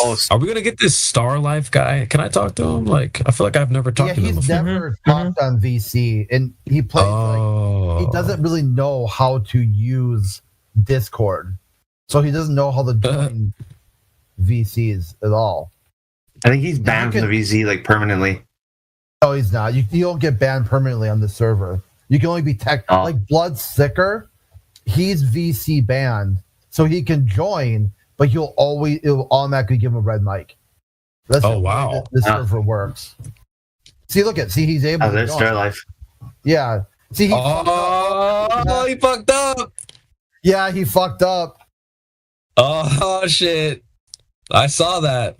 Yo, we got it. That's why we live stream. We got your ass. We live stream it because now there's evidence. We just saw it right there. He's able to join. He's just dumb. I'd say he's a contender for the world's most triggered Globey. He's been triggered for about 3 months now. Yeah, this is why it's good. This is a perfect clip I'll be able to show my new gal. Like, hey, check this guy out. This is the type of people who are anti-flat earthers. He'll spam the chat pretending like he's banned from the channel and it's our fault. Then he accidentally clicks it and pretends like he didn't. And then we got it live streamed showing he was in the channel. And you still pretend like none of that happened. And I'll be like, hey, do you want to talk to this guy? She'd be like, fuck no. Like, that dude's an abject retard. Damn. Look at he's saying right now, it won't let me join. Bro.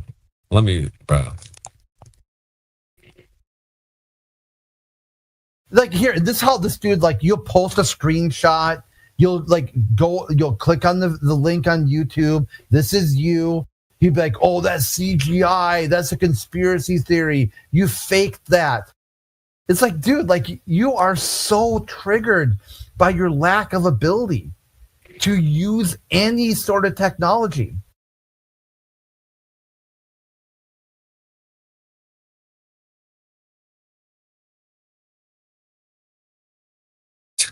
I can't believe they joined. That was hilarious. Yeah, like, he's dumb. He's that dumb. He'll try to pretend he can't join.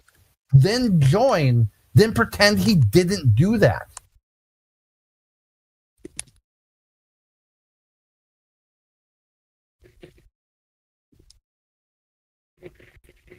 Oh shit, can you guys hear me typing? Okay.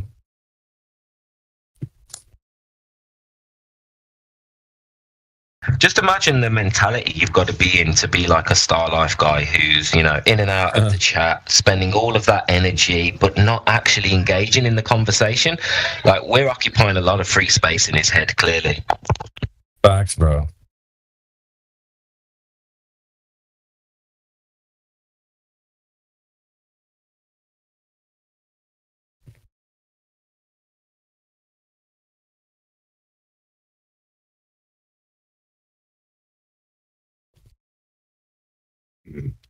Look at that. It kicked him. Dude, what an abject retard, man.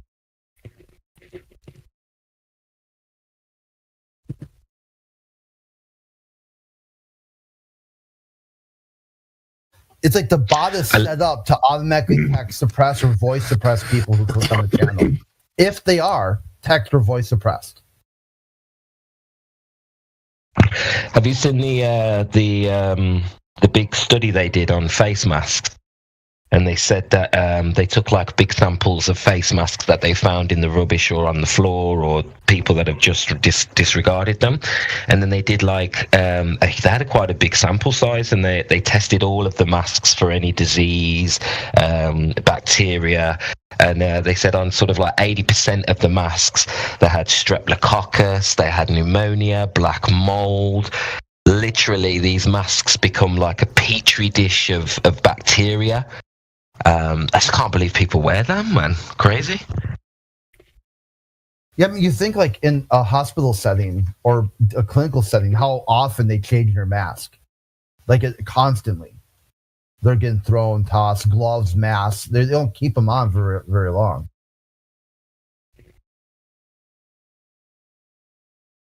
Yeah, like there's literally developing black mold. People are breathing in this mold. Crazy. And you got people like Star Life here, got it on his display picture as a fashion item. It's crazy. Yeah, it's just like how dumb this dude is. Like, he can't figure out how to even join the channel to discuss a topic he says he wants to discuss. This is why it's live streamed. To show.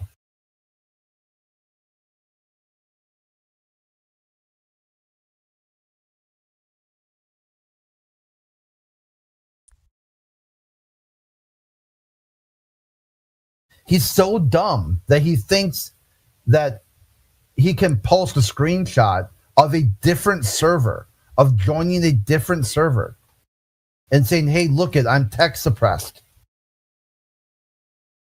I'm voice suppressed. Here, this is what he... Yeah, here, I'll show you what he's been sending me. This dude is so dumb. He can't even fake...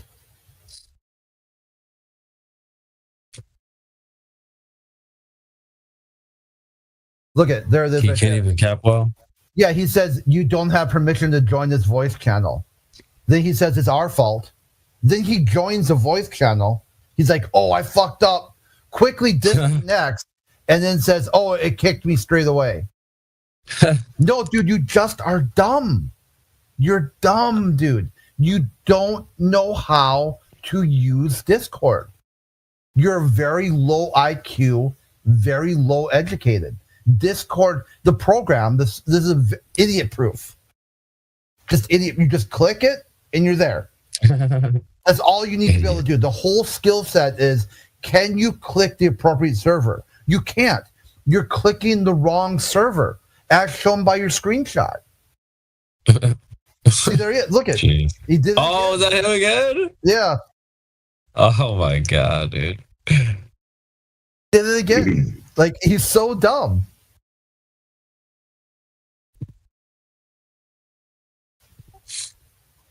It's breathtakingly amazing that he'll sit there and just keep doing it over and over again. I don't know what's going on here. I can't see what's going. I tried to mouse over him to like unmute him, but he disconnected before I could even get to him.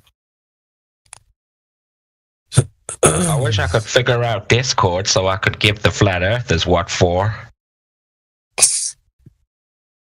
If only. He's scared. He's shit scared to use a microphone.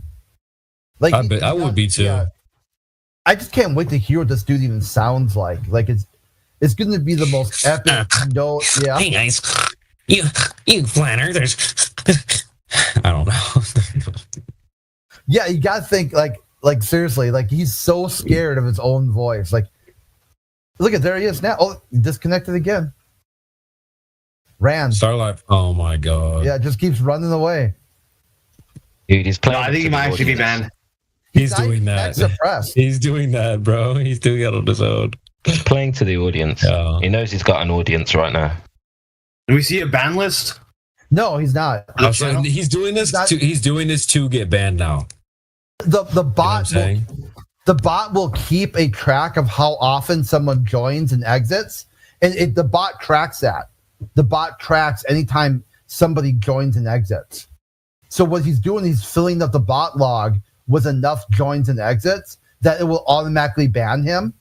And then, then it will server ban him. It'll put him in a detainment field where it says, "Oh, he's off mute."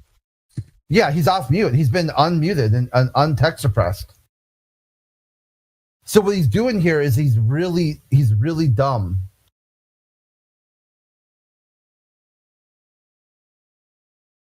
Wow. So why does he hate you so much? Why does he have a hate boner for you? Yeah, because I broke this dude, man. Like he cracked. I just cracked him into 100 pieces.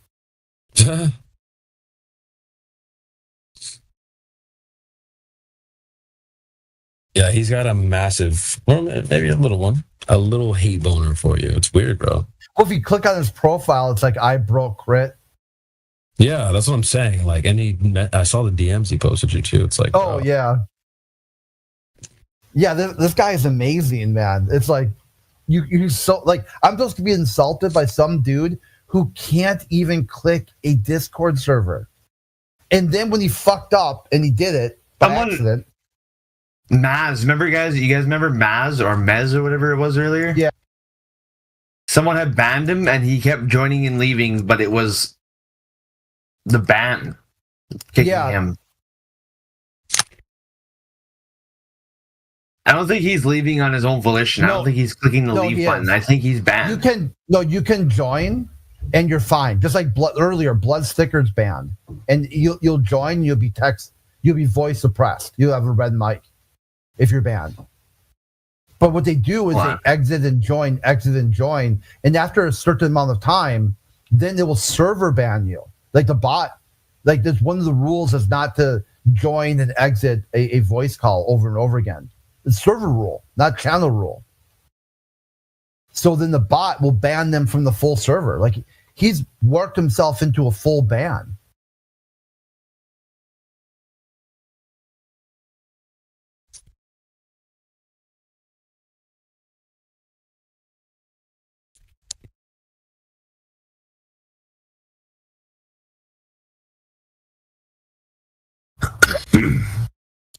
He makes it sound like he got something dirty on you, man. I got recordings on you, Crit. Yeah. This guy. What a sore loser. Loser.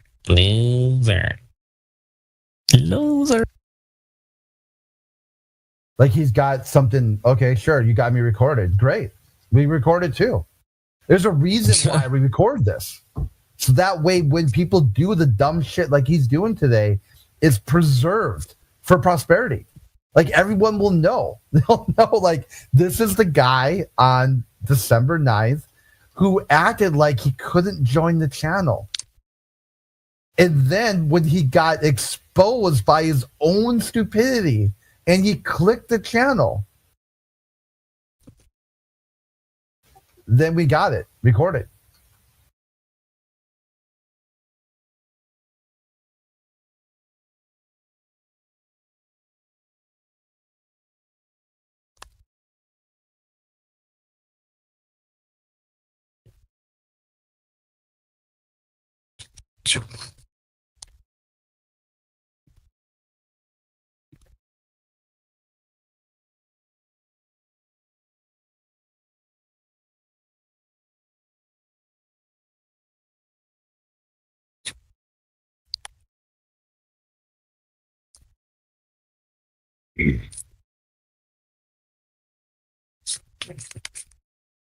So who's next?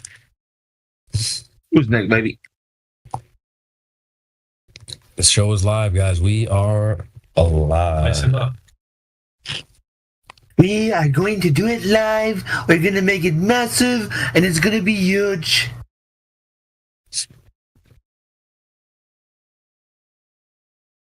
Look at, he said Crit made threats against me and is dangerous. What? I don't. It's so good. It's so good. Crit, not to sound like that guy, but you don't sound dangerous at all.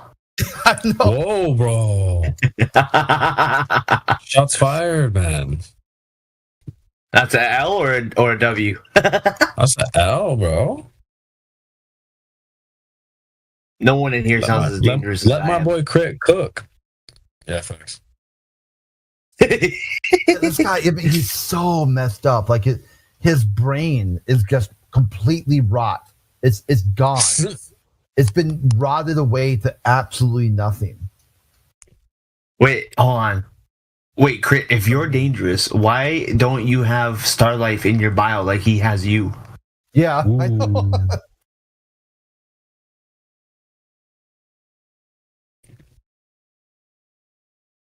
Wait, Crit, if you're dangerous, how come you can pull more bitches than me? Ooh. Maybe it is dangerous. Watch out.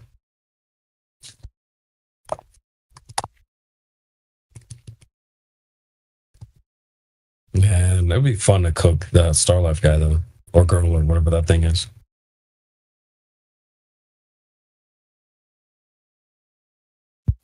Don't misgender. Bro. Oh, my bad. Starlife's profile picture, I just noticed, dude. Really? Your whole life, your whole Discord profile is surrounded on being a globetard? Facts. With a mask on, dude?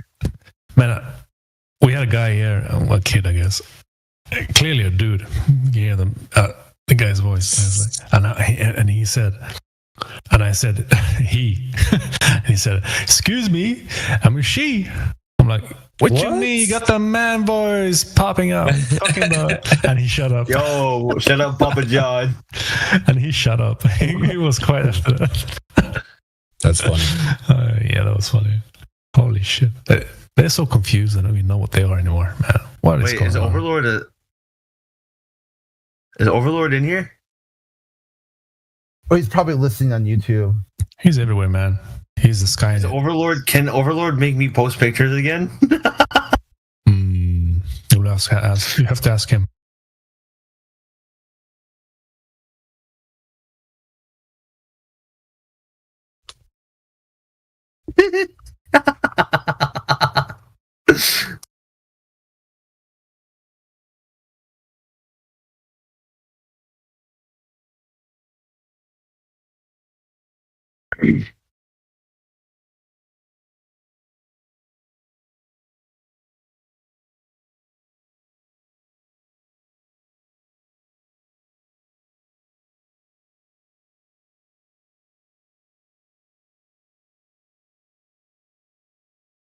Still here, guys. We're still live. I'm not fucking leaving. This is my home. They're gonna need a wrecking ball to take me out of here. Whoa, who's this guy? Who's Mr. next? Jizya. Whoa.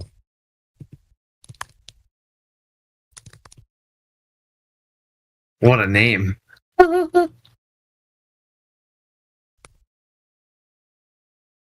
Can they speak? No, they're muted. He left.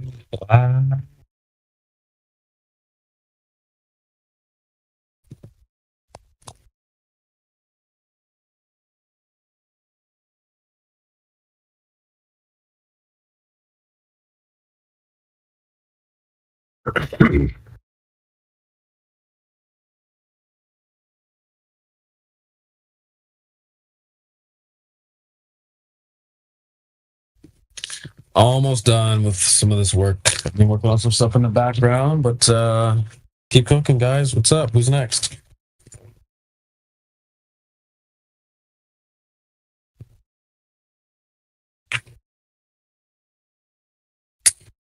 Or not.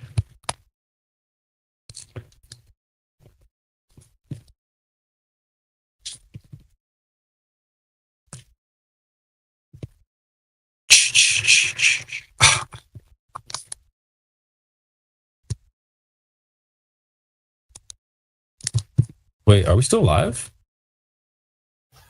Should we talk to Blood Sticker? Live. Yeah. I guess. Yeah. Blood's part of Bev. Oh Lord. Yeah. Yeah, I was grilling them Blood, earlier. Bloody. CB wants to talk to you. Yeah, facts, bro. What's up?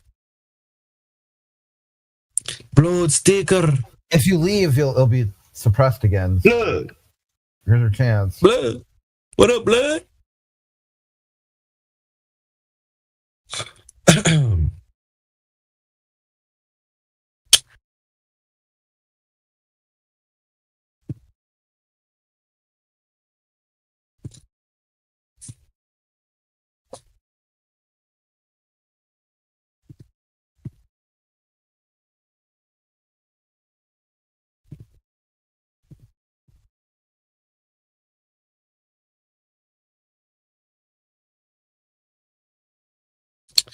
All right. W Riz. Yeah, facts.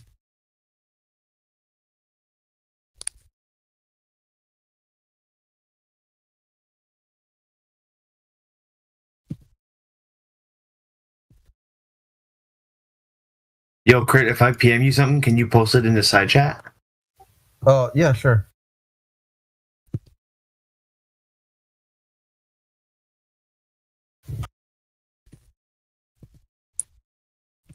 Who's on a time zone that shouldn't be here right now? Anybody? Me, but I'm like I need time. Oh my god, that's so good.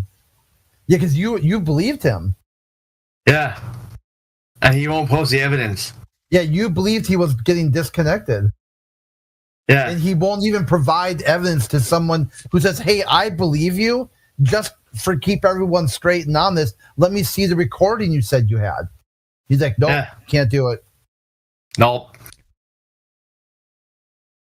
Yeah, this dude is like he's such an idiot that he can't even fake something as simple as like, "Oh, I can't seem to join the channel."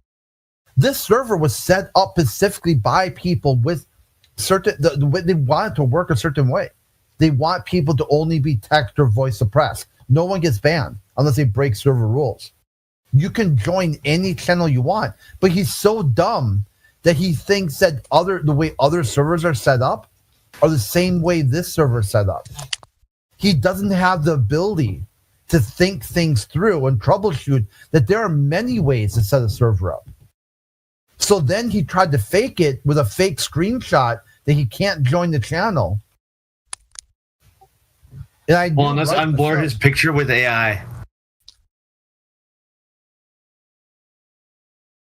Yeah, look, and now he's saying he can't join the VC. Dude, everyone saw you in the VC. You're not cloaked. You weren't invisible. You joined the VC, then you disconnected, then you joined and disconnected, then you joined and disconnected. And the screenshot you showed said you don't have the permissions to join the channel. Everyone saw you in the channel.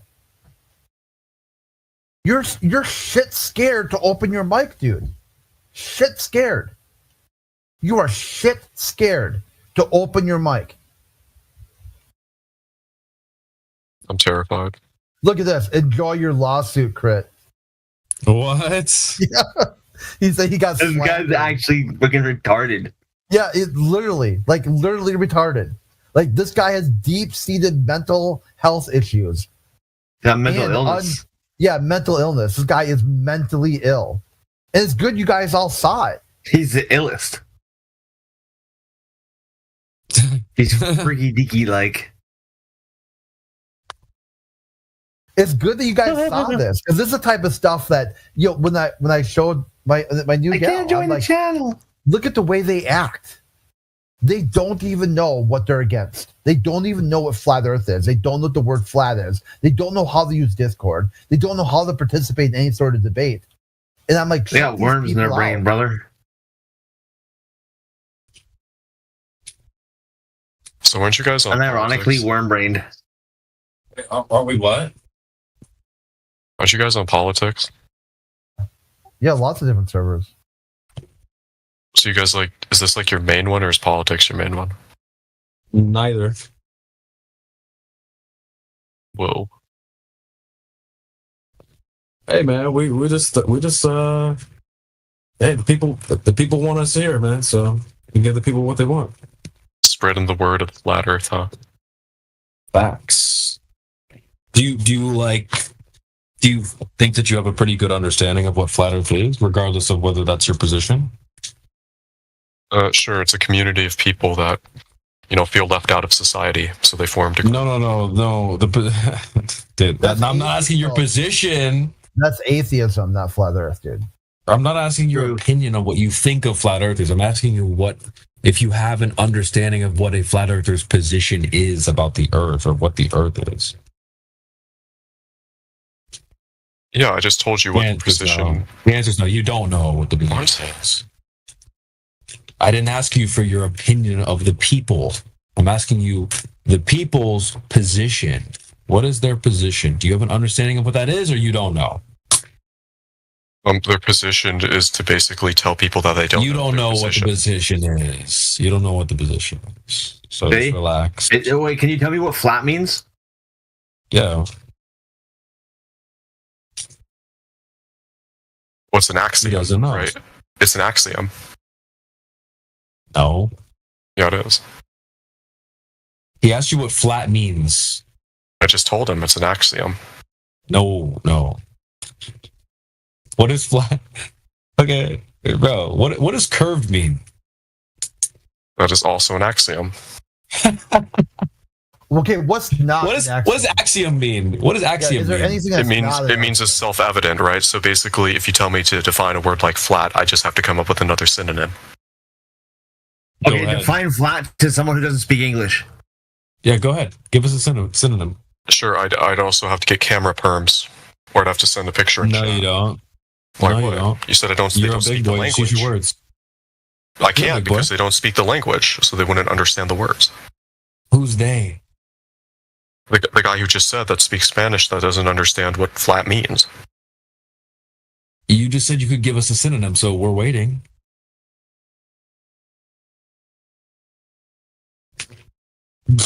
Five, Dude, 4. I'm telling you, 3, every single time. 2, This happens every time, bro. Fridgeman, do you know the curvature of the Earth? What I'm saying is that I don't need to give you a synonym because you don't know. I give you, You one just because don't you know. understand. You understand Hold what on. flat means, right? No, you don't. That's the thing. You don't. That's the Fridgeman, do you know what the curvature of the Earth is? cringe, man. You mean the circumference, or what do you mean? Well, you can tell me the radius. You can start off by telling me the radius of the Earth. Well, the radius of the Earth. That's a pretty simple one. Yeah, what is it? The answer would be in a number, by the way. It's pretty simple. It's an axiom. That's not the answer. No, what I'm saying What's is like the you number? guys know it, I know it, so there's no need for But me if to it's, if you know it, reiterate. what's the what is number? it then? You're not demonstrating that you know it. Basically, by saying the things you're saying, Do you're you mean the demonstrating you don't know equilateral or do you mean the polar? it. You're confused. This guy doesn't know what radius means. I know it's not an axiom. So it's about 3,958 miles, give or take. Yes. All right. So who measured that? ChatGPT. How? By doing the equation, by taking the polar radius and the equilateral radius. But those numbers weren't just poofed out of nowhere. Where did those numbers come from? You need data from the field to input into the algorithm. Well, the equilateral You need data from the radius. field. So who collected the data from the field? Well, I just told you, ChatGPT takes the data and gives it to me. You need data from the field, like the Earth, that's to be measured. So who did? Well, it's not hard. I mean, you take one portion of the Earth, right? A very massive portion, and you sort of Okay, who did that? do the math. Yeah, let's walk it through. Let's Who walk did through it first? So, what? Yeah, who did it? Who measured the Earth first? He's got to ask ChatGPT real quick. Though. Give him a second. Yeah, hold on. Let him type it in. This is crazy, bro. Insta expert syndrome out the wazoo. Under my administration, we'll be So banning it was the ancient ChatGPT Greek usage. scholar It's gonna be huge. Bro, Aristophanes. don't read it off. Don't read off the chat like you're an Aristophanes of Cyrene, 276, 194 BCE. And what did he do? Well, apparently he achieved this remarkable feat using geometry.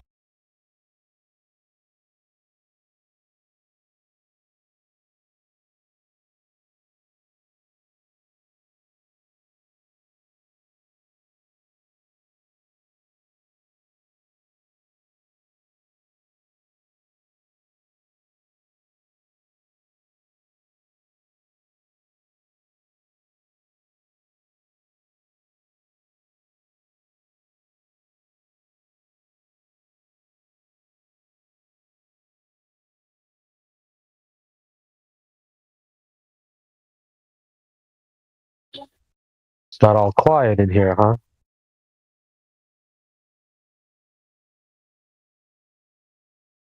Yeah, so I didn't know much about the Pearl Harbor thing, but yeah, Radwin was completely correct, right? Everything I looked up said that the 361 planes took off from aircraft carriers, not from.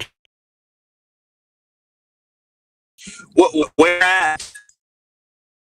Well, I'll pull my source. Actually, let's just. You're roboting again, my friend. I can pop some sources in chat. Check.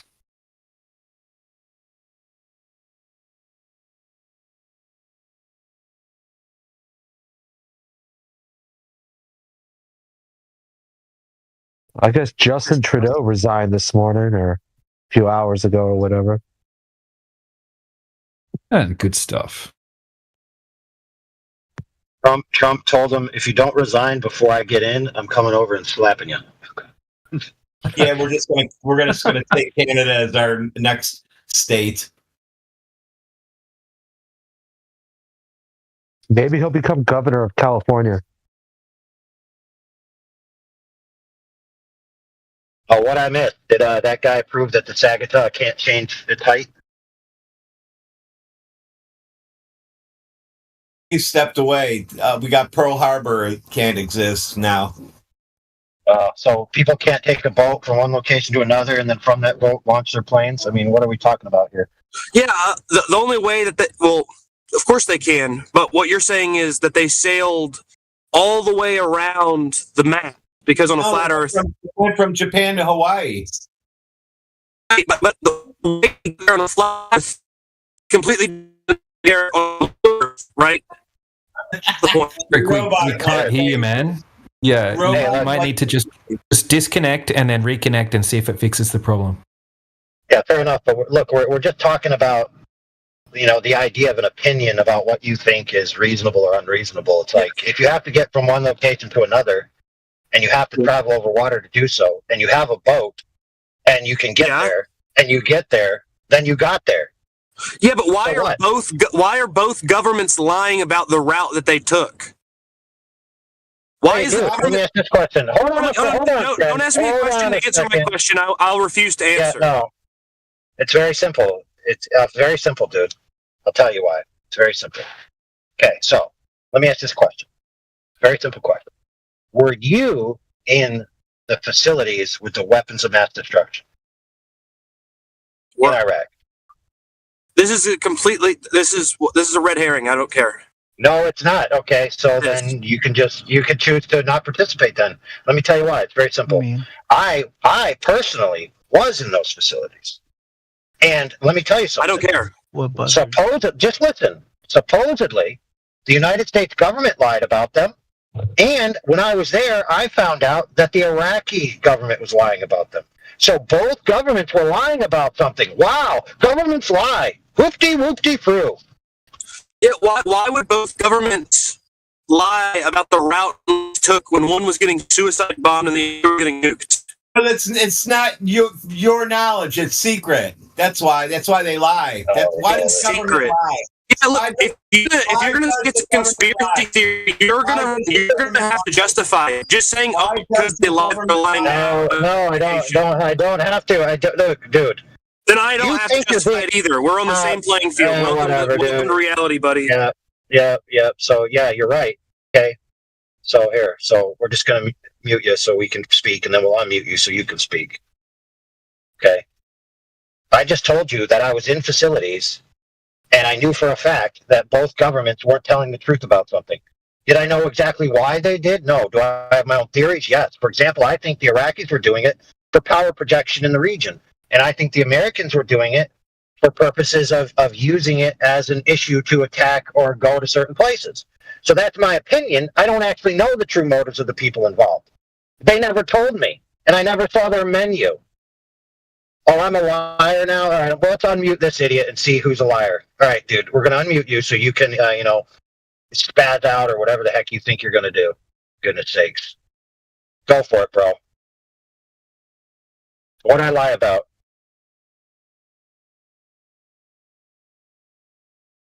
Trick.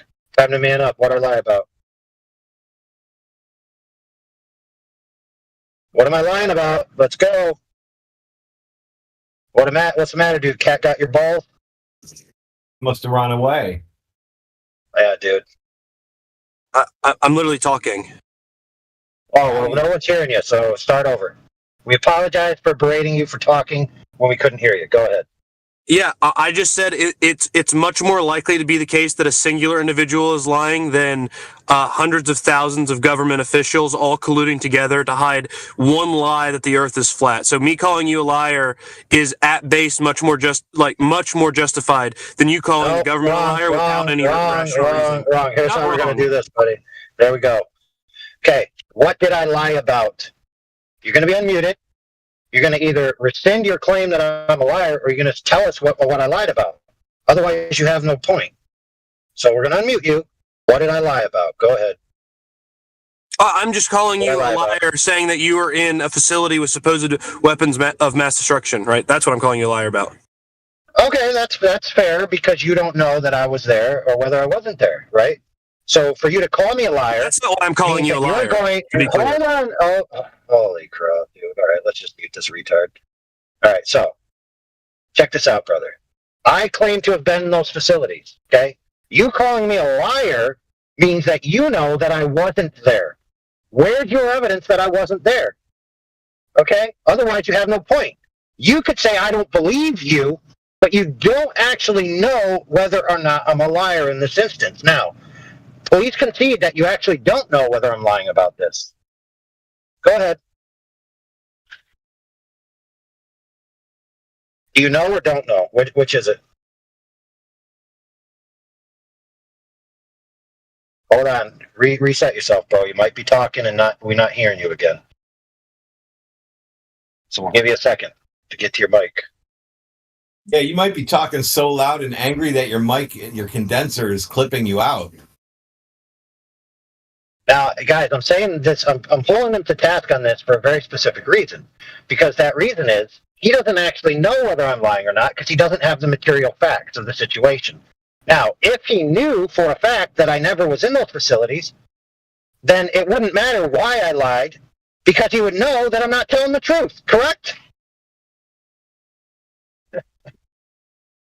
So, for example, friend, if the Earth is flat and someone knows it's flat and is telling you it's not flat, then they're lying to you.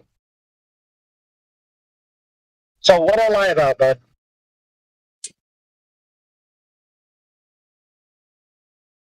Yes, dude. The government said there were the weapons, right? In these specific locations, right? Now, it's actually possible, just like you said, that me accusing them of lying is actually wrong, because what if they're just wrong? They thought they were there, they claimed they were there, then when they went and looked, they weren't there. That's actually a fair point, bud, which only proves our point, that the material facts is what determines whether someone's lying or not.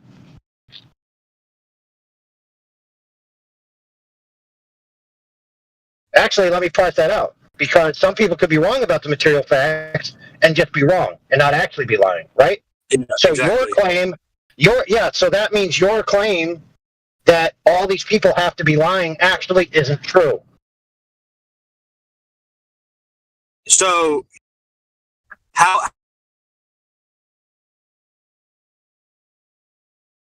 So the point I'm trying to make you, brother, is that it doesn't matter who's lying and who isn't. The Earth is what it is. You could speculate all day long about who's lying, who's not telling the truth, who knows, who doesn't know. Doesn't matter. The Earth is what it is, regardless. Every single person on that aircraft carrier, in reference, right, that bombed Pearl Harbor, all of those people can't just be wrong. They would have to lie. How many of them did you interview, brother? Wait, he couldn't have interviewed him because 15 minutes ago he said there were no aircraft carriers. He's just making shit up. I'm not. Okay, so let's just get it straight, bro. Yeah, well, can I finish the sentence, right? Every time I try and finish a sentence, I get muted. Fair enough. All right, go ahead, bro. Yeah, so I understand the point where it's like, look, someone could just be wrong, and that doesn't mean that they're necessarily lying. They could just be misunderstanding the matter of fact. We both agree there. But the route on a flat Earth that the aircraft carrier would have to take out to get 235 miles away from Pearl Harbor, where they took off, would be 3 to 4 times the length of the route that they actually took. Or sorry, I shouldn't say actually took, because we disagree on the matter of facts. The route that I believe that they took, that they were reported to take, which is about a quarter of the length. Not only would it not make sense for the timing of when they departed, when their family members say they last saw these people, when they left and didn't come back and redock because everything got destroyed. Really? Not only would all of those records have to be fabricated, all of the testimony would have to be fabricated. Oh, hold on a second. Do you have the records of the time that the aircraft carrier? Yeah, I can pull that up. Yeah.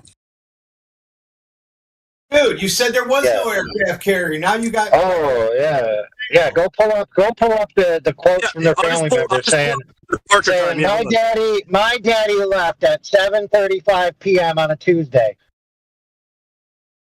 So let's look at the flight paths for World War II. Okay, we'll use that map for your... Now draw a line from Japan to Hawaii and tell me how far that is.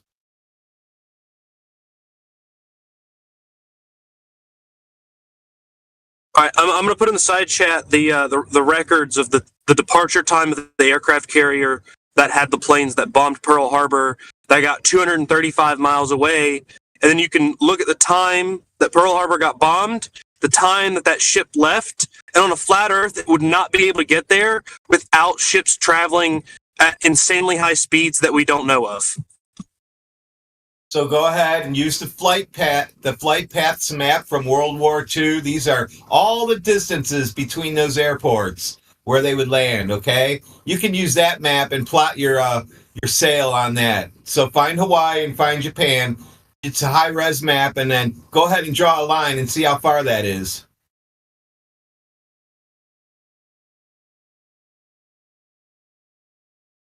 How's that?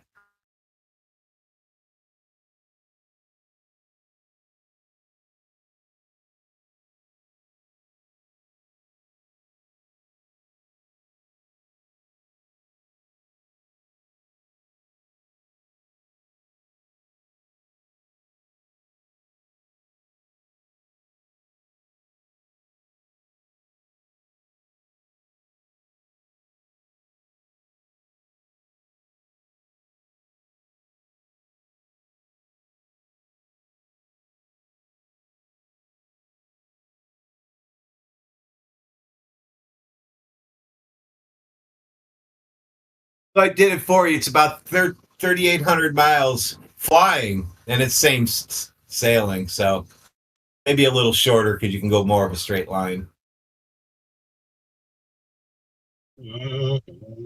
Now what do we do? We're waiting for the records, bro, of when King Kong Call, Daddy Hing Wong Wei left. Well, he interviewed everybody on the ship. I know, personally. Because even after they were dead. You know what they do in the military? They tell you the details. Oh wait, when did I say I interviewed anybody? I don't. What's with the dishonesty, right? No, we didn't. We're not being serious, dude. We're being sarcastic, for goodness sakes. So 3,800 miles. How many did you get? Well, look. To be fair, he's looking up something. Oh, no, I said I'm going to pull up the records. Yeah, bro. Hey, bro. We got you. Concentrate on that. Don't be dissuaded by Radwin's attempt to get you off task. I'm just talking to AI Overlord. Don't mind me when you post your stuff. Exactly. Yeah, you also could go on deafen so you're not distracted, and then you can focus on getting your data. We'll bring you up to speed on everything relevant when you come back. We can even send you messages tomorrow because you aren't going to find anything. I hope you already knew that this evidence existed and you're not looking for it right now. Oh, he said they didn't use aircraft carriers. He said the governments would not lie. They said they took off from Japan and bombed Hawaii, period. That's what he said. Really? Really? So the aircraft carriers just spontaneously are retroactively continuityed into the timeline? Yes, because I told him no, it was aircraft carriers. And he said, no, it wasn't. They wouldn't lie. And somebody else confirmed the aircraft carriers. And then he went and looked it up this time. Wow. Man, it's a good thing this is his evidence of what the Earth is. Holy moly. He said on a flat Earth it wouldn't work. So I'm really curious to see what a flat Earth looks like now. I just posted a navigation basically for a map that gives you the miles per airport. So those are straight lines. They ain't going to use curved lines to estimate the miles. Wait, isn't the distance from Hawaii to Japan like 4,000 miles? I don't know, dude. And the little Zeros flew both ways, flew around Pearl Harbor for an hour, then went all the way back. Yeah, by the way, also Japan has a propaganda machine and vested interest in propagandizing. I mean, it's not like they're innocent of being able to do that, right? That's why I brought up the weapons of mass destruction thing. Like, on both sides of the aisle in America and different factions within Iraq, some people think it was a lie, some people think it was the truth. Some people think they found the weapon, some people think they didn't, some people think he had them and got rid of them, some people think that he had them, some people think he never had them and lied about having them just to make other people afraid. Some people think he had them at one time, sold them or used them, and then kept on pretending like he still had them. There's all kinds of conjecture about what actually happened. Now, personally, I have a take on it. I have a take on it personally because I was in the facilities myself, personally. Okay, and I can prove that for a fact. I have photographs. Carriers too, by the way. Amish just posted. Of course, he's gonna post the exact shit because we don't want to know where he gets his background information from. Hey, Radwin, you want to know what I found in those places? I'll tell you. I found propaganda, marketing, and essentially, media and training that was teaching the soldiers that Iraq, the nation, possessed these great weapons, and they were going to use these weapons against their enemies in the future. So they were teaching their own people that they possessed the weapons and that they were eventually going to use them against their enemies and conquer their enemies. That's what I encountered. That's kind of like the U.S. We say we have them and we'll use them. Yeah, it's kind of like a big pussy who thinks he's tough, and everyone else thinks he's tough because he keeps telling you how tough he is, but he never actually smacked anybody. And then when it comes time to smack anybody, he punks out because he doesn't actually have the weapons he thought he did.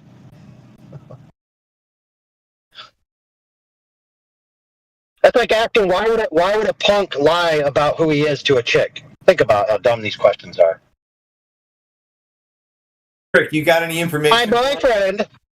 My boyfriend told me he beat up 32 men, and I thought he was so hot because he's so tough. And then I found out he got beat up by a girl.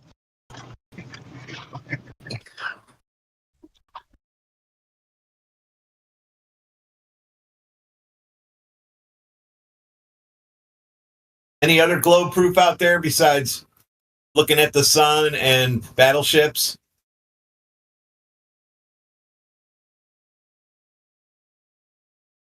Speaking of battleships, I watched Squid Game's competition yesterday. That was pretty good.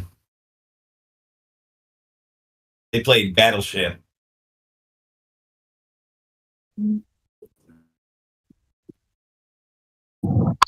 Anyone notice today the sun was like really, really bright? Like, I don't know. For me, I needed sunglasses. I haven't needed sunglasses all year. I don't know. It's kind of a weird thing. Oh, the sun's bright every day. Yeah, it was like really bright today. It snowed like normal. That global warming is making it snow here in Ohio again. I saw a couple snowflakes today for the first time in 3 years. I was really excited.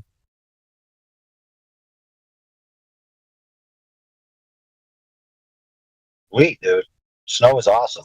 So he posted something from a museum, an article. That's beautiful. So that you're not going to give us the times of when the guys were interviewed and what time they left the harbor and came back, and when the wife said you were late for dinner and you got up in the morning and you didn't take your coffee when you left and all that. No. Yeah, but we're not accepting your links, dude. You open the links. You personally go pull out the quotes that support your stance, post them as a citation to the reference you posted. Yeah. I just wanted to post them before I make any claims. Like, if I didn't post them, you guys would be saying, "Well, where's the source at?" Right? That's fair. That's fair. That's fair. So, do you have citations? Do you have citations from within it that back what you say? The claims I'm going to make, yeah. Okay, unless you guys think that aircraft carriers don't travel like 34.5 miles per hour. If you disagree with that, then we're going to have some issues. But I posted a source that says that they do.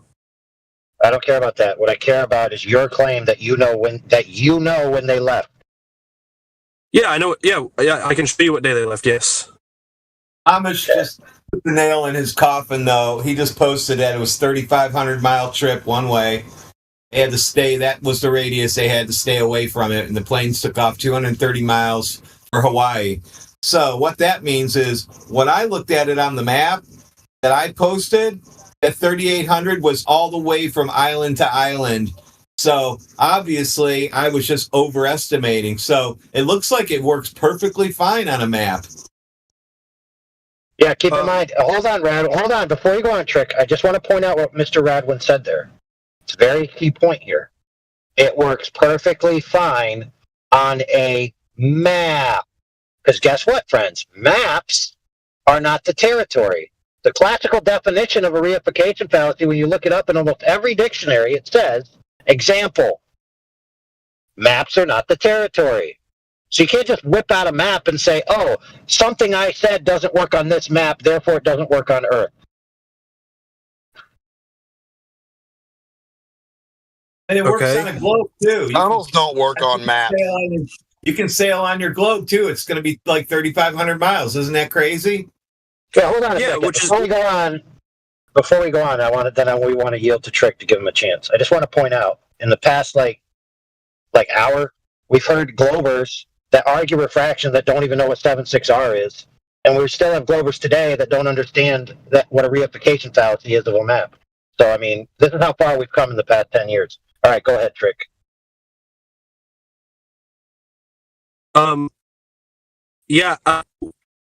Where on this map are you getting distances from that's in the side chat? You click on it, hit open, and it'll pop up the high res. You can zoom in on Hawaii and Japan, and you can see the numbers, marks the distances. They're estimating for gas mileage, for fuel for airplanes. I guess it would probably work for ships, too. I mean, you know how roughly far you're going to need to go, but they probably carry plenty on ships.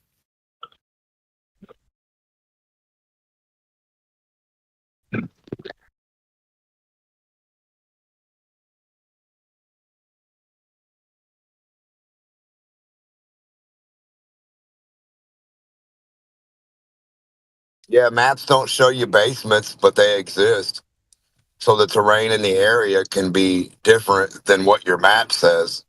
Tunnels, holes, caves, things that aren't on your map still exist in reality on the earth, in the dirt and the material that aren't a part of your material map. So Imagine getting a map. Can you imagine getting a map of the woods behind you, and you're looking at your map, and it says there's a tree here and a rock over here, and then when you get to the rock, there's a hole in the ground, and you go down there's like a 5 mile long cave. Wouldn't you say your map is wrong?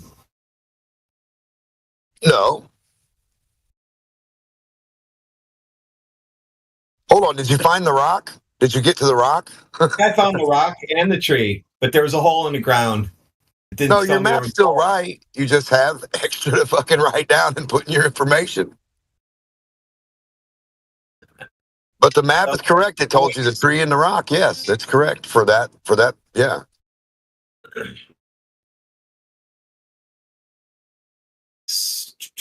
So he's adding up those miles, and he's going to see that the ship just I'm just looking at the map right now. sailed out. It just sailed in a straight line, sat there, all 6 of them, and launched airplanes.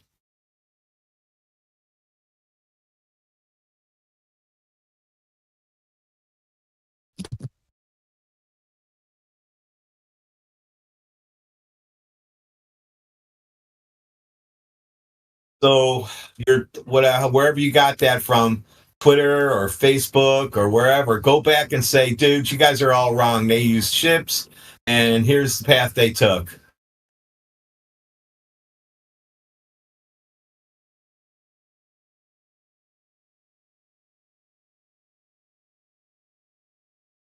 You guys should be ashamed of yourselves for even trying to use Pearl Harbor.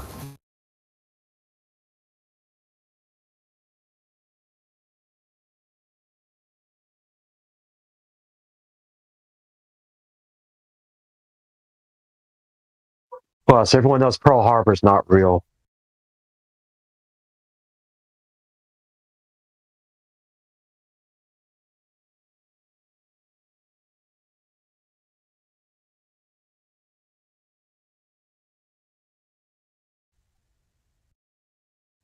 Real what? The whole thing didn't happen. I mean, for one, real? Japanese people don't even really exist. Uh-oh. Neither did Pearl Harbor. Got another spiraler. Dude's already, people don't exist. He's already jumped ship. People don't exist already for him.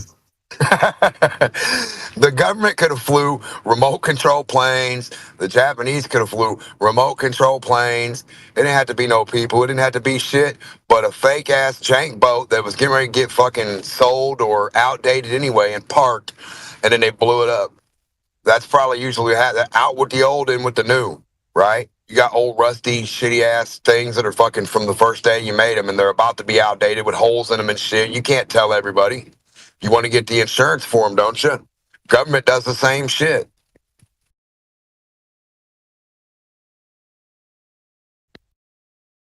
Listen, all I know is every Japanese person I've ever met was in the United States, so therefore Japan's not real. Japan's real. I'll just teasing. I'm just saying the idea of governments applying together to say, well, this government did this when they fucking said, you know, I mean, it's like some kind of crazy agreement, and then like now the people, you know, the portion of or whoever took over Japan, you know, made Japan say, okay, we're going to come and do this or whatever. Yeah, it was probably all just a ploy to do whatever. And that way the Japan people shut the fuck up and listen. And like the Hiroshima and the American people listen. And the Russian people listen. Because who else wants Hiroshima? The fuck? Who wants kamikaze?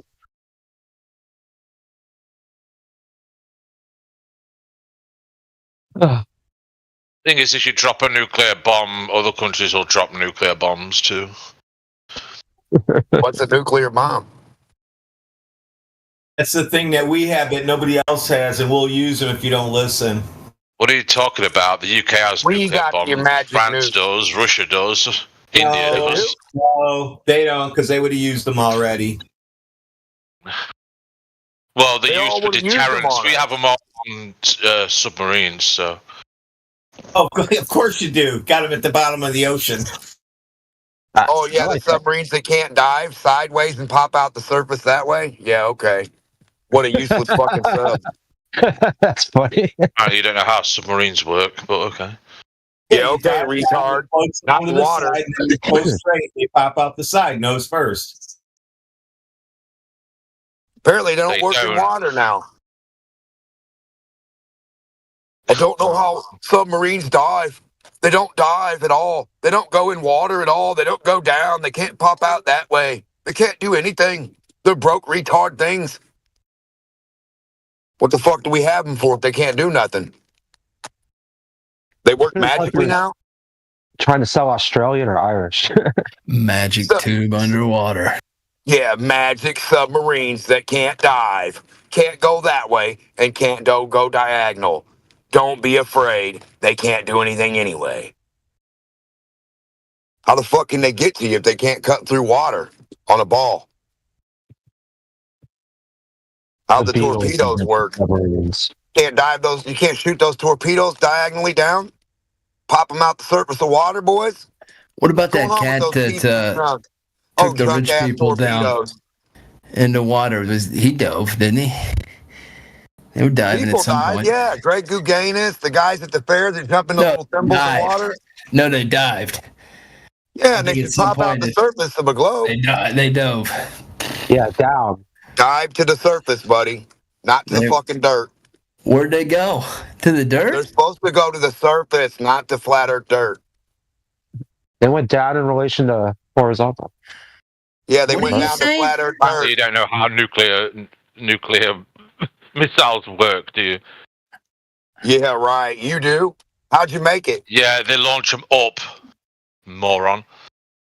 Yeah, your mom's launched up, moron. That's your gauge for him? Whether or not he understands nuclear missiles? Well, is a nuclear missile? I want him to make one for me, not tell me they launch up. They launch up. Where else are going to launch? What does? What launches up? Your grandma? Nuclear missiles, you idiot. What is that, you fucking idiot? Yeah. Into the air. Dumb son of a bitch. What is that? It's calling me dumb. It's literally a video in side chat showing a picture of a missile launching out of the water. I want to know what a fucking nuke is. These are not a all missile. CGI. I don't want to know what a missile is. I can shoot bottle rockets all day. Quiet down the peanut gallery. Somebody showed a missile launching out of the water, and that equals nukes. Well, the missile they're launching is a Trident nuclear missile. So you're telling me they're launching nukes at people now? They're doing tests. It says test launch. And they didn't blow up the whole state? Idiot. They didn't blow nothing up like the whole state or Because country? it's a test launch, you idiot. A test of what? So they didn't launch a test of what it can do. They didn't launch nuclear. Hold on. They didn't launch a nuclear weapon then? It's still a nuclear weapon. It's just a test. So there was no weapon there, right? It was just a rocket? No, it's a nuclear rocket that's tested to see its blast radius and what it does damage-wise. Oh, what did they hit? You know, it's what like America used to do. Where was it? On an island, Bikini Atoll, and things like we that. found out that was just a little tiny. Those are miniatures. Yeah, back in the day they were. Yeah. Yeah, just miniatures. And somebody blew up a bunch of gasoline about 50 feet away from it, or whatever they did, or 100 feet, and made that little mushroom cloud with Hollywood material. That's how they did that. Yeah. Oh, I see. The missile itself is nuclear. I got you. It has nuclear materials in it. Like the tip? And they the tip, probably, yeah. So they had a nuclear tip on that missile and launched it, but it didn't explode? It did explode. So what got nuked? Of course a missile's going to explode. So you know what? You know how we know you're full of shit? Because if you were to, in theory, launch explode a nuclear weapon, you would do it over the land, not on the surface. Depends what you. It depends on many factors. Yeah, it depends. Oh, you don't want to kill people. You don't want to do anything. Well, if you're launching it as a test site, you're not going to be killing people anyway, are you? You moron. So you just want to waste it. You don't want to kill a bunch of people. You just want to shoot them into the forest. You do realize that your government does the exact same thing, right? No, none of them do that. Yes, they do. Plenty of. Are you telling me that governments don't test their nuclear weaponry on like remote islands and stuff? Yes, who cares?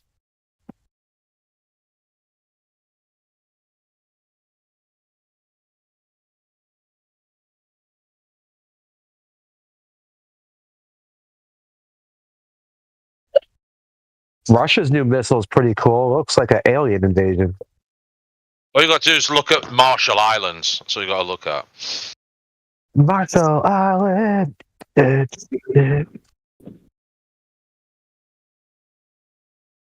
what's that going to tell me? Tells you that your government does nuclear testing as well as most other. Is that what that article says? Are there like mutated animals on Marshall Island, or is all the animals? I don't know if there's mutated animals there. I haven't been there, so, and neither have you. So. No, I haven't. That's why I asked. Well, I haven't been there. Why would I go to a nuclear test site? It's probably. It's I don't think you could go there anyway. It's a military island. It's Vice News, so you guys have to believe it. It's true. Okay.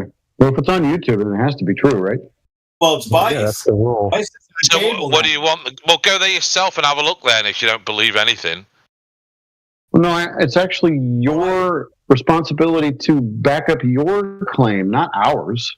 What am I going to see when I get there? Are they going to hit me with missiles, or I'm not the one who brought up nuclear missiles. So, am I going to see exploded missile parts laying everywhere? Yes.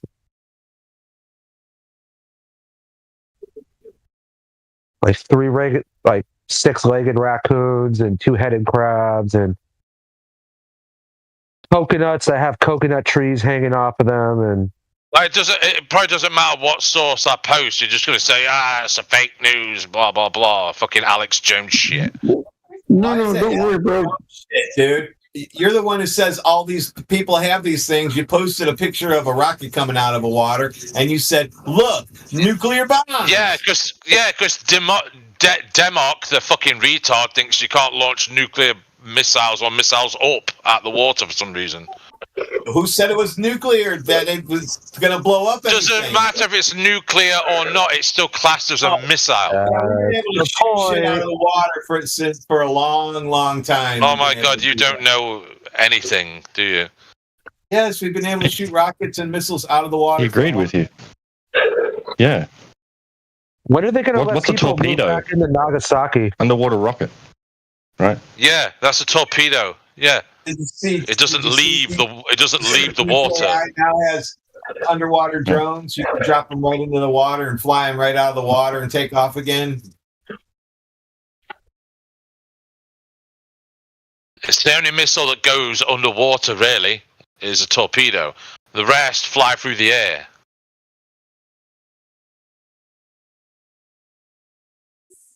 It's amazing. It's so scary, isn't it?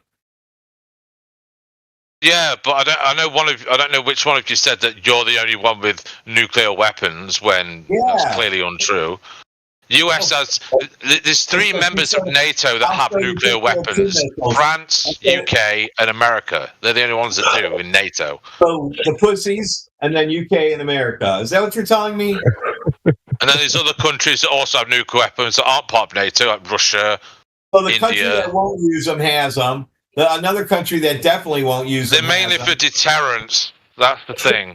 Deter what? Oh, so you're not even sure if you have them. You're just saying you have Well, them. you've not. Okay, so the last time America used nukes to blow something up was in 1945. They're telling you he's got a gun and he'll use it on you if you get smart with him. We'll never get smart with him again. Dude, the World War II happened 80 years ago.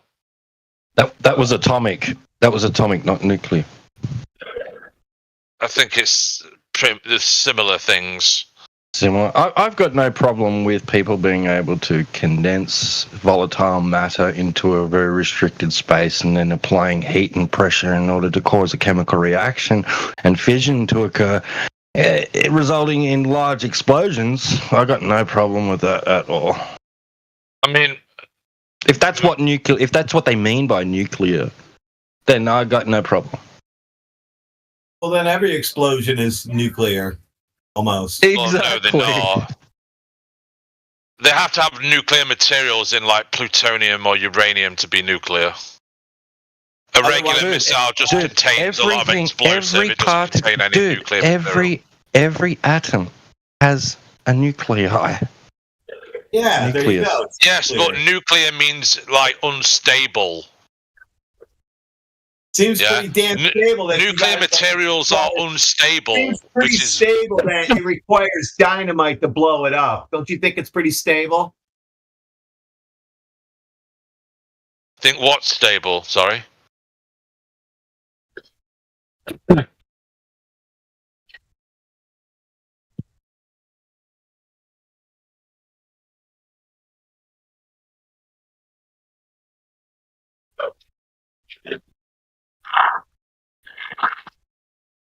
So it says here, I'm looking it up, that like the first atomic bomb, it's called an atomic bomb, but it's actually it still uses nuclear materials. And these are the ones that the Americans dropped on Nagasaki and Hiroshima. Little Boy and Fat Man, yeah? If you say so, just Chief. don't fall for fear campaigns and propaganda, man. Especially stuff that you can't verify. But you can verify it, you know. How? Well, the people were rebuilding the very next day, so that's one sign it was a nuclear explosion. Yeah. People go. Well, why would they wait to rebuild? You know, it's like they're going to start rebuilding pretty swiftly. Wasn't there supposed to be some kind of nuclear fallout? Well, there was fallout in Japan. Nuclear winter. You're supposed to have a winter. It's supposed to snow, fucking nuclear radiation down on you, like in the movies. No, not really. What? I mean, look at what happened in Chernobyl, the Ukraine, right? There weren't no nuclear fallout there either, like nuclear winter type thing. That was for you. You're like 3 days ago. For nuclear winter to happen, you need to change the global temperature or flat Earth temperature, right? AI, are you aware that you are hot micing? I'm going to Home Depot. I'm going to mute him. Continue.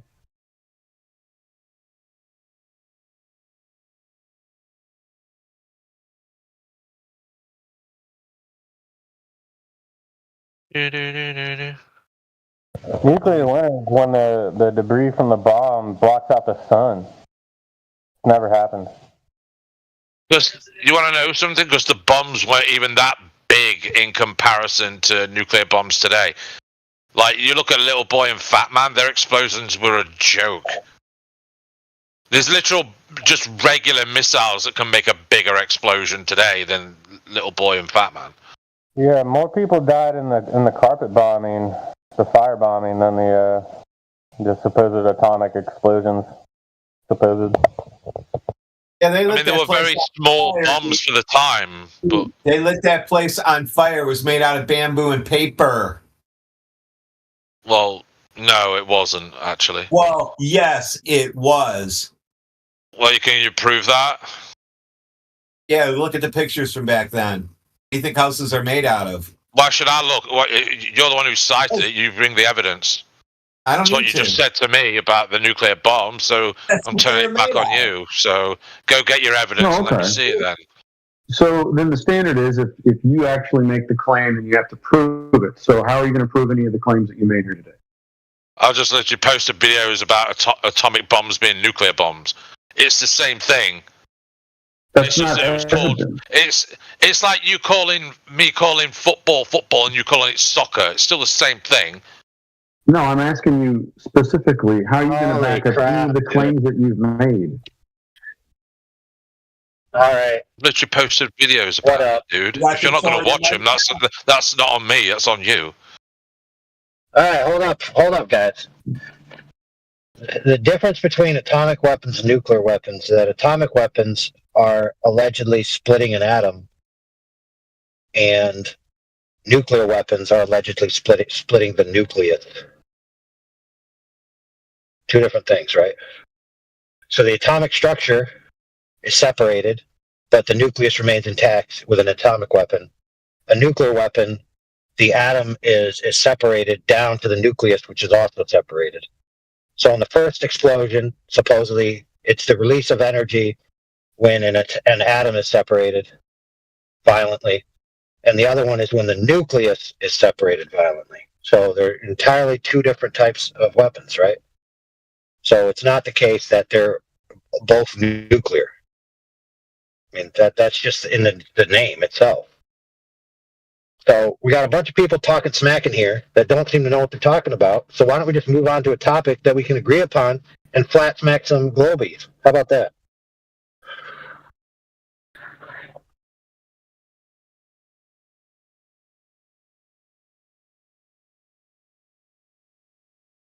I would assume that if you're splitting an atom, the nucleus would also be split.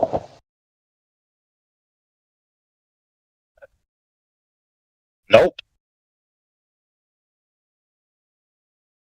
So if you have something that has 5 parts and you separate the 5 parts, that's not the same as then separating the 5 parts into 5 smaller parts. Totally different, correct? Very simple to understand.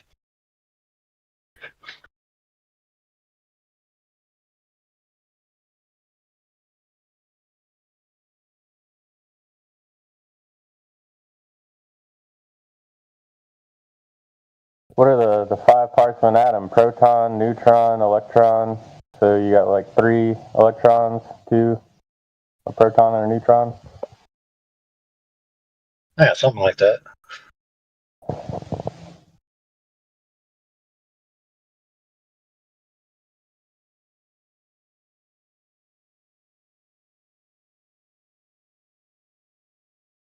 And I mean, who cares? You want to argue about it some more? I'm just thinking about it. Besides the nucleus, the rest of the atom is just an electrical field. It's just a probability. How do you split it's like a mist, but it's just a probability of where the charge is, right? So I mean, the only thing. Okay. Oh, right. So an electron is not just a probability of where the charge is necessarily. Okay, you could say that, but that's just a convention for a probability of where it's located. That doesn't mean it's not necessarily located somewhere. So saying how do you split a probability field is a red herring, incoherent category error. Yeah, let's go back to this game. Right. So look, there's a lot of people who have a lot of things to say about this, and at the end of the day, a lot of them have no idea what they're talking about at all. So we could go back and forth about things we have no idea what we're talking about and just argue for the sake of arguing. Or we could actually, make some salient points. How about that? Is that fair?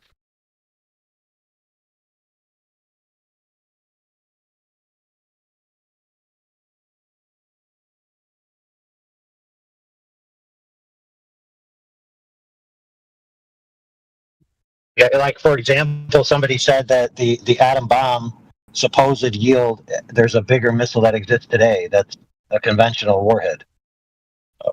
I don't know, dude. That's a pretty tall order right there.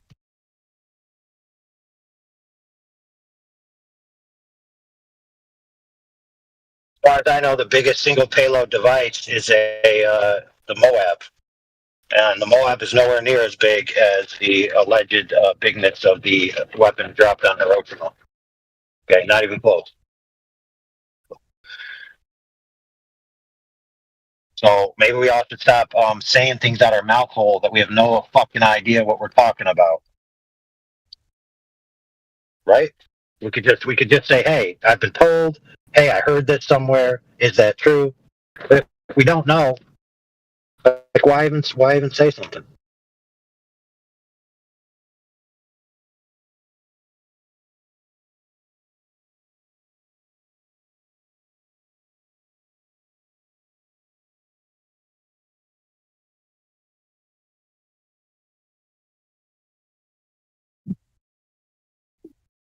Has the anti-flirtologist already been flat smacked? I see he's muted.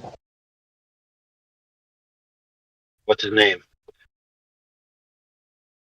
Anti-flirtologist? Yeah, that's just Rich Evans. Yeah, some people don't like Rich. Some people don't like Rich for various reasons, and so he gets muted a lot. That's just the life of a Rich, okay?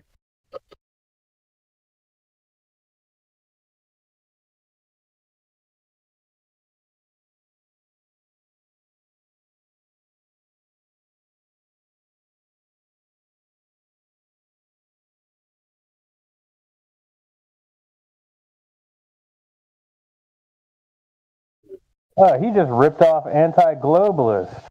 Now you get it. Now you get it, dude.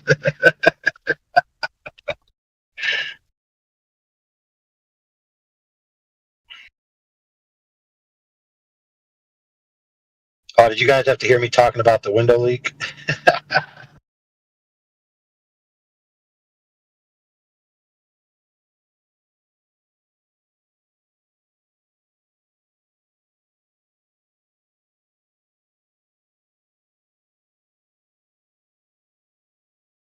You know what? Coming through 2025 here, we're going to have a lot of people joining our community that aren't up on the speed on what the last 10 years has done, all the arguments, the nuances, the history, what's a waste of time to talk about, what isn't, all that stuff, right? So we kind of gotta curate our platform a little bit. You know what I mean?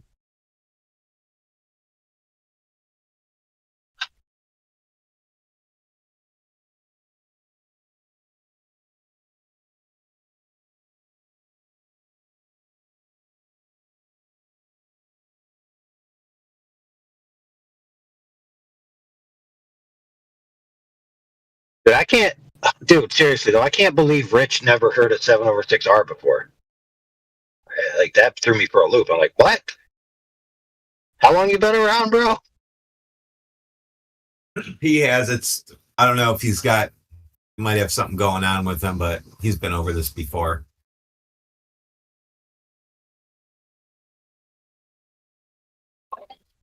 And him saying that he hasn't heard it doesn't mean that he actually hasn't heard it. Well, look, dude. Sound waves touching your ear is not the same as hearing it, if you know what I mean. Yeah, that was my point. You know, hearing it and then comprehending it.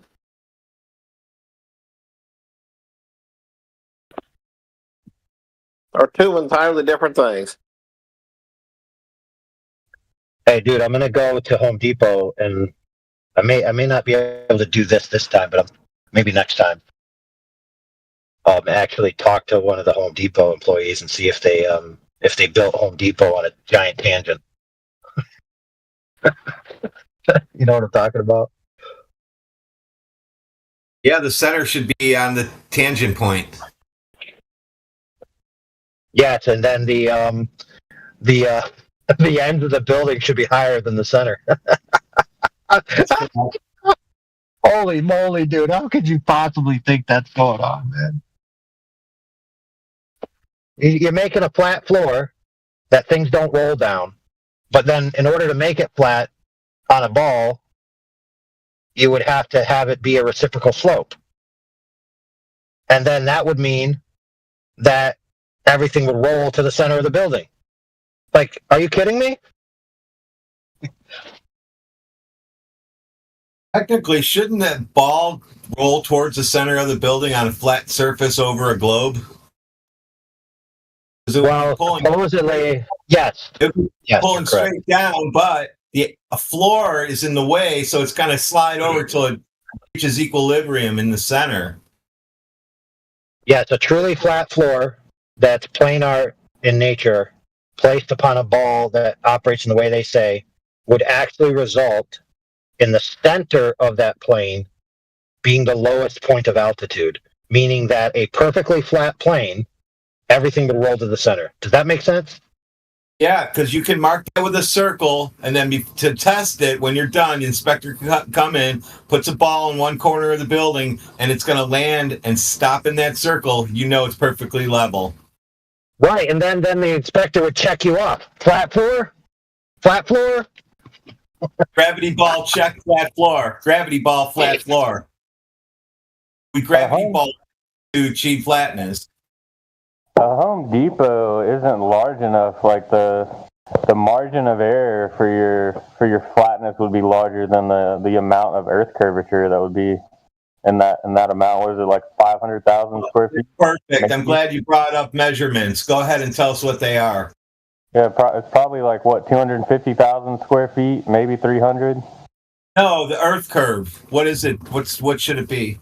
Well, I was talking about the size of an average Home Depot. That's fair, but yes, but we got to help Muskane out here because he's not actually aware of what we're actually talking about. What we're talking about, Muskane, is yes, we're talking about the practicalities of this from a Home Depot scale, but what we're actually talking about is there are some flat earthers out there who imagine that we live in a giant Home Depot on top of a giant ball. Wait, what? Yes. Yes, exactly. Now, it's not that we actually live in a giant Home Depot, but that was the analogy that they were using. That maybe the Earth is flat because we're just on a ball, and the portion that we operate on is flat, just like Home Depot's flat. That's awesome. That's a mind bender right there.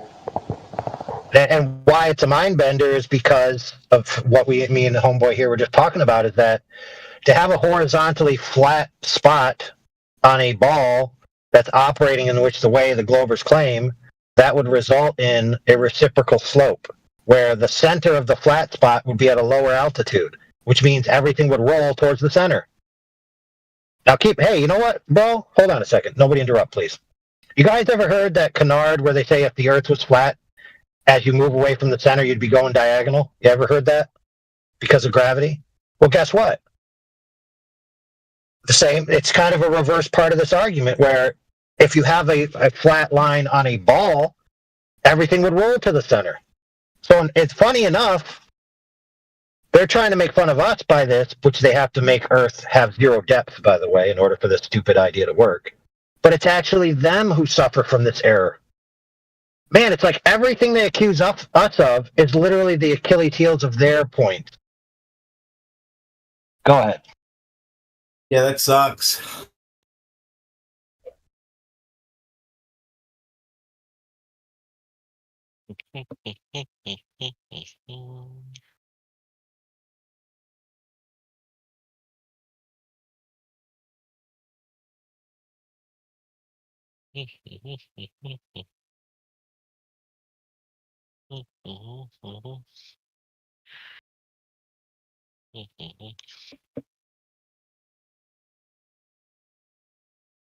And so when I get to Home Depot, I'm going to do some. I'm going to do some. So instead of the final experiment, I'm going to do the. What's a word that doesn't mean final? Let's see. The transient experiment. The penultimate experiment. Yeah, the penultimate experiment. Dude, that's a good one. That's a really good word, bro. Good job. 5 points for you. The second to last experiment. Yep. Is that what you go with? Actually, now that you bring it up, somebody said you can get an elevation angle off the tip of a pen. So maybe they should do the penultimate experience and prove it. So what we can do in your ultimate experiment is say, if Earth is flat, the ball will just sit on this flat surface and not roll. If the Earth is a globe, the ball will roll to the center of the room. Yep. That should solve it right there. Yeah, but what if you think you're cool, but you're doing it live, but then you realize that your floor actually sunk because of wood got soggy. Okay, we're doing it and then you live. end up looking like a punk. Because somebody put a drain in when you weren't there. Yeah. Oh, Morvis upped the game. He said the pre-ante penultimate. Whoa. So we're gonna do the second. Yes, we're gonna do the second to the last experiment before we even do it. We're gonna get it done before we even done it.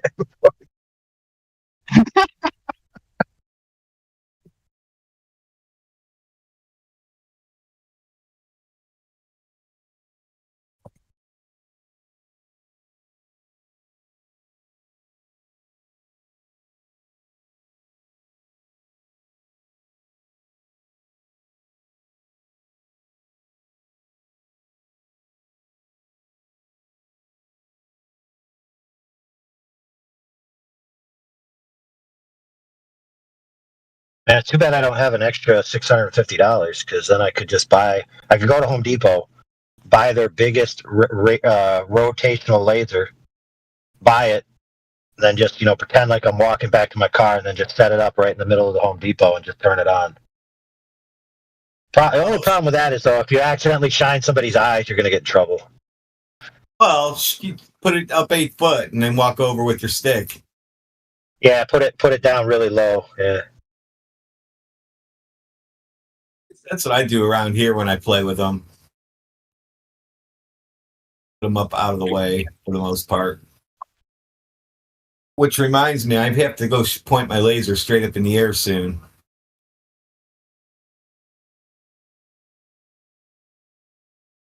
I like when you point it up, it just stops. And every video you've ever seen when they point a laser up, it just stops. Weird. And it's a weird feeling because when you walk away from it, like I can go about 1/8 of a mile down the street, it's still directly over my head. It's weird. It's a goofy feeling. You have to try it and do it yourself.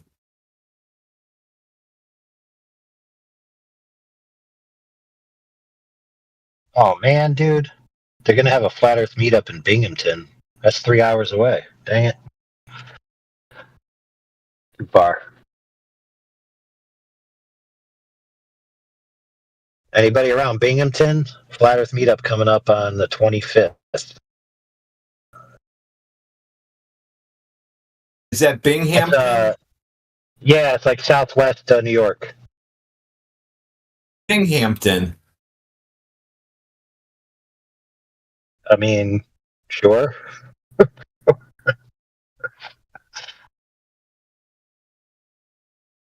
Going to Binghamton for the weekend. Going to the Hamptons. I'm going to Worcestershire.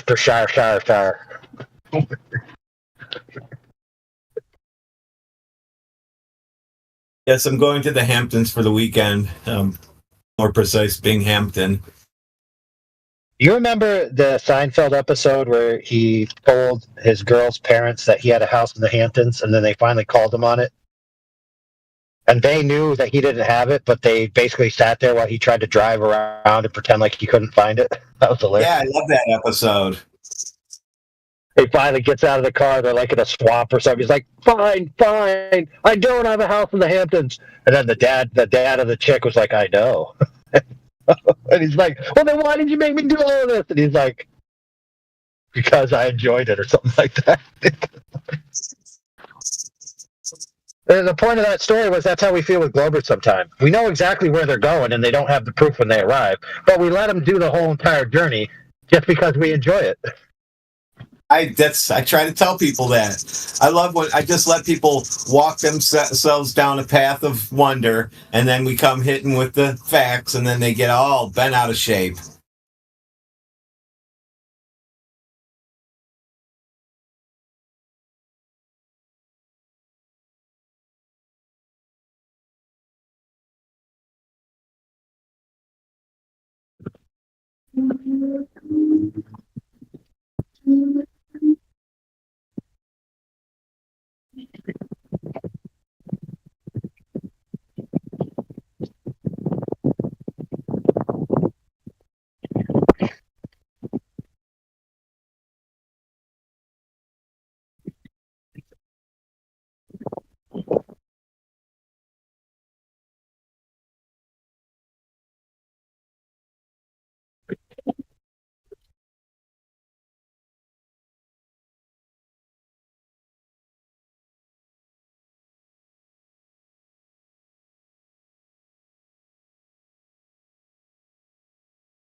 I've been in and out of here the last bit, so forgive me for asking or rehashing a topic, but did somebody actually allege that Japan would not have been able to invade Hawaii or Pearl Harbor, however you want to say that?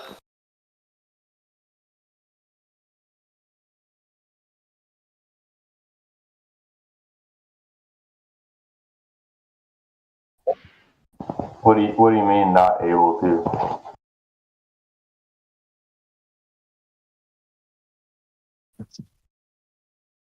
Yeah, the guy was all over the place, right? First, he was claiming that the planes didn't take off from an aircraft carrier, right? He was saying that was a lie, right? That we were lying about that. Really, the planes took off from Japan, right? And that wouldn't work on a flat Earth, right? And then when he was educated on that, he just didn't admit he was wrong, and then started going on with some other crap.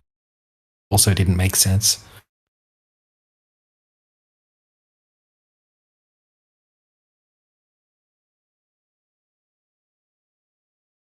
Yes.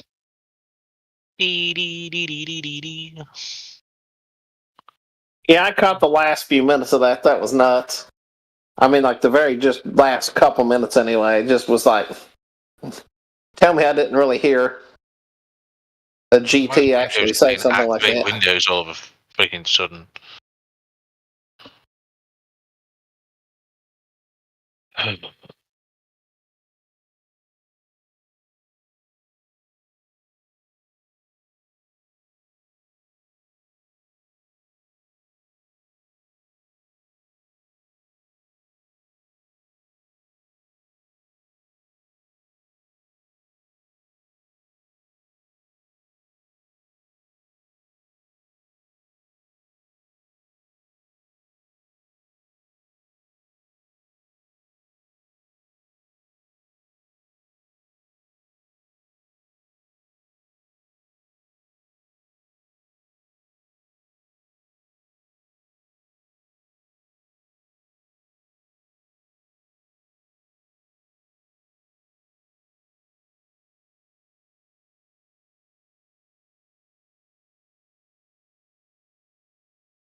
We really need to make some clip shows of Globies say the darndest things.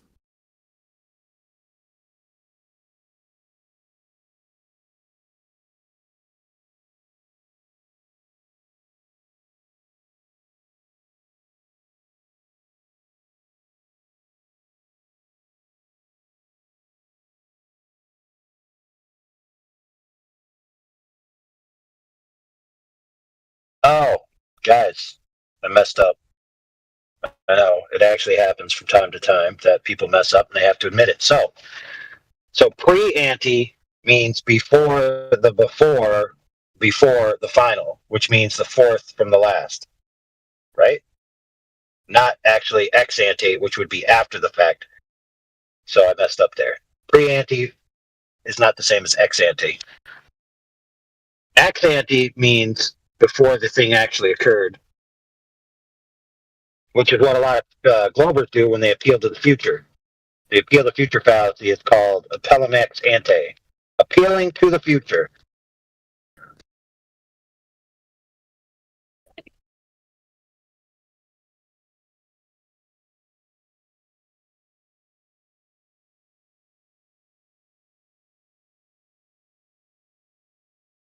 Well, you should have like ex post, because X is from. So like, you should have something along the lines of, if you say X, I guess, I don't know if it's X pre ante or X post ante, but you should have something along those lines if you've got X in there, I would think.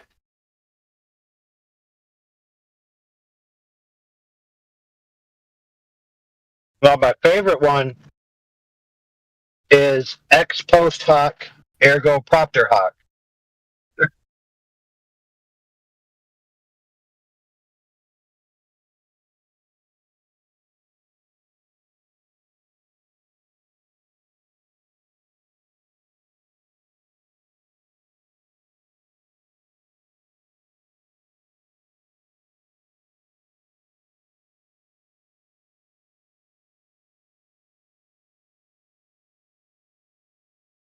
Why is it you like that one the most? Just the sound of it or the meaning of it? Both. Because that's the old rooster bringing the sun up episode, isn't it? I mean, example, isn't it? Pretty much. But so post hoc ergo propter hoc is that ex post hoc ergo propter hoc is that you are claiming it as a correlation that's causation, but you haven't even seen the correlation yet. Basically, so you're essentially appealing to the future about a correlation that can't even prove causation. So in the present, you're saying this correlation will occur in the future, and it will prove the causation of something, which is ridiculous. Yeah, I think the example from one of my classes in college was along the lines that you're predicting that when the rooster crows in the morning, the rooster is actually going to make the sun come up.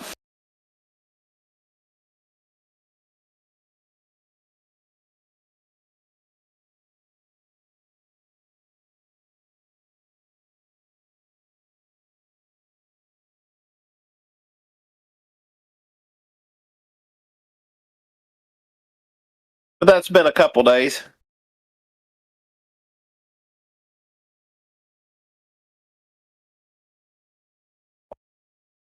Yep. And of course, in a legal sense, ex post facto laws are not a good thing.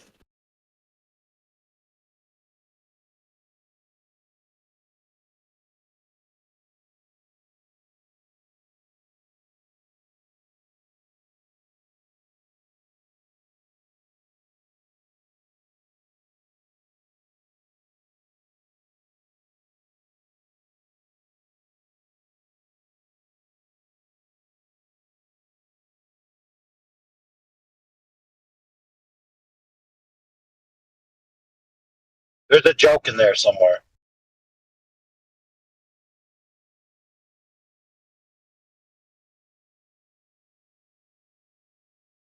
I guess we need to get busy predicting what the response to it might be.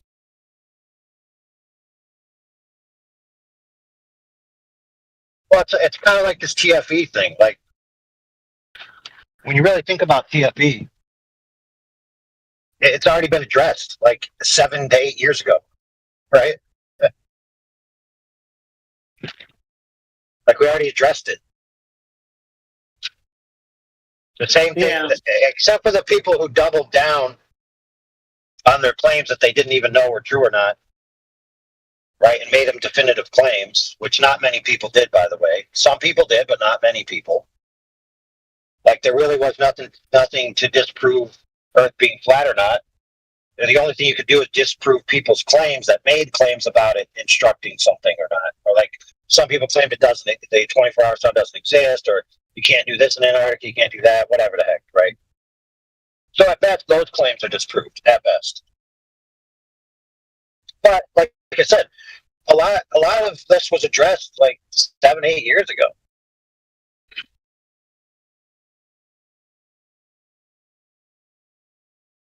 No doubt. And it's addressed by simple logic. Yeah, and addressed by prominent members in the community who fall in many different, let's just call them camps for lack of a better term. They addressed it. The same thing with the map. It's like the map is not the territory, right? We all understood that. I mean, it's not that hard to comprehend that a reification fallacy is a fallacy.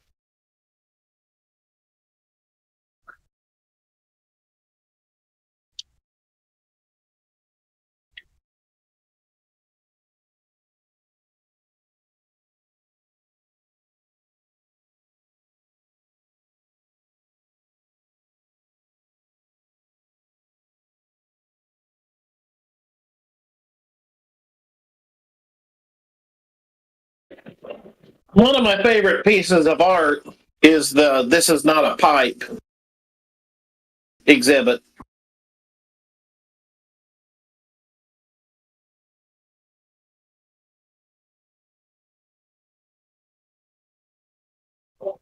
I really think that's I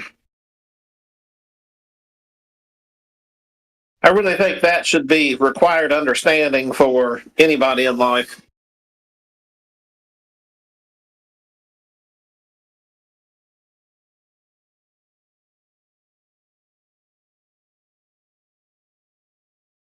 Yeah, you ever seen the art of making model food? You ever seen that? Yes, and I've actually done a little bit of it. Yeah, so and then they do make them like actual pervasive models, which means you can actually put them into a display case and have your customers come in and see them. But then they also make temporary models of food, which they can't sustain for more than a few hours, because of the whatever's in them. And then they photograph them, or they present them to people so that they can see the idealized form of that dish or that dessert or whatever, right? Yes. So you might see that image and say, that's a piece of cake, or that's a juicy steak, or that's, this dish or that dish. That is edible. And you have no idea what you're talking about because it looks identical and you can't tell the difference. But if you actually had that thing in your lap and you tried to eat it, you'd be barfing. Yeah, like for instance, I've used shaving cream in the place of milk.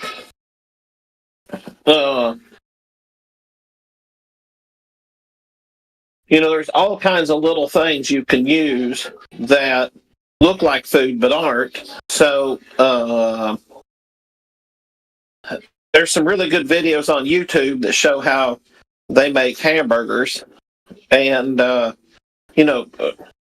McDonald's of Canada even released a video of how they do it. And they claim that they, under Canadian law, that they have to actually use actual edible things in the pictures. But still, the mere fact that you're making this burger for the camera and not for going in a little wrapped up paper thing in a bag shows that, even though you're not going to get that actual picture.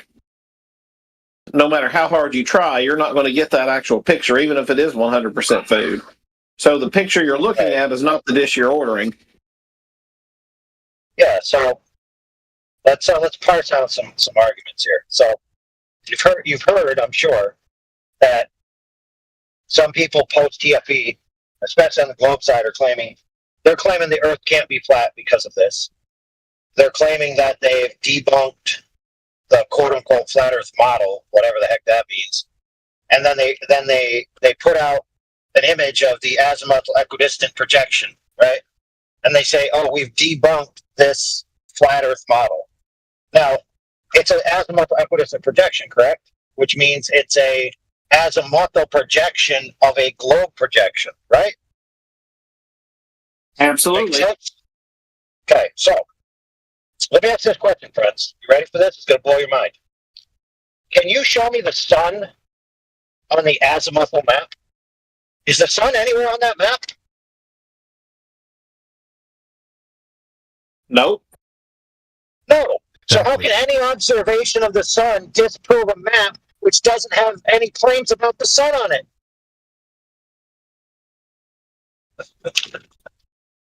Yep, I've been thinking the exact same thing, man. So they keep saying they debunked this map. Go ahead, brother. Yeah, they keep saying they've debunked the AE map with this observation, right? But even if you don't follow the AE map, right? I don't support the AE map is the correct map, but they saying that they debunked the map, right, is completely incorrect when it has no sun on it at all. Okay, fair point. Now, are you going to hold that same standard for flat earthers who say they debunked the map? Oh yeah. So let me ask you this question. Are there maps that claim that this map represents a relationship between the sun and the earth? Are there any maps that do that?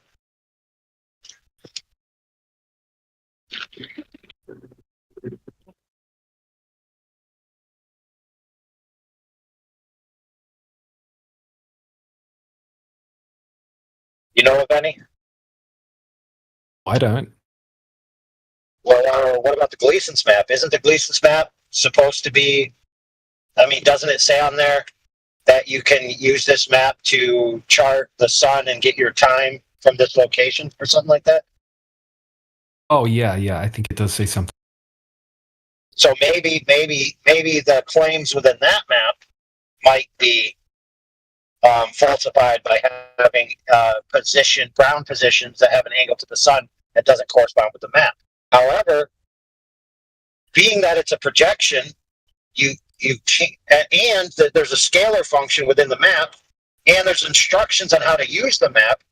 That means you can't simply look at the map and say that is what the Earth is, because even that map requires you to do extra steps. Correct? It says so in the instructions, as far as I remember. And it used to come with a little stick that you could put in the center and spin around or something like that, and it would give you different scales. So to remove the scalar, which is what Mr. Gleason put in, and then say, oh, this represents the Earth and it's just proven by observation of the sun, maybe that's not even correct. Now, does that mean that those maps represent reality? No, because like we all know, the map is not the territory, correct?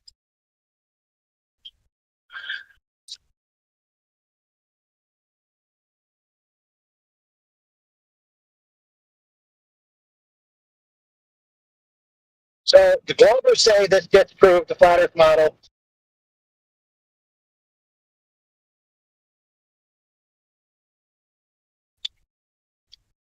Then they say it gets proved, this map, which is just a globe projection. But that globe projection map doesn't make any claims about the sun.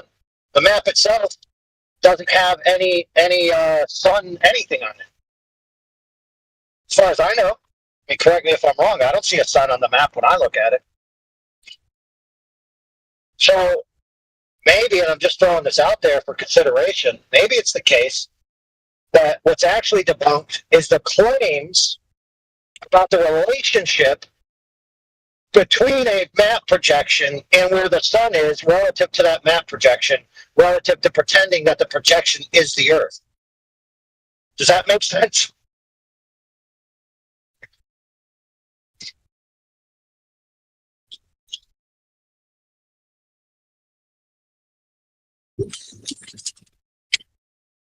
Making sense to me. So look, this is no harm, no foul. I'm not trying to accuse anybody of anything here, but there are flat earthers who have said that this debunks the AE projection. But the thing is, why do you need to debunk a projection? I mean, it's already in the title. It's a projection that is distributed in a certain way, which pretty much can't agree with reality by the nature of the projection system. It can't be a one-for-one, this is what the reality is. To claim it is, you might be committing a reification fallacy there. Just like in the definition in the dictionary says, the map is not the territory.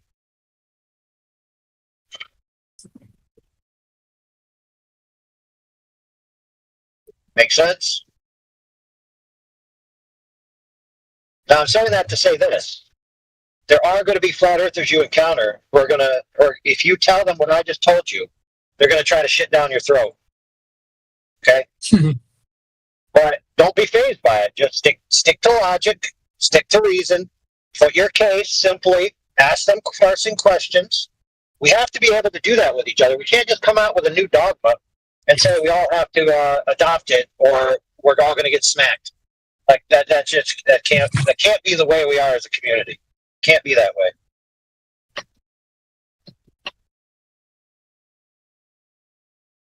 If we don't have the freedom to critique each other, and we just have to listen to whoever says something because for some reason people say we should listen to them, and then it becomes not about the evidence or the logic, it becomes about whoever's saying the thing.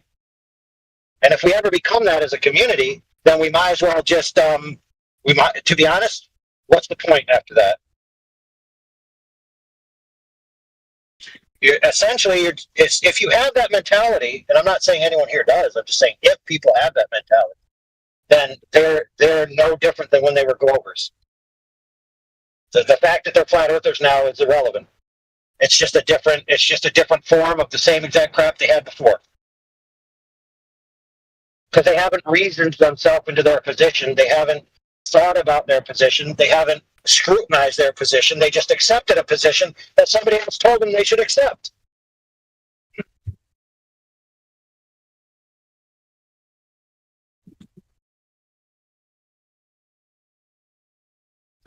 In fact, well, if you're listening to me right now and you're not actually parsing out what I just said and scrutinizing it, and you just believe it because you think I know what I'm talking about, then maybe you should go back, listen to what I said, write it down, and see if I made any sense. And don't just agree with me because I'm talking loudly and adamantly through a microphone, right?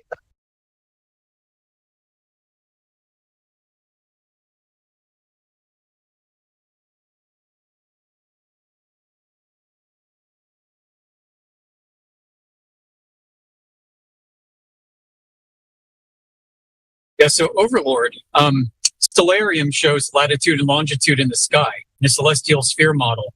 If that thing gets flattened out into an AE coordinate projection, they're going to be distorting the appearance of stars, the sun and the moon, not only within their position, but their sizes that they occupy in the sky.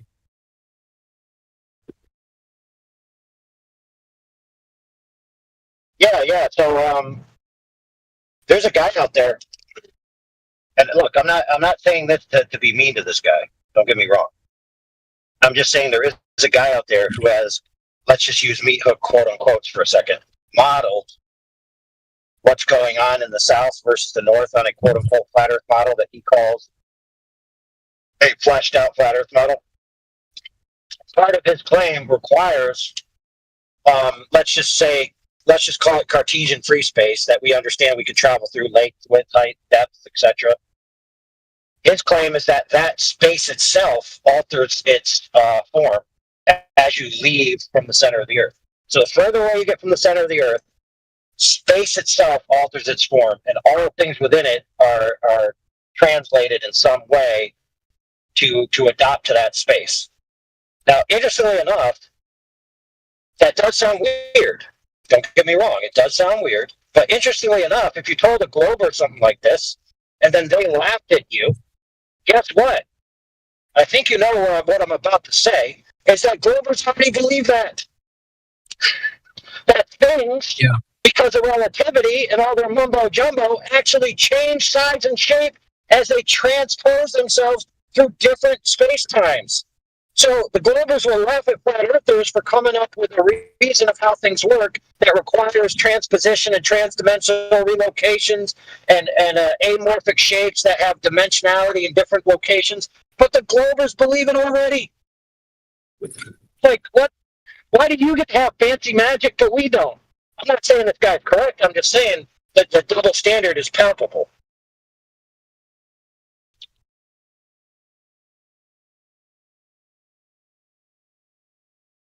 Yeah, let that rest in, Globers. You guys believe, in order for your model to work, in timey-wimey, wibbly-wobbly, spacey-wacy. That's what you believe. So if a flat earther comes along and says, I have to appeal to timey-wimey, wibbly-wobbly, spacey-wacy, and you laugh at them, you're only laughing at yourself. Yep. You guys act like you have this empirically validated 3-dimensional physical construct model of the universe that doesn't have any wibbly wobbly gobbledygook fantasies in it. And if you believe that, you are smoking crack. You Does guys that have explain the most recent? But wait, have you explained in any way the observation at in Antarctica of the sun? I don't see that you've explained anything about it. Yeah, it's easy to explain. You want to hear it? I'll tell you.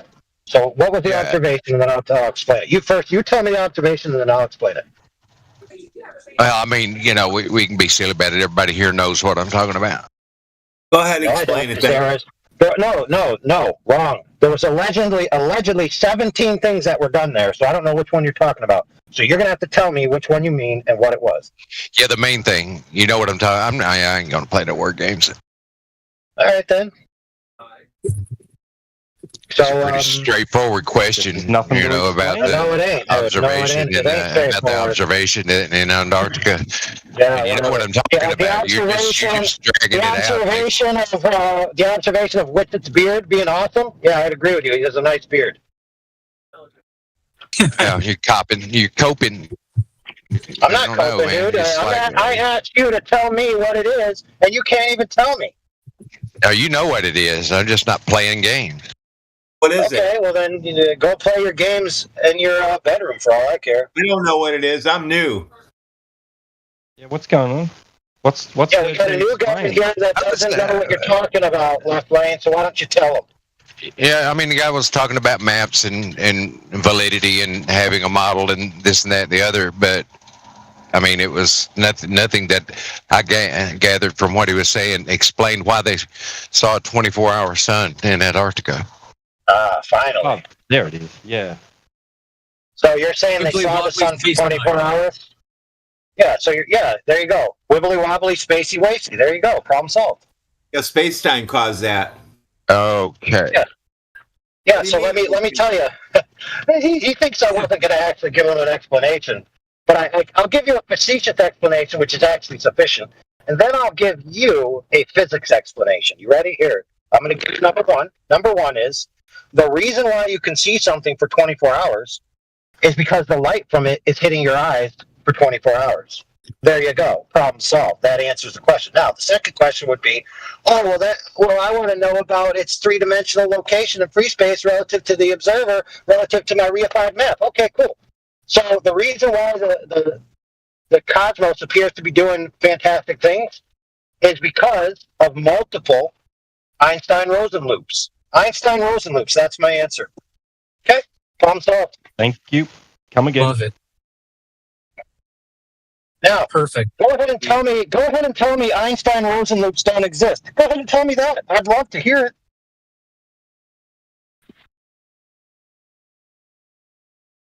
Left Lane, you're up. Yeah, I'm in traffic. Yeah, it didn't explain anything. Just Didn't explain nothing. You said something Einstein. Don't need all that. Just talk about positions and the sun relative to the surface of the observer and things like that. Make it simple so people can understand. So we have to use concrete coordinates in Cartesian free space relative with straight angles and all this stuff to explain everything. But when it comes to their explanations, they get to use all kinds of Einsteinian wobbly-woobly. Yeah, so they get to, but we don't. I see how it is. Yeah, Einstein. My explanation would be, that we're on a rotating planet and the sun's over there, and as we rotate, you see the sun. And that's pretty simple. Where do you think the Sun Center is in the middle of the solar system? I know. That's irrelevant to the question. No, it's completely relevant. It's your solar system. Notice how his position is de facto the correct one because he said so. But mine, even though it uses the same mechanics within his worldview, even though they are a little bit exotic, even within his own worldview, I'm not allowed to use them. You notice how I said this double standard was coming, and then he shows up and proves it. Yeah. Couldn't have multi-conjoining planes, dude. Multi-conjoining planes, which are exactly the same in all aspects. Yeah, buddy. Yeah. So T-Dub, I want to, for your benefit, T-Dub, and for everyone else's benefit in here, you guys may not have remembered this, or you may have not been here back then, is that Dr. Zach and his friends already modeled almost something exactly what I just said over a flat Earth, and they modeled the sun doing exactly what I'm alluding to. They modeled it on a computer. They had to build a special graphic cards rig to be able to crunch all the data and the geometry, and it essentially comes out looking like an upside-down Tupperware bowl with a whole bunch of loop-de-loos, right? And then they're transposed to each observer based on the observer's instance of where they're looking at it from. So they actually modeled this, and I think it was like 7 years ago. I saw it. Yeah. Okay, so if it's mathematically sound and explains the observations, we're good to go. Right, and any discrepancies within it they may be discrepancies, but I can just pull out a fantastical form of matter, just like Glover's do when their models don't work. So Glover's pulled out dark matter out their ass, and that didn't work. So then you know what they pulled out their ass? Oh, it's not dark matter, it's actually time pockets. It's time pockets, friends. Time pockets, and I can just pull time out my ass all day long. So why can they do it, but we can't? Yeah, because now what you say, AI, is what they say. What Left Lane says is correct because he says it's correct, and what you say is incorrect because he says it's incorrect. That's how he knows you're wrong. They thought of it first. That's why. And it's up to the Glober to prove it wrong. The Glober has to disprove it. Yeah, this game is called I Win. Yeah. Yeah. That's you, Left Lane. You're Shoes up. on the other foot now. Now y'all go ahead. I ain't playing all this bullshit. To do is say I win. Yeah, we know. Yes. Yeah. Hey guys, before we go on, just everyone stop and listen to what he just said. He said, appearing go ahead. You aren't even addressing the question. You're just saying a bunch of shit. And I'm not. Yeah, there you go, bro. There you go. You said you wanted to bow out, then we started talking, then you wanted to talk through us. So either bow out or don't. Okay, I just wanted to point out to everyone that what we're talking about is bullshit, even though we're talking about excuses that the Globers proffer for their broken model. The same type of excuses. Time pockets, transdimensional relocation, transposition through space and time without actually traveling distance. All of these things, these fuckers believe in, and they have to make up for the fact that their vision of the cosmos is wrong. Now, we all just heard his double standard. It's bullshit when we say it, but when Michio Kaku says it, it's, oh, let me suck Michio Kaku's bum. See the problem? Yeah, they're sucking bums. Yeah, it comes out of Michio Kaku's mouth hole, and it's like, oh man, he's so smart and intelligent. He understands the mystery of the cosmos about all these weird things that happen in reality. But then when a flat earther says it, oh my God, that's crazy. Isn't that silly? Just stick to making video games. That's what Asians. By the way, friends, all to distract from the point proper, which is what? Whether or not we have an explanation for what the sun is doing? No. The point proper is that the globe isn't curved. Duh.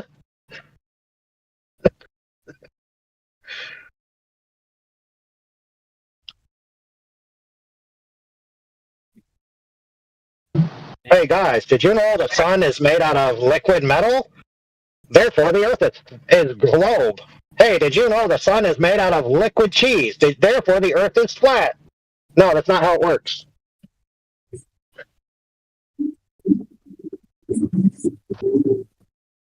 I think he took a left lane and left. Yeah, he got off at the first exit coming up.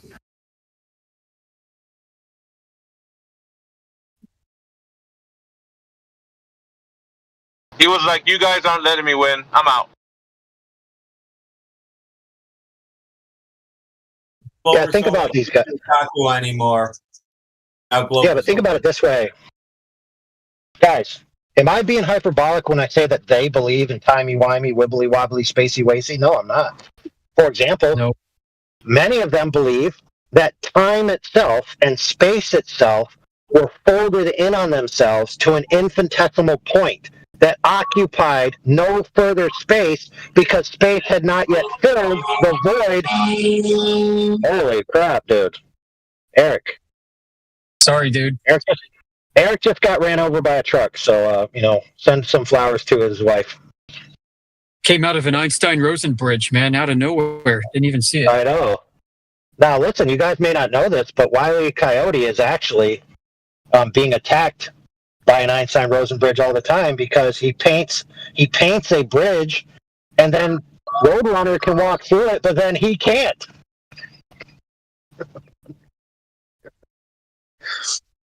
But yeah, they believe that space, time, and matter and energy all existed within an infinitesimal point, which, by the way, if space existed within that boundary, then it couldn't have existed beyond that boundary. So you have space expanding into a void which has no space. How does that even make sense? How can you expand into a space that doesn't have space for you to expand into? Good grief. But we're the idiots. We're the morons. I think they just make stuff up half the time just to make them think they're doing something with the money they're given. It's the god of the gaps. It's the same thing. Yeah. Yeah. Like what Christopher Hitchens used to talk about. Our position in a rational sense, from a rational sense, looking at it, is as simple as maybe the Earth is just flat like it is, and our interpretations of the cosmos in relation to the Earth are wrong. Their position is maybe the cosmos, which we can never reach, will tell us what the Earth is, regardless of how the Earth measures flat. Who has the more rational position looking at it from that way? Yeah. The sky gazers? Yeah.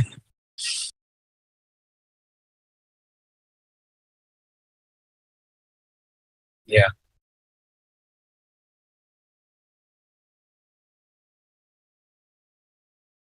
Yeah, give flat earthers some Einstein. We can come up with any explanation you want. Yeah, according to the globalist... Globe Earthers just have the same argument all the time. They'll bring up gravity, they'll say, oh, look at the sun and all this. It's like, but all their rhetoric can be disproven. So yeah, we've got surface measurements and they don't. Yeah, it's like they always go on about refraction, but if you use an infrared camera, said refraction does not exist. You know, yeah, neither does their Earth curvature through the infrared lens.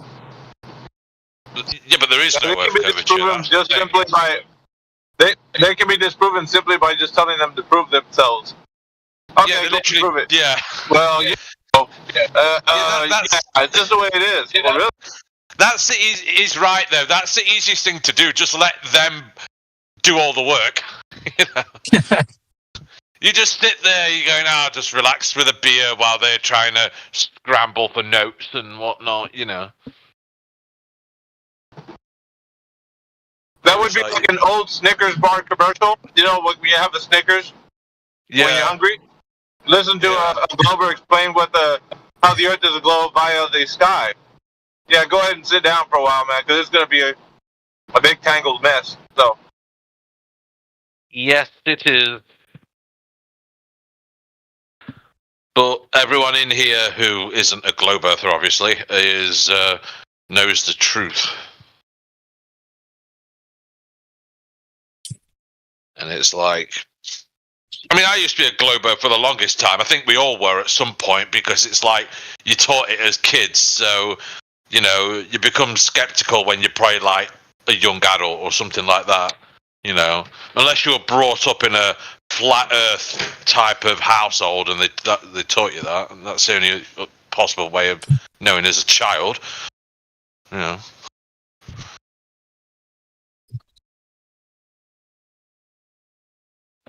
It's cold, snowy. Hey, I got a question. Where the Globers at? Hey, Alpha, I'm about to do an experiment. On what? The pre-anti-penal. It's called. Listen, it's called. Hold on. Pre-penultimate. The TPE. I'm about to do the TPE, which is the pre-anti-penultimate experiment. Oh. Yeah. Yes. I've been told. Listen, I've been told that we live in a giant Home Depot. So I'm gonna go into a Home Depot and I'm gonna see if there's a tangent on the floor.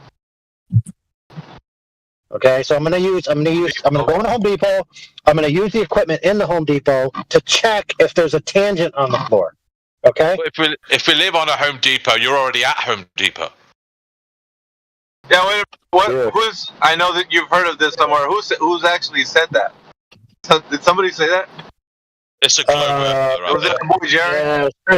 Yeah, it's pretty much Jared in his thing, in his what's it called? What is those things called? Like town hall. Jared? Speaker's Corner. Speaker's Corner. There you go. Yeah. Yeah, it's always fun to listen to what he has to say next because you never know. He could have his Glober hat or his Flat Earth hat. You just really don't know. It's kind of like a mixed bag. Whatever he feels like. Yeah. So I'm going to do the experiment here on a smaller Home Depot, and then later on I'm going to go out to somewhere in New York for a bigger Home Depot, like the biggest one I can find. And then I'm going to interview a member. Well, you know what? I can't just walk up and be like, "Hey, you want to be interviewed?" So I'm going to actually ask them to help me find the tangent. So it's like, "Hey, I can't find the thing I'm looking for in here." And so I'm going to be like, "Hey, can you help me find?" I'm going to be like, "Can you help me find the 8-foot levels?" And then they're going to help me, and I'll be okay, cool. Now, can you help me find the tangents? I mean, I have a question. What's the Glober's explanation for water sticking to the globe? Do they just say gravity? Water sticking to a globe. Yeah, they don't know their ass from a pipe wrench, sir. No, but this Home Depot thing, man, like, I think you're onto something. Like, especially if it came from him. So you really got to debunk what he's saying by doing your experiment. So, you're gonna have to really put some boots to the ground here.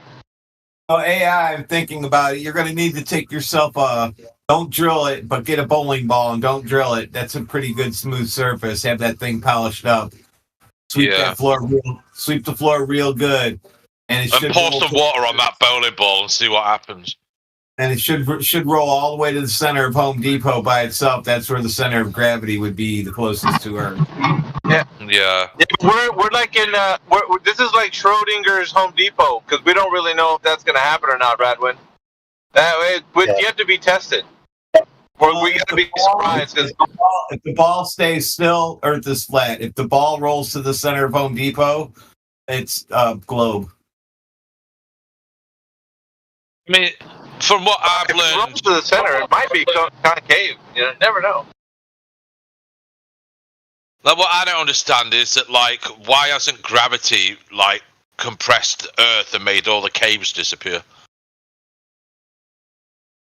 What? Well, that's the globe model of gravity, that it literally compresses everything down, mass. Well, you have to look at it like this. If you took your bowling ball in the center of Home Depot and attached a bungee cord to it 50 foot down below and had the bowling ball held there, and then you pulled the bowling ball to the side of the room, that bungee cord should still be pulling you from the center of where that starting point was. So it should pull the bowling ball back in place. Because it's on a flat plane. Yeah, well, you can only pour concrete flat and level for a place like that, or your racks are going to fall down and people will die. Yeah, safety first. You gotta let the other guy know who was talking, whatever his name is, that you don't have to make up what the Globers say. Just let them say whatever it is they say. That's what you go by. Because you saying that they're gonna say this or that, then they're gonna be like, I never said that, and you're gonna be like left holding the bag. So don't say what they say. Just let them say what they say, and then you'll hear them say exactly what they'll say. So don't make it up, because them saying it is better than you making it up. Yeah. Yeah. That's called letting them dig a hole. Yeah. You don't have to think about what they'll say. Just let them say what they say.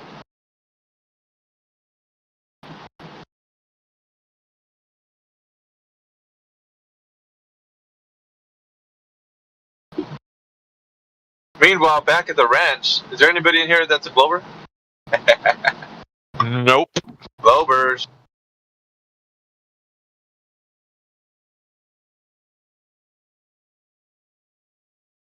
I was trying to see if I can get somebody to speak. Meanwhile, AI is here. So I can hear somebody at least get a paradigm shellac.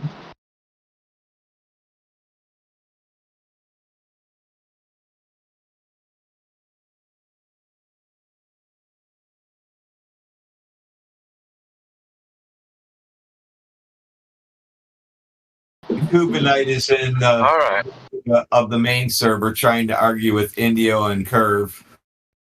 Who? The Kubanite in Indio? Well, it's it says Yakov, but you can read all the words and put an inflection at the end of every sentence, and it's him.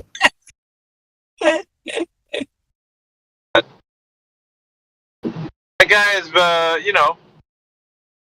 he's a hot mess, for sure.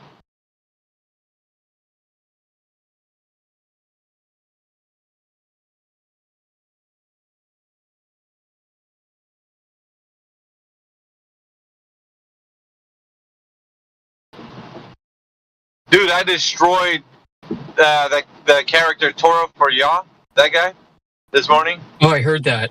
Did you hear it? I heard that. I don't know. Dude, What? I thought he was one of us. Dude, if you say incoherent gibberish, you're gonna get taken by the wayside. Yeah, he was just making these nonsensical arguments because Grimm came in here and was saying he was appealing to the fact that in the future, like we're talking about fire. And I said, Grimm, is fire hot?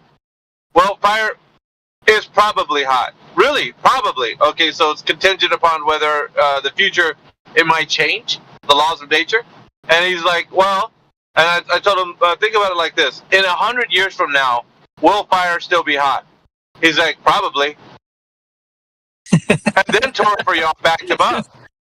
And then I was like, I'm telling you, Amish, it was epic levels of like dumbassery. So then here comes for y'all, like, kind of whining his position, because it's epistemologically sound. And I'm like, dude, you are like, okay. And he's like, he never said that it was probably hot. And I was like, dude, that's exactly what it says. That you can record the rewind tape. He never said that. And I'm like, yeah, he did. Where were you when I asked him that? So it was just him. And so basically he wanted to say that the case of like him saying that it being that he could say that a belief, because we're talking about belief and knowledge, right? Of course, that's where it went to. He was talking about belief and knowledge, and him saying that he believes that fire will be hot 100 years from now is a sound statement. I was like, no, it's not. It's talking about the laws of nature. Like, come on, bro. Like, and so it was that for 3 hours, and him realizing that he'd put his foot in his mouth. And, yeah, it was great. I had a great time. No, if anybody out there has any talent with like cartoon animation, just go through the last 10 years of our live streams and pick out some random 30-minute segment and animate the crap out of it. Make a funny cartoon. There's a green field of opportunity and monetization for you right there. These would be freaking like. Remember the one they did with Owen Benjamin and the sniper shot in Coriolis?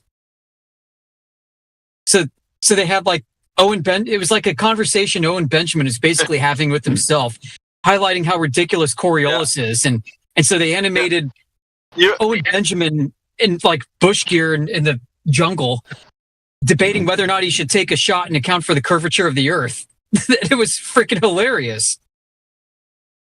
You know where we ended up at the very end? You know where he was all tangled up, trying to provide evidence for his point, and him speaking on the biblical matters because his name is Torah for Yah. Right. He was trying to say that because fire is hot, it's in the physical world. But he says his position is you can also feel things metaphysically. And I was like, dude, what are you talking about? He's like, because the mind and the body are together. So metaphysically, you're actually touching the fire. I'm like, no.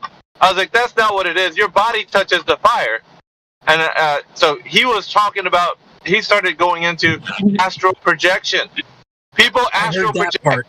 And I was like, did you hear how it unfolded? Like from him trying to break, like he couldn't understand that it's not, you need a body, your senses, in order for you to detect whether or not something is considered to be, like you're saying, hot. Duh. So didn't Indio jump in too? It's like, where's your evidence of astral projection? Yeah, it was great, dude. I told you, man, that whole conversation, when people think they're so right and they're so intellectual, when they start to realize that it just falls by the wayside when you can't provide the substantiate your claim.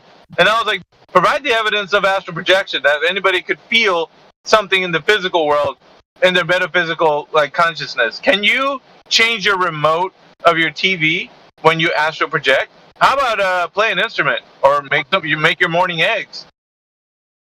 And I don't think so, because bud. they claimed that divination was real. The divination was physical. Yeah, dude. And the proof was Enoch astrally projected. Yeah. And it's like, you have no evidence of any of the things you're so you get what I'm saying? Yeah. Because even if he said Enoch astral projected, that's not what the biblical word says. Not what it says. No. He was taken up. Took him up. Yep. Yeah, dude, I'm telling you, these guys, he's all wrong about his biblical references. Because I told him too, and he's going on about how Jesus transfiguration. I was like, dude, did Jesus astral project? Because you were talking about it being divination. No, what do you mean? I was like, yeah.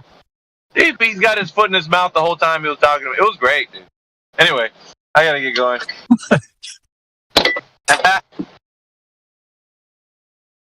Later, boys. All right, see you, Alpha. You're going to be following him in an astral projection. He'll never be able to hide.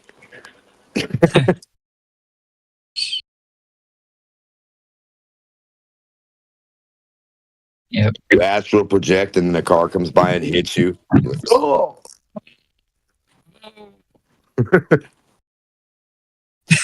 You astral project through things, but you feel things. You go through everything, but you feel. I don't understand.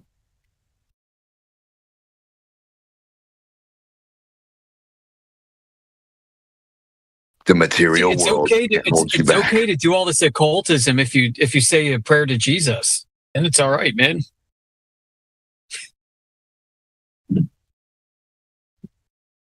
Yeah. Flat Earth attracts a lot of people. So you get all types. Get all types of folks.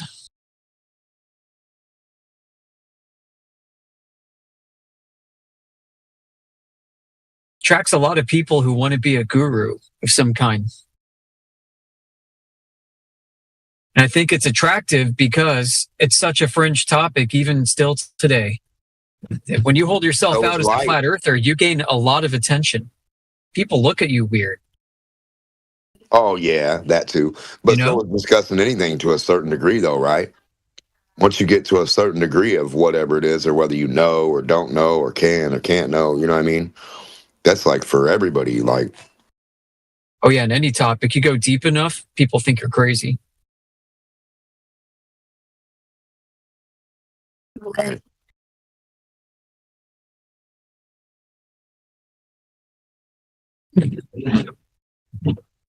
And we just go deep enough on the globe and conclude that there's no evidence for its existence other than mathematical constructs and perceptions.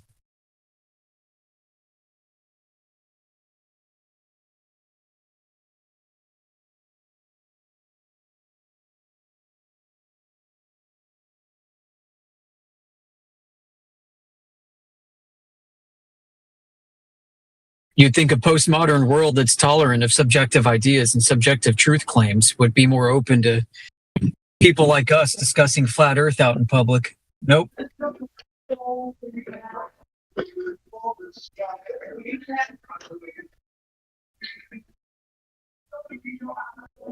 Hey, bros. What's up? What's up? Oh.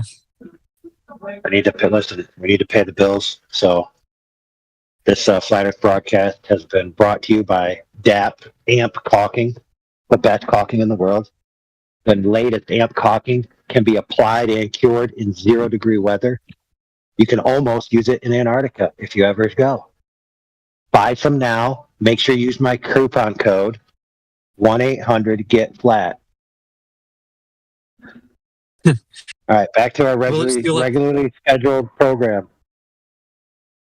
I need some caulk for this Einstein-Rosen hole. Put a caulk in there, fill it up, caulk the hole. That sounded dirty.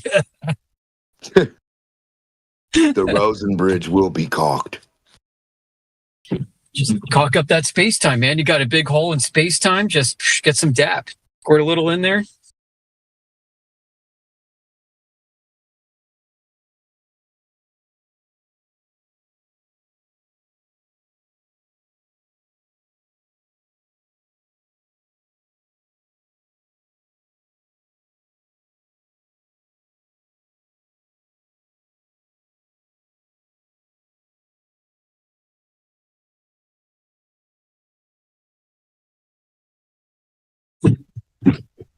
Hey, 10,000 Flat Earth merch store credit points to the first person who successfully changes their phone number to 1-800-GET-FLAT.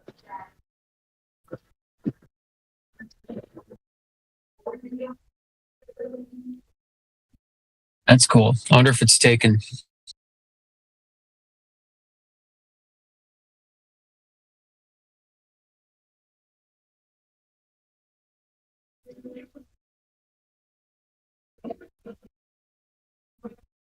Well, they got so many now. They got like 1-888, all those. So there might be a chance you could still get it.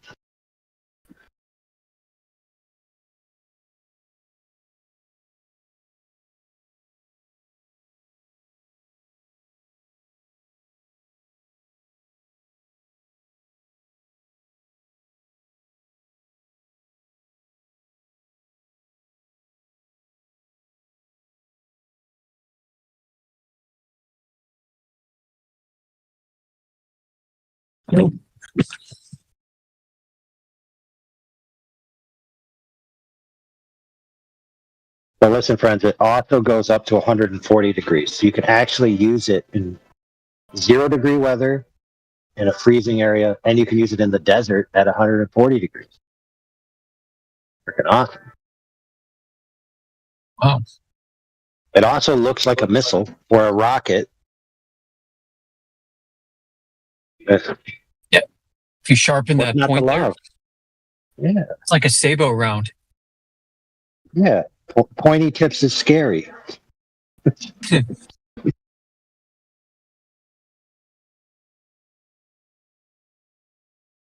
How y'all doing?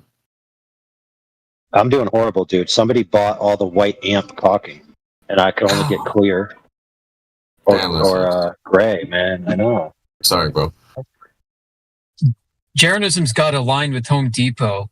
He's got an in. You need to call him. Well, dude, For the new guy, I'm about to do an experiment at Home Depot. It's called the pre-ante-penultimate experiment. Sounds hot. I know we're gonna discover the tangent in Home Depot.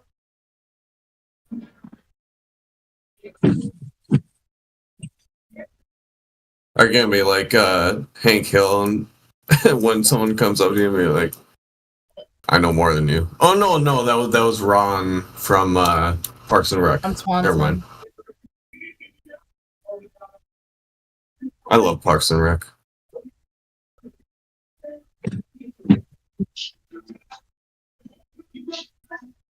Yeah, I will definitely shill for AMP, and I will definitely shill for Fiskars World's Greatest Shovel. Those are my two products.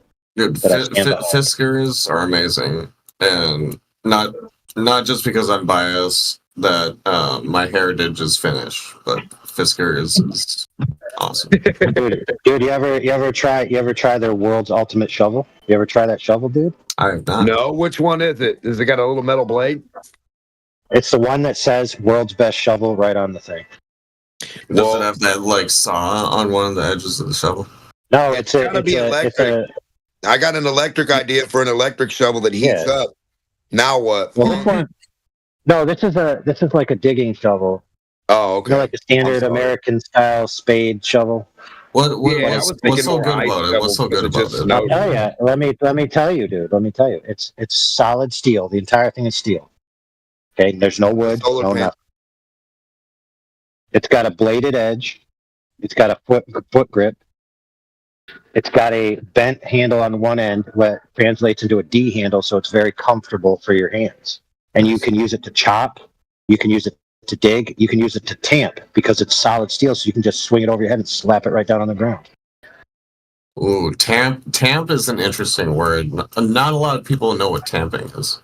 It's got a solid state drive and solar panel. Yeah. and since it's all made of steel, if it's all made of steel, it's 100% lifetime. It's a 100% lifetime guarantee. A solar panel snow shovel that's made of steel. Man, get it out. Emmett, you're ruining my commercial, dude. How am I supposed to get my bonus this month? No, yours is for dirt. Mine's for snow. Two different things. You sell yours, and I'll sell mine with you. You get one of his when you get mine. And I'll just have to give you a gun. You get yours, and I'll get mine. So when they buy your shovel, they get one of mine, too. It sounds like a quid pro quo. Yeah, you got to have a dirt shovel and an ice shovel. Why not? Fiskars made a really good push reel mower. You know what I'm talking about? I used to own it. Yes. It was Damn, awesome. that's Neighbors looked at me weird. That's some old school I shit, used to bro. push those. I used to use those as a kid. They actually work too. Yeah, Fiskars was like buttery smooth, man. That thing, your grass could be like a foot high and it would just chop right through it. When I owned a house, I used an electric mower with like a fucking gigantic ass fucking extension cord. Because I was too cheap to buy one of the battery ones. Yeah. Yeah. I ran that cord over once or twice. Probably some good torque on that thing, on that rotor underneath. I mean, it was surprisingly effective, even in thick grass. It's like I don't know if you guys ever watched like some of those motorcycle videos, like before Teslas, they had those electric motorcycles, and 0 to 100, boom.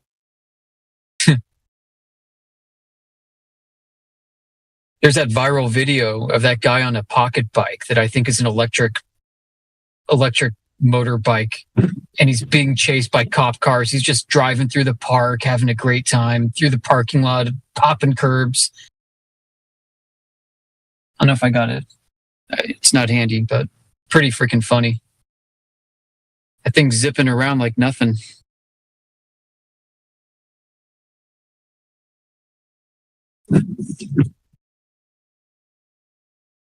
Dude, I found the exact fucking video I was thinking of.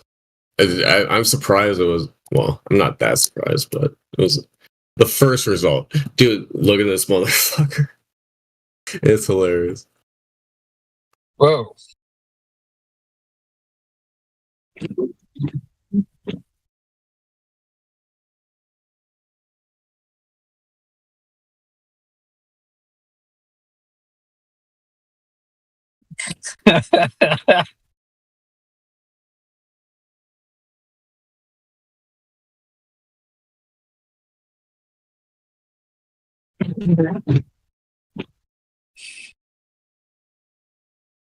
That thing's like the Mach 8 hyper sled. Yeah, no doubt. He should have had a wheelie bar at least. Yeah.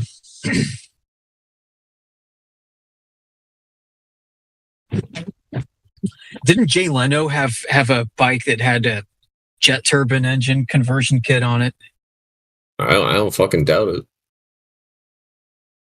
I didn't see it specifically, but I don't doubt it.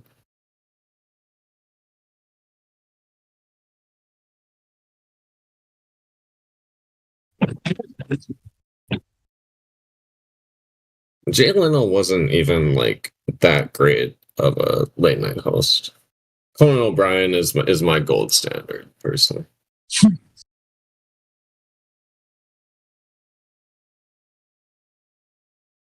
The Autobot shovel. It's a wheelbarrow. It's a shovel. It's a go-kart. Autobots. Dig it up. It's a shovel. It's a bulldozer. It's a car. It's a glider. It's a stool. It's a lawn chair. It's a grill. The Autobot shovel. It's got solar panels. What the fuck?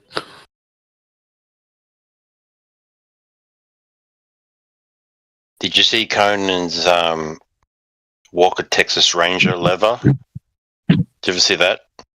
What was it? Walker Texas Ranger what? Lever. So Conan goes that in wherever you work for, he goes, we've acquired the rights for Walker Texas Ranger. So anytime I like, I can pull this lever and it will show a clip from Walker Texas Ranger. Yeah. So he'd just be in the middle of the show and just pull the lever and it would show a clip. And it was always, Chuck Norris like beating someone up really, ridiculously kind of thing. And it was hilarious. It was really funny. I don't think I've seen this one. Thank you. Thanks for the recommendation. It was a good one, yeah. But he did it for ages. I mostly love Conan's like remote shots, especially with Jordan Schlansky or with his assistant, whatever her name is, I forget. But the remote shots are some of his best work, I think. His podcast is also really good that he's been doing. I used to watch a lot on the earlier 2000s when I had cable. It's good.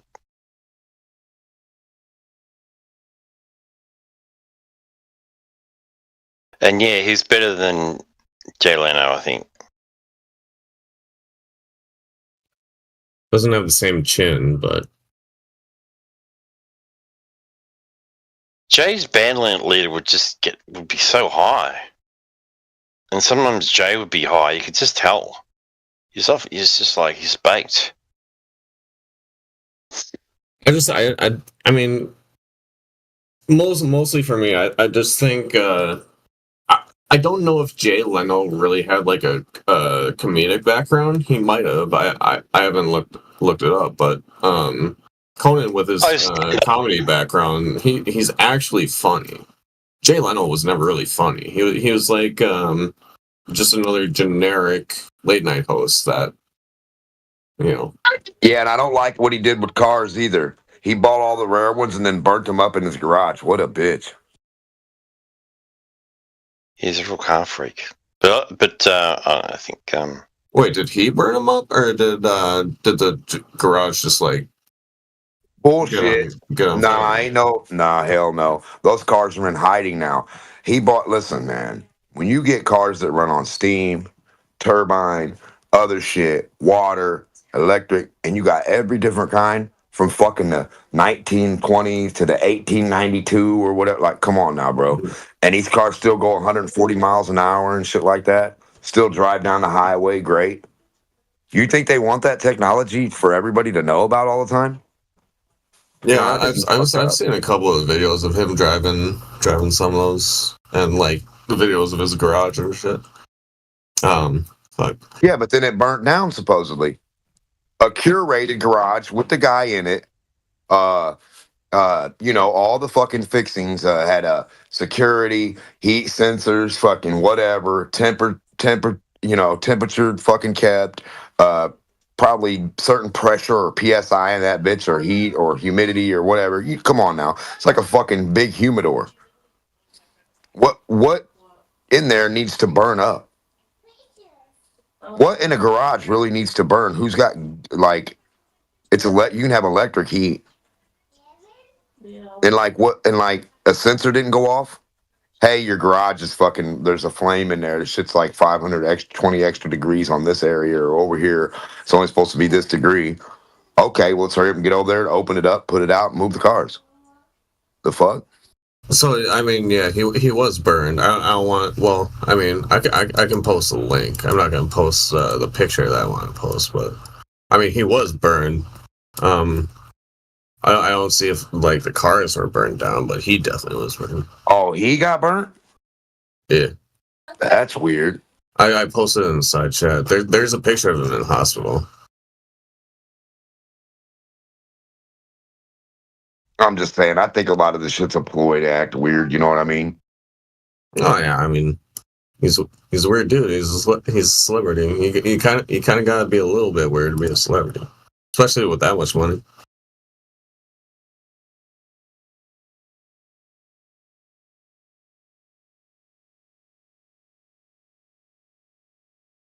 Yeah, but if we want to go like conspiracy route, from my understanding, like electric cars were invented like way back in the day, and then like fucking like GM and shit like bought up the patents for the electric cars and just like fucking shelved them.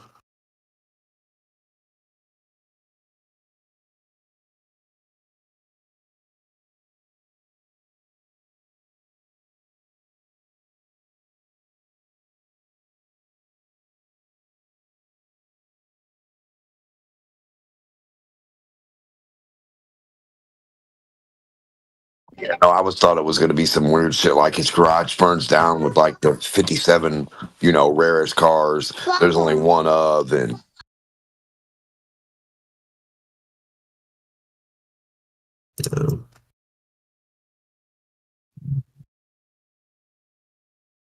Yeah, I can't find the electric vehicle thing, but yeah, he's got a steam powered one. He's got a steam powered one he drives in too. That one's fucking cool. That was cool. Right. So he's got that one.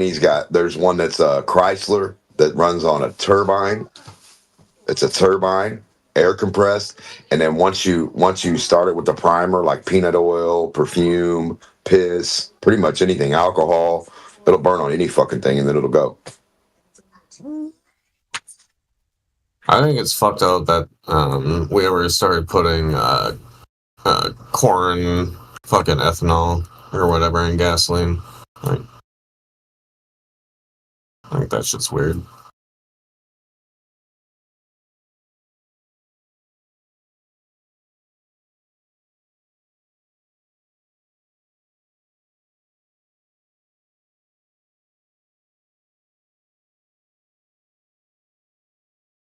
All right. Anyway, I'm gonna peace out. Nice talking with you. Have a good one.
What up?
All right, I posted my sweet Home Depot observations.